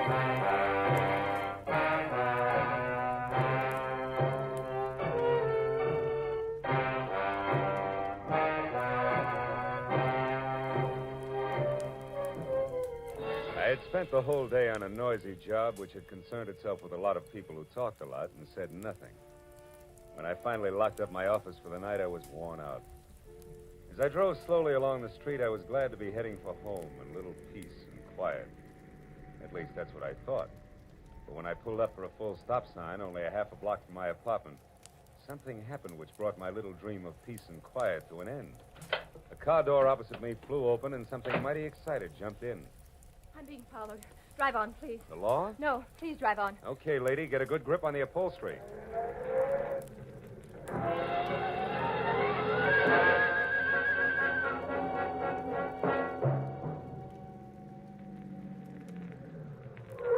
There, that ought to do it. Now, what's the... Say, you look a little pale and beautiful. I'm always pale when my heart's in my mouth. Well, then why don't you swallow once, take a deep breath, and tell me who was after you? There isn't much to tell. It was a nasty little man, that's all I know. So thanks for making like Barney Oldfield, and good night. Hey, not so fast. It's impolite to hitch and run. Look, mister, right now I'm up to my earrings in trouble, and that leaves very little time for small talk with strangers, even nice ones. Well, in that case, the name is Philip Marlowe, which takes care of the stranger part, and I'm a private detective, which makes trouble my business. Where do we go from there? No place. $300,000 worth of hidden bonds, a screwy old lady, and a sculptor with a red beard are too much for any one-man police force, Mr. Marlowe. So again, good night. Before I could say anything, she was out and gone.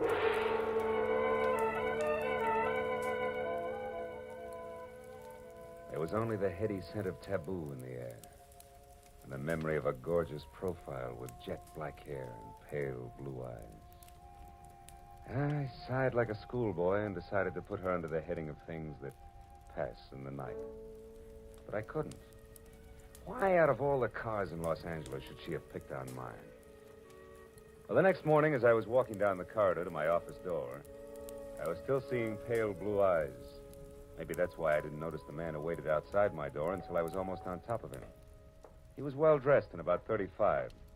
He looked like a man who had forgotten how to smile. Marlowe? Right. I want to compliment you on your behavior last night, Mr. Marlowe. Barbara told me about it. Oh? Come on in, Mr. Shields. Edward Shields. Would you be interested in aiding 3 people in a search for more than $250,000 in negotiable bonds, 1% of which will be yours if the bonds are found? Being a fairly fast man with figures, yes. Yes, I would. Splendid. I'd like a few details. Well, Mr. Marlowe, my aunt, Bernice Mayhew Shaw, died, leaving her entire fortune to charity, with the exception of the bonds I mentioned. Those are to be divided equally among 3 of us, the sole heirs, if we find them within 24 hours. That sounds like something you dream about after a midnight snack of pizza and pig's knuckles. Perhaps. But you didn't know my aunt. Beside myself, the beneficiaries are Barbara Haynes, the girl you met last night. She was Aunt Bernice's personal secretary. And another nephew, Harlan Crane, who, at the moment, happens to be a sculptor. Happens to be? 6 months ago, he was a sailor. Before that, a writer, without even a rejection slip to his name. My cousin is irresponsible, impetuous, and completely self-indulgent. The will itself, Mr. Shields, what are the exact conditions? At precisely noon today, the 3 of us are to meet with Luther Willard, my beloved aunt's lawyer, who will give us each a large sheet of tissue paper covered with specific markings. Individually, the sheets mean absolutely nothing. But combined, one over the other, the transparent sheets form a coherent map to the location of the bond. But why all the intrigue? My dear departed aunt had a peculiar sense of humor. In addition to this, she was never particularly fond of any of us. She was sure that our individual shortcomings would make cooperation among us impossible, even for so short a period as 24 hours. And the fact that a man followed Miss Haynes last night convinced you that there was something to that, huh? Convinced me? No. He may have been nothing but a personature. Nevertheless, I do feel that to play safe, a 4th party, a custodian of the map, so to speak, would be advisable. That's fine. When do I go to work, Mr. Shields? At noon, at the lawyer's office. However, I regret that first you must be approved by the 3rd heir. I don't like to ask this, Mr. Marlowe, but would you mind very much calling on my cousin, Harlan, personally? Not at all. As a matter of fact, I think he might prove very interesting. Yes. I'm sure he will. As interesting as an ape in the zoo. I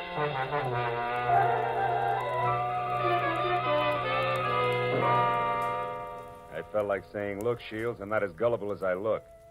But then I thought a client's a client, and I decided to play along.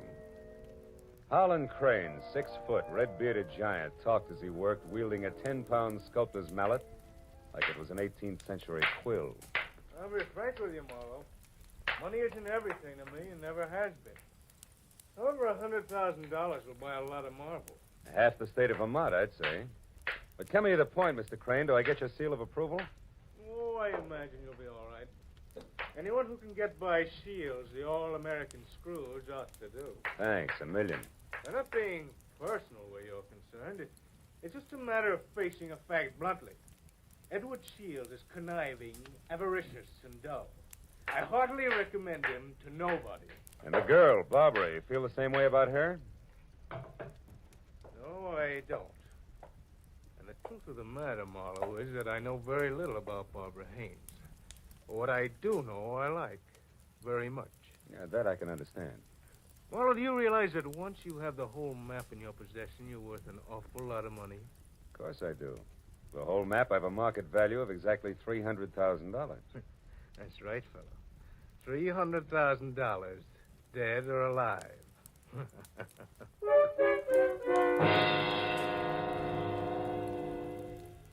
I know it was small of me, but I didn't exactly see the joke. And things got less funny as time went on. Later, as me and my trio got off the elevator at the lawyer's office, old Luther Willard, Aunt Bernice's attorney, was waiting for us, so excited he could hardly talk. I've been held up. What? Yes. A little man. He wanted the map. Little man, dark complexion? Yes. Had a scar on the side of his neck. Are the maps all right? The maps? Oh, yes, they're all right. Now, wait a minute, everybody. Give him a chance. Mr. Willard, tell us exactly what happened. This is Mr. Marlowe. We told you about him, Mr. Willard. Of course, yes. Come into my office. You see, I was putting some papers into my safe when this little man stepped up behind me and demanded the maps. Were they in the safe? No, thank heavens. Make yourselves comfortable. The maps, Mr. Willard, where are they now? Well, right here, where they were all the time. Here under the blotter on my desk. Clever of me, wasn't it? Wax seals, still intact. I'll take all 3 of them right now, Mr. Willard. That is, if there are no objections. All right, then I guess we can be on our way. Hold on, Mr. Marlowe. There are still two things you people must know. First, in the event the bonds are not recovered within the 24 hours, I am instructed to open another sealed envelope, which I'm happy to report is kept in my bank vault. That envelope contains a complete and simplified map and is to be turned over to a designated charity. And second, if any of you die before the allotted time is up, the bonds are to be divided among the surviving persons. And if none of us survives, Mr. Willard? Why, in that case, the bonds again go to charity. You see, Harlan, your aunt was a very generous woman.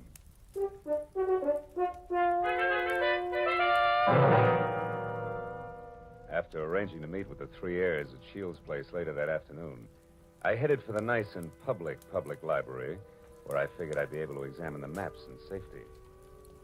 By placing the three maps exactly one over the other, I saw that the bonds were hidden on the larger of two squares of land called Twin Islands, which were the personal property of the late Bernice Mayhew Shaw, and located in Indian Lake in the San Bernardino Mountains. As I left the library with the three maps in my pocket, I felt like a well-fed mallard on the opening day of hunting season. Then I knew I was being followed.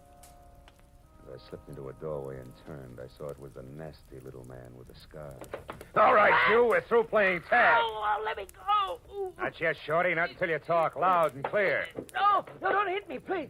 Please hit me down. I'll tell you everything. All right. If you're sure you can get it all straight the first time, there. Now, the whole story, beginning, middle, and end. Yeah. Yeah, like you say. Whole story. Okay. Starts like this. Oh!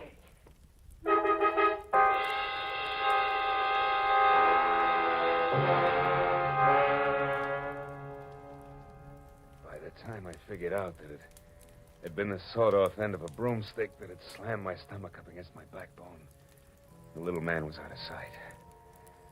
Another 5 minutes went by before I quit calling myself sucker and I started to think straight. The nearest public locker was in the Santa Fe Trailways bus depot on Cahuenga. I went up there and deposited 2/3 of the map for safekeeping until we were ready to leave for Indian Lake. And I found a telephone, and a half a dozen calls later, I knew that a caretaker named Jumbo was the sole inhabitant of Twin Islands. And my last call was to him. I wanted some kind of a welcoming committee ready for us. When I left the phone booth, it was only 1 o'clock. So I returned to my apartment where I figured I'd rest until 3, when we were all to meet at Shields' place. But that was my second mistake. Because the moment I closed my apartment door, I was positive I wasn't going to get much rest. I had an unannounced visitor. Yeah, you look surprised, Mr. Marlowe. I am. I didn't recognize you at first without your broomstick. Yeah, I traded that in on this .22 target pistol here. It's more expensive, but it's better. Makes me as big as you are. Maybe bigger. Yeah, but how much does it do for your personality? Quite a bit. Gives me poise. And poise gives me manners. So in asking for that map in your pocket, I'll even say please. Come on, Marlowe. I won't say please twice. No, I don't think you would. Here. Thank you. Now, before I go, one more thing. The hall outside here is straight and narrow, right to the stairs, and that makes it fine for shooting. So after I step out, don't do anything rash. For a while.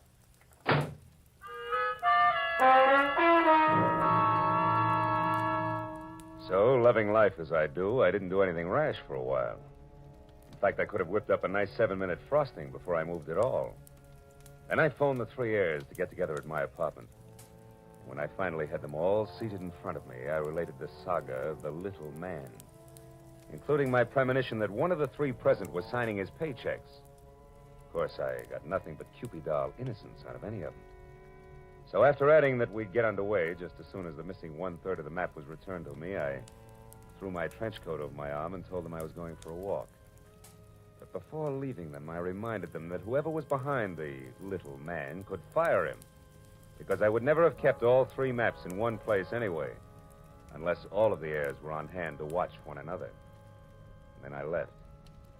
I hadn't walked more than a half a block up Franklin when I stopped at the sound of Barbara running after me. Phil, I'm scared. Harlan and Shields are acting like a couple of wild men, calling each other every name under the sun. What'd you expect? Chit-chat about the weather? Now quit acting like a bobby soxer within squealing distance of Sinatra and try a cigarette. It'll calm your... What is it, Phil? Why are you smiling like that? What's wrong? Nothing's wrong, Barbara, nothing. It's just that I found this in the pocket of my trench coat when I went for my cigarettes. It's the map. That's right. The missing third. It's back already.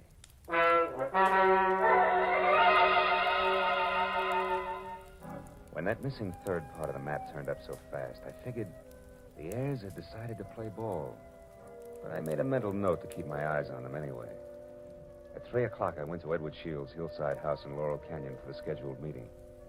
Shields wasn't home yet, but Cousin Harlan was there, admiring the view. Barbara showed up a few minutes later in a convertible, and Shields arrived last by cab. It finally began to look as though we might actually start out all together. Well, I see we all arrived, safe and sound. Yeah. Disappointed? Only by your clumsy attempts at humor, Harlan. Stop it, boys. Let's get started. Phil, have you looked at the map? Where are we going? To Indian Lake. It's a 4-hour drive, so if you're all ready, I suggest we get started. Very well. I'll go up to the garage and get the car. So Aunt Bernice hid the bonds in a roost at Twin Islands, eh? Well, well, well. Nobody seemed surprised at the location Aunt Bernice had chosen to hide her bonds. And Harlan, Barbara, and I stood on the front porch watching Shields as he climbed the very steep driveway to his garage in the car. But Barbara got more of my attention than Shields. She made a mighty dreamy picture. And she leaned casually back against the rail of the porch. She wasn't aware that I was watching her. And I suddenly saw her go tense, her eyes filled with fear, and I quickly turned to follow her stare. Shields' car was going at a rapid clip down the steep driveway. I still couldn't figure out Barbara's concern, and then she started screaming. The car's out of control. The car was headed for the edge of a cliff. His brakes are out. You go over. The tree stopped him. Shields, are you hurt? No, I'm all right. The brakes, I tried to stop You them. hadn't hit that tree. Should have gone over the edge. Let's have a look at those brakes, Shields.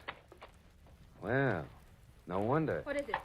Brake line's broken. Every drop of fluid drained out. I might have been killed. No might about it, Shields. We stood there for a while, all looking at one another, but nothing was said.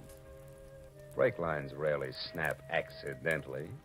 And I remembered that Harlan had been at Shields' house early, and the car had been in the garage, and Barbara... Well, I had to admit that she actually had anticipated the car going out of control. Well, the 24 hours for finding the bonds was slipping by, and I knew we had to get to Indian Lake. We held a short powwow without passing the peace pipe, and we decided to take Barbara's car. We picked up the rest of the map, which I'd checked at the bus station, and we shoved off. After a 4-hour drive that was about as relaxing as the thought of an overdue time bomb in a day nursery, we finally pulled up to the shores of Indian Lake. Jumbo, the caretaker, was waiting at the dock. He knew how to handle a boat, and a few minutes later we could see Twin Islands. We headed for the smaller of the two, where I could make out a rambling lodge. The other island, a quarter of a mile away, seemed deserted. Shields was the first one ashore. Here, Barbara, let me help you. Run along, boy. I'll help Barbara. Thanks, Harlan. Well, Marlowe, what now? Well, first we go up to the house. Oh, Jumbo, you got everything ready for us? Hey, Jumbo. Huh? Oh, sure. Everything's ready, Mr. Marlowe.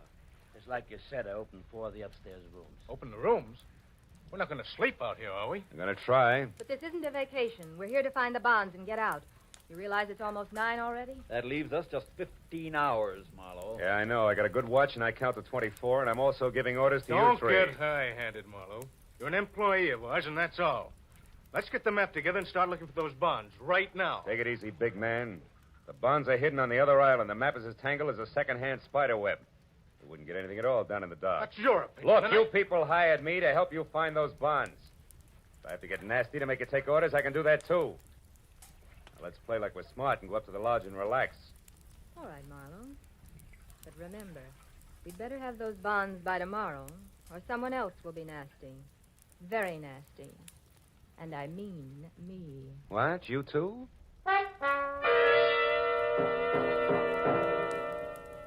Getting the 3 heirs settled down at dinner table was quite a chore.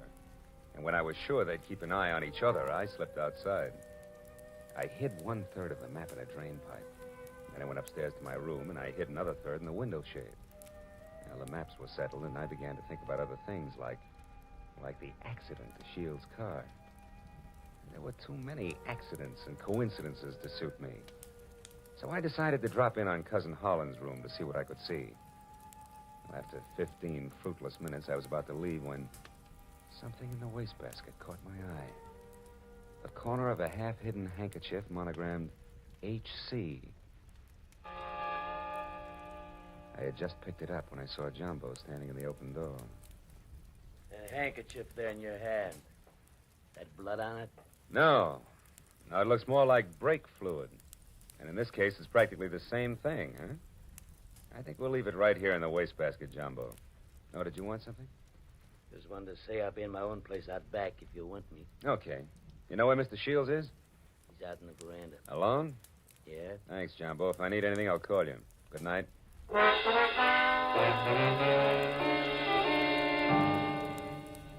Shields. Oh, it's you, Marlowe. What's wrong? You sound like a man expecting trouble. I was nearly killed in my car this afternoon, and I don't think that was the end of it. Yeah, and don't stand too close. The end of it. Yeah, and don't stand too close to high windows. Thank you. It's comforting to know that I am not alone in my suspicions. Maybe, how are you betting? On the beauty or the beast? Don't be absurd. I hope someday to marry Barbara. Yeah? Well, a guy might be beating your time right now with a sculptor's mallet. You may be naive, Mr. Marlowe, but Barbara isn't. I saw them just a moment ago walking down to the boathouse. Harlan's galloping after her like a half-baked idiot, as usual.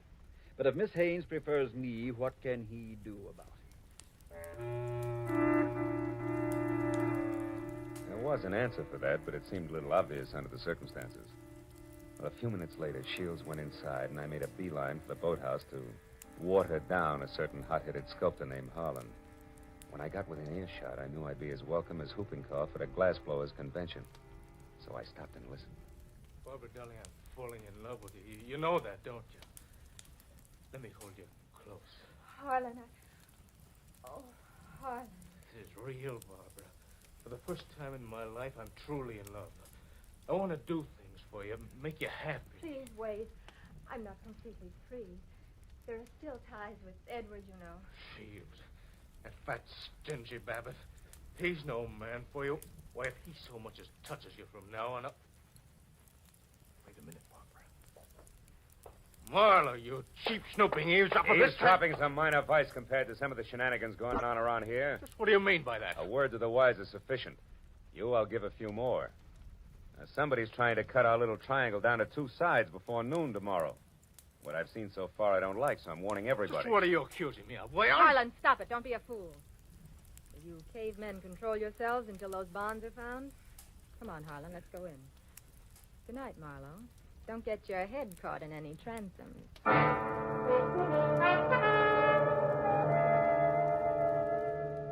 Deciding sleep wouldn't be very healthy for a man in my position, I decided to sit up that night. And it was about 2 o'clock when I looked out the window and saw something mighty interesting. A light was moving on the other island opposite us. I got hold of Jumbo and we went over there as fast as we could.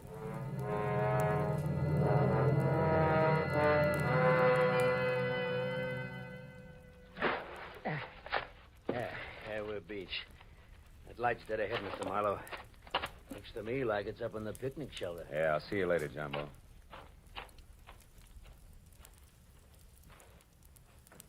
Who's there? Guess who? Oh, Marlowe. I didn't hear you come up. The wind's too strong, I guess.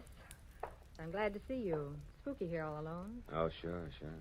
What's the idea? Decide to do a little freelance prospecting? No, that's right. Bernice Mayhew loved this spot, and I had a hunch she hid the bonds here in the base of this table. Oh, I guess I was wrong. Oh, come on, Marlowe. Limber up. You can't blame me for trying. Listen, beautiful, don't flap your eyelashes at me. I can't see anything but double crosses right now. All right, if you've had your fun, let's go back to the lodge, Don't huh? be that way, Phil. Phil, the sun will be coming up in 2 or 3 hours. Why not wait for it here with me? Barbara, baby, don't burn up too many calories with that routine.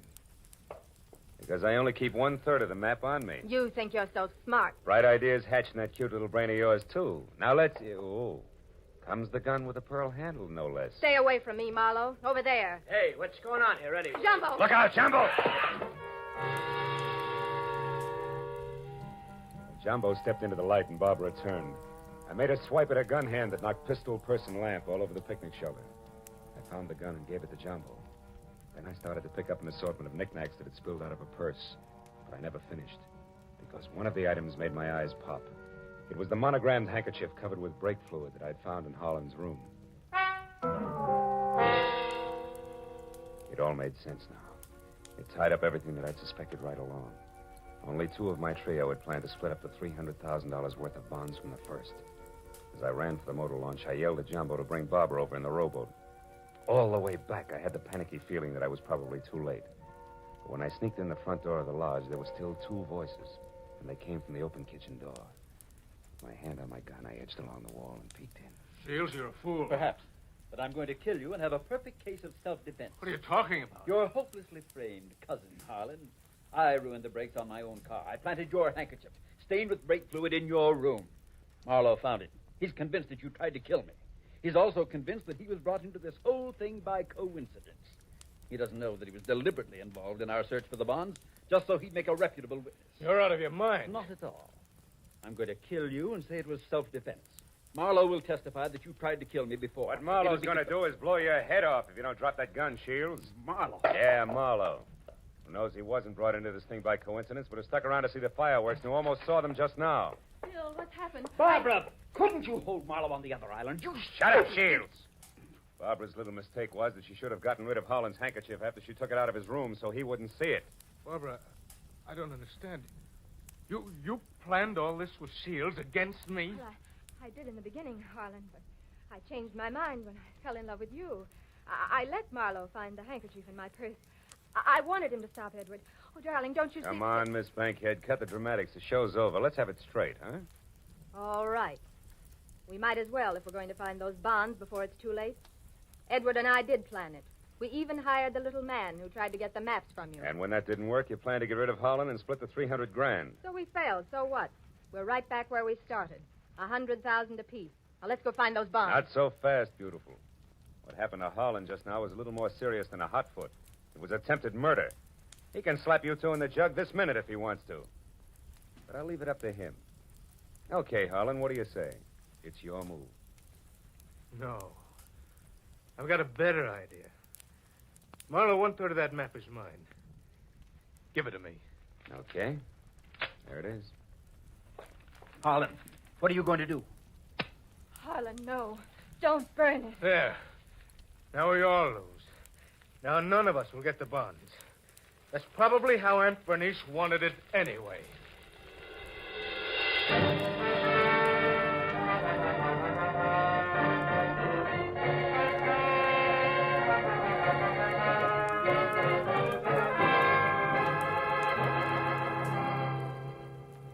It was almost noon. I was standing on the veranda of the lodge, and a scrawny old crow was perched up on the roof. I saw Barbara and Shields quietly pull away in a boat with Jumbo. And I saw Holland lumbering off to the far end of the island to sulk. And as I watched the three of them, I couldn't help thinking. A pig in a pinstripe suit, an ape with a red beard, and an alley cat in nylon. Yeah. Keep laughing, Aunt Bernice. You were right. Greed, treachery, and rashness don't mix, even for 24 hours. And the 1% of the bonds I was to get? Well, that's my contribution to charity. Who knows? Maybe I can take it off my income tax.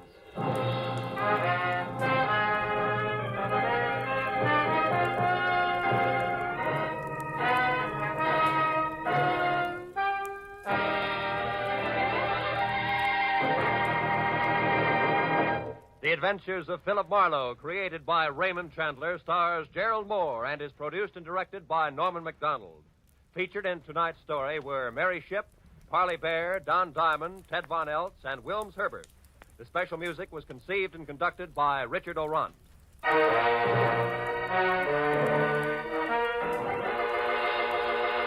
Be sure to be with us again next week when Philip Marlowe says...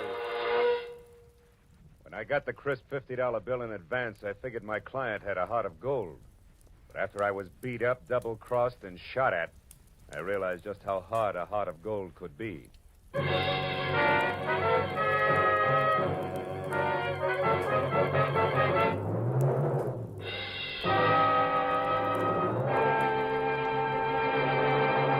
Raymond Chandler, Dashiell Hammett, John Dixon Carr. 3 great names in the world of mystery and thrills. 1 down, 2 to go today on CBS. Now that you've heard Raymond Chandler's Philip Marlowe in action, CBS invites you to hear Dashiell Hammett's Sam Spade in action tonight, followed by John Dixon Carr's personally written radio series, Cabin B-13. Chandler, Hammett, Carr, today and every Sunday, over most of these CBS stations. It's a mystery if you miss them.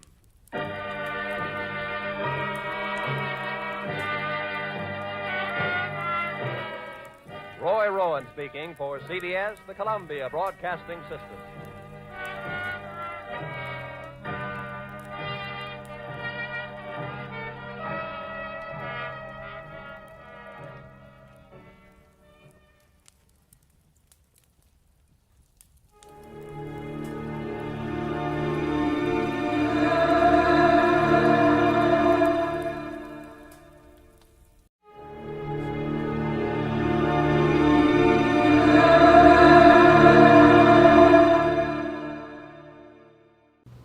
Here is another in NBC's great parade of new shows.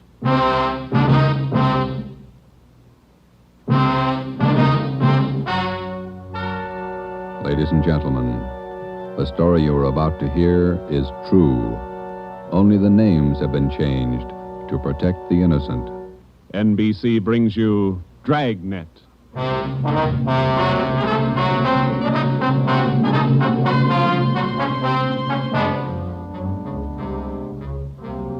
You're a detective sergeant. You're assigned to burglary detail. A sudden wave of jewel thefts is sweeping the city. In 16 days, 16 burglaries have been committed, 1 each night. They bear the same trademark. Thousands of dollars of jewels are missing. The thief is a master at his trade. Your job, get him. Dragnet, the documented drama of an actual crime, investigated and solved by the men who unrelentingly stand watch on the security of your home, your family, and your life. For the next 30 minutes, in cooperation with the Los Angeles Police Department, you will travel step by step on the side of the law through an actual case transcribed from official police files. From beginning to end, from crime to punishment, Dragnet is the story of your police force in action.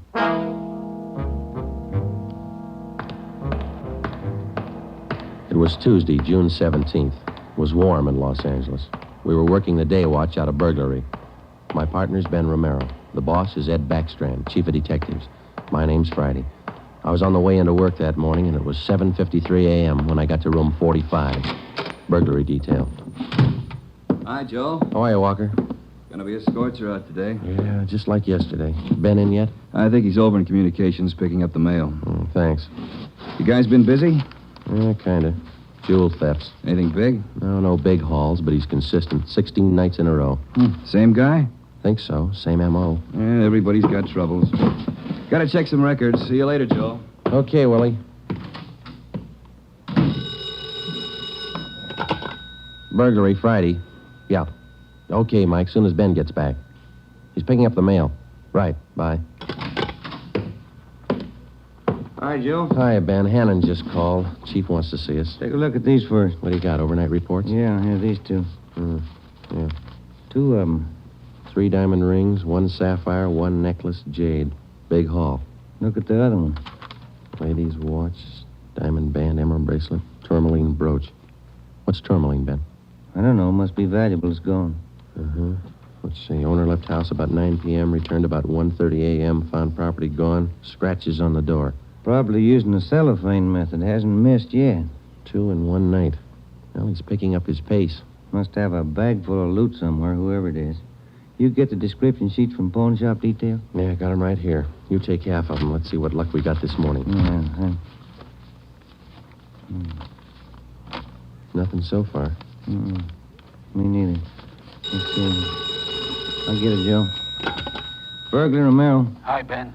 Chief still wants to talk to you, boys. He's got an appointment at 8:30. Wants to see you before he leaves. Okay, Mike, just checking some buy sheets. Be right in. Better make it fast. He's in a bad mood this morning. Okay, Mike, thank you. Backstrand again? Yeah, he's in a bad mood. Come on. Wonder what's bothering him. Something's bad. He doesn't blow very often. Chief of Detective's Office, Hannon. Go ahead in, boys. He's waiting. Thank you, Mike. All right, ma'am. I'll connect you. Friday, Romero, sit down. Wait till I get the phone. Backstrand. Oh, yes, Mrs. Winthrop. Yes, ma'am. We're doing all we can. Yes, ma'am. Yes, ma'am. Yes, I'll do that. Yes, ma'am. Goodbye. Got trouble, Ed? Taxpayer, Mrs. Winthrop.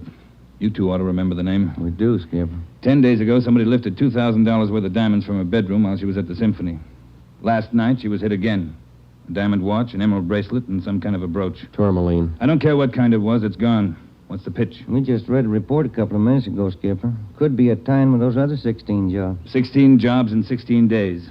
You haven't got a lead on the thief yet? Nothing shows up. No prints, nothing. What about the pawn shops? Nobody's tried to soak any hot stuff as far as we know. We double-checked the detail. We got every hock shop in town on the alert. Whoever it is, they've got to try to pawn the stuff sometime. Unless they're going to give diamond rings for Christmas presents. And they haven't tried the pawn shops yet, Skipper. We're sure of that. Look, 16 burglaries in 16 days. Jewels and watches. Good ones. Well, it's got to stop. It's got to stop soon, you understand? We'll stay right on top of it, Ed. We're doing all we can. For 2 weeks, I've had half a dozen women calling me every day. Society women. Some of them figured they should get extra treatment. They're only DR numbers to us, Skipper. They all get the same attention. I'll try and explain that to some of them. They think you're in on the racket. Maybe you boys would like to take these calls some morning. No thanks, Ed. All right, then, let's get some action. Keep the pawn shop operators on their toes and get after every known fence in town. That's all. I've got an appointment. All right, Ed. Check you later. Holding a call for you, Ben. Oh, thank you. Hello. Oh, hi, Max. What? Well, hold it. Be right down. First break, Joe. What do you got? Necklace and a watch. Both of them on the stolen property list. Where? Henry's Pawn Shop. 5th and Main. 6 minutes later, at 8:25 a.m., Ben and I drove up in front of Henry's Square Deal Pawn Shop. Quick cash, no red tape, watches bought and sold. The proprietor was Max Murphy, an old friend of Ben's. Well, pal, of all days, it had to happen yesterday. Took the day off and went fishing up at Big Bear. I left my nephew in charge, Harry. A real knothead, that kid. How do you mean, Max? Joe, if I told him once, I told him 101. Whatever you do, whatever they come in with to Hawk, check it with the list. Check it with the stolen property list. What does he do? He forgot. He forgot. Oh, a real knothead, that boy. How old is he, Max? 32. A real knothead. I checked the slips from yesterday. Then I checked the stolen property list. There it is. Hot stuff. When did the stuff come in, Max, do you know? About 4 o'clock yesterday afternoon. Can we look at it? Oh, sure. Back here behind the car. There it is. Did you check out the serial numbers on the watch yet, Max? When I found out, yes. They match to a T. All right, let's see. Yeah. Description on this necklace matches, too. Let's have a look at your buy book, huh, Max? Yes, sir, Joe. Here you are. There's a deal right there. Here? Yeah, that's him. That's how he gave his name. Walter Tracy, 132 and a half Blackstone Court, Los Angeles. Let me check the book for the description, Max. Oh, sure. Yeah, here. Mm-hmm. Okay, Max, thanks. We'll be checking with you later. Sure, Joe. Anytime. Sorry. All right, Max. See you later. You fellas take it easy. Right.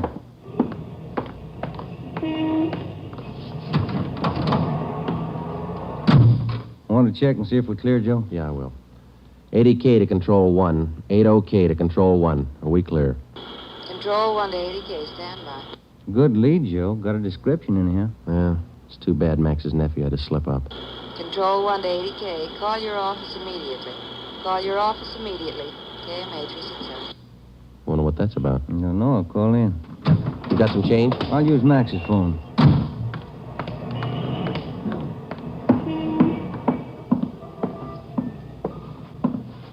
Use your phone a minute, Max? Oh, you, Ben? Sure. Help yourself. Thank you.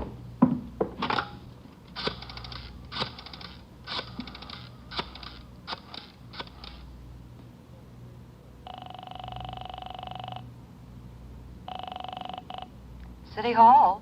2524. 2524.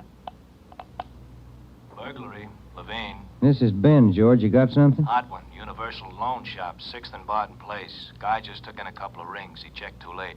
What you mean? He checked the form after the guy left. It was signed Walter Tracy.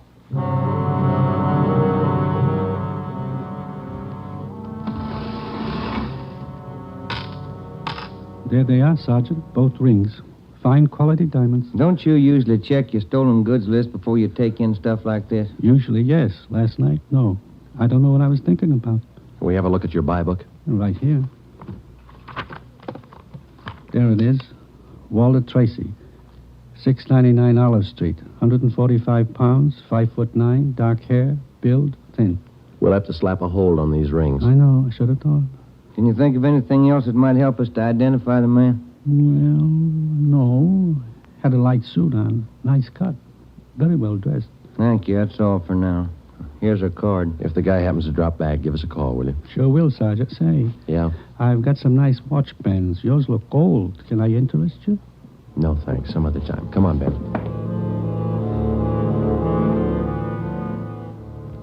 That afternoon and the following morning, despite our alert and our warnings, 2 more pawn shops called in with reports of stolen watches taken in. We checked them out. The serial numbers on the watches matched those on the stolen property list. On the pawn shop account books, the loan was listed under the name Walter Tracy. The addresses were given as number 12 St. Vincent Place and 700 East Flower. The descriptions of the man were the same. Slight build, well-dressed, about 145 pounds, 5 feet 9 inches tall, dark wavy hair. We had the name and description distributed to every pawn shop in Los Angeles and surrounding communities. Through our informants, we checked up on every known fence in the city. For the next 2 nights, we received no reports of stolen jewels. That made up for the double burglary the night before.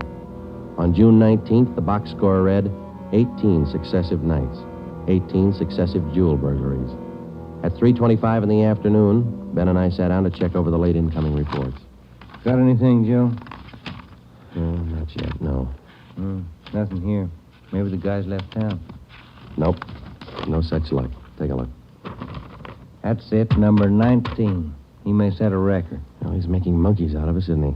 Look, man's watch, lady's watch, Chinese amber necklace, diamond shirt studs, and a bracelet with 2 large rubies. He's getting ambitious. How's the value listing? Let's see. $1,800. 1 haul. I'll get it. Burglary Friday. Yeah. What? Yeah. Be right down. Stall him. Let's go, Ben. Where? Kaplan's down on East 2nd. Walter Tracy's in there now, trying to hock a gold watch.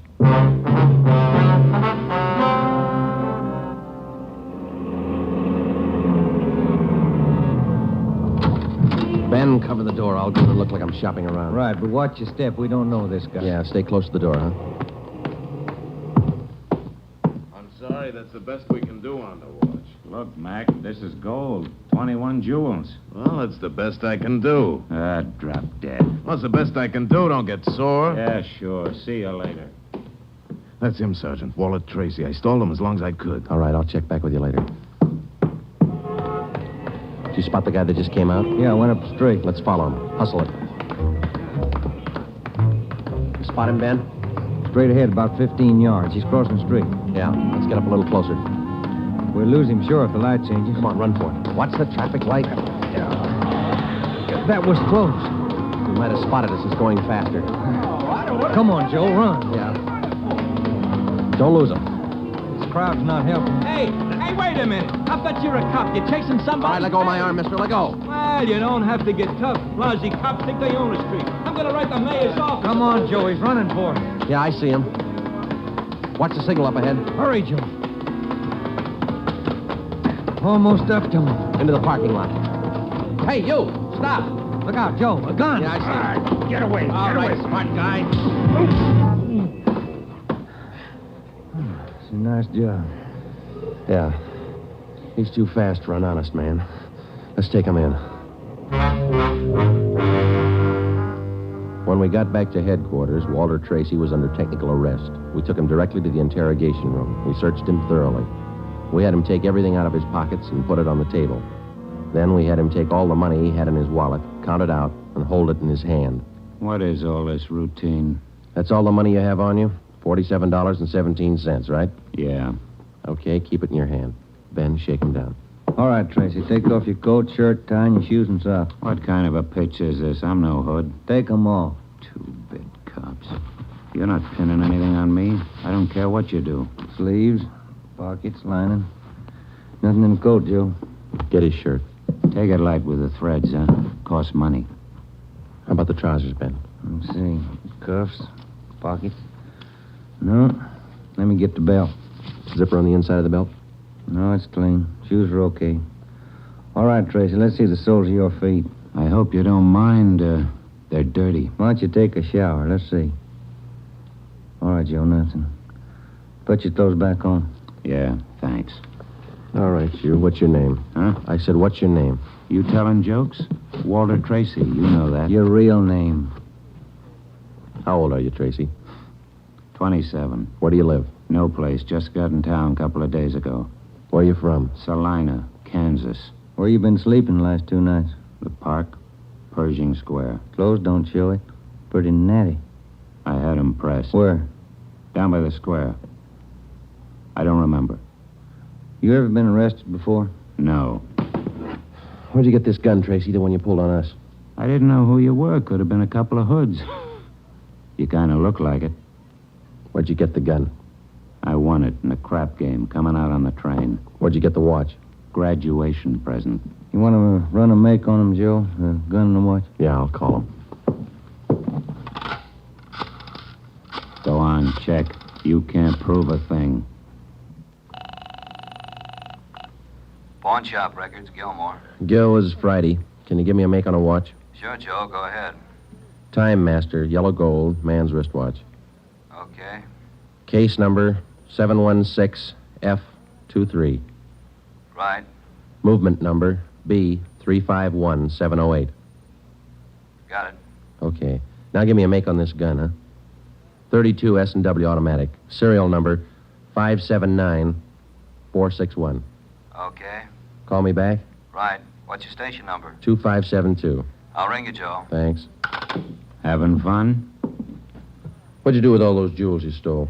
When do I get out of here? I don't think you're going to get out. You got nothing on me. How tall are you, Tracy? Get your tape measure. 5'9". How much you weigh? 140. I'm 27. My name's Walter Tracy. I come from Salina. I've been in town 2 days, and I don't know what you guys are talking about. You sound smart. You don't act it. And you're flying blind, copper. What'd you do with those jewels you stole? I don't know what you're talking about. What color are your eyes? I don't know. I'm colorblind. What color would you say your hair is? You colorblind, too? You ever been arrested before? Straighten out. He asked me that. I'm asking you. No.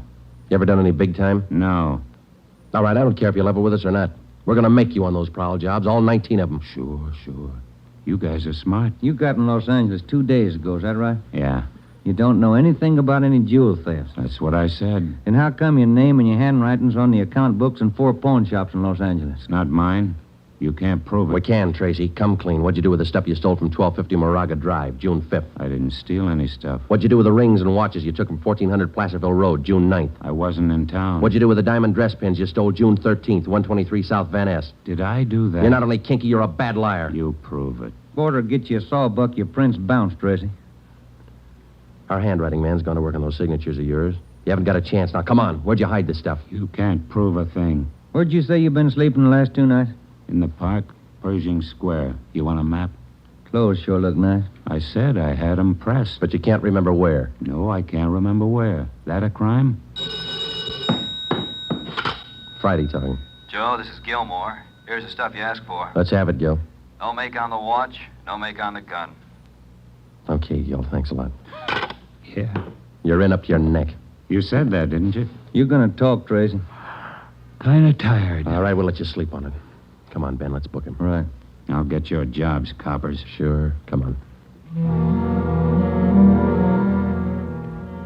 We took Walter Tracy to the county jail and had him booked on suspicion of burglary. He was still sullen. We knew we had the guilty man. Now we had to prove it. As it often happens, the victims never see the burglar. They only know he's been there. They can't identify him, but they can identify their property. Our job was to find the property. When we did, we'd have Walter Tracy. And the 19 victims would have their property returned. But Tracy wasn't talking, and we knew he'd never talk unless he thought it might help him.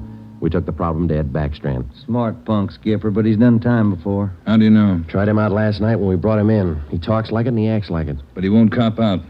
Are you sure? He won't talk in 100 years. He knows he's got us in a spot. Well, one thing's sure. We're not going to send him up without finding the loot first. He's planted this stuff somewhere in this city. We've got to find it. Ben and I have got an idea, Ed. It's not going to be easy, but it might work. What is it? Tracy tried to soak some of the stolen property at 4 separate pawn shops in the downtown area. Yeah? At each one of those 4 pawn shops, he gave a local address. Now, we're sure he must have a room or an apartment someplace in town. All right. Where? That's where guesswork comes in, Skipper. Every one of those addresses he gave falls within a certain area. How big an area? Oh, you got that street diagram, Joe? Yeah. Here it is, Ed. From Figueroa here to San Pedro, and from Pico down to First Street. The area's about 12 blocks wide, 14 blocks long. That's a lot of territory. How are you going to cover it? On foot. We'll take Tracy with us. Plenty of legwork. You sure it's the answer? We've got to find the stuff, and it's the only way we can figure it. Hotels, apartments, rooming houses. There must be hundreds of places he could stay in that territory. It'll take a couple of weeks. Yeah, on foot it will. All right. It's tough, but it's your idea. Go to it. An hour after we left Chief Backstrand, we got Tracy out of his cell in the county jail and started our canvass of the appointed area. We took the usual precautions and handcuffed Tracy's wrists to our own. We started the search for his hideout at First Street and Figueroa. It was a warm day in Los Angeles. The temperature was 91. After the first 3 hours, I could tell Ben's feet were ready to give out, and so were mine. We couldn't even have the comfort of complaining. That had encouraged Tracy, and he was cocky enough already. He cursed and threatened every step of the way. My legs off. All right, quit pulling, will you? Come on, Tracy, up the stairs. Another one to check. Warm day, Joe. Yeah, a little. What do you mean, a little? Must be 110. Yes? What is it? You the manager? Yes. Could you tell me which apartment this man has in your house, ma'am? Who, him? Yes, ma'am, this one. Never saw him before. He don't live here. All right, ma'am, thank you. Yeah. Hot, ain't it? When are you going to get wise? Come on, Tracy. Well, that finishes this side of the street. You want to cross over, Joe? Yeah, let's go. I'm hungry. I want to eat. After we cover the other side of the street. You can't do this to me. I'm going to get a lawyer. I'll have your jobs, both of you. Yeah, come on. We only got a couple of 100 places to cover.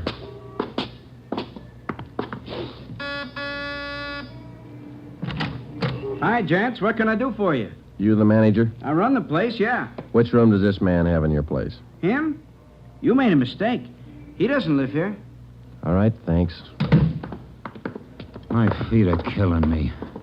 Wait till I get a lawyer. I'll burn both of you dumb cops.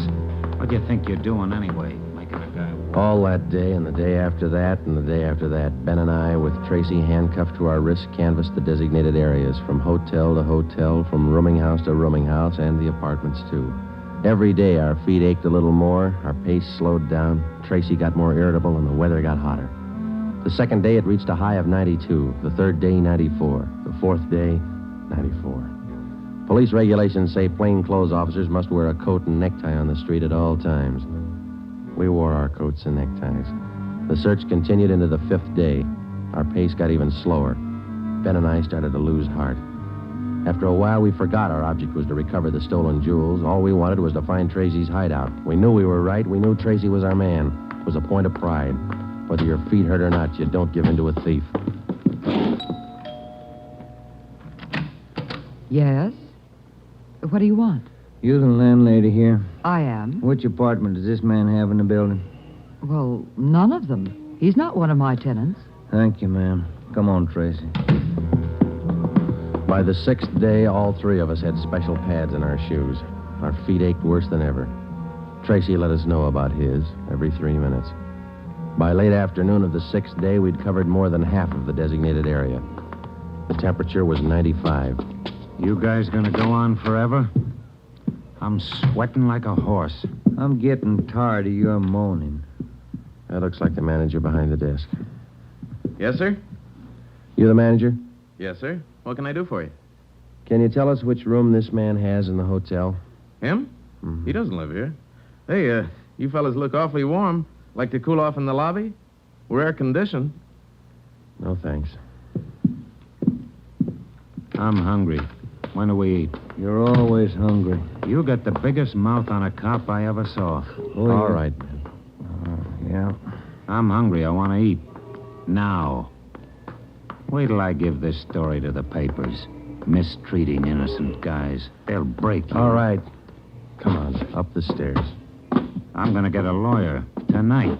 I'll show you. Yes? Why, Mr. Baker, where have you been? We questioned the landlady, a Miss Elizabeth Hunter. She told us that Baker, alias Tracy, had rented an apartment from her about 2 months before.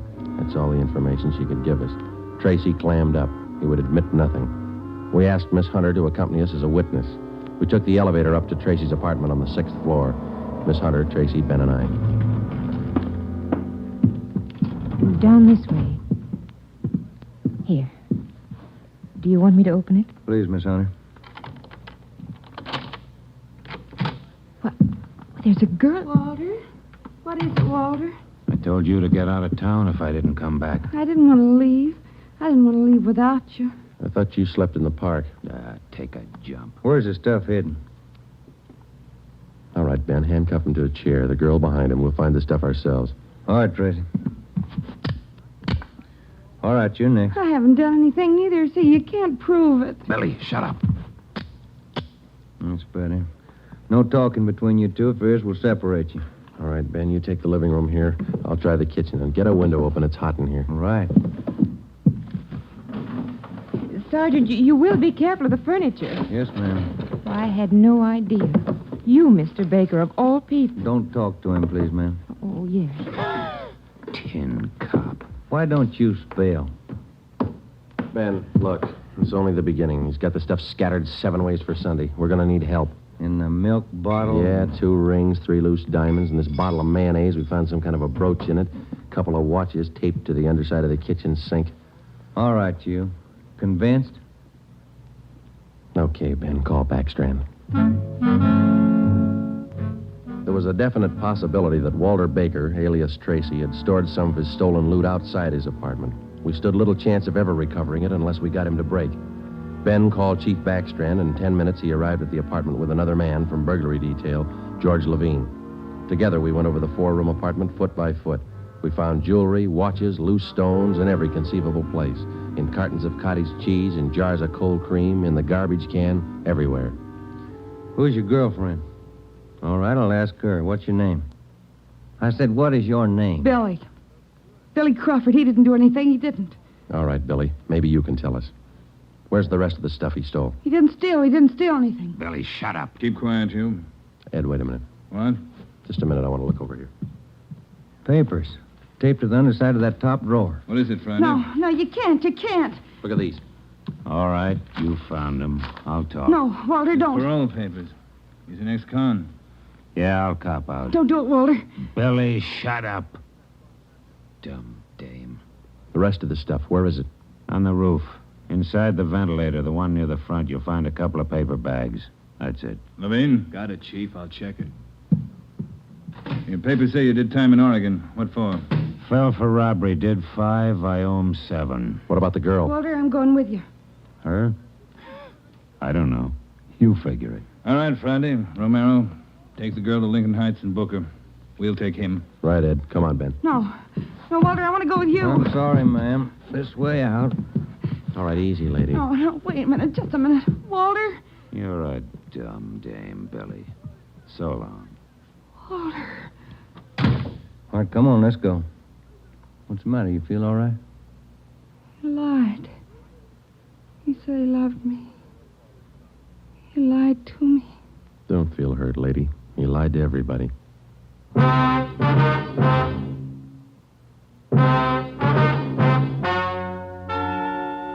The story you have just heard is true. Only the names were changed to protect the innocent. Walter Baker, alias Walter Tracy, was tried and convicted on 3 counts of first-degree burglary and received the maximum sentence prescribed by law. He is now serving out his term in the state penitentiary. A hold has been placed on him by the state of Oregon, where he will serve out 7 years for violation of parole. Billy Crawford, Baker's accomplice, was tried and convicted of receiving stolen property and is now serving time in the state penitentiary for women. You have just heard the 11th in a new series of authentic cases transcribed from official police files. Technical advice for Dragnet is furnished by the Los Angeles Police Department. Tonight's program is dedicated to Warden Clarence A. Larkin of Folsom Prison, Sacramento, who, on the evening of September 24th, 1937, gave his life so that yours might be more secure.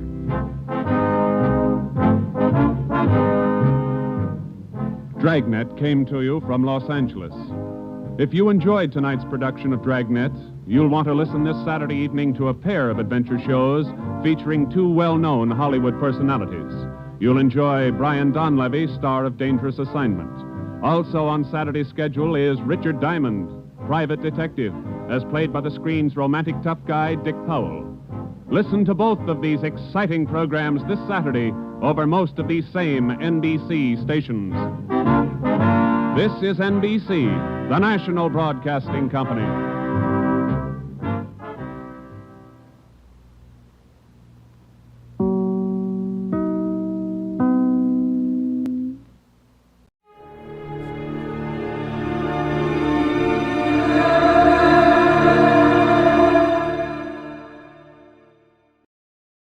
Now, the Roma Wine Company of Fresno, California presents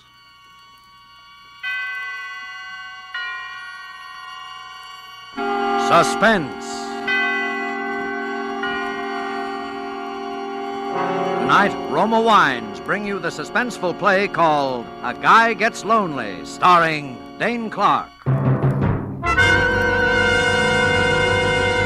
Suspense is presented for your enjoyment by Roma Wines. That's R-O-M-A, Roma Wines. Those excellent California wines that can add so much pleasantness to the way you live, to your happiness in entertaining guests, to your enjoyment of everyday meals. Yes, right now a glassful would be very pleasant, as Roma Wines bring you a remarkable tale of suspense. And with the drama called A Guy Gets Lonely, and with the performance of Mr. Dane Clark as Eddie Lewis, Roma Wines hope indeed to keep you in suspense.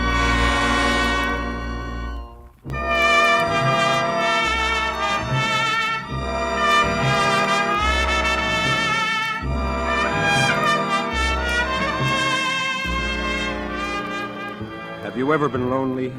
Desperately lonely? Well, there's an emptiness in the pit of your stomach that no food can remove. There's a coldness about people's faces that make you shudder.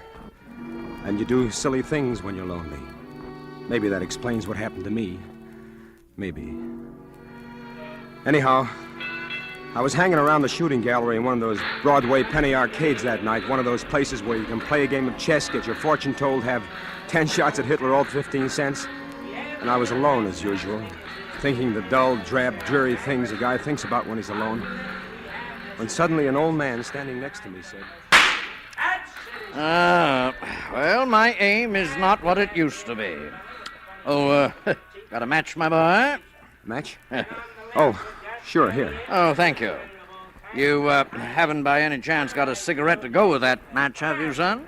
Of course, here, take one. Oh, thanks again.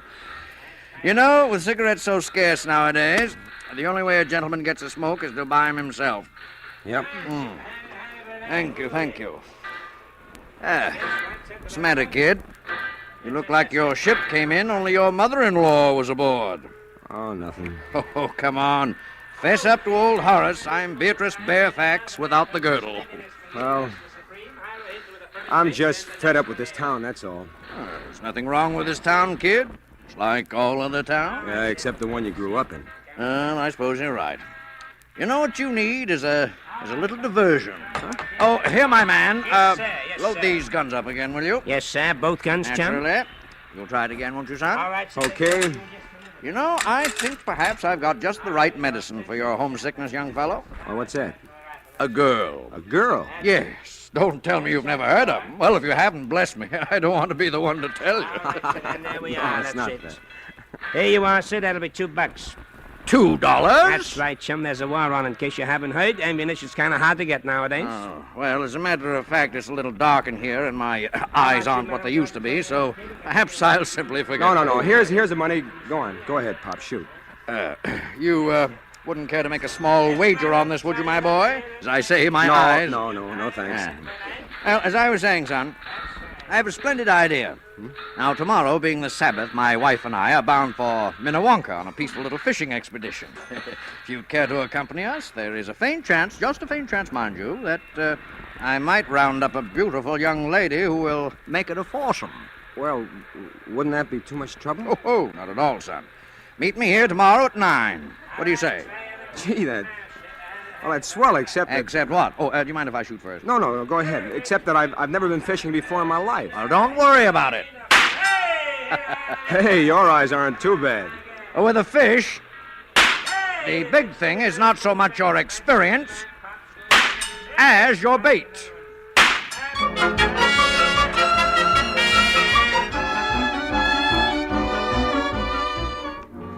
The idea of not being alone again on Sunday is what excited me. I didn't give much thought to the girl until I saw her.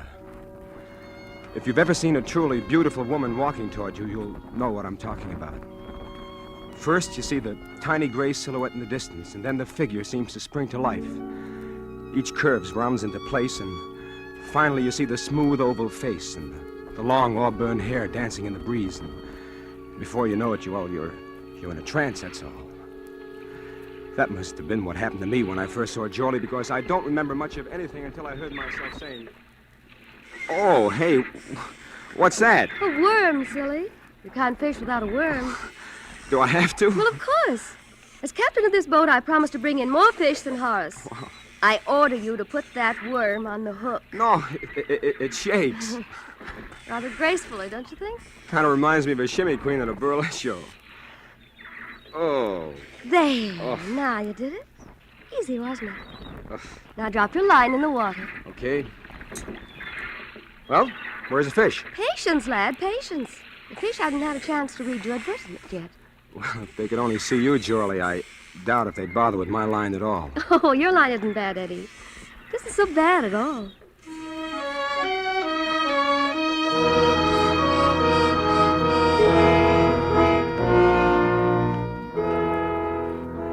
I guess in the next few hours I told her just about all I could remember about myself, about wanting to be an actor and leaving home and coming to this town and the disappointments, and how I decided to go home while I still had some money left, and how lonely I was, how terribly lonely I was. And before she left that night, she wouldn't let me take her home. I made a date for the next night. It's funny how quick you can get to feel that way about somebody when you're lonely. We met in the Astor lobby, and after we talked for a while... Well, for a slow starter, you certainly poured on in the backstretch. No, please don't laugh, Jorlie. I'm pretty serious. About what? About you. How about me? Jorlie, look. I was planning to go home today. I had the ticket in my pocket, and this morning I turned it in. Oh. Look, I still want to go home, Jorlie, but I want you to go with me. You want what? I want you to marry me. Jorlie? I heard. Well? You want an answer now? Yes. It's no, Eddie. Oh. I'm sorry. Well, is there somebody else? No, or it is isn't there... that, Eddie. It isn't anything you could possibly imagine. It isn't even that I don't love you, because maybe I do. Jorlie! But you see, Eddie, I was going to ask you something tonight, too, and it doesn't stack up very well against what you asked me. Jorlie, what? What? Oh, I know it's silly. We've only known each other for 48 hours, and it shouldn't matter, but... Oh, it doesn't matter anyway now. Jorlie, you've got to tell me. It's just an old story, Eddie. Such an old story that you probably wouldn't even believe it. That's the trouble. Look, I'd believe anything you told me. It's about my mother out west and how I support her and how she needs an operation, and... I was going to ask you for $1,000. Is that all? Well, that's enough. Oh, Jorlie, why did you put me through such a cold sweat for a little thing like that? Well, it's pretty complicated, Oh, Eddie. what's complicated about it? Look, Jolie. Look, here's a ring. It's all I've got right now, but I wish you'd wear it. Oh, it's beautiful. An old Samoan chief gave it to me when I was in Tahiti. Go ahead, look inside. To Eddie Lewis from Question Mark. Yeah, I had that engraved in it when I got back to the States. I never did know the old guy's name. Will you wear it? Eddie, I'll meet you here tomorrow for lunch. And if I'm wearing the ring, third finger, left hand, you'll know that I do. All right. Jolie, Yes? do you want the money now? No, Eddie, no. Not now.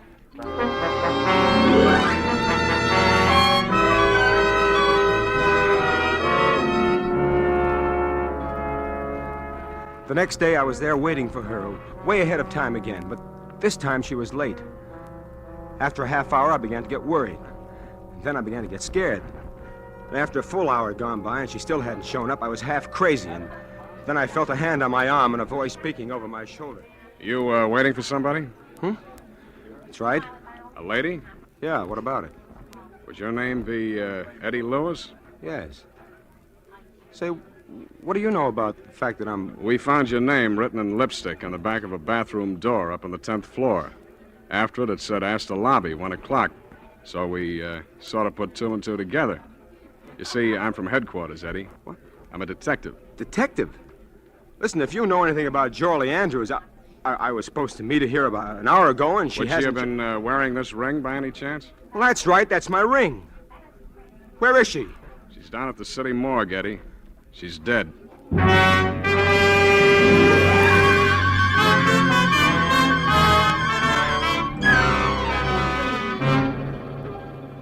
For Suspense, Roma Wines are bringing you as star Mr. Dane Clark, whom you have heard in the first act of A Guy Gets Lonely, a radio play by Don Paul Nathanson, which is Roma Wines' presentation tonight of Suspense.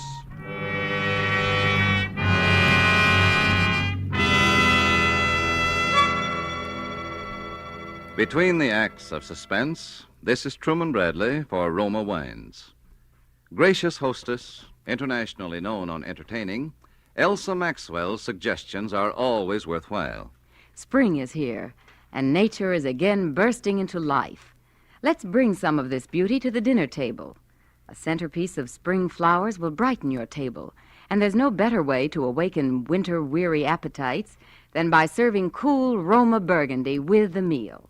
This glorious wine from California goes well with almost any food. So simple, and yet how charming. A few flowers to give your table the gay note of spring.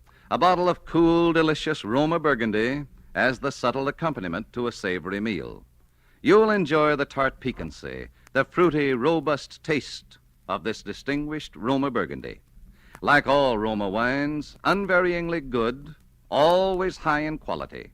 The result of selected grapes, slowly brought to perfection in California's choicest vineyards, gently pressed, then brought to fullest flavor by the ancient skill of Roma's famed wineries. Yet all this goodness is yours for only pennies a glass. Remember, more Americans enjoy Roma than any other wines. R-O-M-A, Roma Wines. And now Roma Wines bring back to our Hollywood soundstage Dane Clark as Eddie in A Guy Gets Lonely, a play well calculated to keep you in suspense.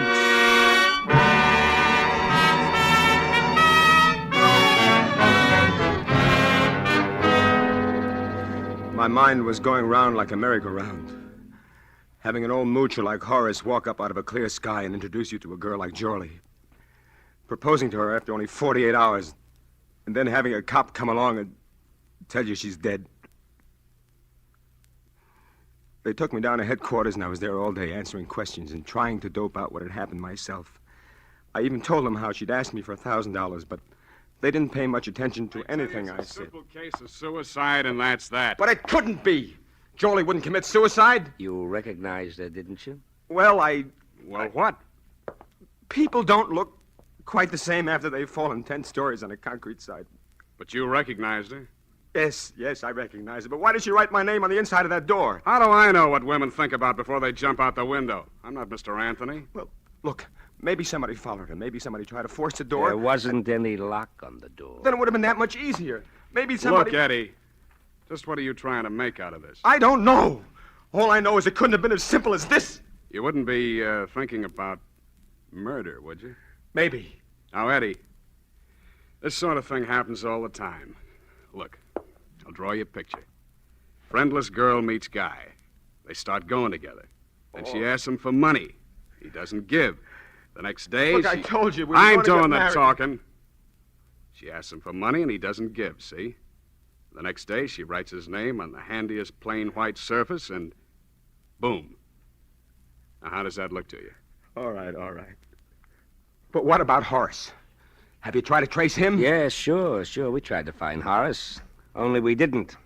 Mainly on account of he doesn't exist, if you ask me. I talked to him, I tell you. He introduced us. You don't have to go that far to explain how a man meets a girl nowadays, Eddie. Look, he did introduce us. He was an old man, white hair. It was in the shooting And he gallery. has a hobby of introducing guys to beautiful gals, and nobody knows where he lives. And the only time you ever met him was in the penny arcade that's so busy they wouldn't remember George Washington being in there. That and the time you were seen together by a couple of lake trout. Oh, cut it out, will you, son? All right, go on home, Eddie. I wouldn't leave town just yet, though, if I were you. All right. And, Eddie. Yeah. I wouldn't push that murder theory too far, either. Why? Because you know who's the only possible suspect for murder? That's right. You.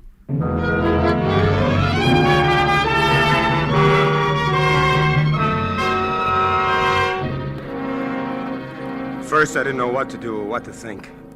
I didn't blame the cops. From where they sat, it just didn't make any sense any other way. And then all at once, I knew what I was going to do. First, I moved to another hotel, just in case. And then I started growing a full beard, and I dyed it black. And my hair, too. You see, I'm a natural blonde, so it turned out pretty good. Good enough to pass off for a night anyway. And I really am an actor. Maybe no Barrymore, but enough to give a fair imitation of an accent. And I got some different clothes, and then I was ready.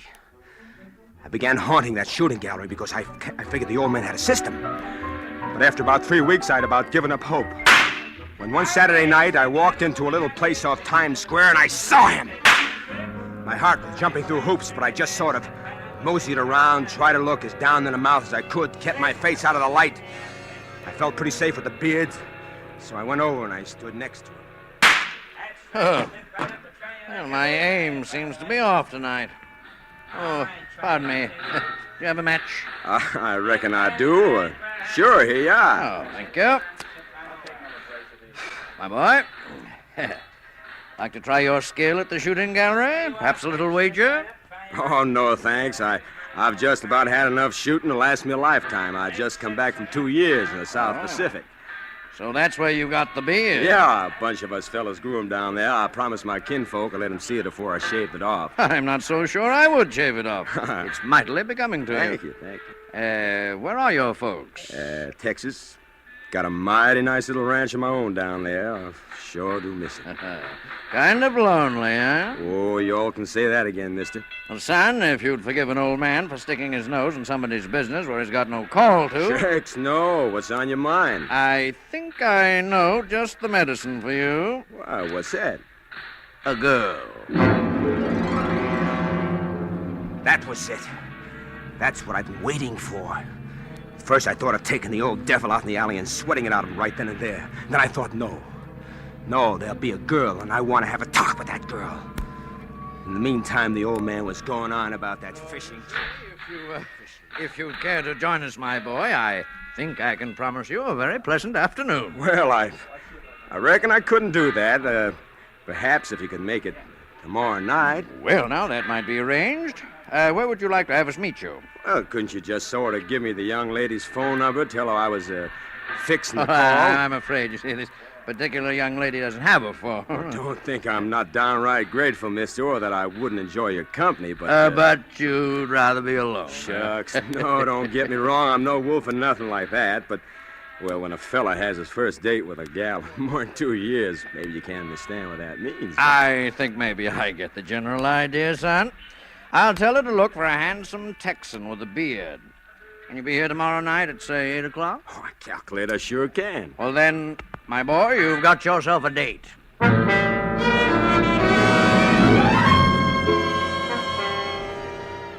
The next night I was there in plenty of time. I had plans for that girl, lots of plans. As I got around toward 8 o'clock, I kept looking toward the street entrance, but somehow I must have missed her because the next thing I knew, there was somebody standing beside me and I heard a voice. Hello there. I'm Joyce Island. It seemed as though minutes went by before I was able to say a word. If it hadn't been dark where I was sitting, she couldn't have but helped to see that something was wrong. Because the girl was Jorley. My Jorley, who was supposed to be dead. The Jorley that I'd seen it myself at the slab at the city morgue. And somehow I managed to pull myself together and start talking. You're Johnny Farrell, aren't you? Yeah, that's right. It was sure mighty nice of you to come. Oh, that's all right. I wasn't doing anything. Is there anything in particular you'd like to do now? No, nothing in particular. I thought maybe you'd like to go dancing or something like that, only Only what? Well, I discovered a terrible thing just before you got here, Miss... Ma'am. You can call me Joyce. You see, I left my wallet up in my hotel room. Oh? If you all wouldn't mind stopping by there with me for a minute while I pick it up, then we could... And I suppose while we're up there, I can look over your etchings. Oh, huh? no, ma'am. I ain't that kind. Honest, I'm not. But if you don't want to go, Oh, what's the difference? Come on, let's go.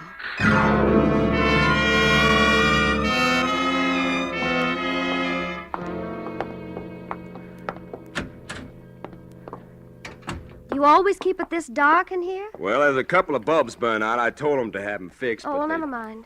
Fixed, Oh, but well, they... never mind.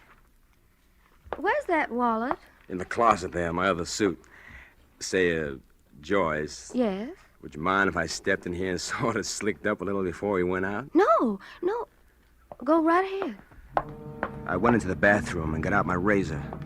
My plans were still the same. I excused myself a minute before we came upstairs, and I made the phone call that I'd planned to. But there was a couple of little extra flourishes to be added on now that I hadn't figured on before. First, I shaved off my beard. Then I went to work on the hair dye with some rubbing alcohol. It came out pretty easy. And I was almost ready when I heard her voice in the next room. Johnny? Yes? I think maybe I'd better go home. You mean you reckon you don't want to go out with me? Oh, well, it isn't you, Johnny, but Well, what is it? you'll think I'm crazy if I tell you. No, I won't. What is it? Well, you sort of remind me of someone. Who? Oh, just someone I used to know. Oh, but Joyce, I'm all ready to go now. Well, Only first I thought maybe we better have a little more light on the subject. I thought you said you didn't have any... Hello, Jorley. Eddie. That's right. Eddie, I You thought thought I'd never catch up with you. All right, Jorley, all right. Give. What? Come on, talk and talk fast. Who was that other girl, the one they thought was you, the one who's dead? Well, she was my sister. Sister? What happened to her? I don't know. What kind of a racket are you and the old man running anyway? Well, Horace is...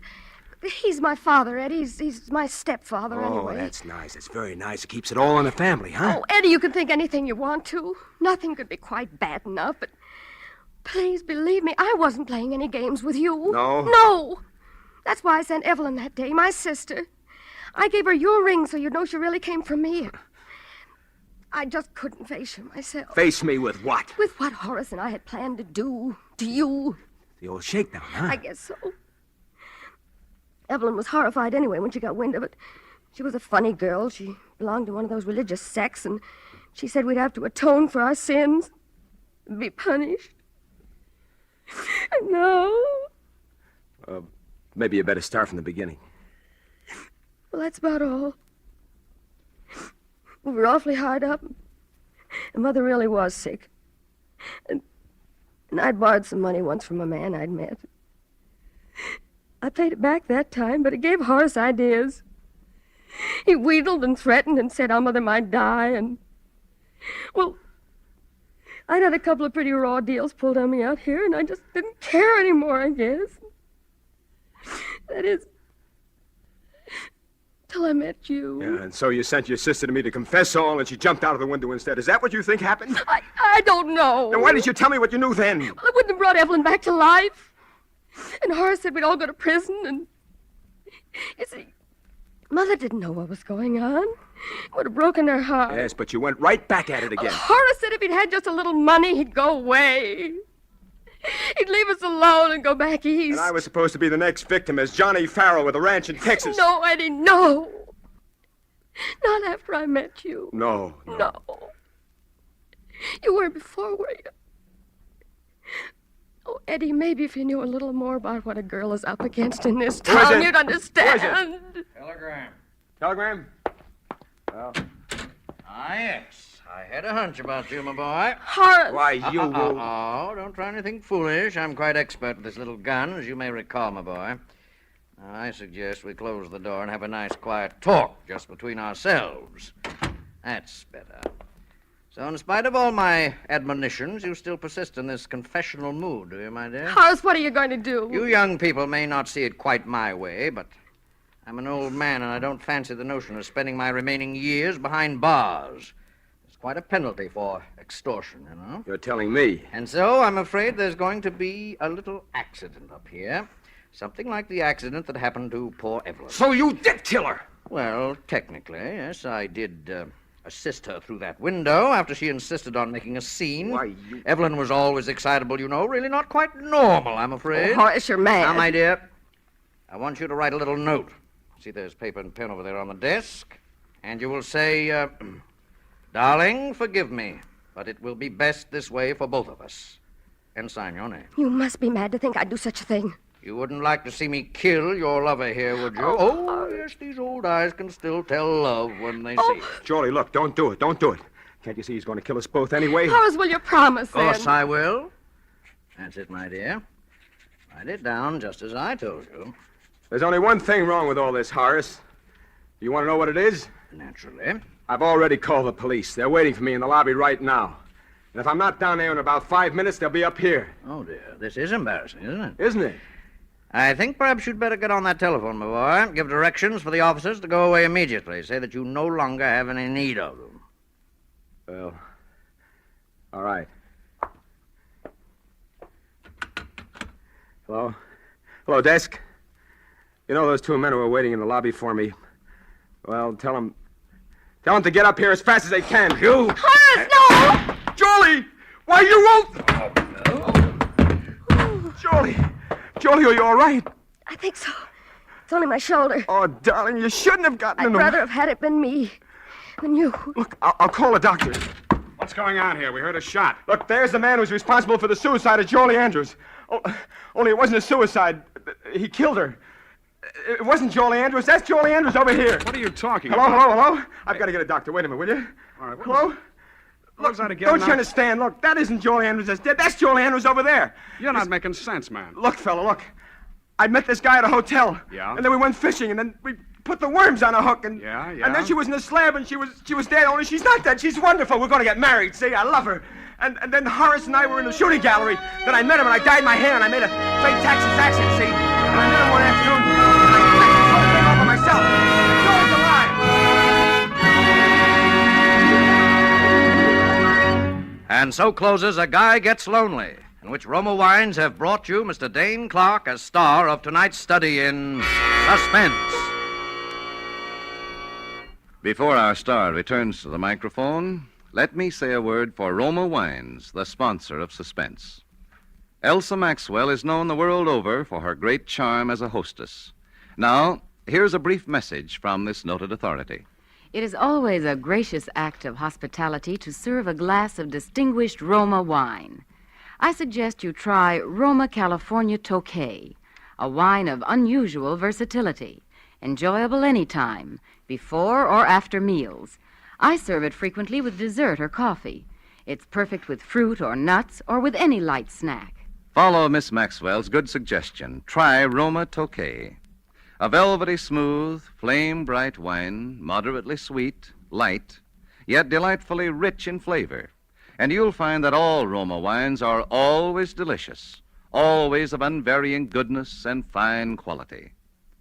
The next time you use vermouth, sweet or dry, use Roma vermouth.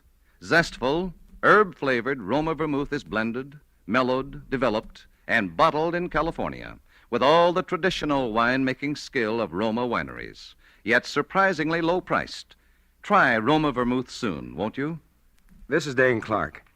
That I enjoyed appearing on Suspense goes without saying. All of us do. Next week's show sounds like it'll be really swell. It's a story written by one of the great contemporary masters of the art of suspense, Dashiell Hammett. And starring in it will be two of your favorite Hollywood people, John Payne and Stuart Irwin. I'll surely want to catch the one next Thursday, and I know you will, too. Suspense is produced, edited, and directed by William Spear. Dane Clark appeared through the courtesy of Warner Brothers and will soon be seen with Dennis Morgan in their production, God is My Co-Pilot. Next Thursday, same time, John Payne will be your star of Suspense. Presented by Roma Wines, R-O-M-A, made in California for enjoyment throughout the world.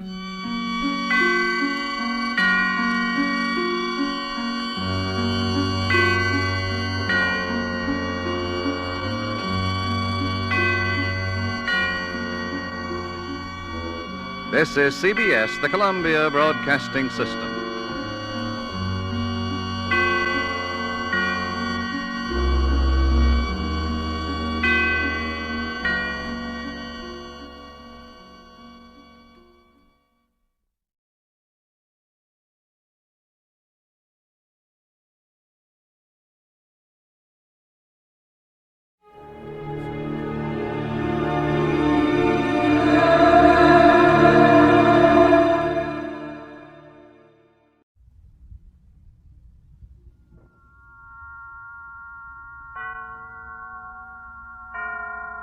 And now, tonight's presentation of radio's outstanding theater of thrills, Suspense.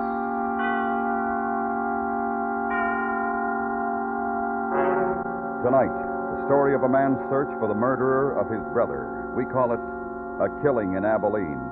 So now, starring Parley Bear, here is tonight's suspense play, A Killing in Abilene.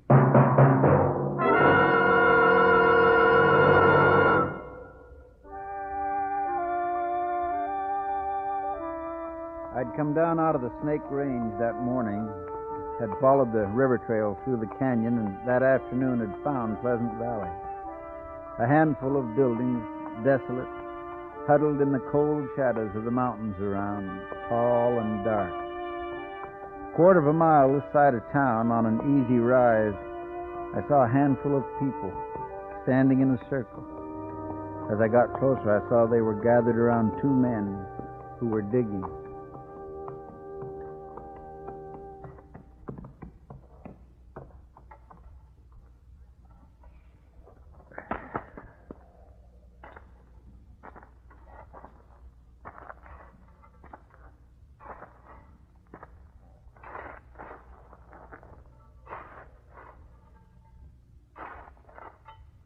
Hold up a minute. What's the matter? I hit something.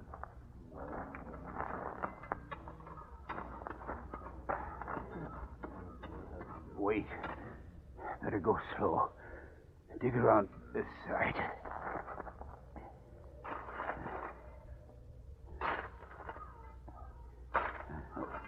Here, I can't do it anymore. One of you boys take over. I'll do it, Jim. Somebody's got to.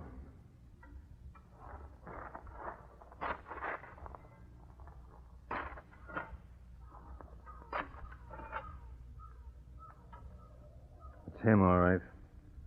I seen his shirt. You was right then, Ben. Let the sheriff take a look. Yeah. Jake Garvey. Yeah.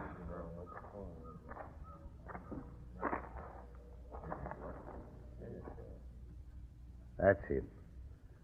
That's Fred Costin, all right. Fred!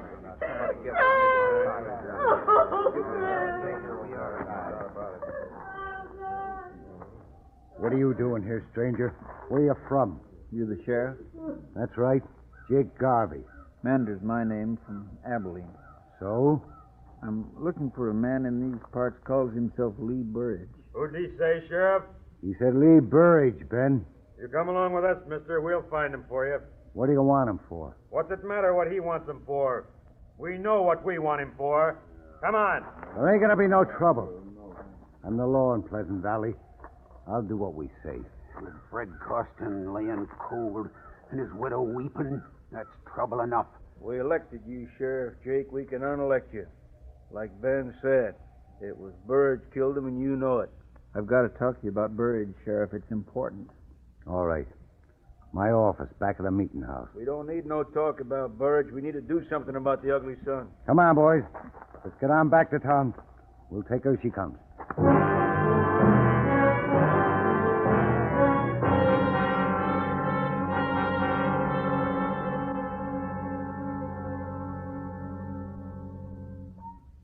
Smoke? No, thanks.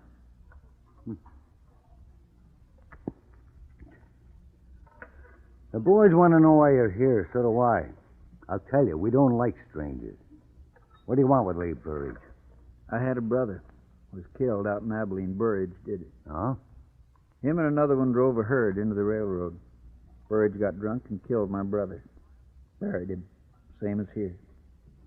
We found this pouch near the grave. His name burned into it. It's taken me 2 years to find him. Now I want to talk to him about it. The boys are pretty sure he killed Fred Costin, too. So am I now. Maybe so. Fred Costin isn't my business. My brother is. And I want to see his killer back in Abilene standing trial. I made a promise I'd bring him back. How? You don't look like the kind of a man who could use a gun. Now, look. We didn't know your brother. But we knew Fred and we liked him. You can help take care of Burridge here if you've the mind to. Try him here, you mean, on both charges? No need for that. Then what do you mean, take care of him? How'd he kill your brother? His head was beat in. He was beat to death. Yeah. Same as he did to Fred. A man who'd do a thing like that don't need no trial. Not for you, maybe. But there'll be no more killing in my family. We'll give him a fair trial in Abilene. If Burridge done these killings, he's going to pay for it here. I don't go for lynching. That's strong talk. We don't call it lynching when we hang a man for murder. If you don't like it, go on back to Abilene. Maybe I'll do that. When I take Lee Burridge out for trial. I don't know what you're trying to do. I suspect it's to get Burridge out of town. If I'm right, you're heading into a lot of trouble.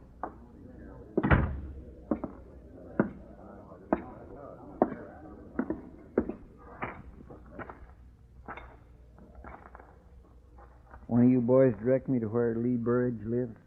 Could if we felt inclined. What you want with him? Just want to talk? Anybody got any objections? Yeah, Who are you? Ben Chaffee. There ain't going to be no talking. He's done what he's done. He's going to pay for it. And nobody's going to stand in the way. It's time he was riding out of here. And if I don't? Then I'll help you. Climb off, Ben. We don't need no private wars here. Where does he live? Come on, boys.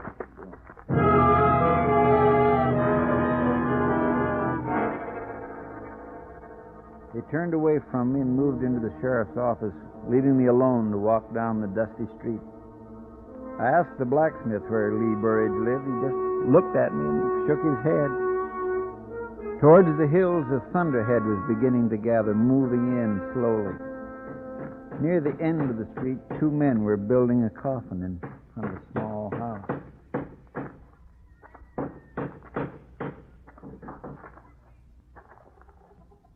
Is this where I'll find Mrs. Costin?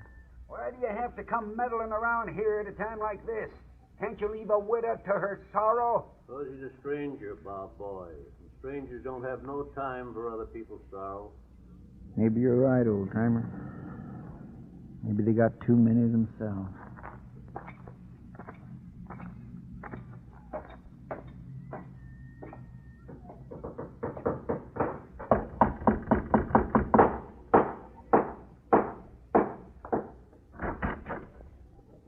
Yes? I'd like to talk to you, ma'am. Could I come in? No. Can't you see this house is in mourning? My friends are making a coffin for Fred's decent burial. I got nothing to say to you. Ma'am, I know how you feel.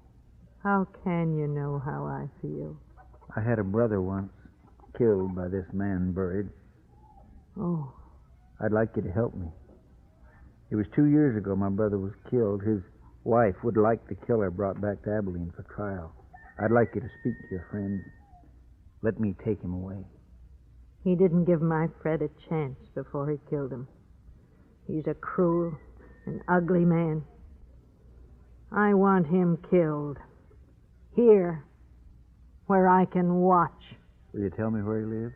Don't tell him nothing, Mrs. Custon. He'll go warn him off. Let him go if he wants. I say a man's got one life to live, and he's got a right to lose it any dang way he pleases. I'll tell you where you can find Lee Burridge.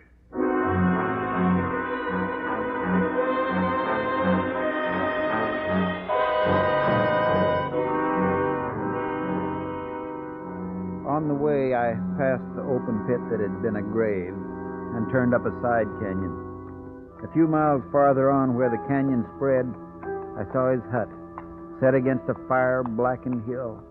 There was no growing thing in the rocky ground except one sick, twisted tree, its stunted limbs reaching out, empty, waiting.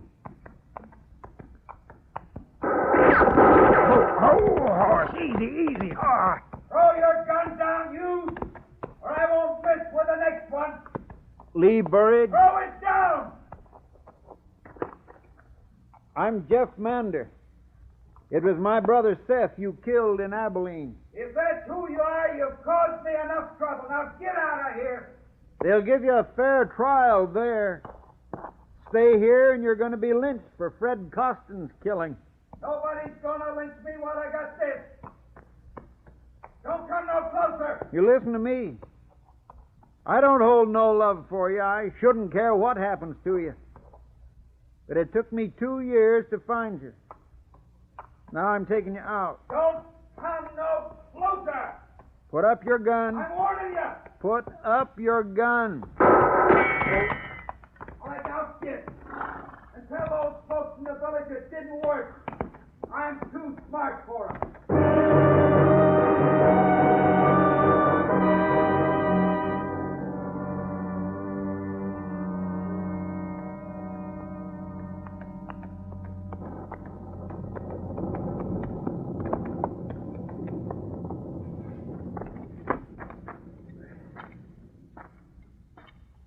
Old-timer? I see you had your talk with Burridge. You see? You ain't wearing your gun. You get the drop on you? Yeah. Surprised he didn't kill you. So was I. Did you tell them I'd gone there? Yep. What'd they say? They said if you get Burridge first, they'd get you. They said you should go back where you come from while you still can. I will. After I settle with Burridge. Where's the sheriff? Went off with the boys. After Burridge? Yeah. They're going to wait till dark. Then they're going to bring him up. Where are they going to wait till dark? I want to be with them. I thought you didn't like lynchings. I don't, but I want to be there. I was told if you came back to town, you have to be with them. Now, don't make me use this gun, son. Now, just turn around and we'll join the rest of them. All right. And I'd suggest you stop your talking about Lee Burridge. From what I overheard, you're close to sharing a rope with him.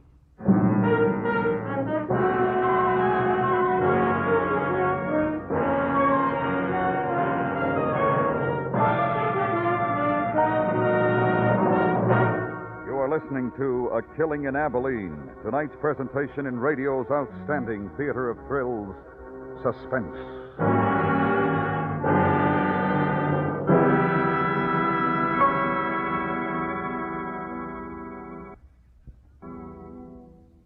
Fires are easier to prevent than to extinguish. If you want to make sure you don't have a fire in your own home, now's the time to get fire-sighted. If you can't make your own electrical repairs, get an electrician in to check the house, especially if it's been a while since your wiring's had any attention. And throw out piled-up rubbish. Be fire-sighted. And now we bring back to our Hollywood soundstage Parley Bear, starring in tonight's production of A Killing in Abilene, a tale well calculated to keep you in suspense.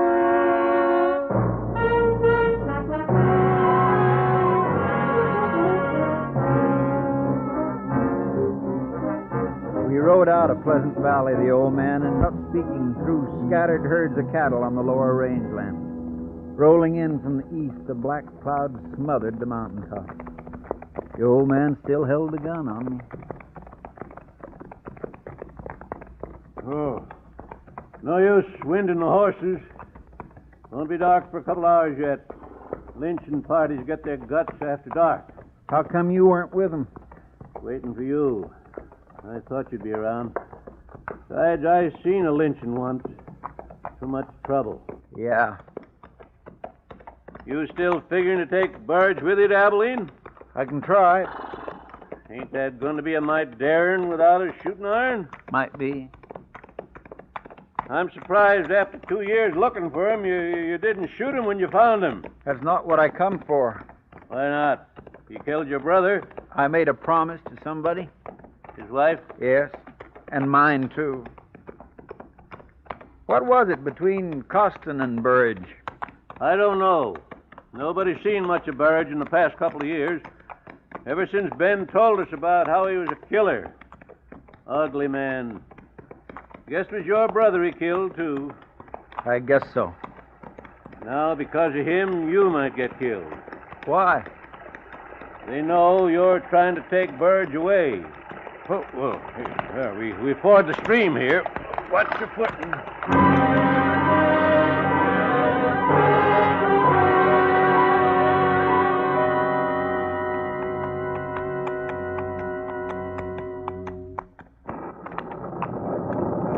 Johnny. Yeah? They haven't seen you yet. You still got time to get out. You'd let me go? Seen a lynching once. Started a lot of trouble. I've come this far. I'll finish it.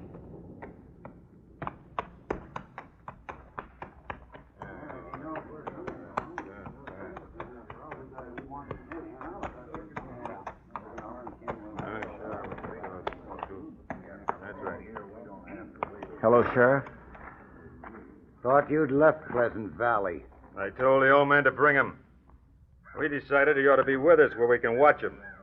We're not letting him take Burge out. You decided, Ben? What do you say, mister? Are you still going to try and take him? I'll tell you what he says, Sheriff. He says he wants Burge one way or the other. He has to join. That's what he says. Shut up, old man. Get off the horse, mister. All right. I want Burge as bad as the rest of you. I'd prefer him to stand trial. That's the difference. I don't want this lynching. You... Take your hand off your gun, Ben. He ain't armed. Take it easy, Bear. We decided what to do. You're here because I want you here. Burge killed Fred Custon in a fight. Now we're going to settle it. Burge kills easy. I've seen him do it once before. He's not going to do it again. You saw him kill my brother? I saw it. You need more of a trial than that?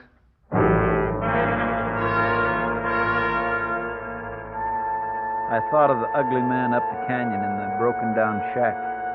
I wondered if he knew what was waiting for him a mile or so away. It was quiet then. The storm clouds were quickening the end of day, and the party became shadows, sitting nervously or smoking. Two of the men had some whiskey and were building up their courage for the night's work.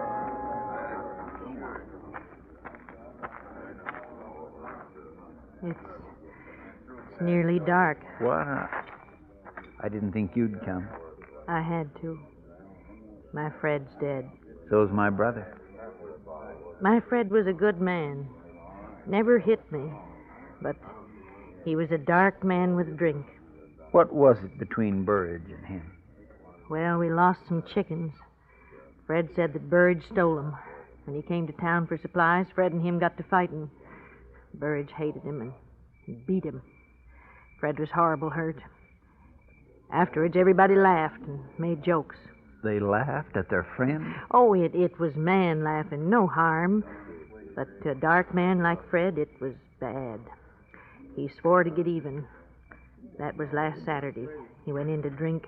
And didn't come back? We all thought he rode out someplace for shame. Why do you think Burge killed him? Oh, there's all talking about it. Who was? All the men, Saturday night. They said Fred and that man was arguing. Who heard them? Ben did. And when Fred didn't come back, we all knew that man had killed him. Well, he did. And he's going to pay for it. Who found the grave, ma'am? Ben did. I'm sorry for your brother's wife, but it must be this way. It's like the Holy Book says, an eye for an eye. Let's go, boys. It's time.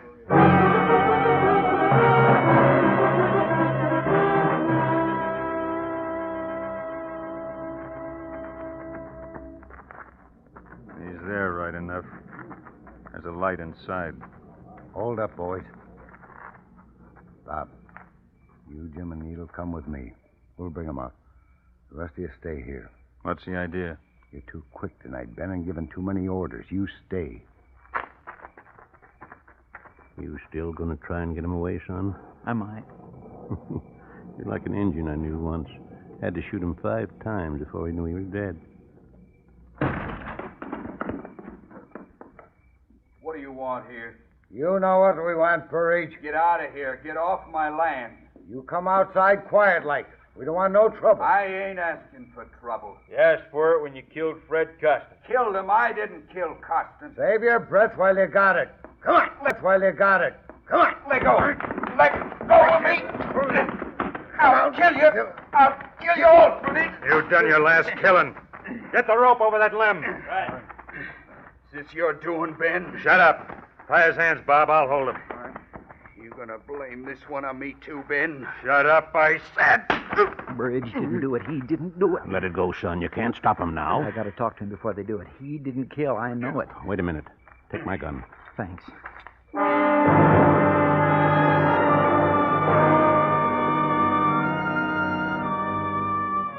The rope was around his neck, and he knew he was going to die. But as I came near him and could see him in the light, there was no fear in his eyes. He was lifted onto the horse, the rope was tightened, and he was ready to be lynched. Then he saw me. One request, Sheriff. What, Burridge? Let me talk to him a minute. The stranger here? For a minute. No more talking. Take that horse out from under him. Not yet. Let him talk. Take it out. We don't want to kill the wrong man, Ben, you or Burridge. Let him talk. Why do you think I killed your brother? They're trying to get away with something, Jake. Let's string them up. Come on. A minute don't matter. Get up, Ben. Let them have their say. We found your pouch near my brother's grave, Burridge. Your name on it. And tonight Ben told me he saw you kill him. I didn't. I wasn't with Ben that night in Abilene. Ben wanted to drink. I didn't. He left me and took my pouch with him. What does it matter about his brother? It's Fred Costin we're hanging him for. I didn't kill Fred Costin either. Listen, mister, I didn't kill your brother. Ben told everybody I did, and ever since I've had no friends here. He's talked enough. He killed Fred Costin. I told you that. What about Burridge? I didn't kill Fred Costin. He's lying. Let's get it over with. I say let him talk. Where'd you get that gun, mister? How'd you know where Fred was buried, Ben? How'd you know where Fred was buried? Miss Costin says you found the grave. How'd you know where it was? Answer him, Ben. You told me where it was, Ben. I saw him burying poor Fred. That's how I knew. If you saw the burial, why didn't you stop Burridge then? Wasn't none of my business. But it is now. What made you change your mind so fast? Stay away from that horse, Ben! Get up!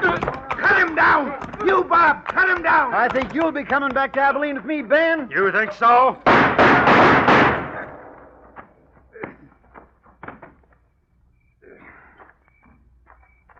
You all right, son? My shoulder. How about Burridge? Oh, he'll live. Rest easy, son. You done a good job. But you ain't gonna keep your promise about your brother's killer. There's no sense taking Ben Chaffee back to Abilene. We'll bury him here.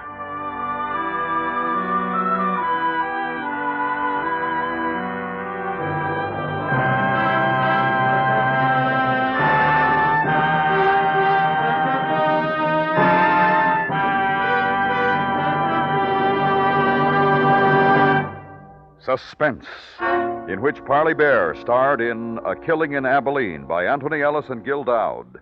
Next week, the story of a man who thought the only way to escape death was to search for it. It's called Diagnosis of Death. That's next week on Suspense.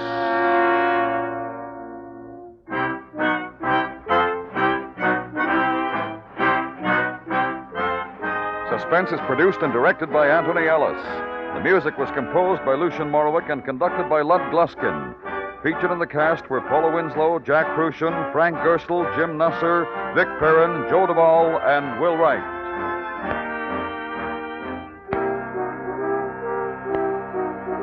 Listen for the Radio Hall of Fame every Sunday night on the CBS Radio Network.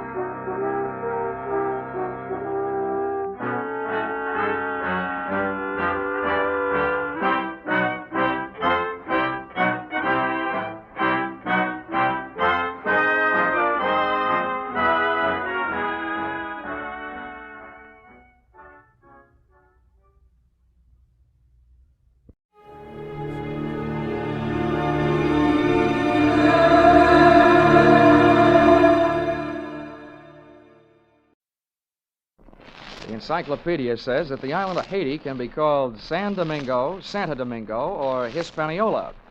Well, after my visit there, I could suggest a few more things they can call it, but they probably wouldn't get past the censors.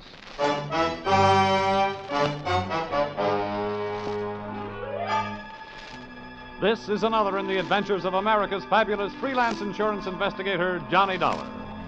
At insurance investigation, Johnny Dollar is only an expert.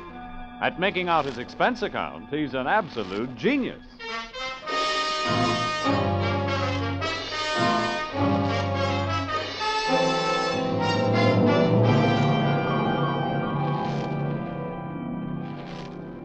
Expense account submitted by Special Investigator Johnny Dollar. To Home Office, American Federated Life Insurance Company, Hartford, Connecticut.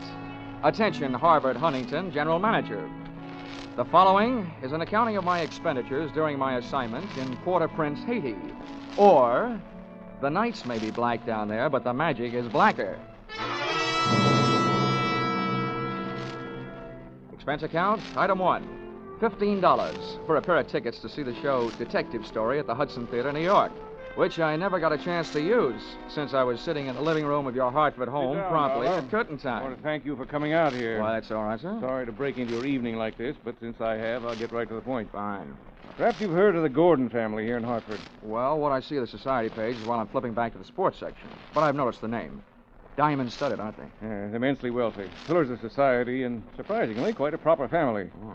It is all but one of the sons, Ralph. He's a heavy drinker, complete wastrel, ne'er-do-well. A blot on the old escutcheon, eh? Yes. Continually getting into one scrape or another. Now he's done it again. I take it that you're not worried about Ralph the man, but about Ralph the policyholder. Well, to put it bluntly, yes. I don't think it's unethical for a company to protect its interests. In this case, the policy is in the amount of $150,000. Payable to his death to charity or to his wife if he's married. Oh, that's quite a piece of paper. Yes, to be quite candid, I rue the day it was issued. But the point is this. Ralph Gordon, at last report, is dying aboard his yacht at Port-au-Prince, Haiti. Oh, you don't need me, Mr. Huntington. You need the Mayo Clinic. Dollar, yeah? I hesitate to even mention this in the presence of a sane man, but from everything we can learn, young Gordon is not dying from any known malady. He's dying as a result of a... Well, it's pure nonsense. He's supposed to be dying as the result of a voodoo curse. Now, anyone with any sense... Now, wait a minute. Where'd you get your information? From his older brother, Thomas. He's a doctor. He's down there in Haiti with Ralph. I want you to go down and debunk this thing, Dollar. Find out what's wrong. Why, any sane man knows there's no such... voodoo. You don't believe in it, do you? No. Not unless I see it working.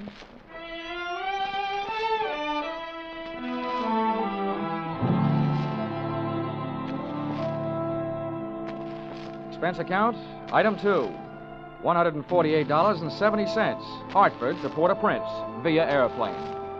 Expense account, item 3, $32.50, tropical clothes. They didn't fit me, but they fit the weather. And item 4, $25, spent while I browsed the waterfront bars in Port-au-Prince, looking for somebody who knew where the Gordon yacht was moored. When I found him, he not only knew that, he knew everything. Ask me first. My name's Cap Reagan, and I've been here since before repeal. Give up my citizenship, I did. with the help of a couple of prohibition agents. Oh, you don't say. Uh-huh. And I figure on sailing out my final days right here. What do you want with the Gordon craft? I want to see the owner, Ralph Gordon. How do I get to it? Oh, I reckon you pay me to row you out to her. My dinghy's down at the foot of the pier, just a short hail from where we're at. Oh, well, good. Come on, let's shove off then. Just wait till it down my ration here.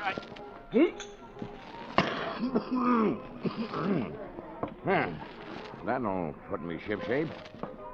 What'd you say you wanted with that schooner? You figuring on buying her? Thanks for the compliment, pal. Listen, if I bought a boat today, it would have to be a surplus life raft. Now, I told you I want to talk to Gordon. Friendly visit or other kind? I'm beginning to see how you know so much about this island. Well, never question, never learn. Remember that, Sonny? Yeah. Yeah, this way. Veer off to starboard.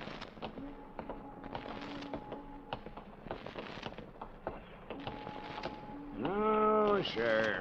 Never question, never learn. Yeah. Well, I'm an insurance investigator, and a company sent me down here to look things over, including Gordon. Something wrong? I don't know yet. What do you know about him? A jug full, Sonny, a jug full. Stood into the harbor about 2 months back. No sooner dropped his hook than his crew started taking the pier head lead. Everybody jumped but the bosun, for reasons of his own. Why did they leave him? 'Cause he was half seas over all the time. You navigate with sextant, a compass, and parallel rulers, Sonny. Not with a double shot and a water chaser. You get the drift? Yeah, they were afraid to sail with him, huh? Aye, that's the line of it. And if you'd ever piled into a reef, you'd feel the same. Yeah, here we are. Oh. That's my dinghy down at the bottom of that ladder. There's Gordon's yacht out there. You see her? Oh, yeah. That tug's passing the stern of her now. Yeah, I say. That's a lot of boat. Yeah. She carries a suit of sail like a grain clipper. Wait till you see her close up. She's as dirty as a garbage scow.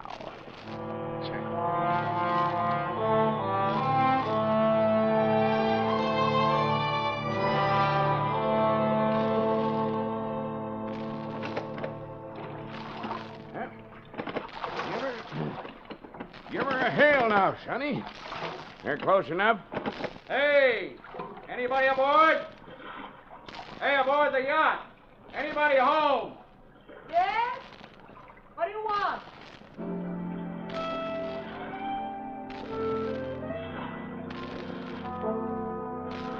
If the ship was dirty, I didn't notice.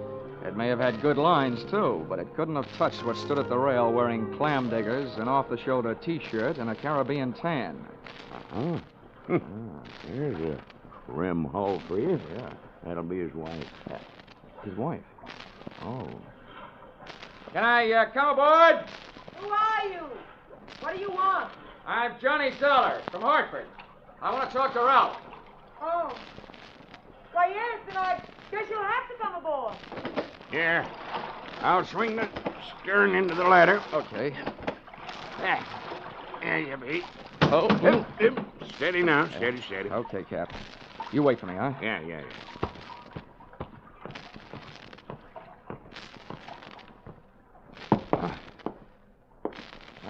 Well, how are things in Ralphie's old hometown? Cold. But not as cold as this reception. Don't let it throw you. What is this, a friendly drop-in? Business? Or just plain snooping? If it's the last, I'm Edwina. The wife they haven't heard about at home. Congratulations. Now I know why you like to wear your shoulders bare. The better to keep a chip on them. If you're through being sharp, I'll let you hear what's left of my husband. Come on, through here. Okay.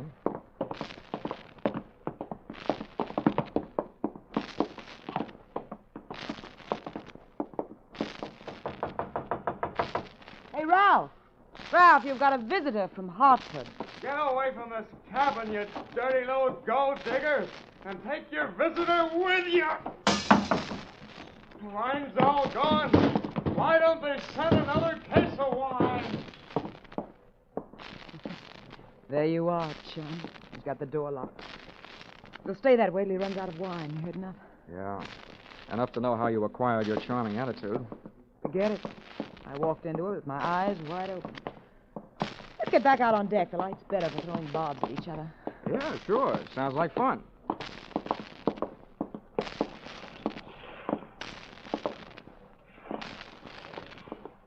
Well, do I have to help you off the boat?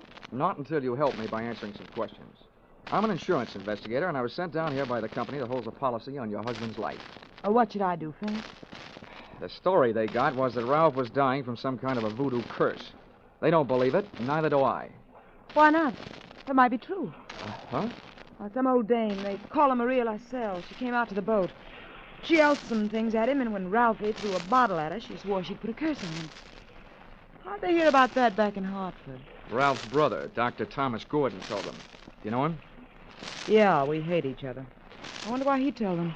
Maybe because he thought somebody, who'd be better off with Ralph dead, was using Maria Lascelles' curse as a cover-up. How would you stand as his widow? Get off this boat. Get off. Never mind the act. You're his beneficiary. Or didn't you know? I said get off. What's the trouble, Eddie? Oh, him. Yo, come here, will you? All right. Who's the boarding party? Just get him off him. I'll see you in my cabin. Sure, honey. Anybody get you this upset, it'll be a pleasure. Well, mate, do you walk or dive? Save your strength for the last scene, Goliath. I was just leaving.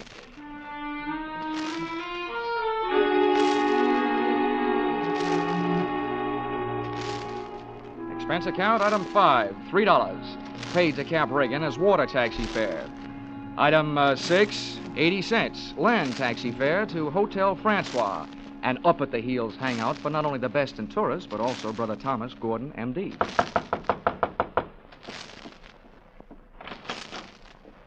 Yes? I'm Johnny Dollar, Dr. Gordon, from Hartford. Oh, yes, Dollar. I've been expecting you. They wired me you were coming down. Come in. Thank you. Well, please make yourself comfortable. Could I offer you something? Nothing but some brotherly advice. Why, certainly. You know, I feel like a stupid fool for not being able to handle this thing myself. So now that you're here, you call on me for anything. Have you seen Ralph? I tried to, but he locked himself in his cabin.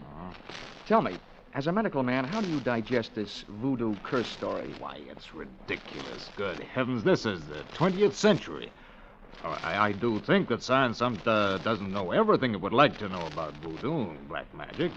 There are stories supposedly true, but any victim would have to have a highly susceptible mind.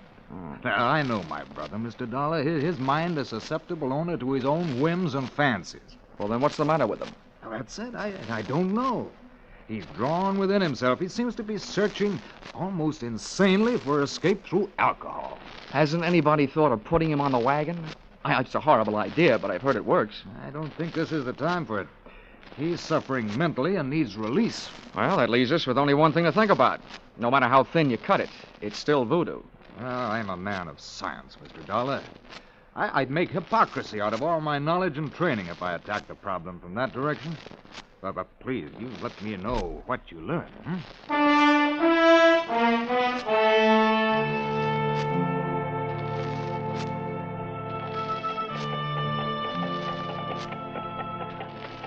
Expense account, item 7, $4. Rental of horse and cart in which my walking tourist guide, Cap Reagan, and I jolted out of town in search of Maria Lascelles. Something made me feel like I was riding my last mile in a tumbril en route to the guillotine. The moonlight was fighting a losing battle against an army of storm clouds that were sweeping in. And then to make it worse, I heard a drum. You there, Sonny? Yeah, sort of a tired Gene Krupa. Means we're getting close to Maria's headquarters. Is she the only one around here? Yep. None of the good Hougans performs in her territory. She's too mean. Oh, great. What's the matter? We're here. And that's the path.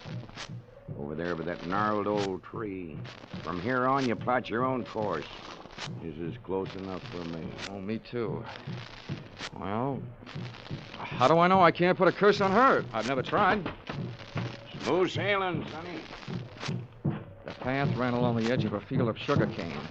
On the other side was a solid wall of jungle. First, I smelled some feathers burning. Then I heard the chant. There was an opening in the wall of jungle that led to a small clearing, and just before the moon was smothered by another cloud, I saw a shack. Little clouds of smoke curled out through an open door, and I could see the glow of a fire on the floor inside. Maria! I want to talk to you. Who is it? Comes to the house of Maria. My name wouldn't mean a thing to you, but what I have to say will. Can I come in? Andre, what is this word of so great importance to stop Maria? All I know about voodoo is I don't believe it. Papa Legba. I've come to you because I haven't gotten any answers from anybody else. I want to know what's behind this so-called curse you put on Ralph Gordon. You don't believe? You let me make you believe, eh? Ralph Gordon, he died tonight in the wind and rain. And for you, I have magic now. Look, regard my fire.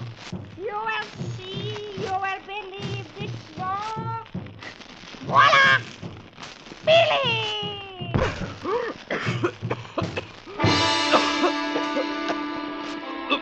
I couldn't see what she'd thrown to the fire. She'd reached behind her for it. But when the smoke from it whirled around me, it seemed to grab my throat and squeeze. I stumbled back to the door. I hadn't believed in voodoo when I'd come in, but going out, I wasn't so sure.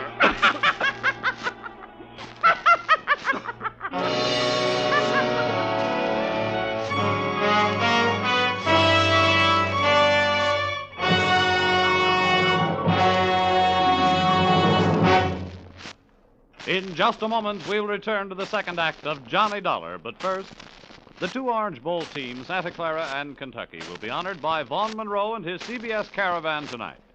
Vaughn and his great band will play favorite songs of the two Orange Bowl teams. Be sure to hear Vaughn Monroe's Caravan, followed by the Gene Autry Show on most of these same CBS stations tonight and every Saturday night. Now, with our star, Charles Russell, we return to the second act of Yours Truly, Johnny Dollar.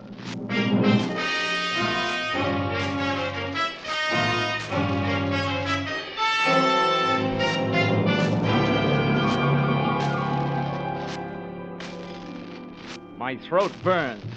My eyes were looking at each other. My lungs felt like a pair of deflated footballs.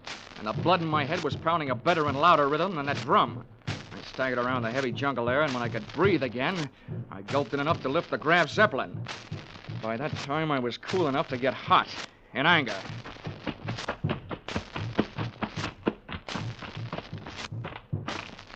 I got back to the shack. Maria had either disappeared into space or flown the coop. The atmosphere was not quite deadly. I crossed over to where she had been squatting. She hadn't left much of what she'd smoked me out with, but she'd left enough to swing things back from the world of black magic into the world of logic. A few shreds of photographic film on the dirt floor. And film, made of cellulose and nitrates, not only takes pictures, it puts out nitric oxide and nitrogen dioxide when it's burned. A combination that would live up to the demands of any gas chamber. The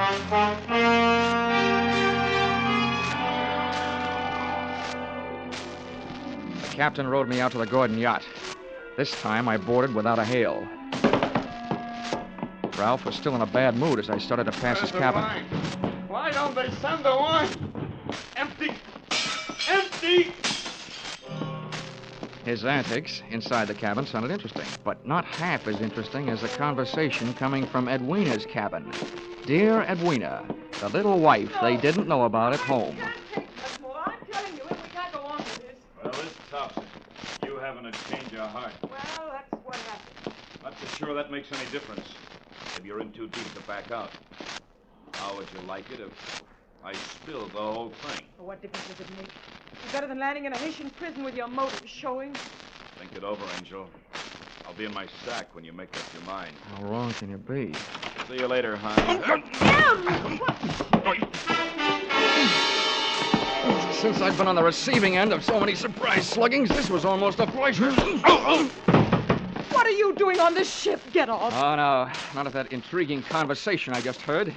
How much did you hear? If I added it to that gas assault Maria LaSalle threw at me, it'd be enough to nail you and Loverboy here for conspiracy to commit murder. Well, I don't know what you're talking about. Well, the point is, I know what you two were talking about. Oh, listen to me. You've got to believe me. I don't have to. Well, try me anyway. Well, I admit that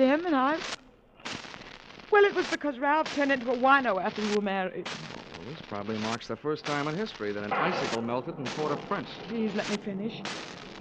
When my marriage went to pieces, I had to do something or go crazy. To see Ralph drinking up all the champagne on the island was just more than I could take.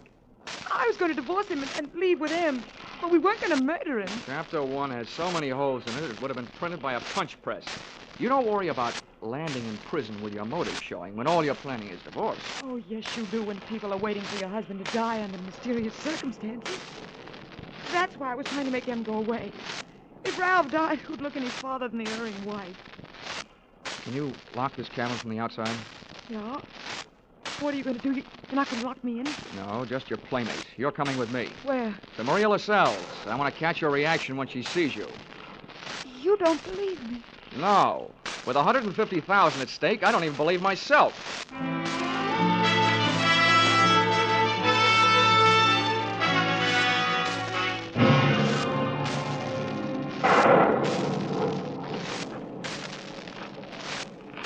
There's her shack. Go ahead. Go on in. Oisy, come to the door of Maria. Come to the door of Maria. Who are you, woman? Well, Mr. Dollar, are you satisfied? Not quite. And you who don't believe, why are you here? You wish again to see the power of my smoke? Let's drop the act, Maria. I know what you threw into the fire. It was my Booker smoke. Yeah, well, a good man from the police laboratory can sift enough out of those ashes to know it was film. What is this you say? I say that I've got enough on you, you old fake, to put you in the local pokey. Who dares to speak this to Maria? And that's where you're going to go if you don't cooperate. That's a promise. What is it you want? Did somebody put you up to this cursed business that Ralph Gordon is supposed to be under? Well, a man of your race. Who was it? I do not know. Now go. That is all. It's not enough. What was his name? I don't know the name. What did he look like then? My eyes are closed. Nuts. Come on. No, Taking you into town if I could drag you by the hair. No, don't touch me. I will tell you how it is. It is true. I do not know the name or the face. He come to me. He asks me when comes the next rain and wind. I tell him last night. But it is tonight. The storm comes with the heat. He tell me he needs storm to close portholes in the ship. Huh? He say if I bring this curse, I will be the best Hugon on Haiti because it kill white man. That is difficult. That is all. Now you go. How about the film for the fire? Did he give it to you? It is true. Not long before you come. Well, get rid of it, Granny, before you lose your license to operate. Now, you go. Maria will be along. Papa, Okay, Mrs. Gordon. Let's not stay for the music. Did you make head or tail out of what she said? Hey, look. What goes into your husband's cabin? Nothing but food and wine. Mostly wine. Well, who fixes his meals? I do. Our cook left us. Well, what about the wine? Huh? Where does it come from? You said it was champagne, didn't you? Yeah. It always comes from the same place. Liquor shop in town, a case at a time. Oh, nothing makes any sense. What are you going to do? All I can do. Try every angle. But that's not all I'm going to try in that liquor shop.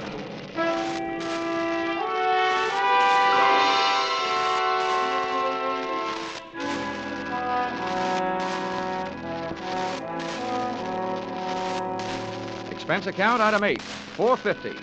2 quarts of rum, the purchase of which helped loosen the tongue of the proprietor who had been supplying Ralph Gordon's champagne. Much wine. A case at a time, packed in dry ice.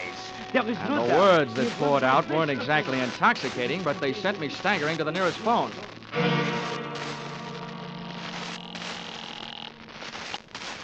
Yes? Hello? Hello, Dr. Gordon, this is Dollar. Good. Dollar, I've been wondering a bunch. What have you learned? First, tell me this. What would happen to a man if he was in a ship's cabin on a stormy night with all the portholes closed and there was a lot of dry ice in there with him? What was that? A small room, no ventilation, a lot of dry ice. A lush, maybe passed out. What would happen? Good Lord. Dry ice is solidified carbon dioxide. If enough of it evaporated into the room... The lush would not be bothered by a hangover the next morning because he wouldn't wake up, right? Exactly. The gas, although not toxic, would force the oxygen from the atmosphere, and the result would be asphyxiated. What are you getting at, Dollar? That curse your brother is suffering from is very scientific. The champagne he's been getting has been chilled by dry ice, about 5 pounds per case. and one case went out to the yacht just before the storm broke. Lord. Well, it may be just coincidence, but Ralph's wife and that bosun. Yeah, I know. For a bosun, he'd make a very good chemist. Well, send for a pulmotor, will you? If it's too late for your brother, maybe I can use it.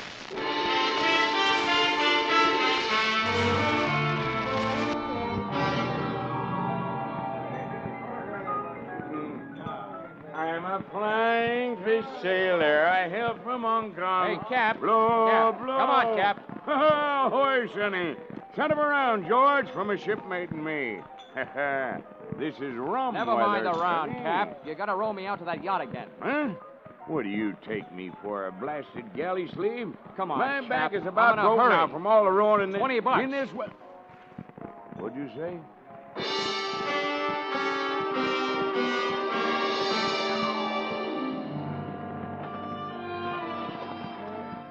I didn't think it could rain any harder than it had, but it did. We would have been drier swimming. And the visibility was so bad, I would have had to have a seeing eye sealed to find the ship. But about 20 minutes out, Cap spotted her riding lights.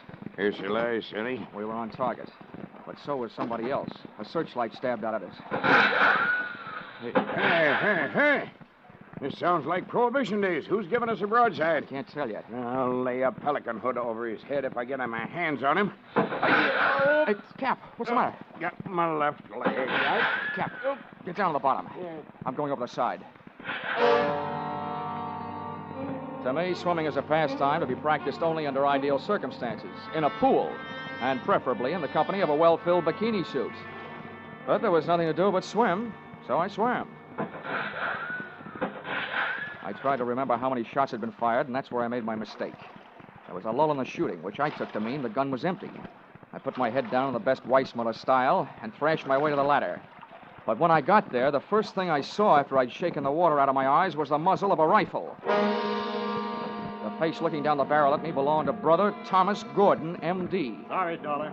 Killing you wasn't in my plan. But now it'll have to be done. I wasn't surprised at that, but I was surprised at what happened.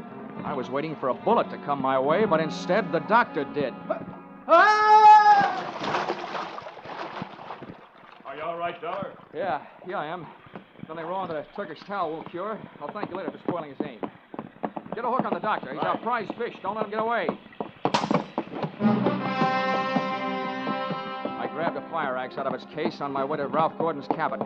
If it needed ventilating, I knew one quick way to do it.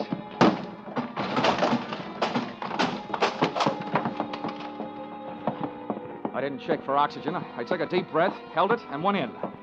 The cabin was littered with wine bottles, and in one corner, in an open case, was the dry ice that was in the process of cooling Gordon off for good. He was stretched out on his bunk. I hefted him to my shoulder, used the last of my breath getting him out of there.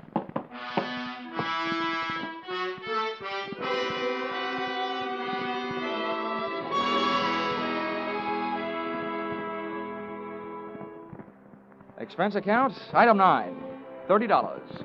Cover charge at a hospital where I put the revived Gordon under the care of a doctor, not his brother, who happened to be resting in a jail cell at the time. His motive hadn't been the insurance money. He figured to gain quite a chunk as the only heir to the Gordon fortune, if he could have taken care of Brother Ralph. Item 10, same as item 9. Same hospital where they patched up Cap Riggin. Item 11, $148.70. Return trip to Hartford. And expense account item 12, $40. An ounce of voodoo perfume for the lovely but sometimes chilly Edwina. Maybe if she tries that kind of magic on her husband, he'll spend less time with a bottle joy and more with her kind. Expense account total, $424.70. Signed, yours, truly, Johnny Dollar.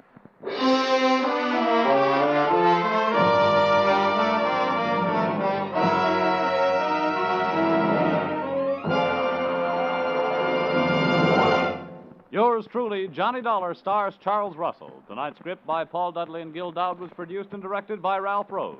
Featured in the cast were Betty Lou Gerson, Sylvia Sims, Ben Wright, Ken Christie, Howard Culver, Dawes Butler, and Tim Graham. The special music is written and conducted by Leith Stevens.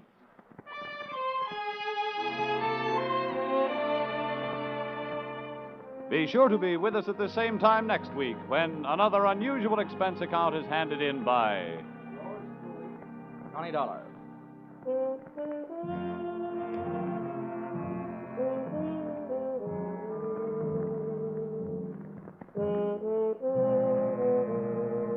Were you right? Were you wrong? Did you know it was Buster Keaton playing Sing It Again's Phantom voice these last few weeks? Well, now there's a new Phantom riding the airways on Sing It Again. And for identifying him tonight, some CBS listener can win $50,000 in cash and prizes, radio's largest jackpot. Phone calls go out from coast to coast, so be ready for the new Phantom when Sing It Again comes your way over most of these same CBS stations later tonight.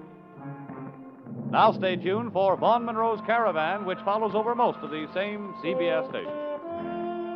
This is CBS, where yours truly, Johnny Dollar, meets adventure every Saturday night, the Columbia Broadcasting System.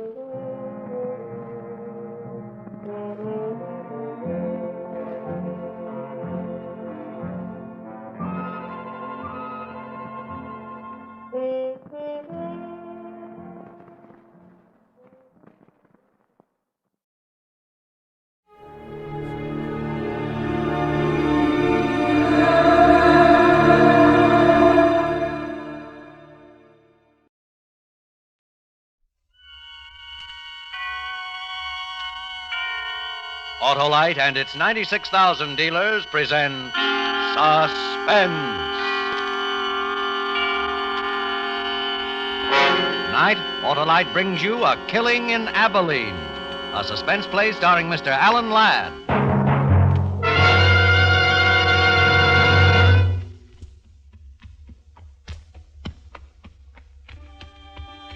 I traveled hard for 300 miles to find the man who killed my brother. I'd come down out of the Snake Range that morning, followed the river trail through the canyon, and that afternoon had found Pleasant Valley. A handful of buildings, desolate and huddled in the cold shadows of the mountains around. Tall, dark. No man appeared as I rode through the town. Only a dog challenged, and he from a safe distance. Then it was quiet. About a quarter of a mile beyond an easy rise, I saw what had happened to the people of the town. There were maybe 60 or 70 standing in a circle. And as I got closer, I saw they were gathered around two men. Two men who were digging. You stay put, horse.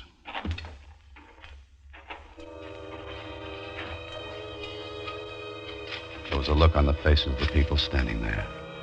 Even the kids peeking from behind skirts and trouser legs.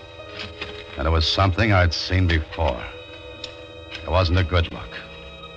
It was the look some people had had 2 years before in Abilene, when we'd discovered my brother's body.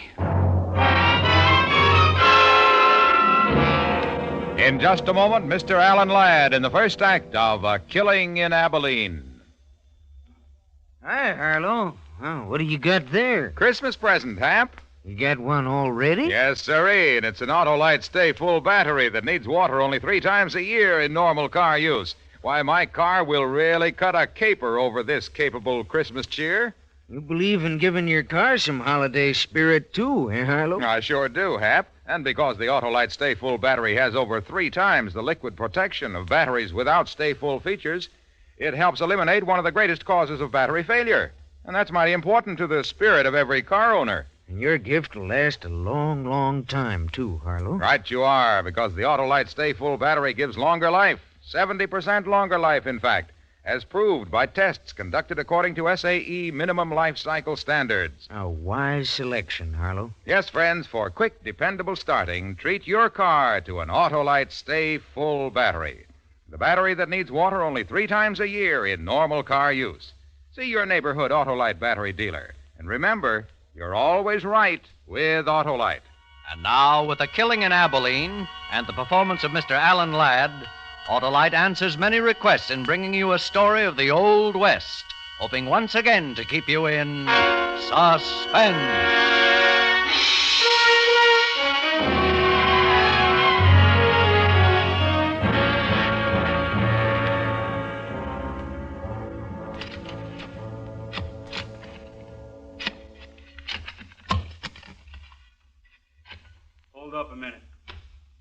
What's the matter? I hit something.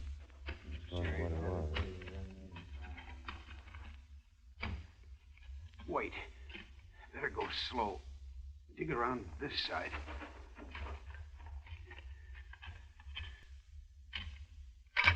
Here, I can't do it anymore. One of you boys take over. I'll do it, Jim. Somebody's got to.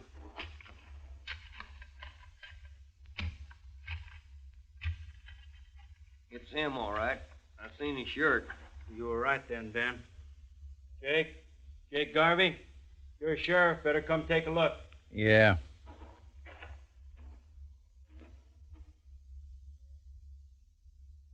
That's him.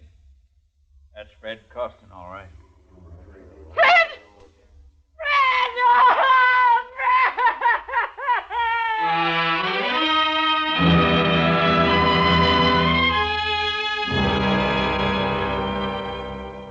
The other women folk led her away. The men stayed and pushed in a little closer to the pit and waited there until the job was finished. Then they noticed me. What are you doing here, stranger? Where are you from? You're the sheriff? That's right. Jake Garvey. Amanda's my name, from Abilene. So? I'm looking for a man in these parts. Calls himself Lee Burridge. Who did he say, Sheriff? He said Lee Burridge, Ben. You tell him we'll take care of him. What do you want him for? What's it matter what he wants him for? We know what we want him for. Come on. Now, there ain't gonna be no trouble. I'm the law in Pleasant Valley. I'll say what we do. We elected you, Sheriff Jake. We could unelect you. Like Ben said, it was Burridge killed him, and you know it. I've got to talk to you about Burridge, Sheriff. It's important. All right. My office back of the meeting house. We don't need no talk about Burridge. We need to do something about the ugly son. Come down, boys. Let's get on back to town. We'll take her as she comes.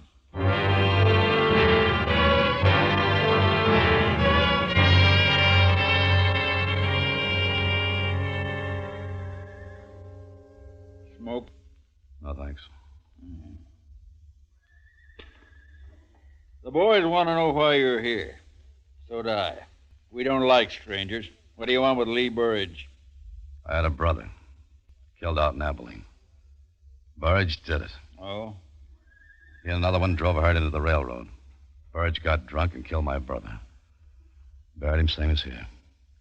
We found this pouch near the grave. His name burned into it.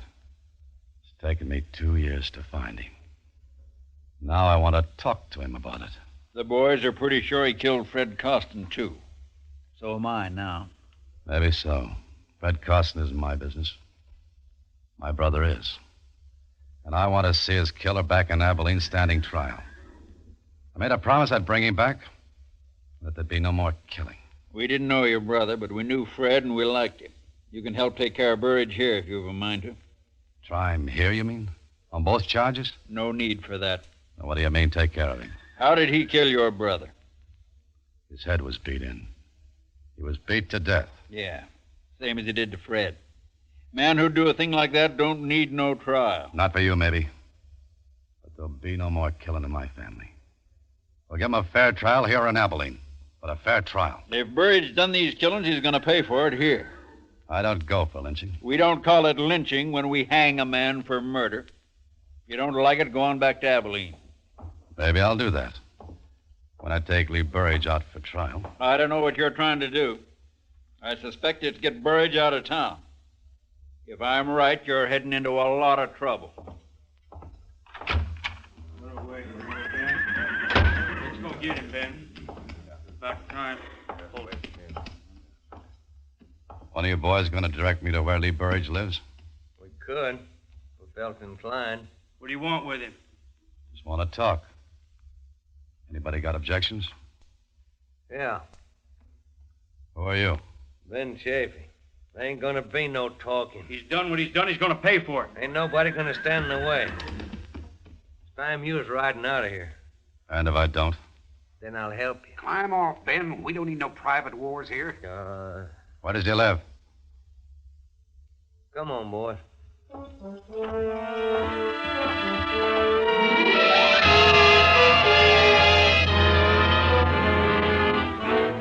He turned away from me and moved into the sheriff's office. leaving me alone to walk down the strangely quiet street. Towards the hills, the thunderhead was beginning to gather, moving in slowly. Near the end of the street, two men were building a coffin in front of a small house.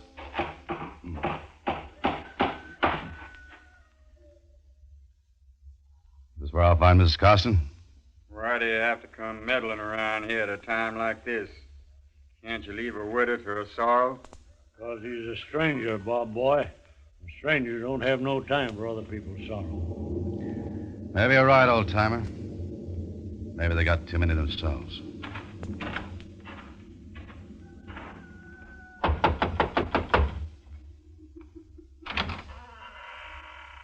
Yes? I'd like to talk to you, ma'am. Could I come in? Can't you see this house is in mourning? Ma'am, I know how you feel. How can you know what I feel? I had a brother once. Killed by this man, Burge. Oh. I'd like you to help me. It was 2 years ago my brother was killed. His wife would like the killer brought back to Abilene for trial. I'd like you to speak to your friends and let me take him away. He didn't give my Fred a chance before he killed him. He's a cruel, ugly man. He's a killing man. You can see it in his eyes. I understand how that woman feels. I feel the same way. I want him killed, too. But here, where I can watch. And will you tell me where he lives? Don't tell him nothing, Mrs. Costin. You'll go warn him off. Let him go if he wants. I say a man's got one life to live, and he's got a right to lose it any dang way pleases him. I'll tell you where you can find Lee Burge.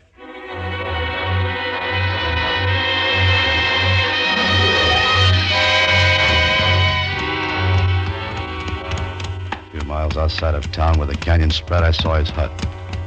Set against a fire-blackened hill. There was no growing thing in the rocky ground except one sick, twisted tree. Stunted limbs reaching out empty, waiting.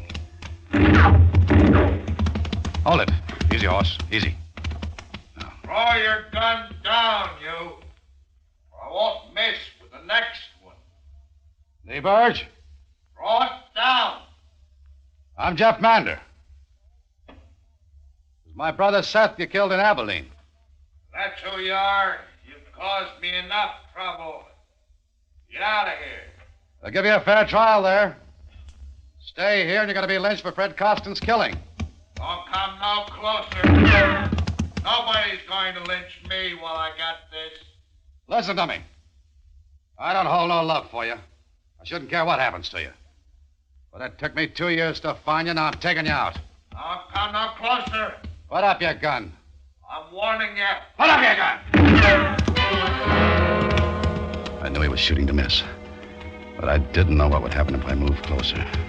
So I got out of his canyon.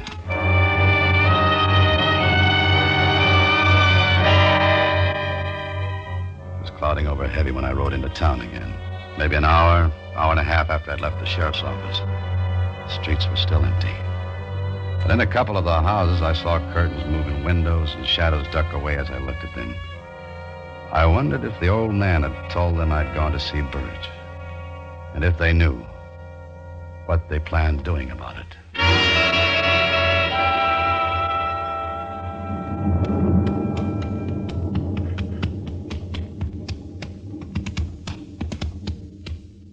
Old-timer? Yeah. I see you had to talk with Burge. You see. You ain't wearing a gun. He get the drop on you? Yeah. Surprised he didn't kill you. So was I. Did you tell them I'd gone there? Yep. What'd they say? They said if you get Burge first, they'd get you. They said you should go back where you came from while you still can. I will after I settle with Burge. Where's the sheriff? I went off with the boys. After Burge? Yep. They're going to wait till dark. Then they're going to stream up. Why are they going to wait till dark? I want to be with them. I thought you didn't like lynchings. I don't, but I want to be there. Well, I was told if you come back to town, you'd have to be with them. Don't make me use this, son. Just turn around and we'll join the rest of them. All right. And I'd suggest you stop your talking about Lee Burridge. From what I overheard, you close to sharing the rope with him.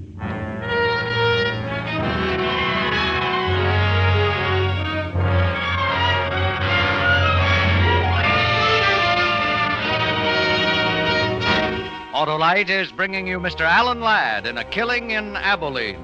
Tonight's production in radio's outstanding theater of thrills, Suspense.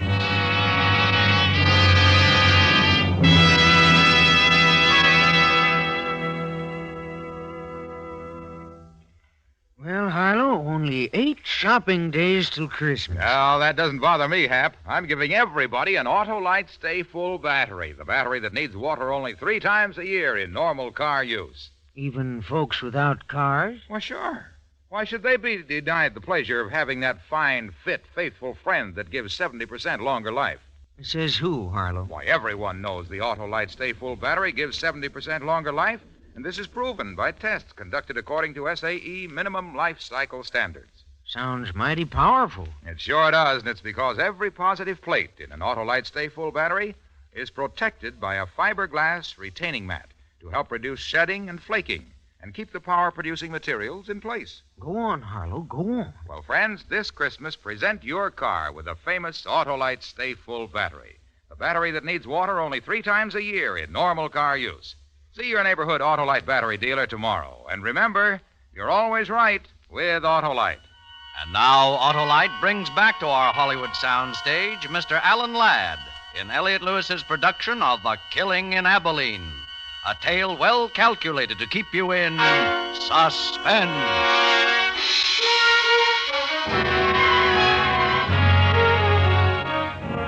We rode out of Pleasant Valley, the old man and me. We rode fast without speaking through scattered herds of cattle on the lower rangeland. Rolling in from the east, the black clouds smothered the mountaintops. The old man still held the gun on me. No use winding the horses. Won't be dark for a couple hours yet. Lynching parties get their guts after dark. How come you went with them? Waiting for you. I thought you'd be around. Besides, I seen the lynching once. Too much trouble. Yeah. You still figuring to take Burridge with you to Abilene? I can try. Ain't that going to be a mite daring without a shooting iron? Might be. I'm surprised after 2 years looking for him, you didn't shoot him when you found him. That's not what I come for. Why not? He killed your brother. I made a promise to somebody. His wife? Yeah. Mine, too. What was it between Costin and Burridge? Well, I don't know. Nobody's seen much of Burridge in the past couple of years, ever since Ben told us about how he was a killer. Ugly man. Just ugly mean. You said Ben told all of you Burridge was a killer? Yeah. Guess it's your brother he killed. That right? That's right. And now, because of him, you might get killed. But why? They think you made it up about your brother. They think you're trying to take Burridge away. Do you? Well, I haven't decided yet. We ford the stream here. I'll watch your footing.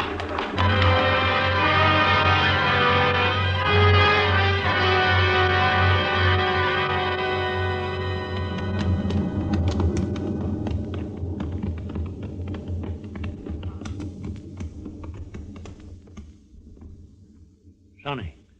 Yeah? They haven't seen you yet. You still got time to get out. You let me go? No. I've come this far, I'll finish it. Well, I always said a man's got one life, and he's got a right to lose it any dang way pleases him.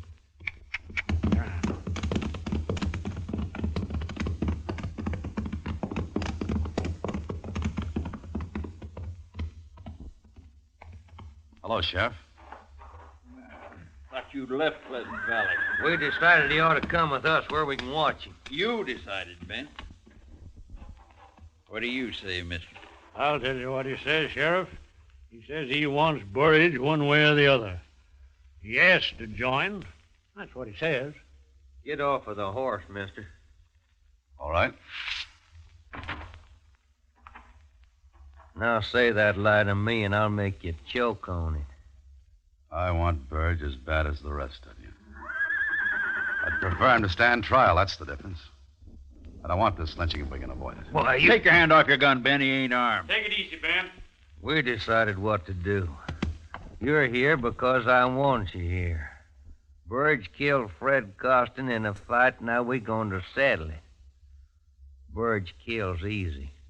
I've seen him do it once before. He's not going to do it again. You saw him kill my brother? I thought you didn't believe me. I saw it. You need more of a trial than that.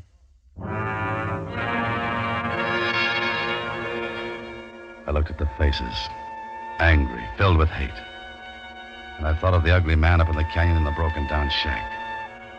I wondered if he knew what was waiting for him a mile or so away.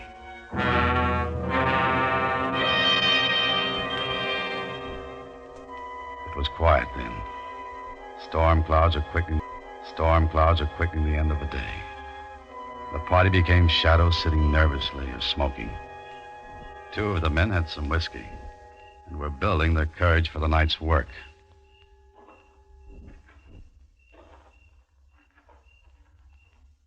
It's nearly dark. I didn't think you'd come. I had to. All the way? My Fred's dead. So's my brother. My Fred was a good man. Never hit me, but he was a dark man with drink. Like those two. What was it between Burge and him? We lost some chickens. Fred said that man stole them. When he came to town for supplies, Fred and him got to fighting. That man hated him and beat him. Fred was terrible hurt. Afterwards, everybody laughed and made jokes. They laughed at their friend? Oh, it was man laughing, no harm, but to a dark man like Fred, it was bad. He swore to get even. That was last Saturday. He went in to drink. And didn't come back? We all thought he rode out someplace for shame. Why do you think Burge killed him? They were all talking about it. Who was? All the men, Saturday night. They said Fred and that man were arguing. Who heard them?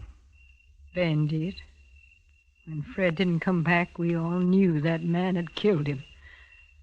He did, and he's going to pay for it.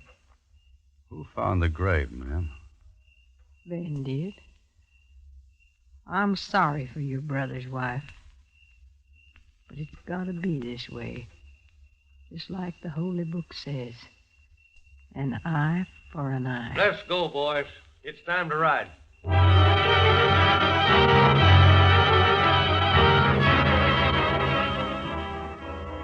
We rode to the widening of the canyon, dismounted, and went the rest of the way to the hut on foot. We took one horse with us.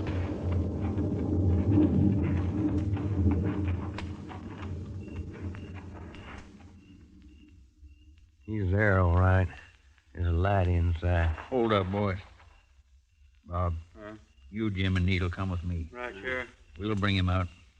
The rest of you stay here. What's the idea? You're too quick tonight, Ben, and giving too many orders. You stay. Still trying to get him away, son? I might. You're like an Injun I knew once. Had to shoot him 5 times before he knew he was dead. What do you want here? You know what we want, Burridge? Get out of here. Get off my land. You come outside quiet like. We don't want no trouble. Trouble? I ain't asking for trouble. You asked for it when you killed Fred Costin. Costin? Well, who killed... I didn't kill him. Save your breath while you still got it. Come on. Oh, let go. Let go of it. Hey, look out the lamp. Let her go up in smoke. He won't be using it anymore. I'll kill you. I'll kill you all for this. You done your last killing. Get that rope over that limb. Is this your doing, Ben? Yeah, it is. Tie his hands, Bob. I'll hold him. You're gonna blame this one on me, too, Ben? Shut up, I said. He didn't do it. He didn't do it. Let it go, son. You can't stop him now. I gotta talk to him before they do. He didn't do it. Now I know it. Wait a minute. Take my gun. Thanks.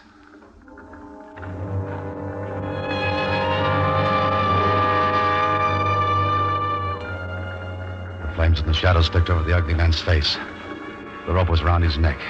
He knew he was going to die. But as I came near him, I could see in the light there was no fear in his eyes, only hate. He lifted onto a horse. The rope was tightened. He was ready to be lynched. Then he saw me. One request, Sheriff. What, Burridge? Let me talk to him a minute. The stranger here? For a minute. No more talking. Kick that horse out from under him. No, don't, Bob, not yet. Let him talk. Why do you think I killed your brother? They're trying to get away with something, Jake. Shut up, Ben. Let them have their say. Why? We found your pouch near my brother's grave. Your name on it. And tonight Ben told me he saw you do it. I didn't. I wasn't with Ben that night. Ben wanted to drink, and I didn't. He left me. Took my pouch with him. What does it matter about his brother? It's Fred Costin we're hanging him for. I didn't kill Fred Costin either. Listen, mister, I didn't kill your brother. He's talked enough. He killed Fred Costin. I told you that. What about it, Burge? I didn't kill Fred Costin. He's a lying skunk. Let's get it over with. I say let him talk. Where'd you get that gun, mister? How did you know where Fred was buried, Ben? How did you know where Fred was buried? Mrs. Costin says you found the grave. How'd you know where it was? Answer him, Ben. You told me where it was, Ben. I saw him burying poor Fred. That's how I knew. If you saw the burial, why didn't you stop Burge then? Wasn't none of my business. But it is now. What made you change your mind so fast? Stay away from that horse, Ben. Get up, get up, get up. Cut him down. You, Bob, cut him down. I think you'll be coming back to Abilene with me, Ben. You think so?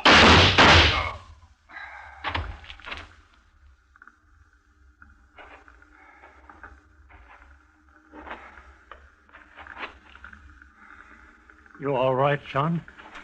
Yeah. Burge? You live. Rest easy, son. You done a good job. But you ain't going to keep your promise about your brother's killer. There's no sense taking Ben Chaffee back to Abilene. We'll bury him here.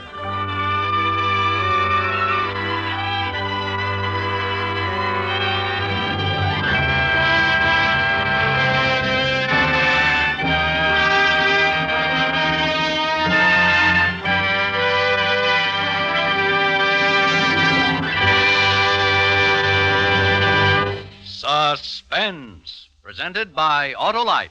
Tonight's star, Mr. Alan Ladd. Christmas shopping can be fun. It doesn't have to kill one. Give an Autolite Stay Full battery. Only 3 times a year do you fill one.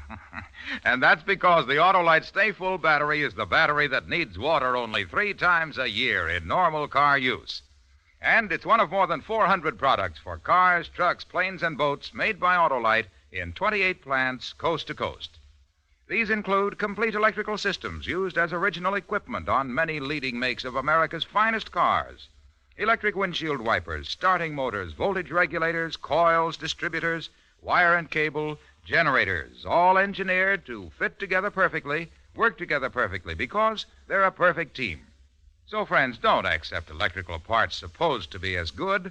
Ask for and insist on original factory parts at your neighborhood service station, car dealer, garage, or repair shop. And because all Autolite parts are original factory parts, you can be sure you're right, because you're always right with Autolite.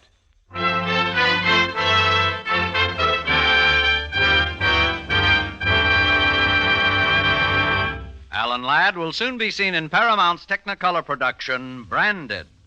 Next week on Suspense, Mr. Dennis Day is star of Christmas for Carol. And in weeks to come, you will hear such famous stars as Cornell Wilde, Ezio Pinza, and Ginger Rogers, all appearing in tales well calculated to keep you in suspense.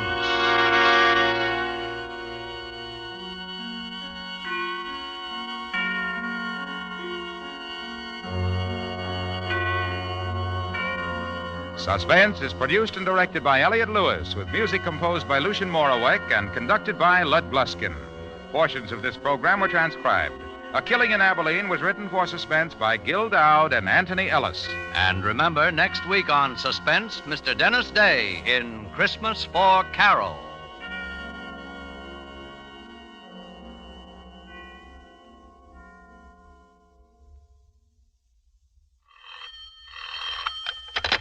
You can buy Autolite Stay Full batteries, Autolite Standard Type, or Resistor Type spark plugs, Autolite electrical parts at your neighborhood Autolite dealers.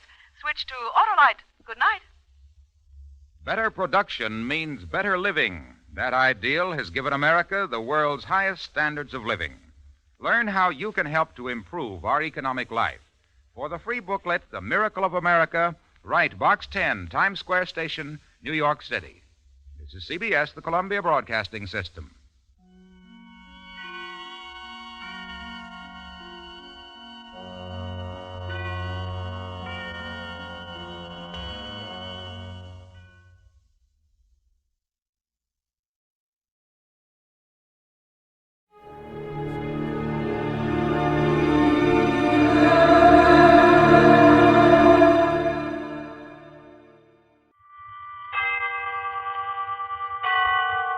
Autolite and its 98,000 dealers bring you Mr. Jack Benny in tonight's presentation of Suspense.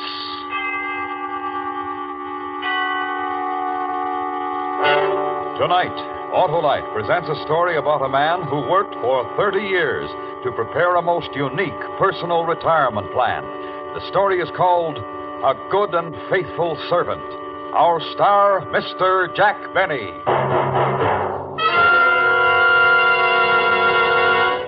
Hello there, Harlow. Well, the legislative luminary. How are you, Senator? My car is giving me trouble, Harlow. Your car? What's wrong with it, Senator? Well, it gets going slower than a loser leaving office. It rides rougher than a tax debate and uses more gas than a 3-day filibuster. Well, it may be spark plug trouble, Senator. Spark plugs should be checked every 3,000 to 4,000 miles, so see your nearest Autolite spark plug dealer. His exclusive Autolite plug check indicator will quickly show the exact condition of your spark plugs. If they're worn out or wrong for your style of driving, he'll recommend resistor or standard type, ignition engineered Autolite spark plugs for smoother performance, quick starts, and gas savings. Sounds like a propitious proposal, Harlow. How do I find this Autolite spark plug dealer? Why, just phone Western Union by number and ask for Operator 25. She'll quickly tell you the name of your nearest Autolite spark plug dealer where you can get the finest spark plug service money can buy. And remember, from bumper to tail light, you're always right with Autolite. And now, with the performance of Mr. Jack Benny, Autolite presents transcribed A Good and Faithful Servant, hoping once again to keep you in suspense.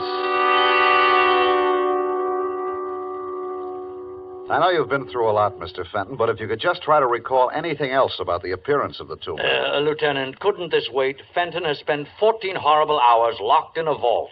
And while I admire his spirit and pluck in bearing up as well as he has... I'm just trying to get something to go on, Mr. Waterman. Do you want your money back or don't you? The welfare of my employees comes first, Lieutenant. First, last, and always. And you're insured. Mr. Fenton. Don't answer if you don't feel up to it, Fenton. I don't mind, Mr. Waterman. I'm anxious to cooperate. Now, as near as I can remember... Be sure you get this, Florence. As near as I can remember... Of course, I had only a flash before they forced me into the vault. Yeah, we understand, Mr. Fenton. I had the impression of one being tall, but not too tall, and the other one was shorter. But not too short. Exactly. And they were wearing masks, rubber masks. One had a Lionel Barrymore mask, and I think the other was Dick Tracy. It was quite a shock to see him. Aha. The Brinks Gang, Lieutenant. The Brinks Gang to a T. Maybe. Mr. Cartwright, would you come over here, please? Mr. Cartwright, is it the practice to keep large sums of cash on hand overnight at the store? Well, yes, the store does a tremendous cash business, Lieutenant. Tremendous. And yesterday was dollar day. Thank you. Mr. Cartwright, how did it happen that Fenton was alone in the cash room when the bandits entered? Did he customarily close the vault for the night? Well, not customarily, no. When I'm unavoidably called away from the store... Does this happen often? Well, Very seldom, Lieutenant. Very seldom. But it happened yesterday. And 2 men walked in, put you in the vault, and walked out with a big hunk of money. At precisely 5:56. Mr. Cartwright opened the vault this morning at 8:02. Correct, Lieutenant. We won't know how much they got until I can make an audit. And if there's any question, Lieutenant, of corroborating Fenton's story, I need only to say that he's been with Waterman's for 30 years, a good and faithful servant. More exactly, Mr. Waterman, 29 years, 11 months, and 29 days. I was due to retire tomorrow before this unfortunate circumstance arose, Nonsense, Fenton. You'll retire tomorrow. And if there's any question, Lieutenant, of Fenton's character, his honesty, his devotion... Yeah, sure. You can go home, Mr. Fenton. Better get some rest. If you want to duck the reporters, go out this back way. Well, what do you think, Mr. Waterman? Entirely up to you, my boy, entirely. But in these days of doubt, of confusion, and dishonesty in high places, I believe your simple story of courage and devotion to duty will be an inspiration everywhere. Mr. Waterman, I am ready to face the press.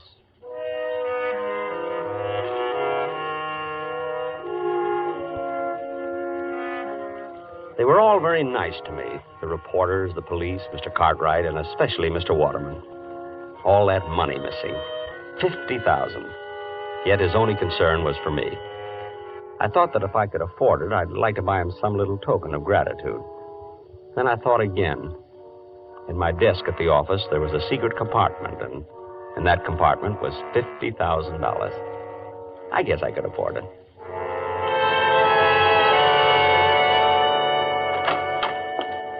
Yoo-hoo! Mother, I'm home. Good morning, Harold. I hope you haven't had breakfast. I've kept it hot for you. You're not going to ask me how it went, Mother? Oh, I heard over the radio. But I wish there'd been some way of doing it that it wouldn't have kept you out all night. Oh, I wasn't out all night, Mother. I was in a vault. I know you were, Harold. And if you keep on, you're going to end up with that same sinus strip your father used to have. Oh, Mother, it was a perfectly dry, warm... Oh, never mind. Eat your cereal, Harold. You'll feel better. Mr. Waterman told me to take the day off, Mother. I'm not going in until tomorrow. That was certainly big of him, after all you've done for them. How much did you get? $50,000. It's in my desk at the office, in the drawer with the false bottom. In your desk? Will it be safe there, Harold? Well, no one will be looking for it. Harold, you don't think you'll have any trouble getting the money out of your desk? I think things will work out all right. See, according to my plan, Harold, you see, I told you from the beginning you weren't strong enough for this type of thing.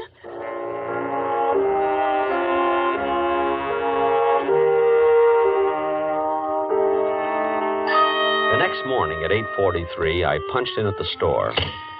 Figuring 308 working days a year, that made 9,240 punches. It was a little strange to think of this being my last. I walked through the store to the elevator, past lingerie, ladies' gloves, and perfume the way I always went. But this morning was different. People looked up when I passed. They spoke to me. They knew who I was.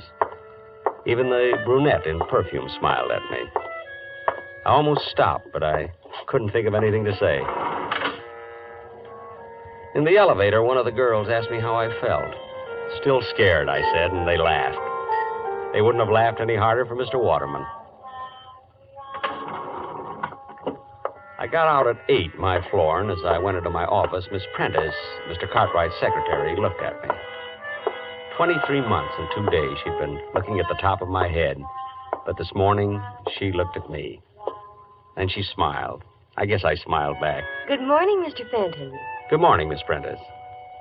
It wasn't much, but I felt it could have been a start. I was almost sorry this was my last day. Fenton, did you hear me? Yes, Mr. Cartwright. I heard you, Mr. Cartwright. All right. A big workload piled up yesterday when you took off, and we haven't anyone new coming in till tomorrow. Not that I want to overload you on your last day. An honest day's work for an honest day's pay, Mr. Cartwright. Oh, good. I'm still trying to find out how much was taken in the holdup, so you're on your own. I think I can tell you almost to the penny, Mr. Cartwright. I'll make my own check. And how about the work Oh, good morning, Mr. Waterman. I was just, Well, Fenton, back at the old desk, eh? Well, I just didn't feel right away from it, Mr. Waterman. Hey, I got a surprise for you this afternoon, Fenton. Going to make a little ceremony out of your retirement. A ceremony? Good for store morale. Right, Cartwright? Oh, absolutely, Mr. Waterman, absolutely. And about that request of yours you made last week, Fenton, I wouldn't be a bit surprised if we can swing it. Oh, you're too kind, Mr. Waterman. Oh, my boy, when you work for Waterman's 30 years, you've got something coming to you. No. Really?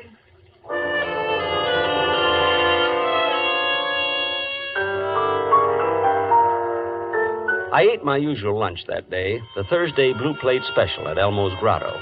70 cents plus the usual 10% tip. 7 cents. With the usual 20 minutes left in my lunch hour, I headed for the park with a nickel bag of peanuts.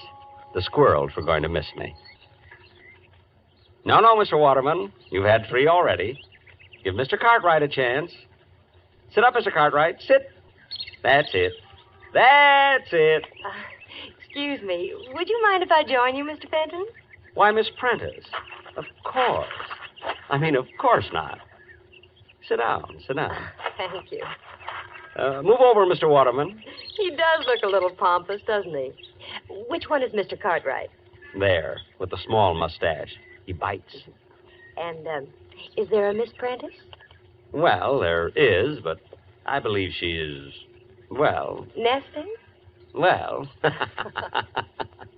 long have you been feeding them, Mr. Fenton? They seem so friendly. 30 years, Miss Prentice. My favorite animal. You give a squirrel a nut, and does he eat it? No. He runs away and stores it in a hole. We could all benefit from their example. And now that you've stored your little nest egg, you're retiring, Mr. Fenton. Well, you might say that, yes. You're quite a fascinating character, Mr. Fenton. Me? I'm sorry I didn't know you sooner. You know, the whole store is talking about your ordeal in that vault. Oh, it wasn't so bad. In fact, I've always rather liked the vault. What an odd thing to say. Well, chacun est son goût, Miss Prentice. That's French for each to his own taste. Oh, you've been abroad, Mr. Fenton. Me? Oh, my goodness, no. Oh, but you will now that you're retiring. No, I've got my eye on a little cottage by a lake and woods. Lots of squirrels there. And no time clocks. You and your wife? Mother. Oh, I hope you get it, Mr. Fenton. Thank you, Miss Prentice. I wonder what the robbers are going to do with all that money. I wonder. 5-1. Shall we go back and punch in, Miss Prentice?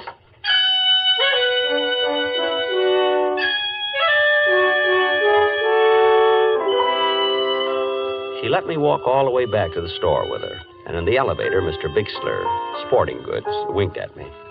Funny, for 10 years I'd had the feeling Mr. Bixler didn't like me.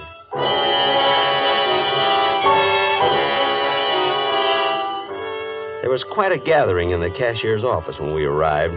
All the executives from Mr. Waterman's down, and the editor of the store paper wandering through Waterman's. I'd sent an item to him last summer. Mr. Fenton of Cashier's Department spending his 2-week vacation at home. But he never printed it. Well, come in, Fenton. We've been waiting for our, shall we say, guest of honor. Me, Mr. Waterman? You, Fenton. We have a little ceremony which I'd hoped to conclude before the lunch hour was over. Oh, I'm sorry, Mr. Waterman. Think nothing of it. This is your day, Fenton, your day. Oh, going to get a shot of the two of us, Wolf? Yes, sir, Mr. Waterman. Over by the door? Oh, if you don't mind, I'd like it sitting at my desk. I feel more, secure there. By your desk. How's this? Got it? Good. And now, Fenton, we all say farewell to a good and faithful servant, one who has given 30 years of his life as a contribution, however small, to making Waterman's the great institution it is today. Well done, Harold Fenton. Thank you. A modest man, but conscientious. His regular comings and goings passed almost unknown to many until his ordeal of 2 days ago. Locked all night in the vault by brutal and rapacious thieves. A night in which, in his own words, he relived each and every day of his 30-year service to Waterman's. Oh, greater devotion hath no man. Oh, it was nothing, really. And now, his labor's done, his burden borne, Fenton will live out the rest of his days in ease and comfort, because he has arrived at the retirement age of the Waterman pension plan, by which he will receive $31.68 a month. $31.68 a month for as long as he lives. Thank you. And now, a little surprise for Harold Fenton. A week ago, in a letter to me, our good and faithful servant asked that on his retirement he be given permission to purchase for his home his old desk. Well, actually, Mr. Waterman, I don't know what I'd do without it. Oh, frankly, I put in a lot of thought on this simple request. I weighed the factors in my mind. On the one hand was Fenton's 30-year service. On the other... Mr. Waterman. On the other, he was already receiving his pension of, his pension. However... Please, Mr. Waterman. However, Fenton, my boy, I decided to go you one better. One better? Not a new desk. Nothing so unsentimental. Fenton, instead of allowing you to purchase the desk, I'm giving it to you. Phew. All right, boys, right in here. Take the desk wherever Fenton here wants it. And now, back to work, everybody. Month-end clearance today. Whoops. Easy, men. Don't drop it. Easy. Fenton, my boy, in the years ahead, when you're seated at your old desk, think of us, won't you? I certainly will, Mr. Waterman. I certainly will.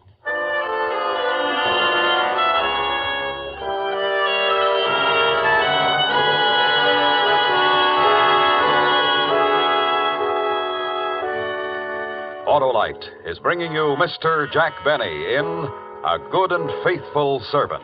Tonight's presentation in radio's outstanding theater of thrills, Suspense.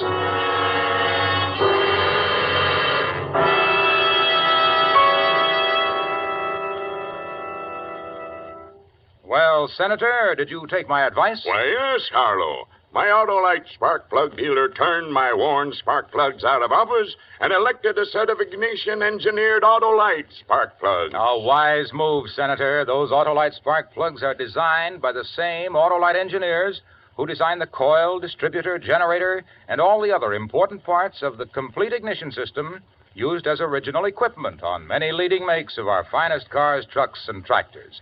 They're world famous for quality and performance. And my Autolite spark plug dealer nominated Autolite resistor spark plugs for my car, Harlow. Ah, you're on top now, Senator, because Autolite resistor spark plugs represent one of the greatest advancements in spark plugs for automotive use in the past 20 years.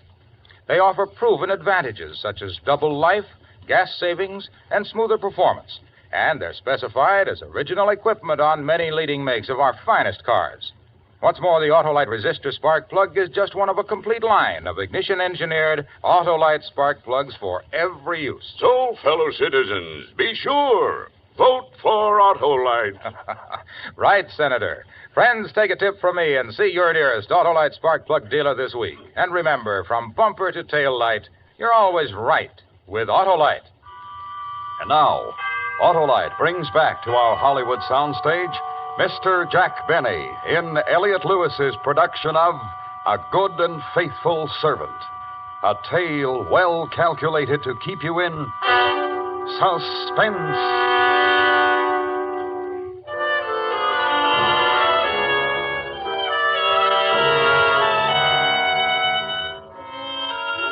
Retirement agreed with me. A walk to the park to see my friends when I felt like it. A leisurely lunch at Elmo's Grotto when I felt like it.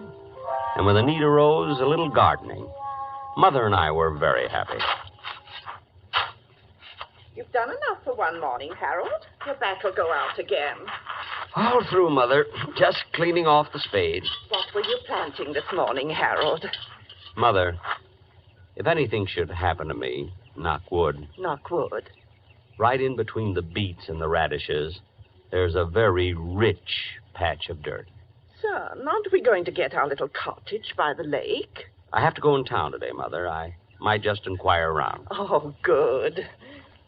You know, Mr. Waterman is really a very sweet man. The Waterman pension plan. I just wish I could tell him how happy it's made me.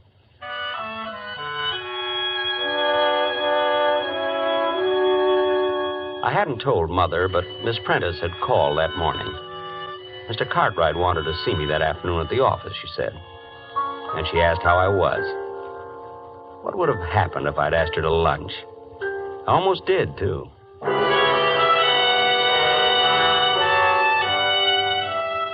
In the cashier's office at the store, Miss Prentice smiled when she saw me, and I smiled back. In fact, we struck up quite a conversation. Oh, Mr. Fenton, how are you? Fine. Just fine, Miss Prentice. Retirement agree with you? Yes, indeed. Fine. You notice we haven't filled your old job. No? Oh, yes, indeed. Haven't been able to find another man of your type.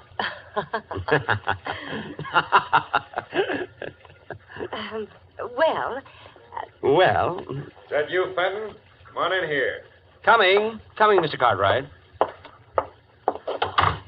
Sit down, Fenton, sit down. Thank you. Just trying to clean up accounts on the robbery. Fenton, what was your final tally again? 50,000, almost exactly, Mr. Cartwright. You're way off. That doesn't check with my audit at all. I'm quite sure of my figures. Well, then you're wrong, that's all. My check shows they got away with 82,000. 82,000? Right. Now, if you'll just sign the necessary statements corroborating my audit... I can't do that, Mr. Cartwright. And just why can't you? Don't you take my word for it? Frankly, no. Fenton, look. You're retired. It's nothing to you one way or the other. You just made a little mistake in your figures, that's all. Mr. Cartwright, are you asking me to help cover up a shortage in your accounts? All right, Fenton, I'll lay it on the line. Temporarily, I'm a bit short.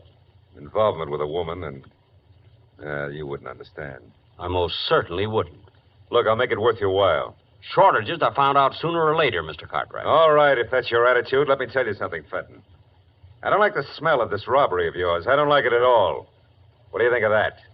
You're implying that I made off with $50,000 belonging to Waterman's? I think it's highly possible. And how are you so sure it was 50,000?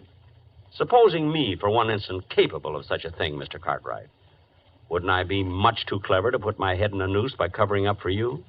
Fenton, if I was talking to an honest man, wouldn't he have taken my story right to Mr. Waterman? I'll give you 5 minutes. Either sign my audit or I go to the police and accuse you of stealing $82,000. Think it over, Fenton.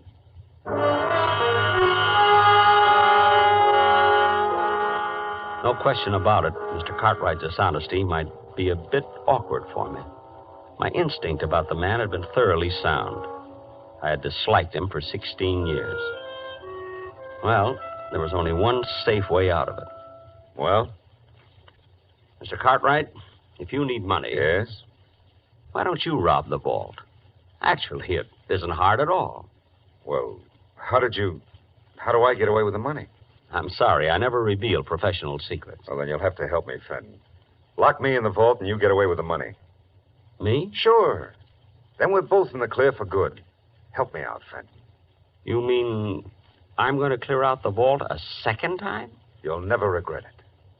Regret it? The fact is, I'd rather enjoy it.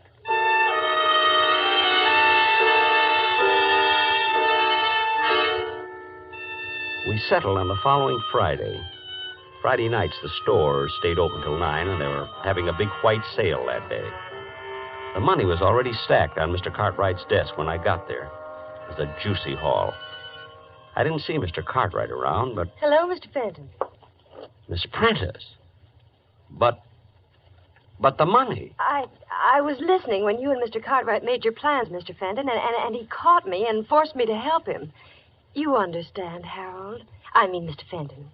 Harold, times like these draw people together quickly, don't you think? Oh, I do. I really do. Miss Prentice. Helen. Thank you. Helen, Miss Prentice, Mr. Cartwright mentioned a woman in his life.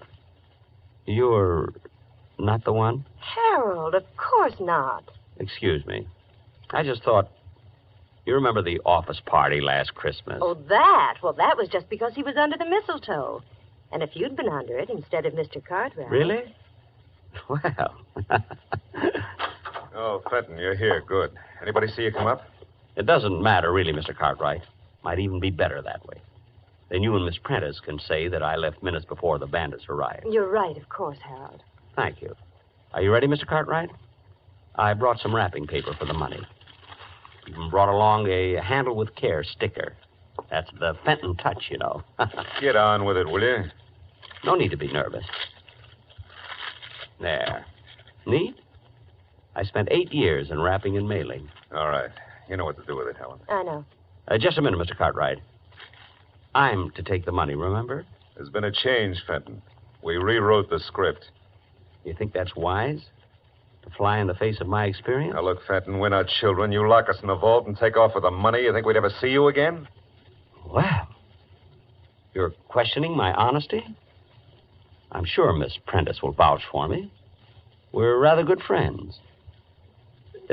Miss Prentice, Helen. Unfortunately for you, Fenton, Helen's on my side. Now, if you wouldn't mind getting into the vault, huh? Me? In the vault? But... This is a loaded gun, Fenton. Get in the vault. But... You came back for a second helping, that's all. The Confederate got away with the money, but I courageously slammed the vault door on you and went for help. But... Will they believe me? I imagine they'll find 50,000 somewhere around your house. They'll believe me. Helen. I see. I'm sorry, Harold. It's a nasty trick, but we're nasty people. You should have stuck to squirrels. Just one thing, Fenton. How did you ever get that 50,000 out of here the first time? How? Well, I didn't, Mr. Cartwright. You didn't? Then where is it? It's still in the vault. I don't believe it. Oh, it's quite cleverly hidden. It took me most of that night. I was locked in. Get in there and show me. I'm sorry, Mr. Cartwright. Get in there. No. I went through a lot for that money, Mr. Cartwright. 30 years. I'd just as soon you shot me. Helen, hold the gun on him. I'm going in and look. Well, don't be long. What if somebody should walk in? I'll be able to see if he's lying. Just watch him. You see anything? Not yet. I don't think it's possible that... Open the door so I can get some more light. Must be true. Crime changes people. I had never lied, yet I lied to Cartwright. I had never used violence, yet I got behind Helen and... Hey! I guess I'll go home. Mother will be wondering what's happened to me.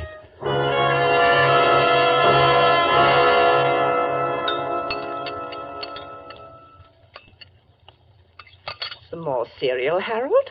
I don't think so, Mother, thanks. What time is it? 8:10, son. Well, they would have opened the vault at 8 this morning. The police should be here any minute. Are you sure those two will implicate you, Harold? It seems likely, Mother. The gun would be hard to explain. And I think Miss Prentice will turn on Mr. Cartwright after a night in the vault. Yes, she's just the type. I'm sorry, Mother. I guess I just don't know much about women. It's all right, son. You think they'll be hard on you? Not very. I haven't spent any of the money. The insurance companies always look kindly on such cases. There they are. Harold, how long? 2 years, Mother. Maybe less. Maybe even 1. It's still a long time. A long time? After 30 years in Waterman's? Hardly. I'll get the door.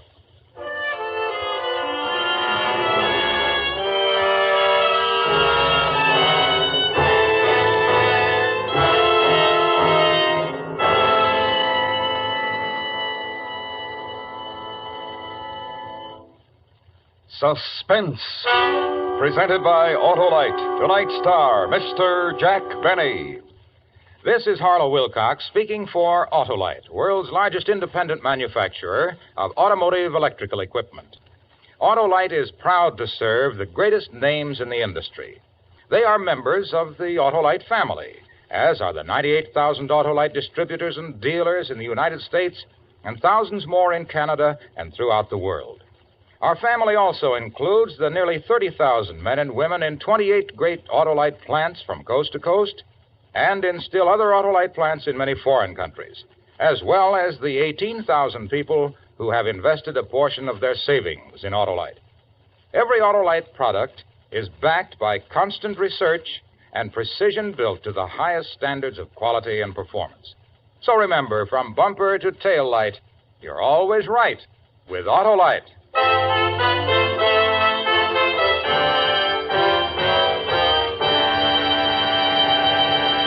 Next week, a story of revenge. The desperate effort of a murderer to destroy the man who had committed him to prison. The story is called Concerto for Killer and Eyewitnesses. Our star, the director of Suspense, Mr. Elliot Lewis. That's next week on Suspense. Suspense is produced and directed by Elliot Lewis, with music composed by Lucian Morowick and conducted by Lud Gluskin. A Good and Faithful Servant was written for Suspense by Richard M. Powell. Portions of this program were transcribed. In tonight's cast, Norma Varden was heard as Mrs. Fenton, Doris Singleton as Helen, Gerald Moore as Mr. Cartwright, Joseph Kearns as Mr. Waterman, Hy Averback as Lieutenant Miller, and Charles Calvert as Mr. Wolfe. For the location of your nearest Autolite spark plug or Autolite battery dealer, or your nearest authorized Autolite service station, phone Western Union by number and ask for operator 25. Switch to Autolite. Good night. This is the CBS Radio Network.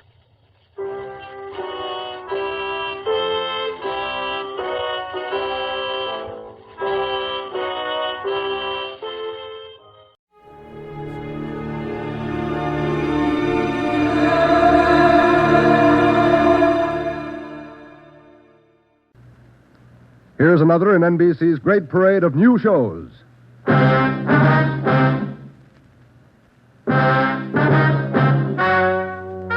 Ladies and gentlemen, the story you are about to hear is true. Only the names have been changed to protect the innocent. NBC brings you Dragnet.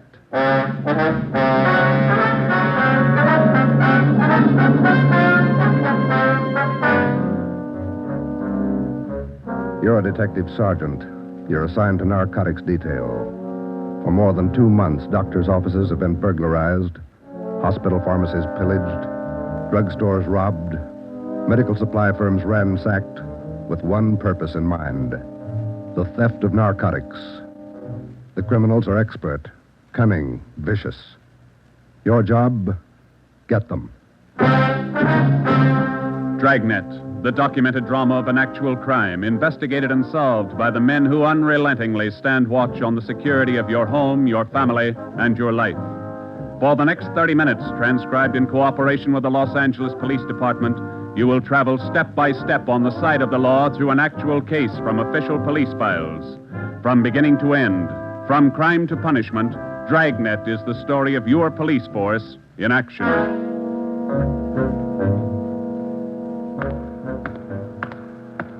It was Thursday, March 23rd.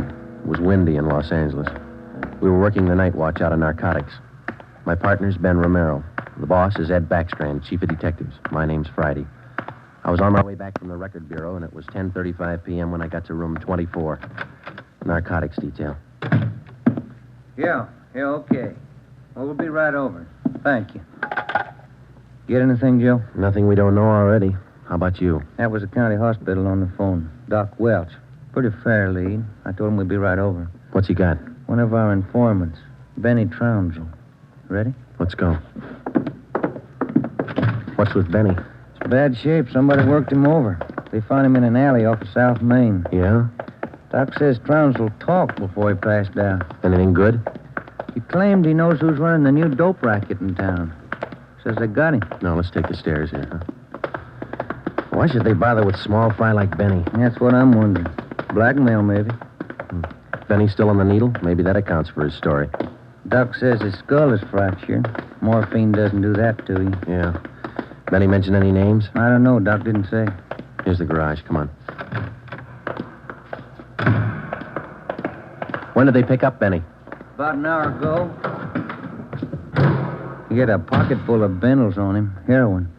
Trounsel's small fry. He never had that much dope on him in his life. That's what makes it interesting. Let's go.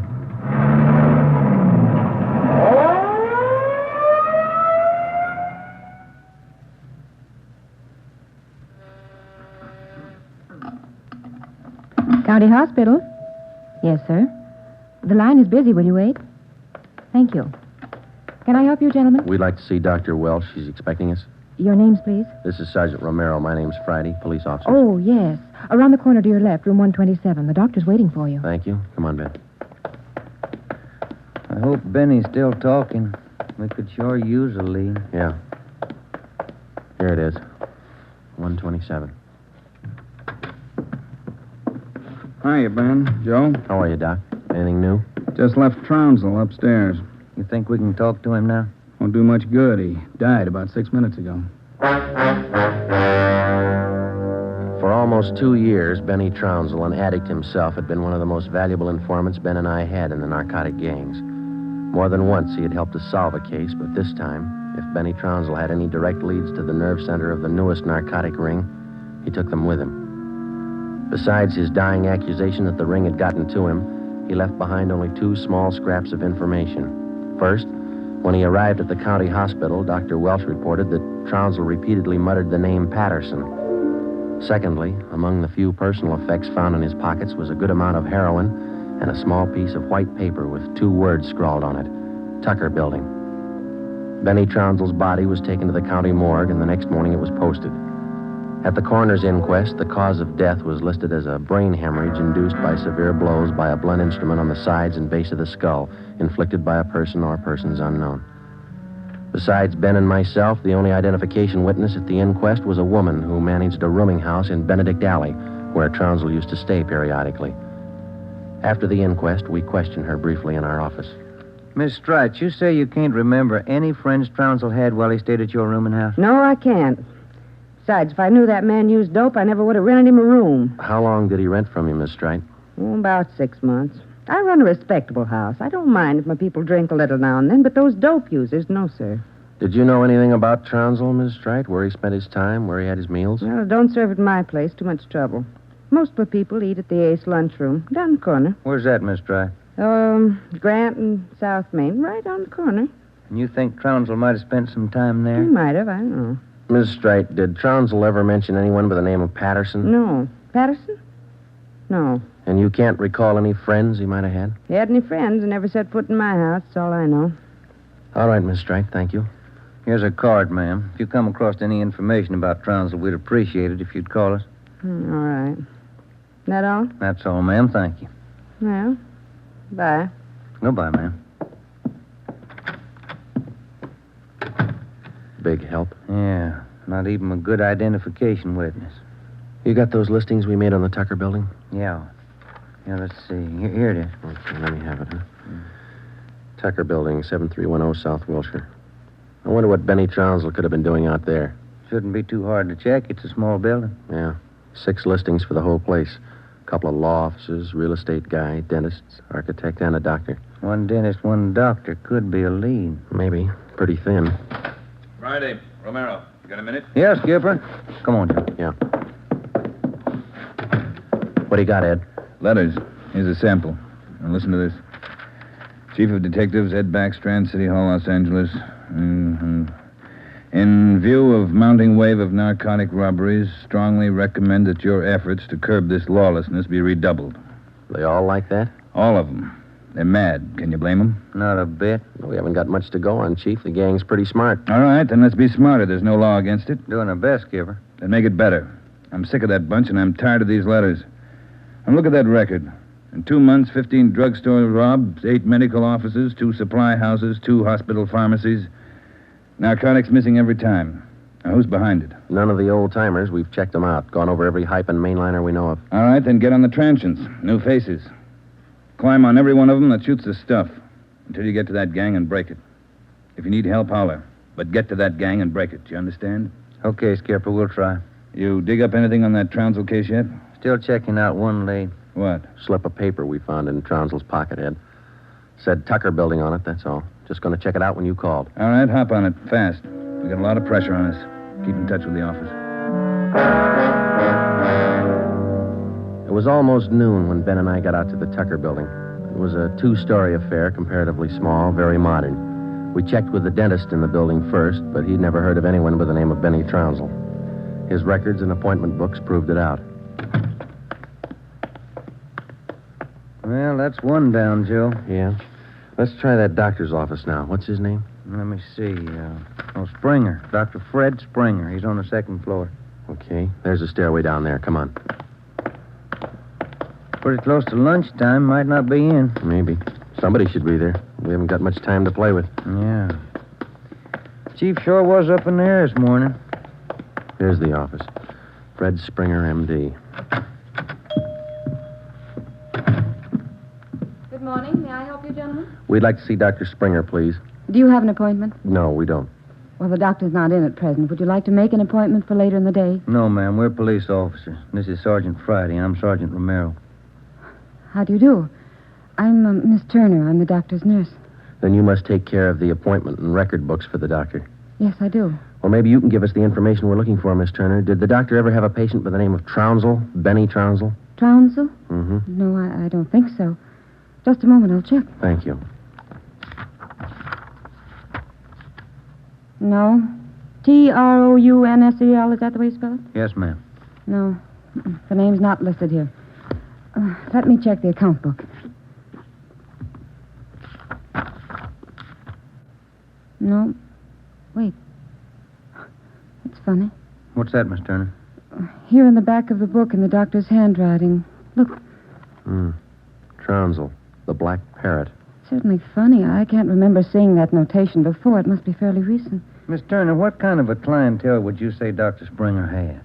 Oh, it's quite exclusive. Beverly Hills, Bel Air. That's where most of the bills are mailed. Can you recall seeing Trounsel in the office here, Miss Turner? Small man, thin, walked with a kind of a limp, not very well dressed? No, I don't think so. Doesn't sound like any of our patients. Would you show us the doctor's prescription lists for the last 2 months? We'd like to check them. Well, I'm afraid I can't. Dr. Springer keeps them in the safe. He's the only one who has the combination. How long you been with Dr. Springer? About 10 months. Ever since he started his practice out here. Where was he before that? Philadelphia. I don't understand all these questions. Is anything the matter? Just a routine check, Miss Turner. When do you expect the doctor back? About 4 this afternoon. He's out making home calls. All right. Here's our card. Would you ask him to call us as soon as he comes in? I'll do that. Thank you, Miss Turner. Bye. Goodbye. Bye. Oh, say, Miss Turner, there's one more question. Yes? Does Dr. Springer have a patient by the name of Patterson? Oh, yes. One of the doctor's first patients, John Patterson. He lives out on East Beverly Drive. When we left Dr. Springer's office, we called R&I. There was no make on John Patterson. Ben and I drove over to see him just on a hunch. It didn't pay off right then, but it showed a little promise. When the maid came to the door of the Swank apartment, she told us Patterson was out for the day. We asked her about Patterson's occupation. She didn't know. We asked her about his friends, his business acquaintances. She could remember only 2 people visiting the apartment. One of them was Dr. Springer, apparently a constant visitor. The other, a tall, dark man who spoke bad English. We asked the maid how long she had worked for Patterson. She said ever since he moved to Los Angeles, about 6 months before. A few things started to fall into place, but it was strictly a guesswork operation. Ben and I got in the car and headed for the south end of the city to check out some of the places Benny Trounsel was supposed to have frequented.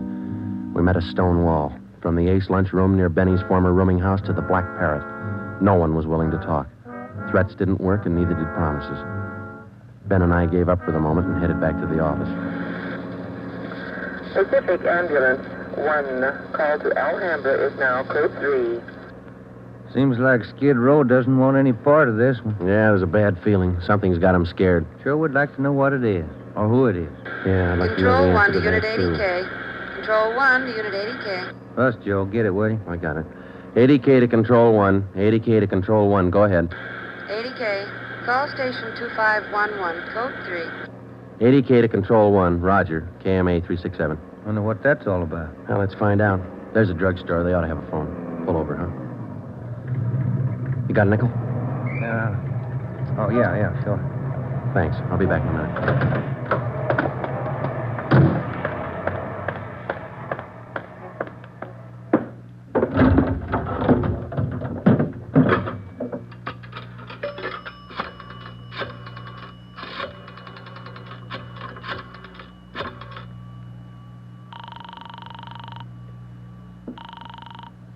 City Hall.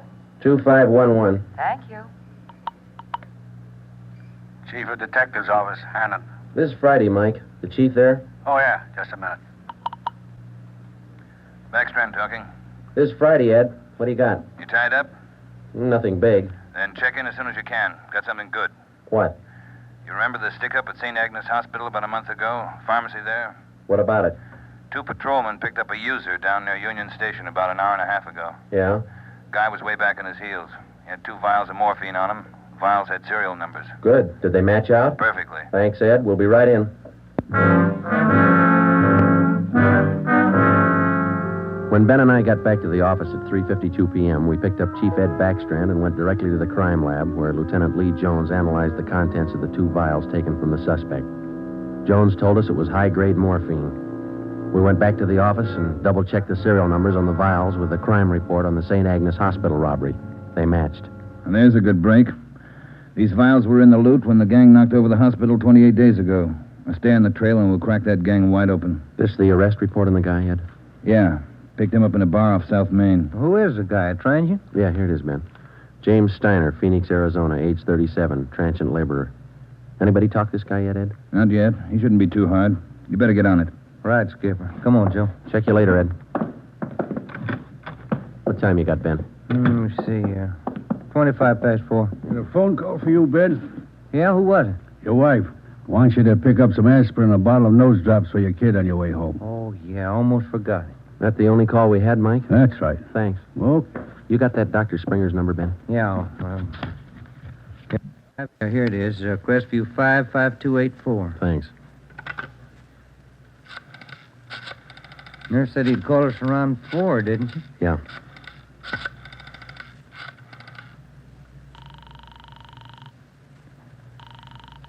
Dr. Springer's office? This is Sergeant Friday down at the police department. Dr. Springer there? Well, no, he isn't, Sergeant. He called in about 20 minutes ago, and I gave him your message. He said he'd call you. All right, Miss Turner. When he comes in, tell him to call us. Impress on him. It's urgent. All right, Sergeant, I'll do that. Goodbye. Goodbye. No luck? I don't know. Just a hunch. He may be ducking us. Who are you calling now? State Medical Board. Maybe they can check us out on Dr. Springer. I put the call through to the State Medical Board and asked for a check on Dr. Fred Springer. They said they'd call back within the hour. In the meantime, we had James Steiner brought to one of the interrogation rooms for questioning. It was all talk. Oh, look, it's like I told the sergeant when they booked me. I don't know anything about this hospital job. Sit down, Steiner. Oh, all right, thanks. How long you been in the city, Steiner? L.A.? Oh, about a month. I came from Phoenix, looking for work. Things are pretty slow in Phoenix. Where'd you get the morphine? Huh? I said, where'd you get the morphine? The stuff? Oh, I bought it. Just for a pop now and then. I just play around with it. Just for kicks. Who'd you buy the vials from? Who? I don't know. A guy in a bar gave me a price. Which bar was that? Which bar? The Black Parrot. I'm not hooked. I just play around with it just for kicks. What did the guy look like, Steiner? What did he look like? I don't know. Tall, I guess. Would you remember him if you saw him again? Remember? Sure. I talked to him a couple of nights at the bar. Was he on the stuff? Was he a hype? Hype? Yeah, maybe. Tall fella, dark. You shooting the stuff? Shooting the stuff? No, I'm no mainliner. I never took in the veins in my life. I told you I'd do it just for kicks, just to pop now and then. Take off your shirt. Let's see your arms. Huh? My arms? Come on, take it off. Well, who are you kidding, Steiner? Your arm looks like a pincushion. I told you just once in a while, just for the kicks. I'm not hooked on it. They found 2 vials of stolen morphine on you, Steiner. You can go 2 ways, hard or easy. Hard or easy? I told you I ain't done nothing. I bought the stuff. I use a cap or a bindle once in a while for kicks, but I'm not hooked. I bought the stuff, I tell you. Who was he, Steiner? Who sold it to you? Who? I told you I met him in a bar, the Black Parrot. Who was he? He was tall.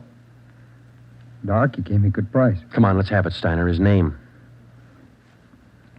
I'm feeling sick. You got something for me? I'm sick. All right. Mike. Yeah, Joe.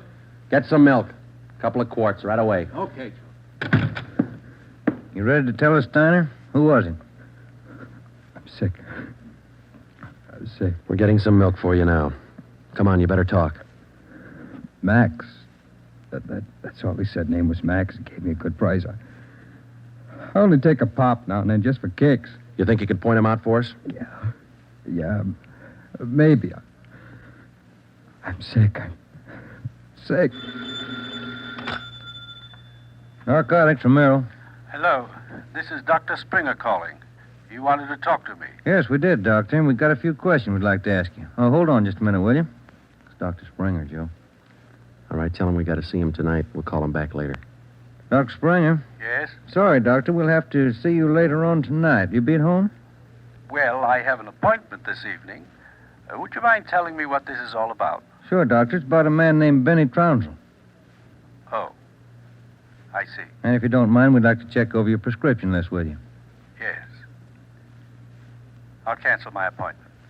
You can contact me here at home. 1538 South Road. I'll be here all night. All right, Doctor. Thank you. We'll see you later then. Yes.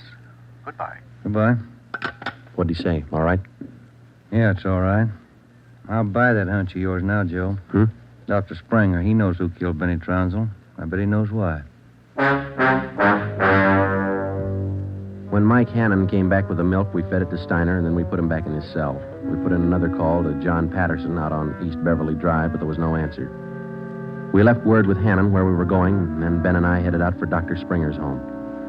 It was 7:35 when we pulled up into the driveway at 1538 South Road, a low, rambling, ranch-type home.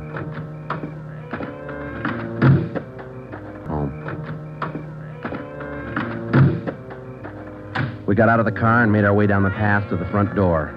A gray Persian cat followed us. The door was half open. We knocked, but there was no answer. Through the window, we could see the living room was dimly lighted. We went in. We found Dr. Springer sitting in a large carved mahogany chair in the dining room. The room was hung with draperies. He was slumped forward, face down on the dining table. There was a bullet hole in his right temple. On the floor near his right hand was a .32 automatic pistol. In the center of the dining table was a piece of white paper. Looks like he beat us. Yeah. Any names on that confession? One says he killed Trounsel. No, wait a minute. It says, John Patterson. He forced me to this. What? I don't know. What's it look like to you? Here's another one. Norberg. That's all it says. Then he signed his name, Dr. Fred Springer. Ben, come over here. Look at these. Hypodermic needle. It works. Is this morphine? White powder. Could be. Then he was on it himself. Looks like it. We'll find out when they post him. I'll get it. Yeah.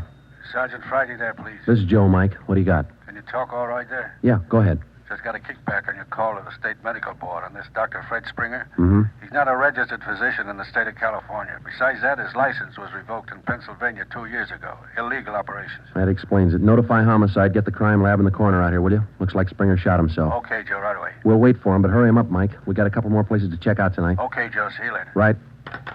What's next? Patterson place? I don't know. Maybe we ought to try Steiner first. Sounds good to me. Feels like we're getting close. Yeah, Ben. Real close. 12 minutes later, homicide and the crime lab men checked in at the Springer house, and Ben and I checked out. We went back to the office and found Ed Backstrand waiting for us. We told him our story, and he sent 2 men out to keep an eye on the Patterson place. 2 other men went to work to try and track down the other name in Springer's confession note, Norberg. Ben and I went up to the county jail and picked up Steiner. The 3 of us started out to look for the man who sold Steiner the 2 vials of morphine stolen from the hospital pharmacy a month before. The man's name was Max. He was tall and dark. That was all we knew. The rest of it was up to Steiner. 2 other men from the detail, Davis and Emerson, came along with us to take care of Steiner if anything went wrong. Our first stop was the Black Parrot Tavern. Davis parked the car in an alley down the street. Steiner, Ben, and I got out and walked the rest of the way. You understand what you're supposed to do, Steiner? Me? Yeah. I go in first and sit at the bar. You 2 will follow me. I sit at the bar, and if I see Max, I give you the sign. That's okay, huh? That's right. And you don't try to break for it. Break for it? Me? I told you, I'm squaring with you guys. All right, Steiner. Go ahead.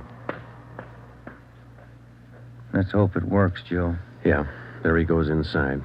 Come on. Now, look, try to grab one of the booths along the wall if you can, huh? Right. Here we are.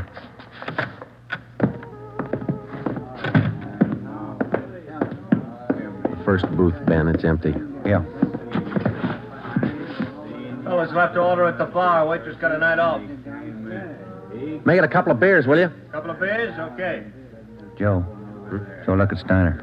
Yeah, he's signaling. Must mean the guy putting on his coat over there. No, hold it, Ben. Wait till he gets past us.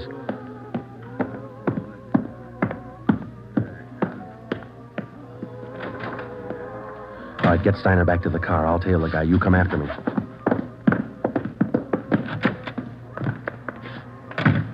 I didn't know how right Steiner was or how much we could trust him.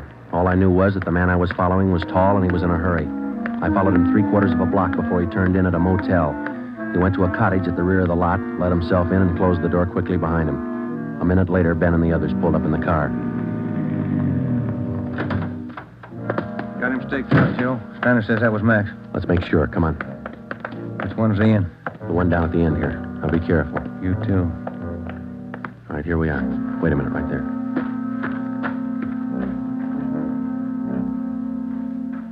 All right, look, there's no rear door. He's got to come out the front. Keep the door clear. You ready? All set. Cover me.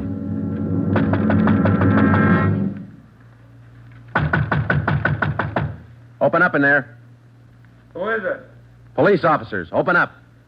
Just a minute. All right, Ben, give it back to him. Don't shoot, we'll come out. All right, throw your guns out first, then come out with your hands behind your head and make it fast. Watch it, Ben, he's making a break. All right, mister, that's far enough. Get out of my way. Get out of Get him, Ben. That's good, Ben. You all right? He didn't mean it, Copper. He didn't mean it.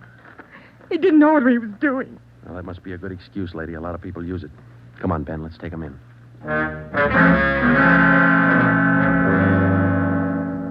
It was 10 minutes past midnight when we got back to headquarters. Both the man and the woman were booked for violation of the State Narcotics Act, a felony. He gave his name as Max Jansen. In his luggage, we found 13 vials of morphine, large quantities of heroin, and a small amount of Panopin. He gave us the names and addresses of 6 active members of the narcotics gang. He identified Dr. Springer as second in command. Just a few more questions, Jansen. Yeah, all right. Why did Springer kill Trounsel? He had it coming. Trounsel knew the score, and he was blackmailing him, bleeding him white. Why didn't the gang take care of him? The boss said no rough stuff. Things were going too good. He warned Springer, but he wouldn't listen. All right, Jensen, just one more question. Who's the boss? Do I get off light? State's witness? It might help. We can't promise you anything. Who's the boss, Patterson? Yeah. 138 East Beverly Drive? That's right. What about Norberg? How does he figure? It's the same guy. Patterson and Norberg, both the same. And what's his real name? Norberg. Tony Norberg. What's his front? He's legit, or he used to be. Importing business. Where? Here. Got an office downtown. Do I get protection? Where's Norberg now?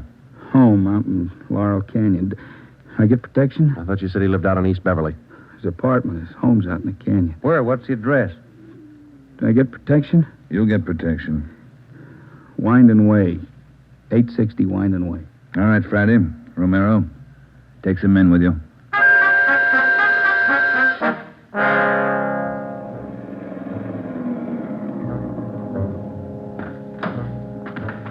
All right, Davis, cover the back of the house. Levine, you cover the front. Come on, Ben.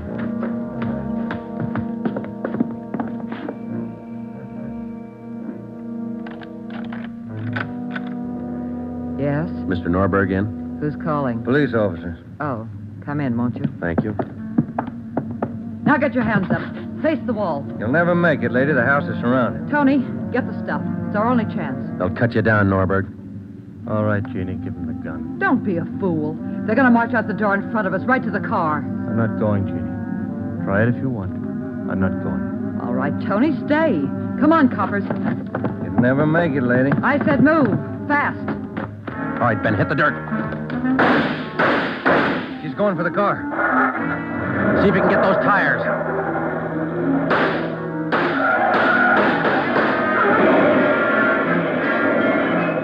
Come on.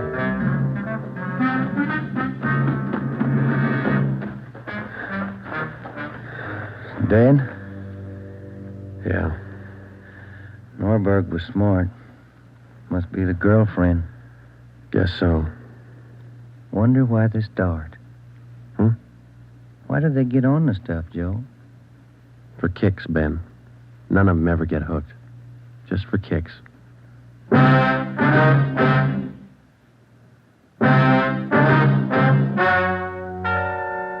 story you have just heard is true.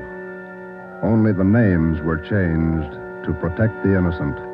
Tony Norberg, alias John Patterson, was tried and convicted for possession of narcotics, robbery, and conspiracy, and was sentenced to the maximum term prescribed by law, each count to run consecutively. He died 3 years and 11 days after his arrival at the state penitentiary.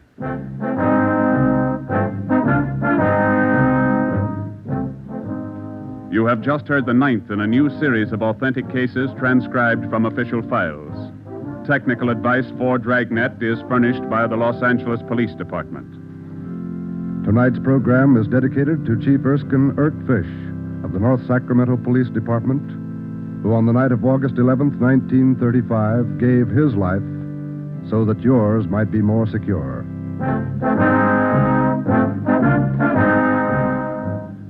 Dragnet came to you from Los Angeles. This is NBC, the national broadcasting company.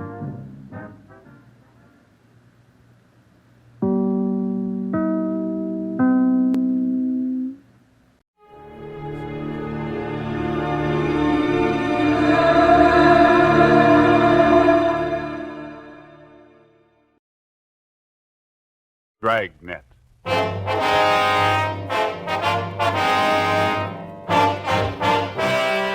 Dragnet, the documented drama of an actual crime. For the next 30 minutes, in cooperation with the Los Angeles Police Department, you will travel step by step on the side of the law through an actual case transcribed from official police files.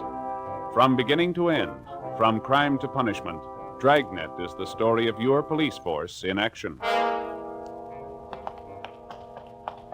It was Friday, March 16th. It was damp in Los Angeles. We were working the night watch out of homicide. My partner's Ben Romero. The boss is Thad Brown, chief of detectives. My name's Friday. It was 11:45 p.m. when we got to where we'd parked our car. 2nd and Main. Couple of drops on the windshield. Yeah, I hope it holds off. I was thinking of going out to see the Cubs and Pirates play an exhibition game tomorrow. Guess maybe now I won't. You might be lucky. What's the weatherman say? I don't know. Get the radio on. Yeah. It's a slow night. Yeah. Might not be tomorrow night. What? March 17th, isn't it? Oh, yeah. 62A, Collier Station. All units in vicinity of 102 South Virgil, 211 and shooting, code 3. It's a hot one. All units in vicinity Out of 102 First Street. South Virgil, 211 and shooting, code 3. Unit 13, take the call. Happy St. Patrick's Day. 11:58 p.m. We arrived at 102 South Virgil, the Bartlett Hotel, a 4-story building. Sergeant Scheimer met us in the lobby and informed us that the shooting took place at 11:40 p.m. in room 432, occupied by Mr. and Mrs. Theodore V. Benham. Mrs. Benham was the victim. We went up to the 4th floor where Officer McCready was stationed outside the room. Any witnesses? Only Benham says it was a thief. Did you talk to any of the people on this floor? None of them saw anything. They're all in their rooms. Any other way out of here? Stairway in the rear leads to the roof. I took a look. Nothing up there. Where's Benham? Across the hall, lying down. Cox is with him. Okay, let's look at the body. We went into the room, a dreary place with a single light hanging from the center of the ceiling. The carpet was faded and worn in spots. On the north side were a closet and a bathroom. Against the east wall was a dresser. Across the room was a double bed, and at the foot of the bed, a window looking out over the roofs of adjoining buildings and the marquee of a movie house down the street. A steamer trunk was in the corner, and a straight-back chair was next to the door. The mirror of the dresser was smashed, and on the dresser, a Gideon Bible. On the bed was the body of a woman sprawled face down. There were several splotches of blood on her coat. In the chair was a .32-20 revolver, which McCready said belonged to Benham, the husband of the murdered woman. We asked McCready to put in a call to the crime lab, and we went across the hall to question Benham. This is an awful shock. I'm not feeling well. I'm under doctor's care. Hemophilia. Awful shock. Sit down, please. Yes. I don't know what it'll do to me. I should be in the sanitarium right now. We'll see you taken care of. Lincoln Sanitarium in Eagle Rock. Could you tell us what happened tonight? Why, yes. My wife and I went out to the Sycamore Cafe over in Alvarado. What time was that? Oh, about 9:30. We had a couple of drinks and something to eat. listened to a piano player, then came home. I unlocked the door, and Elizabeth went in first, went over to the dresser. I just walked over to her when a man stepped out of the closet in back of us. He had a gun. Mm-hmm. Can you describe him? I don't know. Did you see his face? No. He had a blue bandana over his face, and he had a cap on, a blue and white check. Did you notice his clothes? No, I didn't. Anything else? He seemed very nervous, and he wasn't holding the gun still. My wife was opening her purse, and I said, well, I haven't got very much, but I'll give you what we have. And he fired and hit Elizabeth. I pulled my gun from my overcoat and started shooting. Are you in the habit of carrying a gun? No, I'd noticed suspicious-looking men follow me lately, so I bought one. Is this the gun here? Yes. Then what happened? Well, I fired all the bullets. I don't know how I missed. The room was small. He kept moving around all the time. Mm-hmm. But I guess I did miss. Then he ran out of the room. About how old would you say this man was? Officer, I haven't the faintest idea. See you a minute, Sergeant? Sure. We'll be back, Mr. Benham. This has been an awful shock to me. Wonder how his wife felt. McCready told us that Sergeant Scheimer had found a woman in the Nevada Hotel next door who might know something. We went next door and questioned Mrs. Caroline Cromwell, a resident of the hotel. She occupied room 415 on the top floor. She told us that about 20 seconds after she heard the shots, she looked out the door of her room and saw a man come down the back stairs, which leads to the roof of the hotel, and enter room 402. She'd seen the man several times and was positive of her identification. Sergeant Scheimer said the man was registered as Jack Morrison. We went to room 402. Try it again. Who's that? Police officer. What do you want? I'd like to ask a couple of questions. I was going to bed. We'd like to talk to you. Won't take very long. All right. What do you want to know? How long you been in your room? About 10 minutes. What? Where were you? To the movie? Which one? Right down the street. Why are you asking me all these questions? You been drinking? A little. Not much. Mind if we look around a little? I was out all the time. I didn't know nothing about a shooting. And you won't mind if we look around. You won't find nothing here. These all the clothes you've got? Yeah? Is this your coat? Yeah. Yeah. You wearing this tonight, were you? No. It's the only coat in the closet. What'd you do with the coat you were wearing? Guess I was wearing that one. Did you spill it? What? A bottle of whiskey? It broke. How? How do I know? Got a hole here in the sleeve. What'd you do with the broken bottle? Threw it away. Where? I don't know. On the street. Joe, I found something. A shirt. Stuck down between the wall and the bathtub. Looks like blood on it. This yours? Where's the shirt you wore tonight? Take off your pajama top. Why? Take it off. All right. But I didn't have nothing to do with that shooting next door. What happened to your arm? Guy shot at me. Who? I don't know. I bought a bottle and had a couple of drinks and went to the movie for a little while. Would you mind moving away from the bed, please? No. Thank you. I came out of the movie because I was getting dizzy, and I went up on the roof here to get some air. While I was standing there, a guy ran across the roof and shot at me. What'd the man look like? I don't know. He came from the roof of the hotel next door and ran into this place. How big was he? It was dark. I couldn't see. What'd you do? Well, after I was sure he was gone, I came down. I was going to have my arm fixed in the morning. Better get your clothes on. Why? Well, you got a pretty bad arm. You better have it fixed up. We'll take you to George Street Receiving Hospital. It's all right. I don't have to go there. Find anything, Ben? No. You got a clean shirt? No. Well, you better wear your pajama top then. Oh, here's something. What did you say your name is? Jack Morrison. Here's a card I found in the closet. It says, Tommy Kane, report for work, Joe's Cafe, 8 o'clock, March 1st. Who's Tommy Kane? That's me. Where are you from? Elgin, Illinois. How old are you? I'm 22. Why'd you leave Elgin? No work. I've been bumming around. You ever been arrested?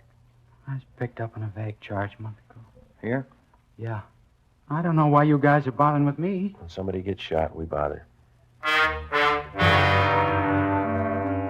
1:30 a.m. We took Kane to Georgia Street Receiving Hospital, where they found that a muscle in his upper right arm had been severed and the right side of his chest was bruised. Before taking him to Ward 1300 General Hospital for further treatment, we took him back to the roof of the Nevada Hotel. Still trying to rain. Yeah. Well, where were you standing when you got shot at, Kane? Right over there. I was leaning against the bricks. Where'd the man come from? Out of that door in the other roof? Roof of the Bartlett Hotel? Yeah. Was he running when he shot at you? Yeah, he was. Where'd he run? Right across here where we are. And then he went through this door here into the Nevada Hotel. Did you notice anything unusual about him? Well, his face was covered with a handkerchief, and he wore a checkered cap. Thought you said before it was too dark. I could see that. I mean, I could see that. I couldn't see his face. And you were standing over there by the parapet? Yeah. About here? Yeah, that's it. Mm-hmm. All right, let's get over the roof of the Bartlett. It's a little high. Can I help you over? No. Come on, Ben.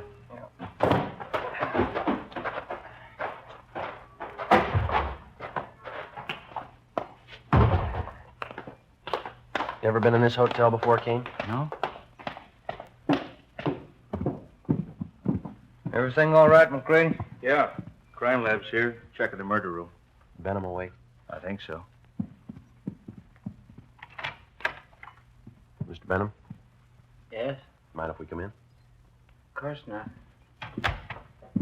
You ever seen this man before? Let me see. Can you stand over there in the light? My eyes aren't as good as they used to be. Okay. Move over there. How's that? That's better. This the man who shot your wife? No, that's not the man. We left instructions for another car to take Theodore Benham to the Lincoln Sanitarium in Eagle Rock. We took Kane to Ward 1300 General Hospital. 2:42 a.m. We arrived back at the Bartlett Hotel, where police chemist Ray Pinker had finished his examination. 3 slugs, 38 caliber, and 5 slugs, 32-20, were found in the mattress and the walls, all on the same side of the room. On the floor of the room were found a piece of white cloth and some brown threads. Ray Pinker returned to the crime lab while Ben and I made a search of both hotels, the incinerators, the alley, and all likely places for the missing 38. It was not found. 3:48 a.m. Ben went to the record bureau to check on any possible criminal record Kane might have had. I went to the crime lab to see what Ray Pinker had found. Nothing on this one. Must have been a clean miss. And nothing on these 4 32-20s. Mm-hmm. Where'd you find those? Dug the 38 out of the window frame. 32-20s are in the south and east walls. How about the others here? Well, on these 2 38 slugs, I found minute portions of threads. They compare with the dress and coat worn with the deceased. Mm-hmm. Hi. Hey, Ben. I checked Kane's record. He told the truth. Nothing more than a vague charge, huh? No. How's this coming? There's threads on 2 of the 38 slugs. And on one of the 32-20s. Same kind of threads? Yeah, the same kind. 32-20. That's the gun Benham used. Yeah. Did you check the cloth yet? I will right now. Benham must have been shooting an awful while. Where'd you find that 32-20 slug, Ray? On the floor near the bed. Nothing on any of the other 32-20s. No. Yeah, this piece of cloth matches the shirt. How about the coat and those threads? Got only a couple of threads that might match. Let me have the coat. There you are. We better have Benham take another look at Kane, huh? Yeah, I guess so. I could use a cup of coffee. How about you? As soon as we get finished. How about it, Ray? Haven't got to make it. Yeah, they match. Well, that's it, huh? Oh, one more thing. Yeah? Fresh stains on the carpet of that room. What kind? Whiskey. March 18th, we picked up Benham at Lincoln Sanitarium and drove him to the General Hospital. 3 times he asked us to stop someplace so he could have a drink. We told him he'd have to wait. We arrived at Ward 1300 at 1:40 p.m., and Kane was brought out. Take a good look, Mr. Benham. No, that isn't the man. I'm sure of it. All right, Kane, tie this handkerchief over your face. No, this way. That's right. Now put on this cap. Okay, now stand over there, please. A little further. That's good. All right, Mr. Benham? You know, his eyes and forehead look a little familiar, but I don't know. Well, my nerves are all shot. I can't be positive. I'm a sick man. All right, Kane. Wish I could help you, boys. So do we. Come along, please. You don't have to take me back to the sanitarium. Just take me to a streetcar. I'll make it all right. We'll take you. Sergeant, Yeah, can I see you a minute? sure. Yeah? Did you notice anything when you first brought Kane out of the ward? No. You must have been closing the door. Yeah, I was. And that man, Benham, he winked at him. We took Benham back to his sanitarium. On the way, he asked if he could be excused from testifying at the inquest and preliminary hearing. We told him it couldn't be done.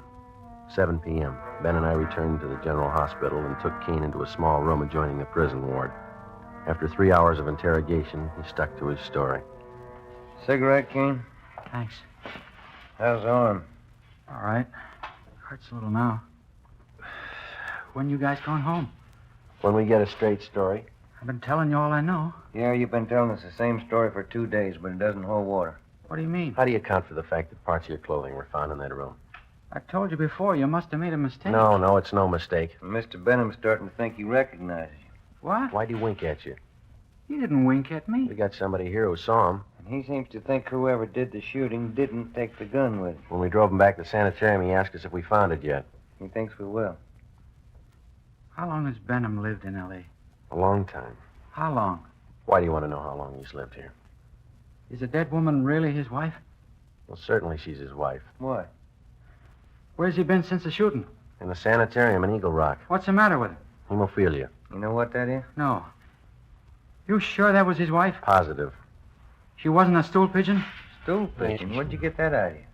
You guys never saw her before? Never. You never heard of her? Kane, what's eating you? Did you check on her? We always do. You don't make mistakes on anything like that, do you? Not all.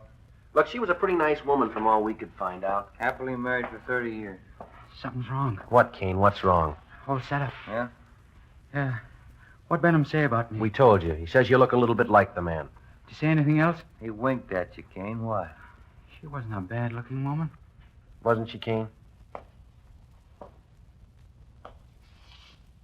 All right, now how about it? You guys swear that was his wife? Yeah. Okay, I'll tell you where the 38 is. Where? The mattress on the roof of the Nevada Hotel. Benham cut a hole in it that day. He told me to hide the gun there after the shooting. All right, let's have a look. I don't want anybody to know I'm telling you this. Why? Benham's a real smart guy. He's got a gang. He's in on it as much as I am. Yeah? He double-crossed me. He tried to kill me. If I'm going to jail, he's going with me. Maybe he will. Kane told us that he had known Benham for about 2 months. During that time, Benham helped him along by giving him a couple of dollars every once in a while. On March 11th, Benham got Kane a room in the Nevada Hotel and gave him $20 to buy a gun, which Kane did. On March 15th, he gave Kane a blue bandana and a checkered cap. On March 16th, he told Kane that he'd been sent by a gang in Chicago to kill a woman who was a stool pigeon. He promised Kane $100 for his help. Early that evening, Benham told Kane how to enter their room and where to hide. When they came home, Benham stood by the door. Kane stepped out of the closet and, after a few words, shot the woman. As he moved toward the bed, Benham started shooting at him. Kane ran from the room and hid the gun in the mattress on the roof, then went to his room and flushed the cap and bandana down the drain. 11:15 p.m., Ben and I found the gun where Kane said it would be. 38 Special Detective Colt revolver, 2-inch barrel, number 381327. 11:52 p.m., we checked and found no evidence that Benham belonged to any kind of a gang. March 19th, 9 a.m., Ben and I reported into homicide and picked up Captain Steed. We went over to Dr. Wagner to learn his autopsy report. It showed that the deceased had been shot 3 times. 2 .38 slugs and 1 .32-20 were recovered from the victim's body. They were initialed for evidence. 8 p.m., Captain Steed, Ben, and I went to the sanitarium and told Benham that there were a few angles we wanted to clear up before the inquest next morning. Benham got dressed, and we drove back to the Bartlett Hotel. It was raining. I'm still trying to remember what happened. I was very shocked that night. Yeah, I suppose you were. Well, sometimes my memory comes back for a little bit. The red light.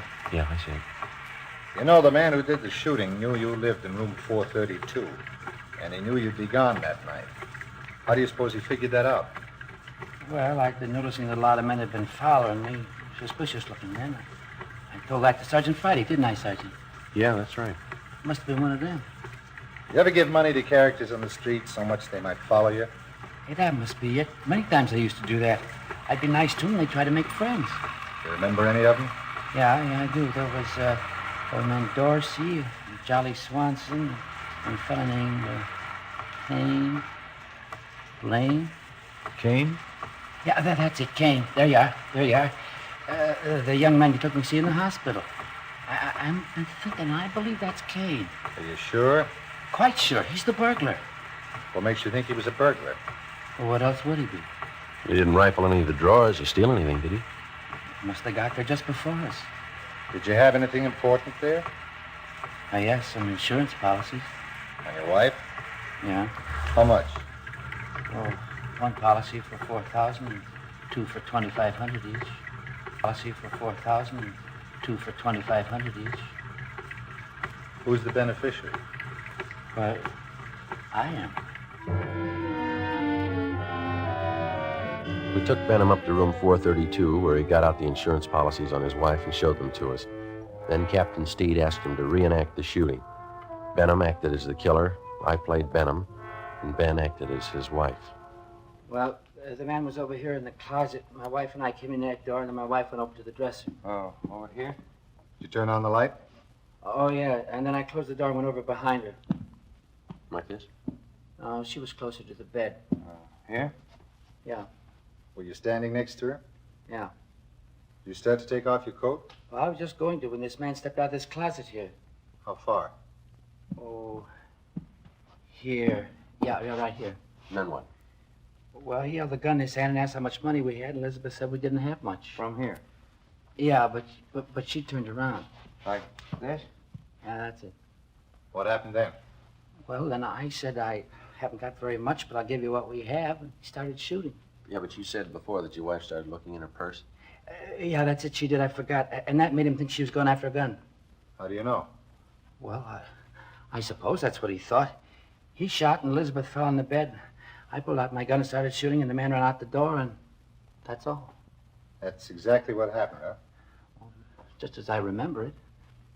Will it help you? Not very much. What's the matter? Well, if you were standing where I am, there'd be bullet holes on that side of the room there, wouldn't there? They're all on this side. I see. I got it. Come with me. Where are you going? On the roof. What for? I want to show you something.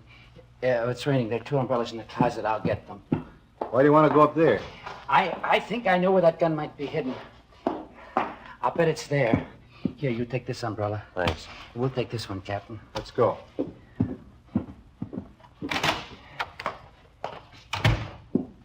I'll bet it's up there. We'll find it.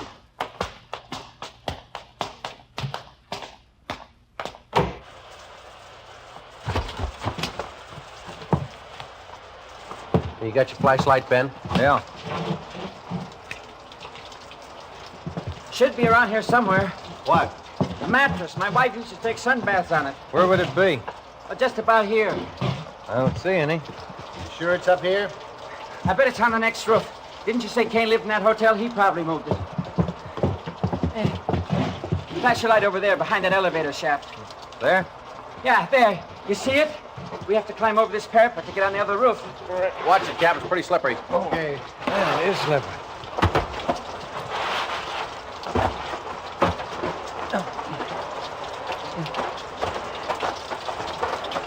This mattress here? That's it. Take a look, Joe. Right. No, nothing here. Did you look all around there? Did you look in the corners? No. Well, that'd be a good place to hide a gun, don't you think? Here, let me see. There might be a hole cut in one of them. No, maybe the other corner.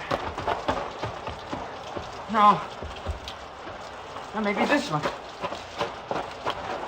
Yeah, you see, the mattress has been cut. No. No, it's got to be here. Where is it? here, I tell you. It's here. I know it's here. I'll find it. I'll find it. You wait. You'll see. I'll get it. I know it's here. I'll find it. You wait, I'll get it. I'll get it. It's getting wet, Joe.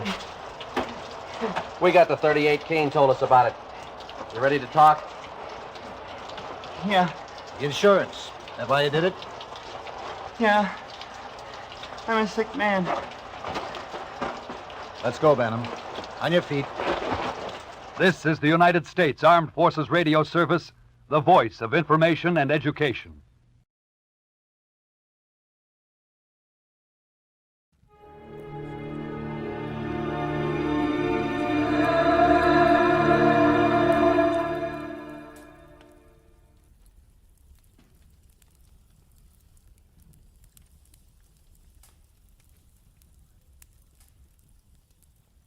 Get this and get it straight.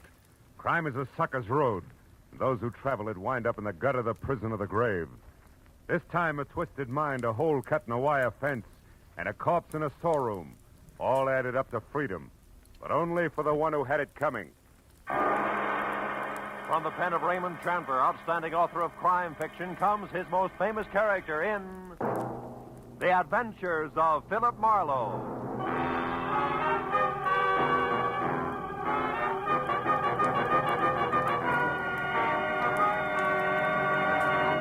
Now, with Gerald Moore, starred as Philip Marlowe, we bring you tonight's exciting story, The Bid for Freedom.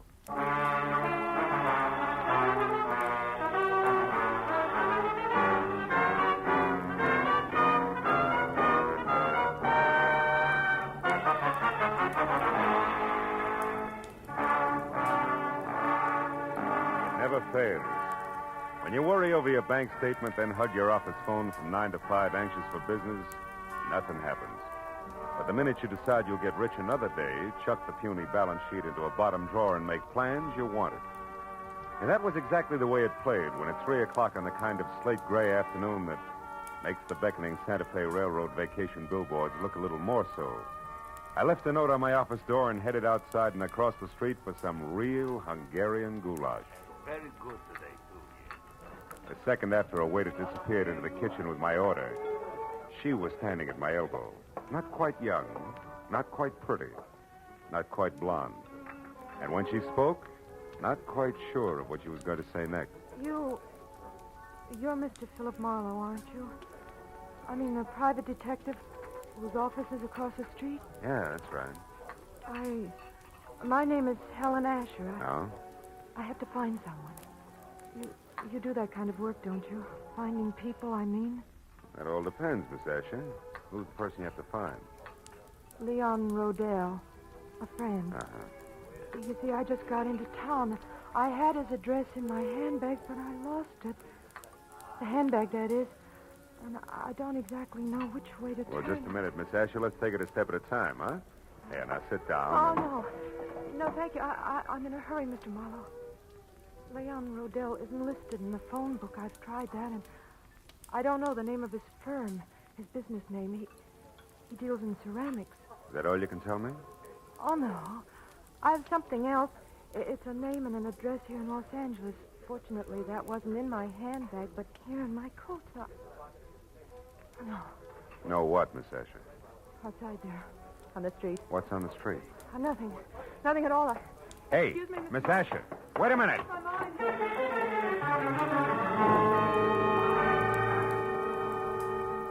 There'd been a sort of sad look about Helen Asher that made me want to help her. So after an even sadder look at the plate of goulash that was coming toward me from the kitchen, I followed her to the street. Mr. Marlowe, the gold. When I reached the sidewalk, she was across the street in a cab and away. That might have been the end of it if something small and ugly that had been standing just outside the restaurant hadn't turned and moved into the alley alongside the building. On a hunch that he'd had something to do with the sudden exit of Miss Asher, I followed him and found him standing next to a line of empty ash cans, calmly lighting a cigarette. You always run into alleys to light your cigarettes? You always concerned? What do you know about Helen Asher? Helen Asher?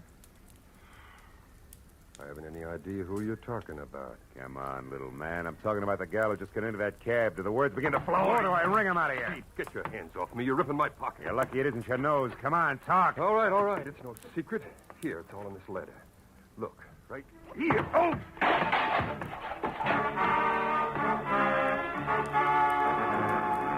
Toe of his sharp-pointed shoes and caught my shin where it really hurt. By the time I was out of the ash cans, back on my feet, I knew the damage had been more to my dignity than anything else. I knew also that the little man was gone, and I had no idea where. I was halfway out toward the street before I realized that I still had the little man's letter clenched in my hand.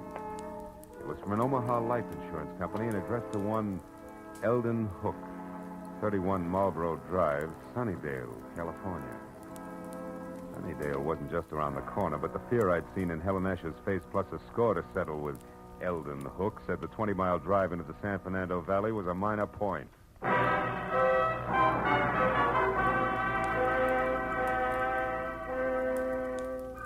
Under the gray sky overhead that thickened by the minute, Sunnydale, about the size of the hole in a candied lifesaver, looked as warm and cheerful as crepe paper. And number 31 Marlborough Drive, also gray, was no improvement from the ponderous, bleak stone buildings which said Queen Victoria should have slept there. Past the high, thick wire fence that surrounded it to the wrought iron gate in front of me labeled Hillcrest Sanitarium. Keep out. It took 10 minutes of softly phrased questions and answers to get the boss man, a Dr. Cianetti, to the gate. I told him who I was and what brought me to him, including a description of Eldon Hook.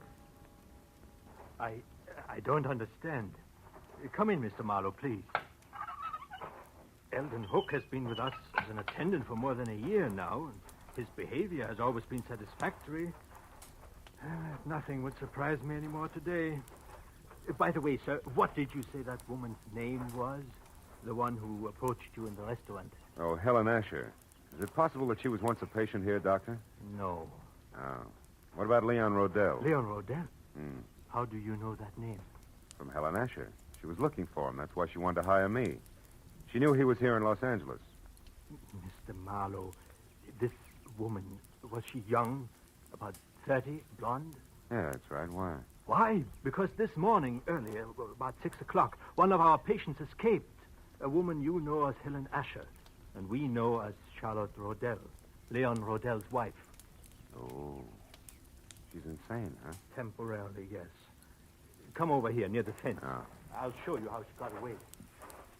But how she managed to cut through enough of this thick wire link fence to make a hole large enough to crawl through is beyond me. Here, look, behind this ivy. Uh-huh. Even with a good wire snipper, it would take hours to get through all these strands, huh? Wasn't she missed inside? Yes, but she was only gone minutes. Apparently, she had been doing a little at a time during her recreation period, at night, whenever she could. Be careful of the burrs and those bushes there, Mr. Marlowe. Yeah, I see what you mean. Tell me, Doctor, have the police been notified? Of course, at once. The law compels us to. And frankly, Mr. Marlowe, I'm terribly worried. Oh? You see, it was her husband, Leon Rodell, who had her confined here a year ago. 6 months after their marriage, she began to act strangely. He felt it would be only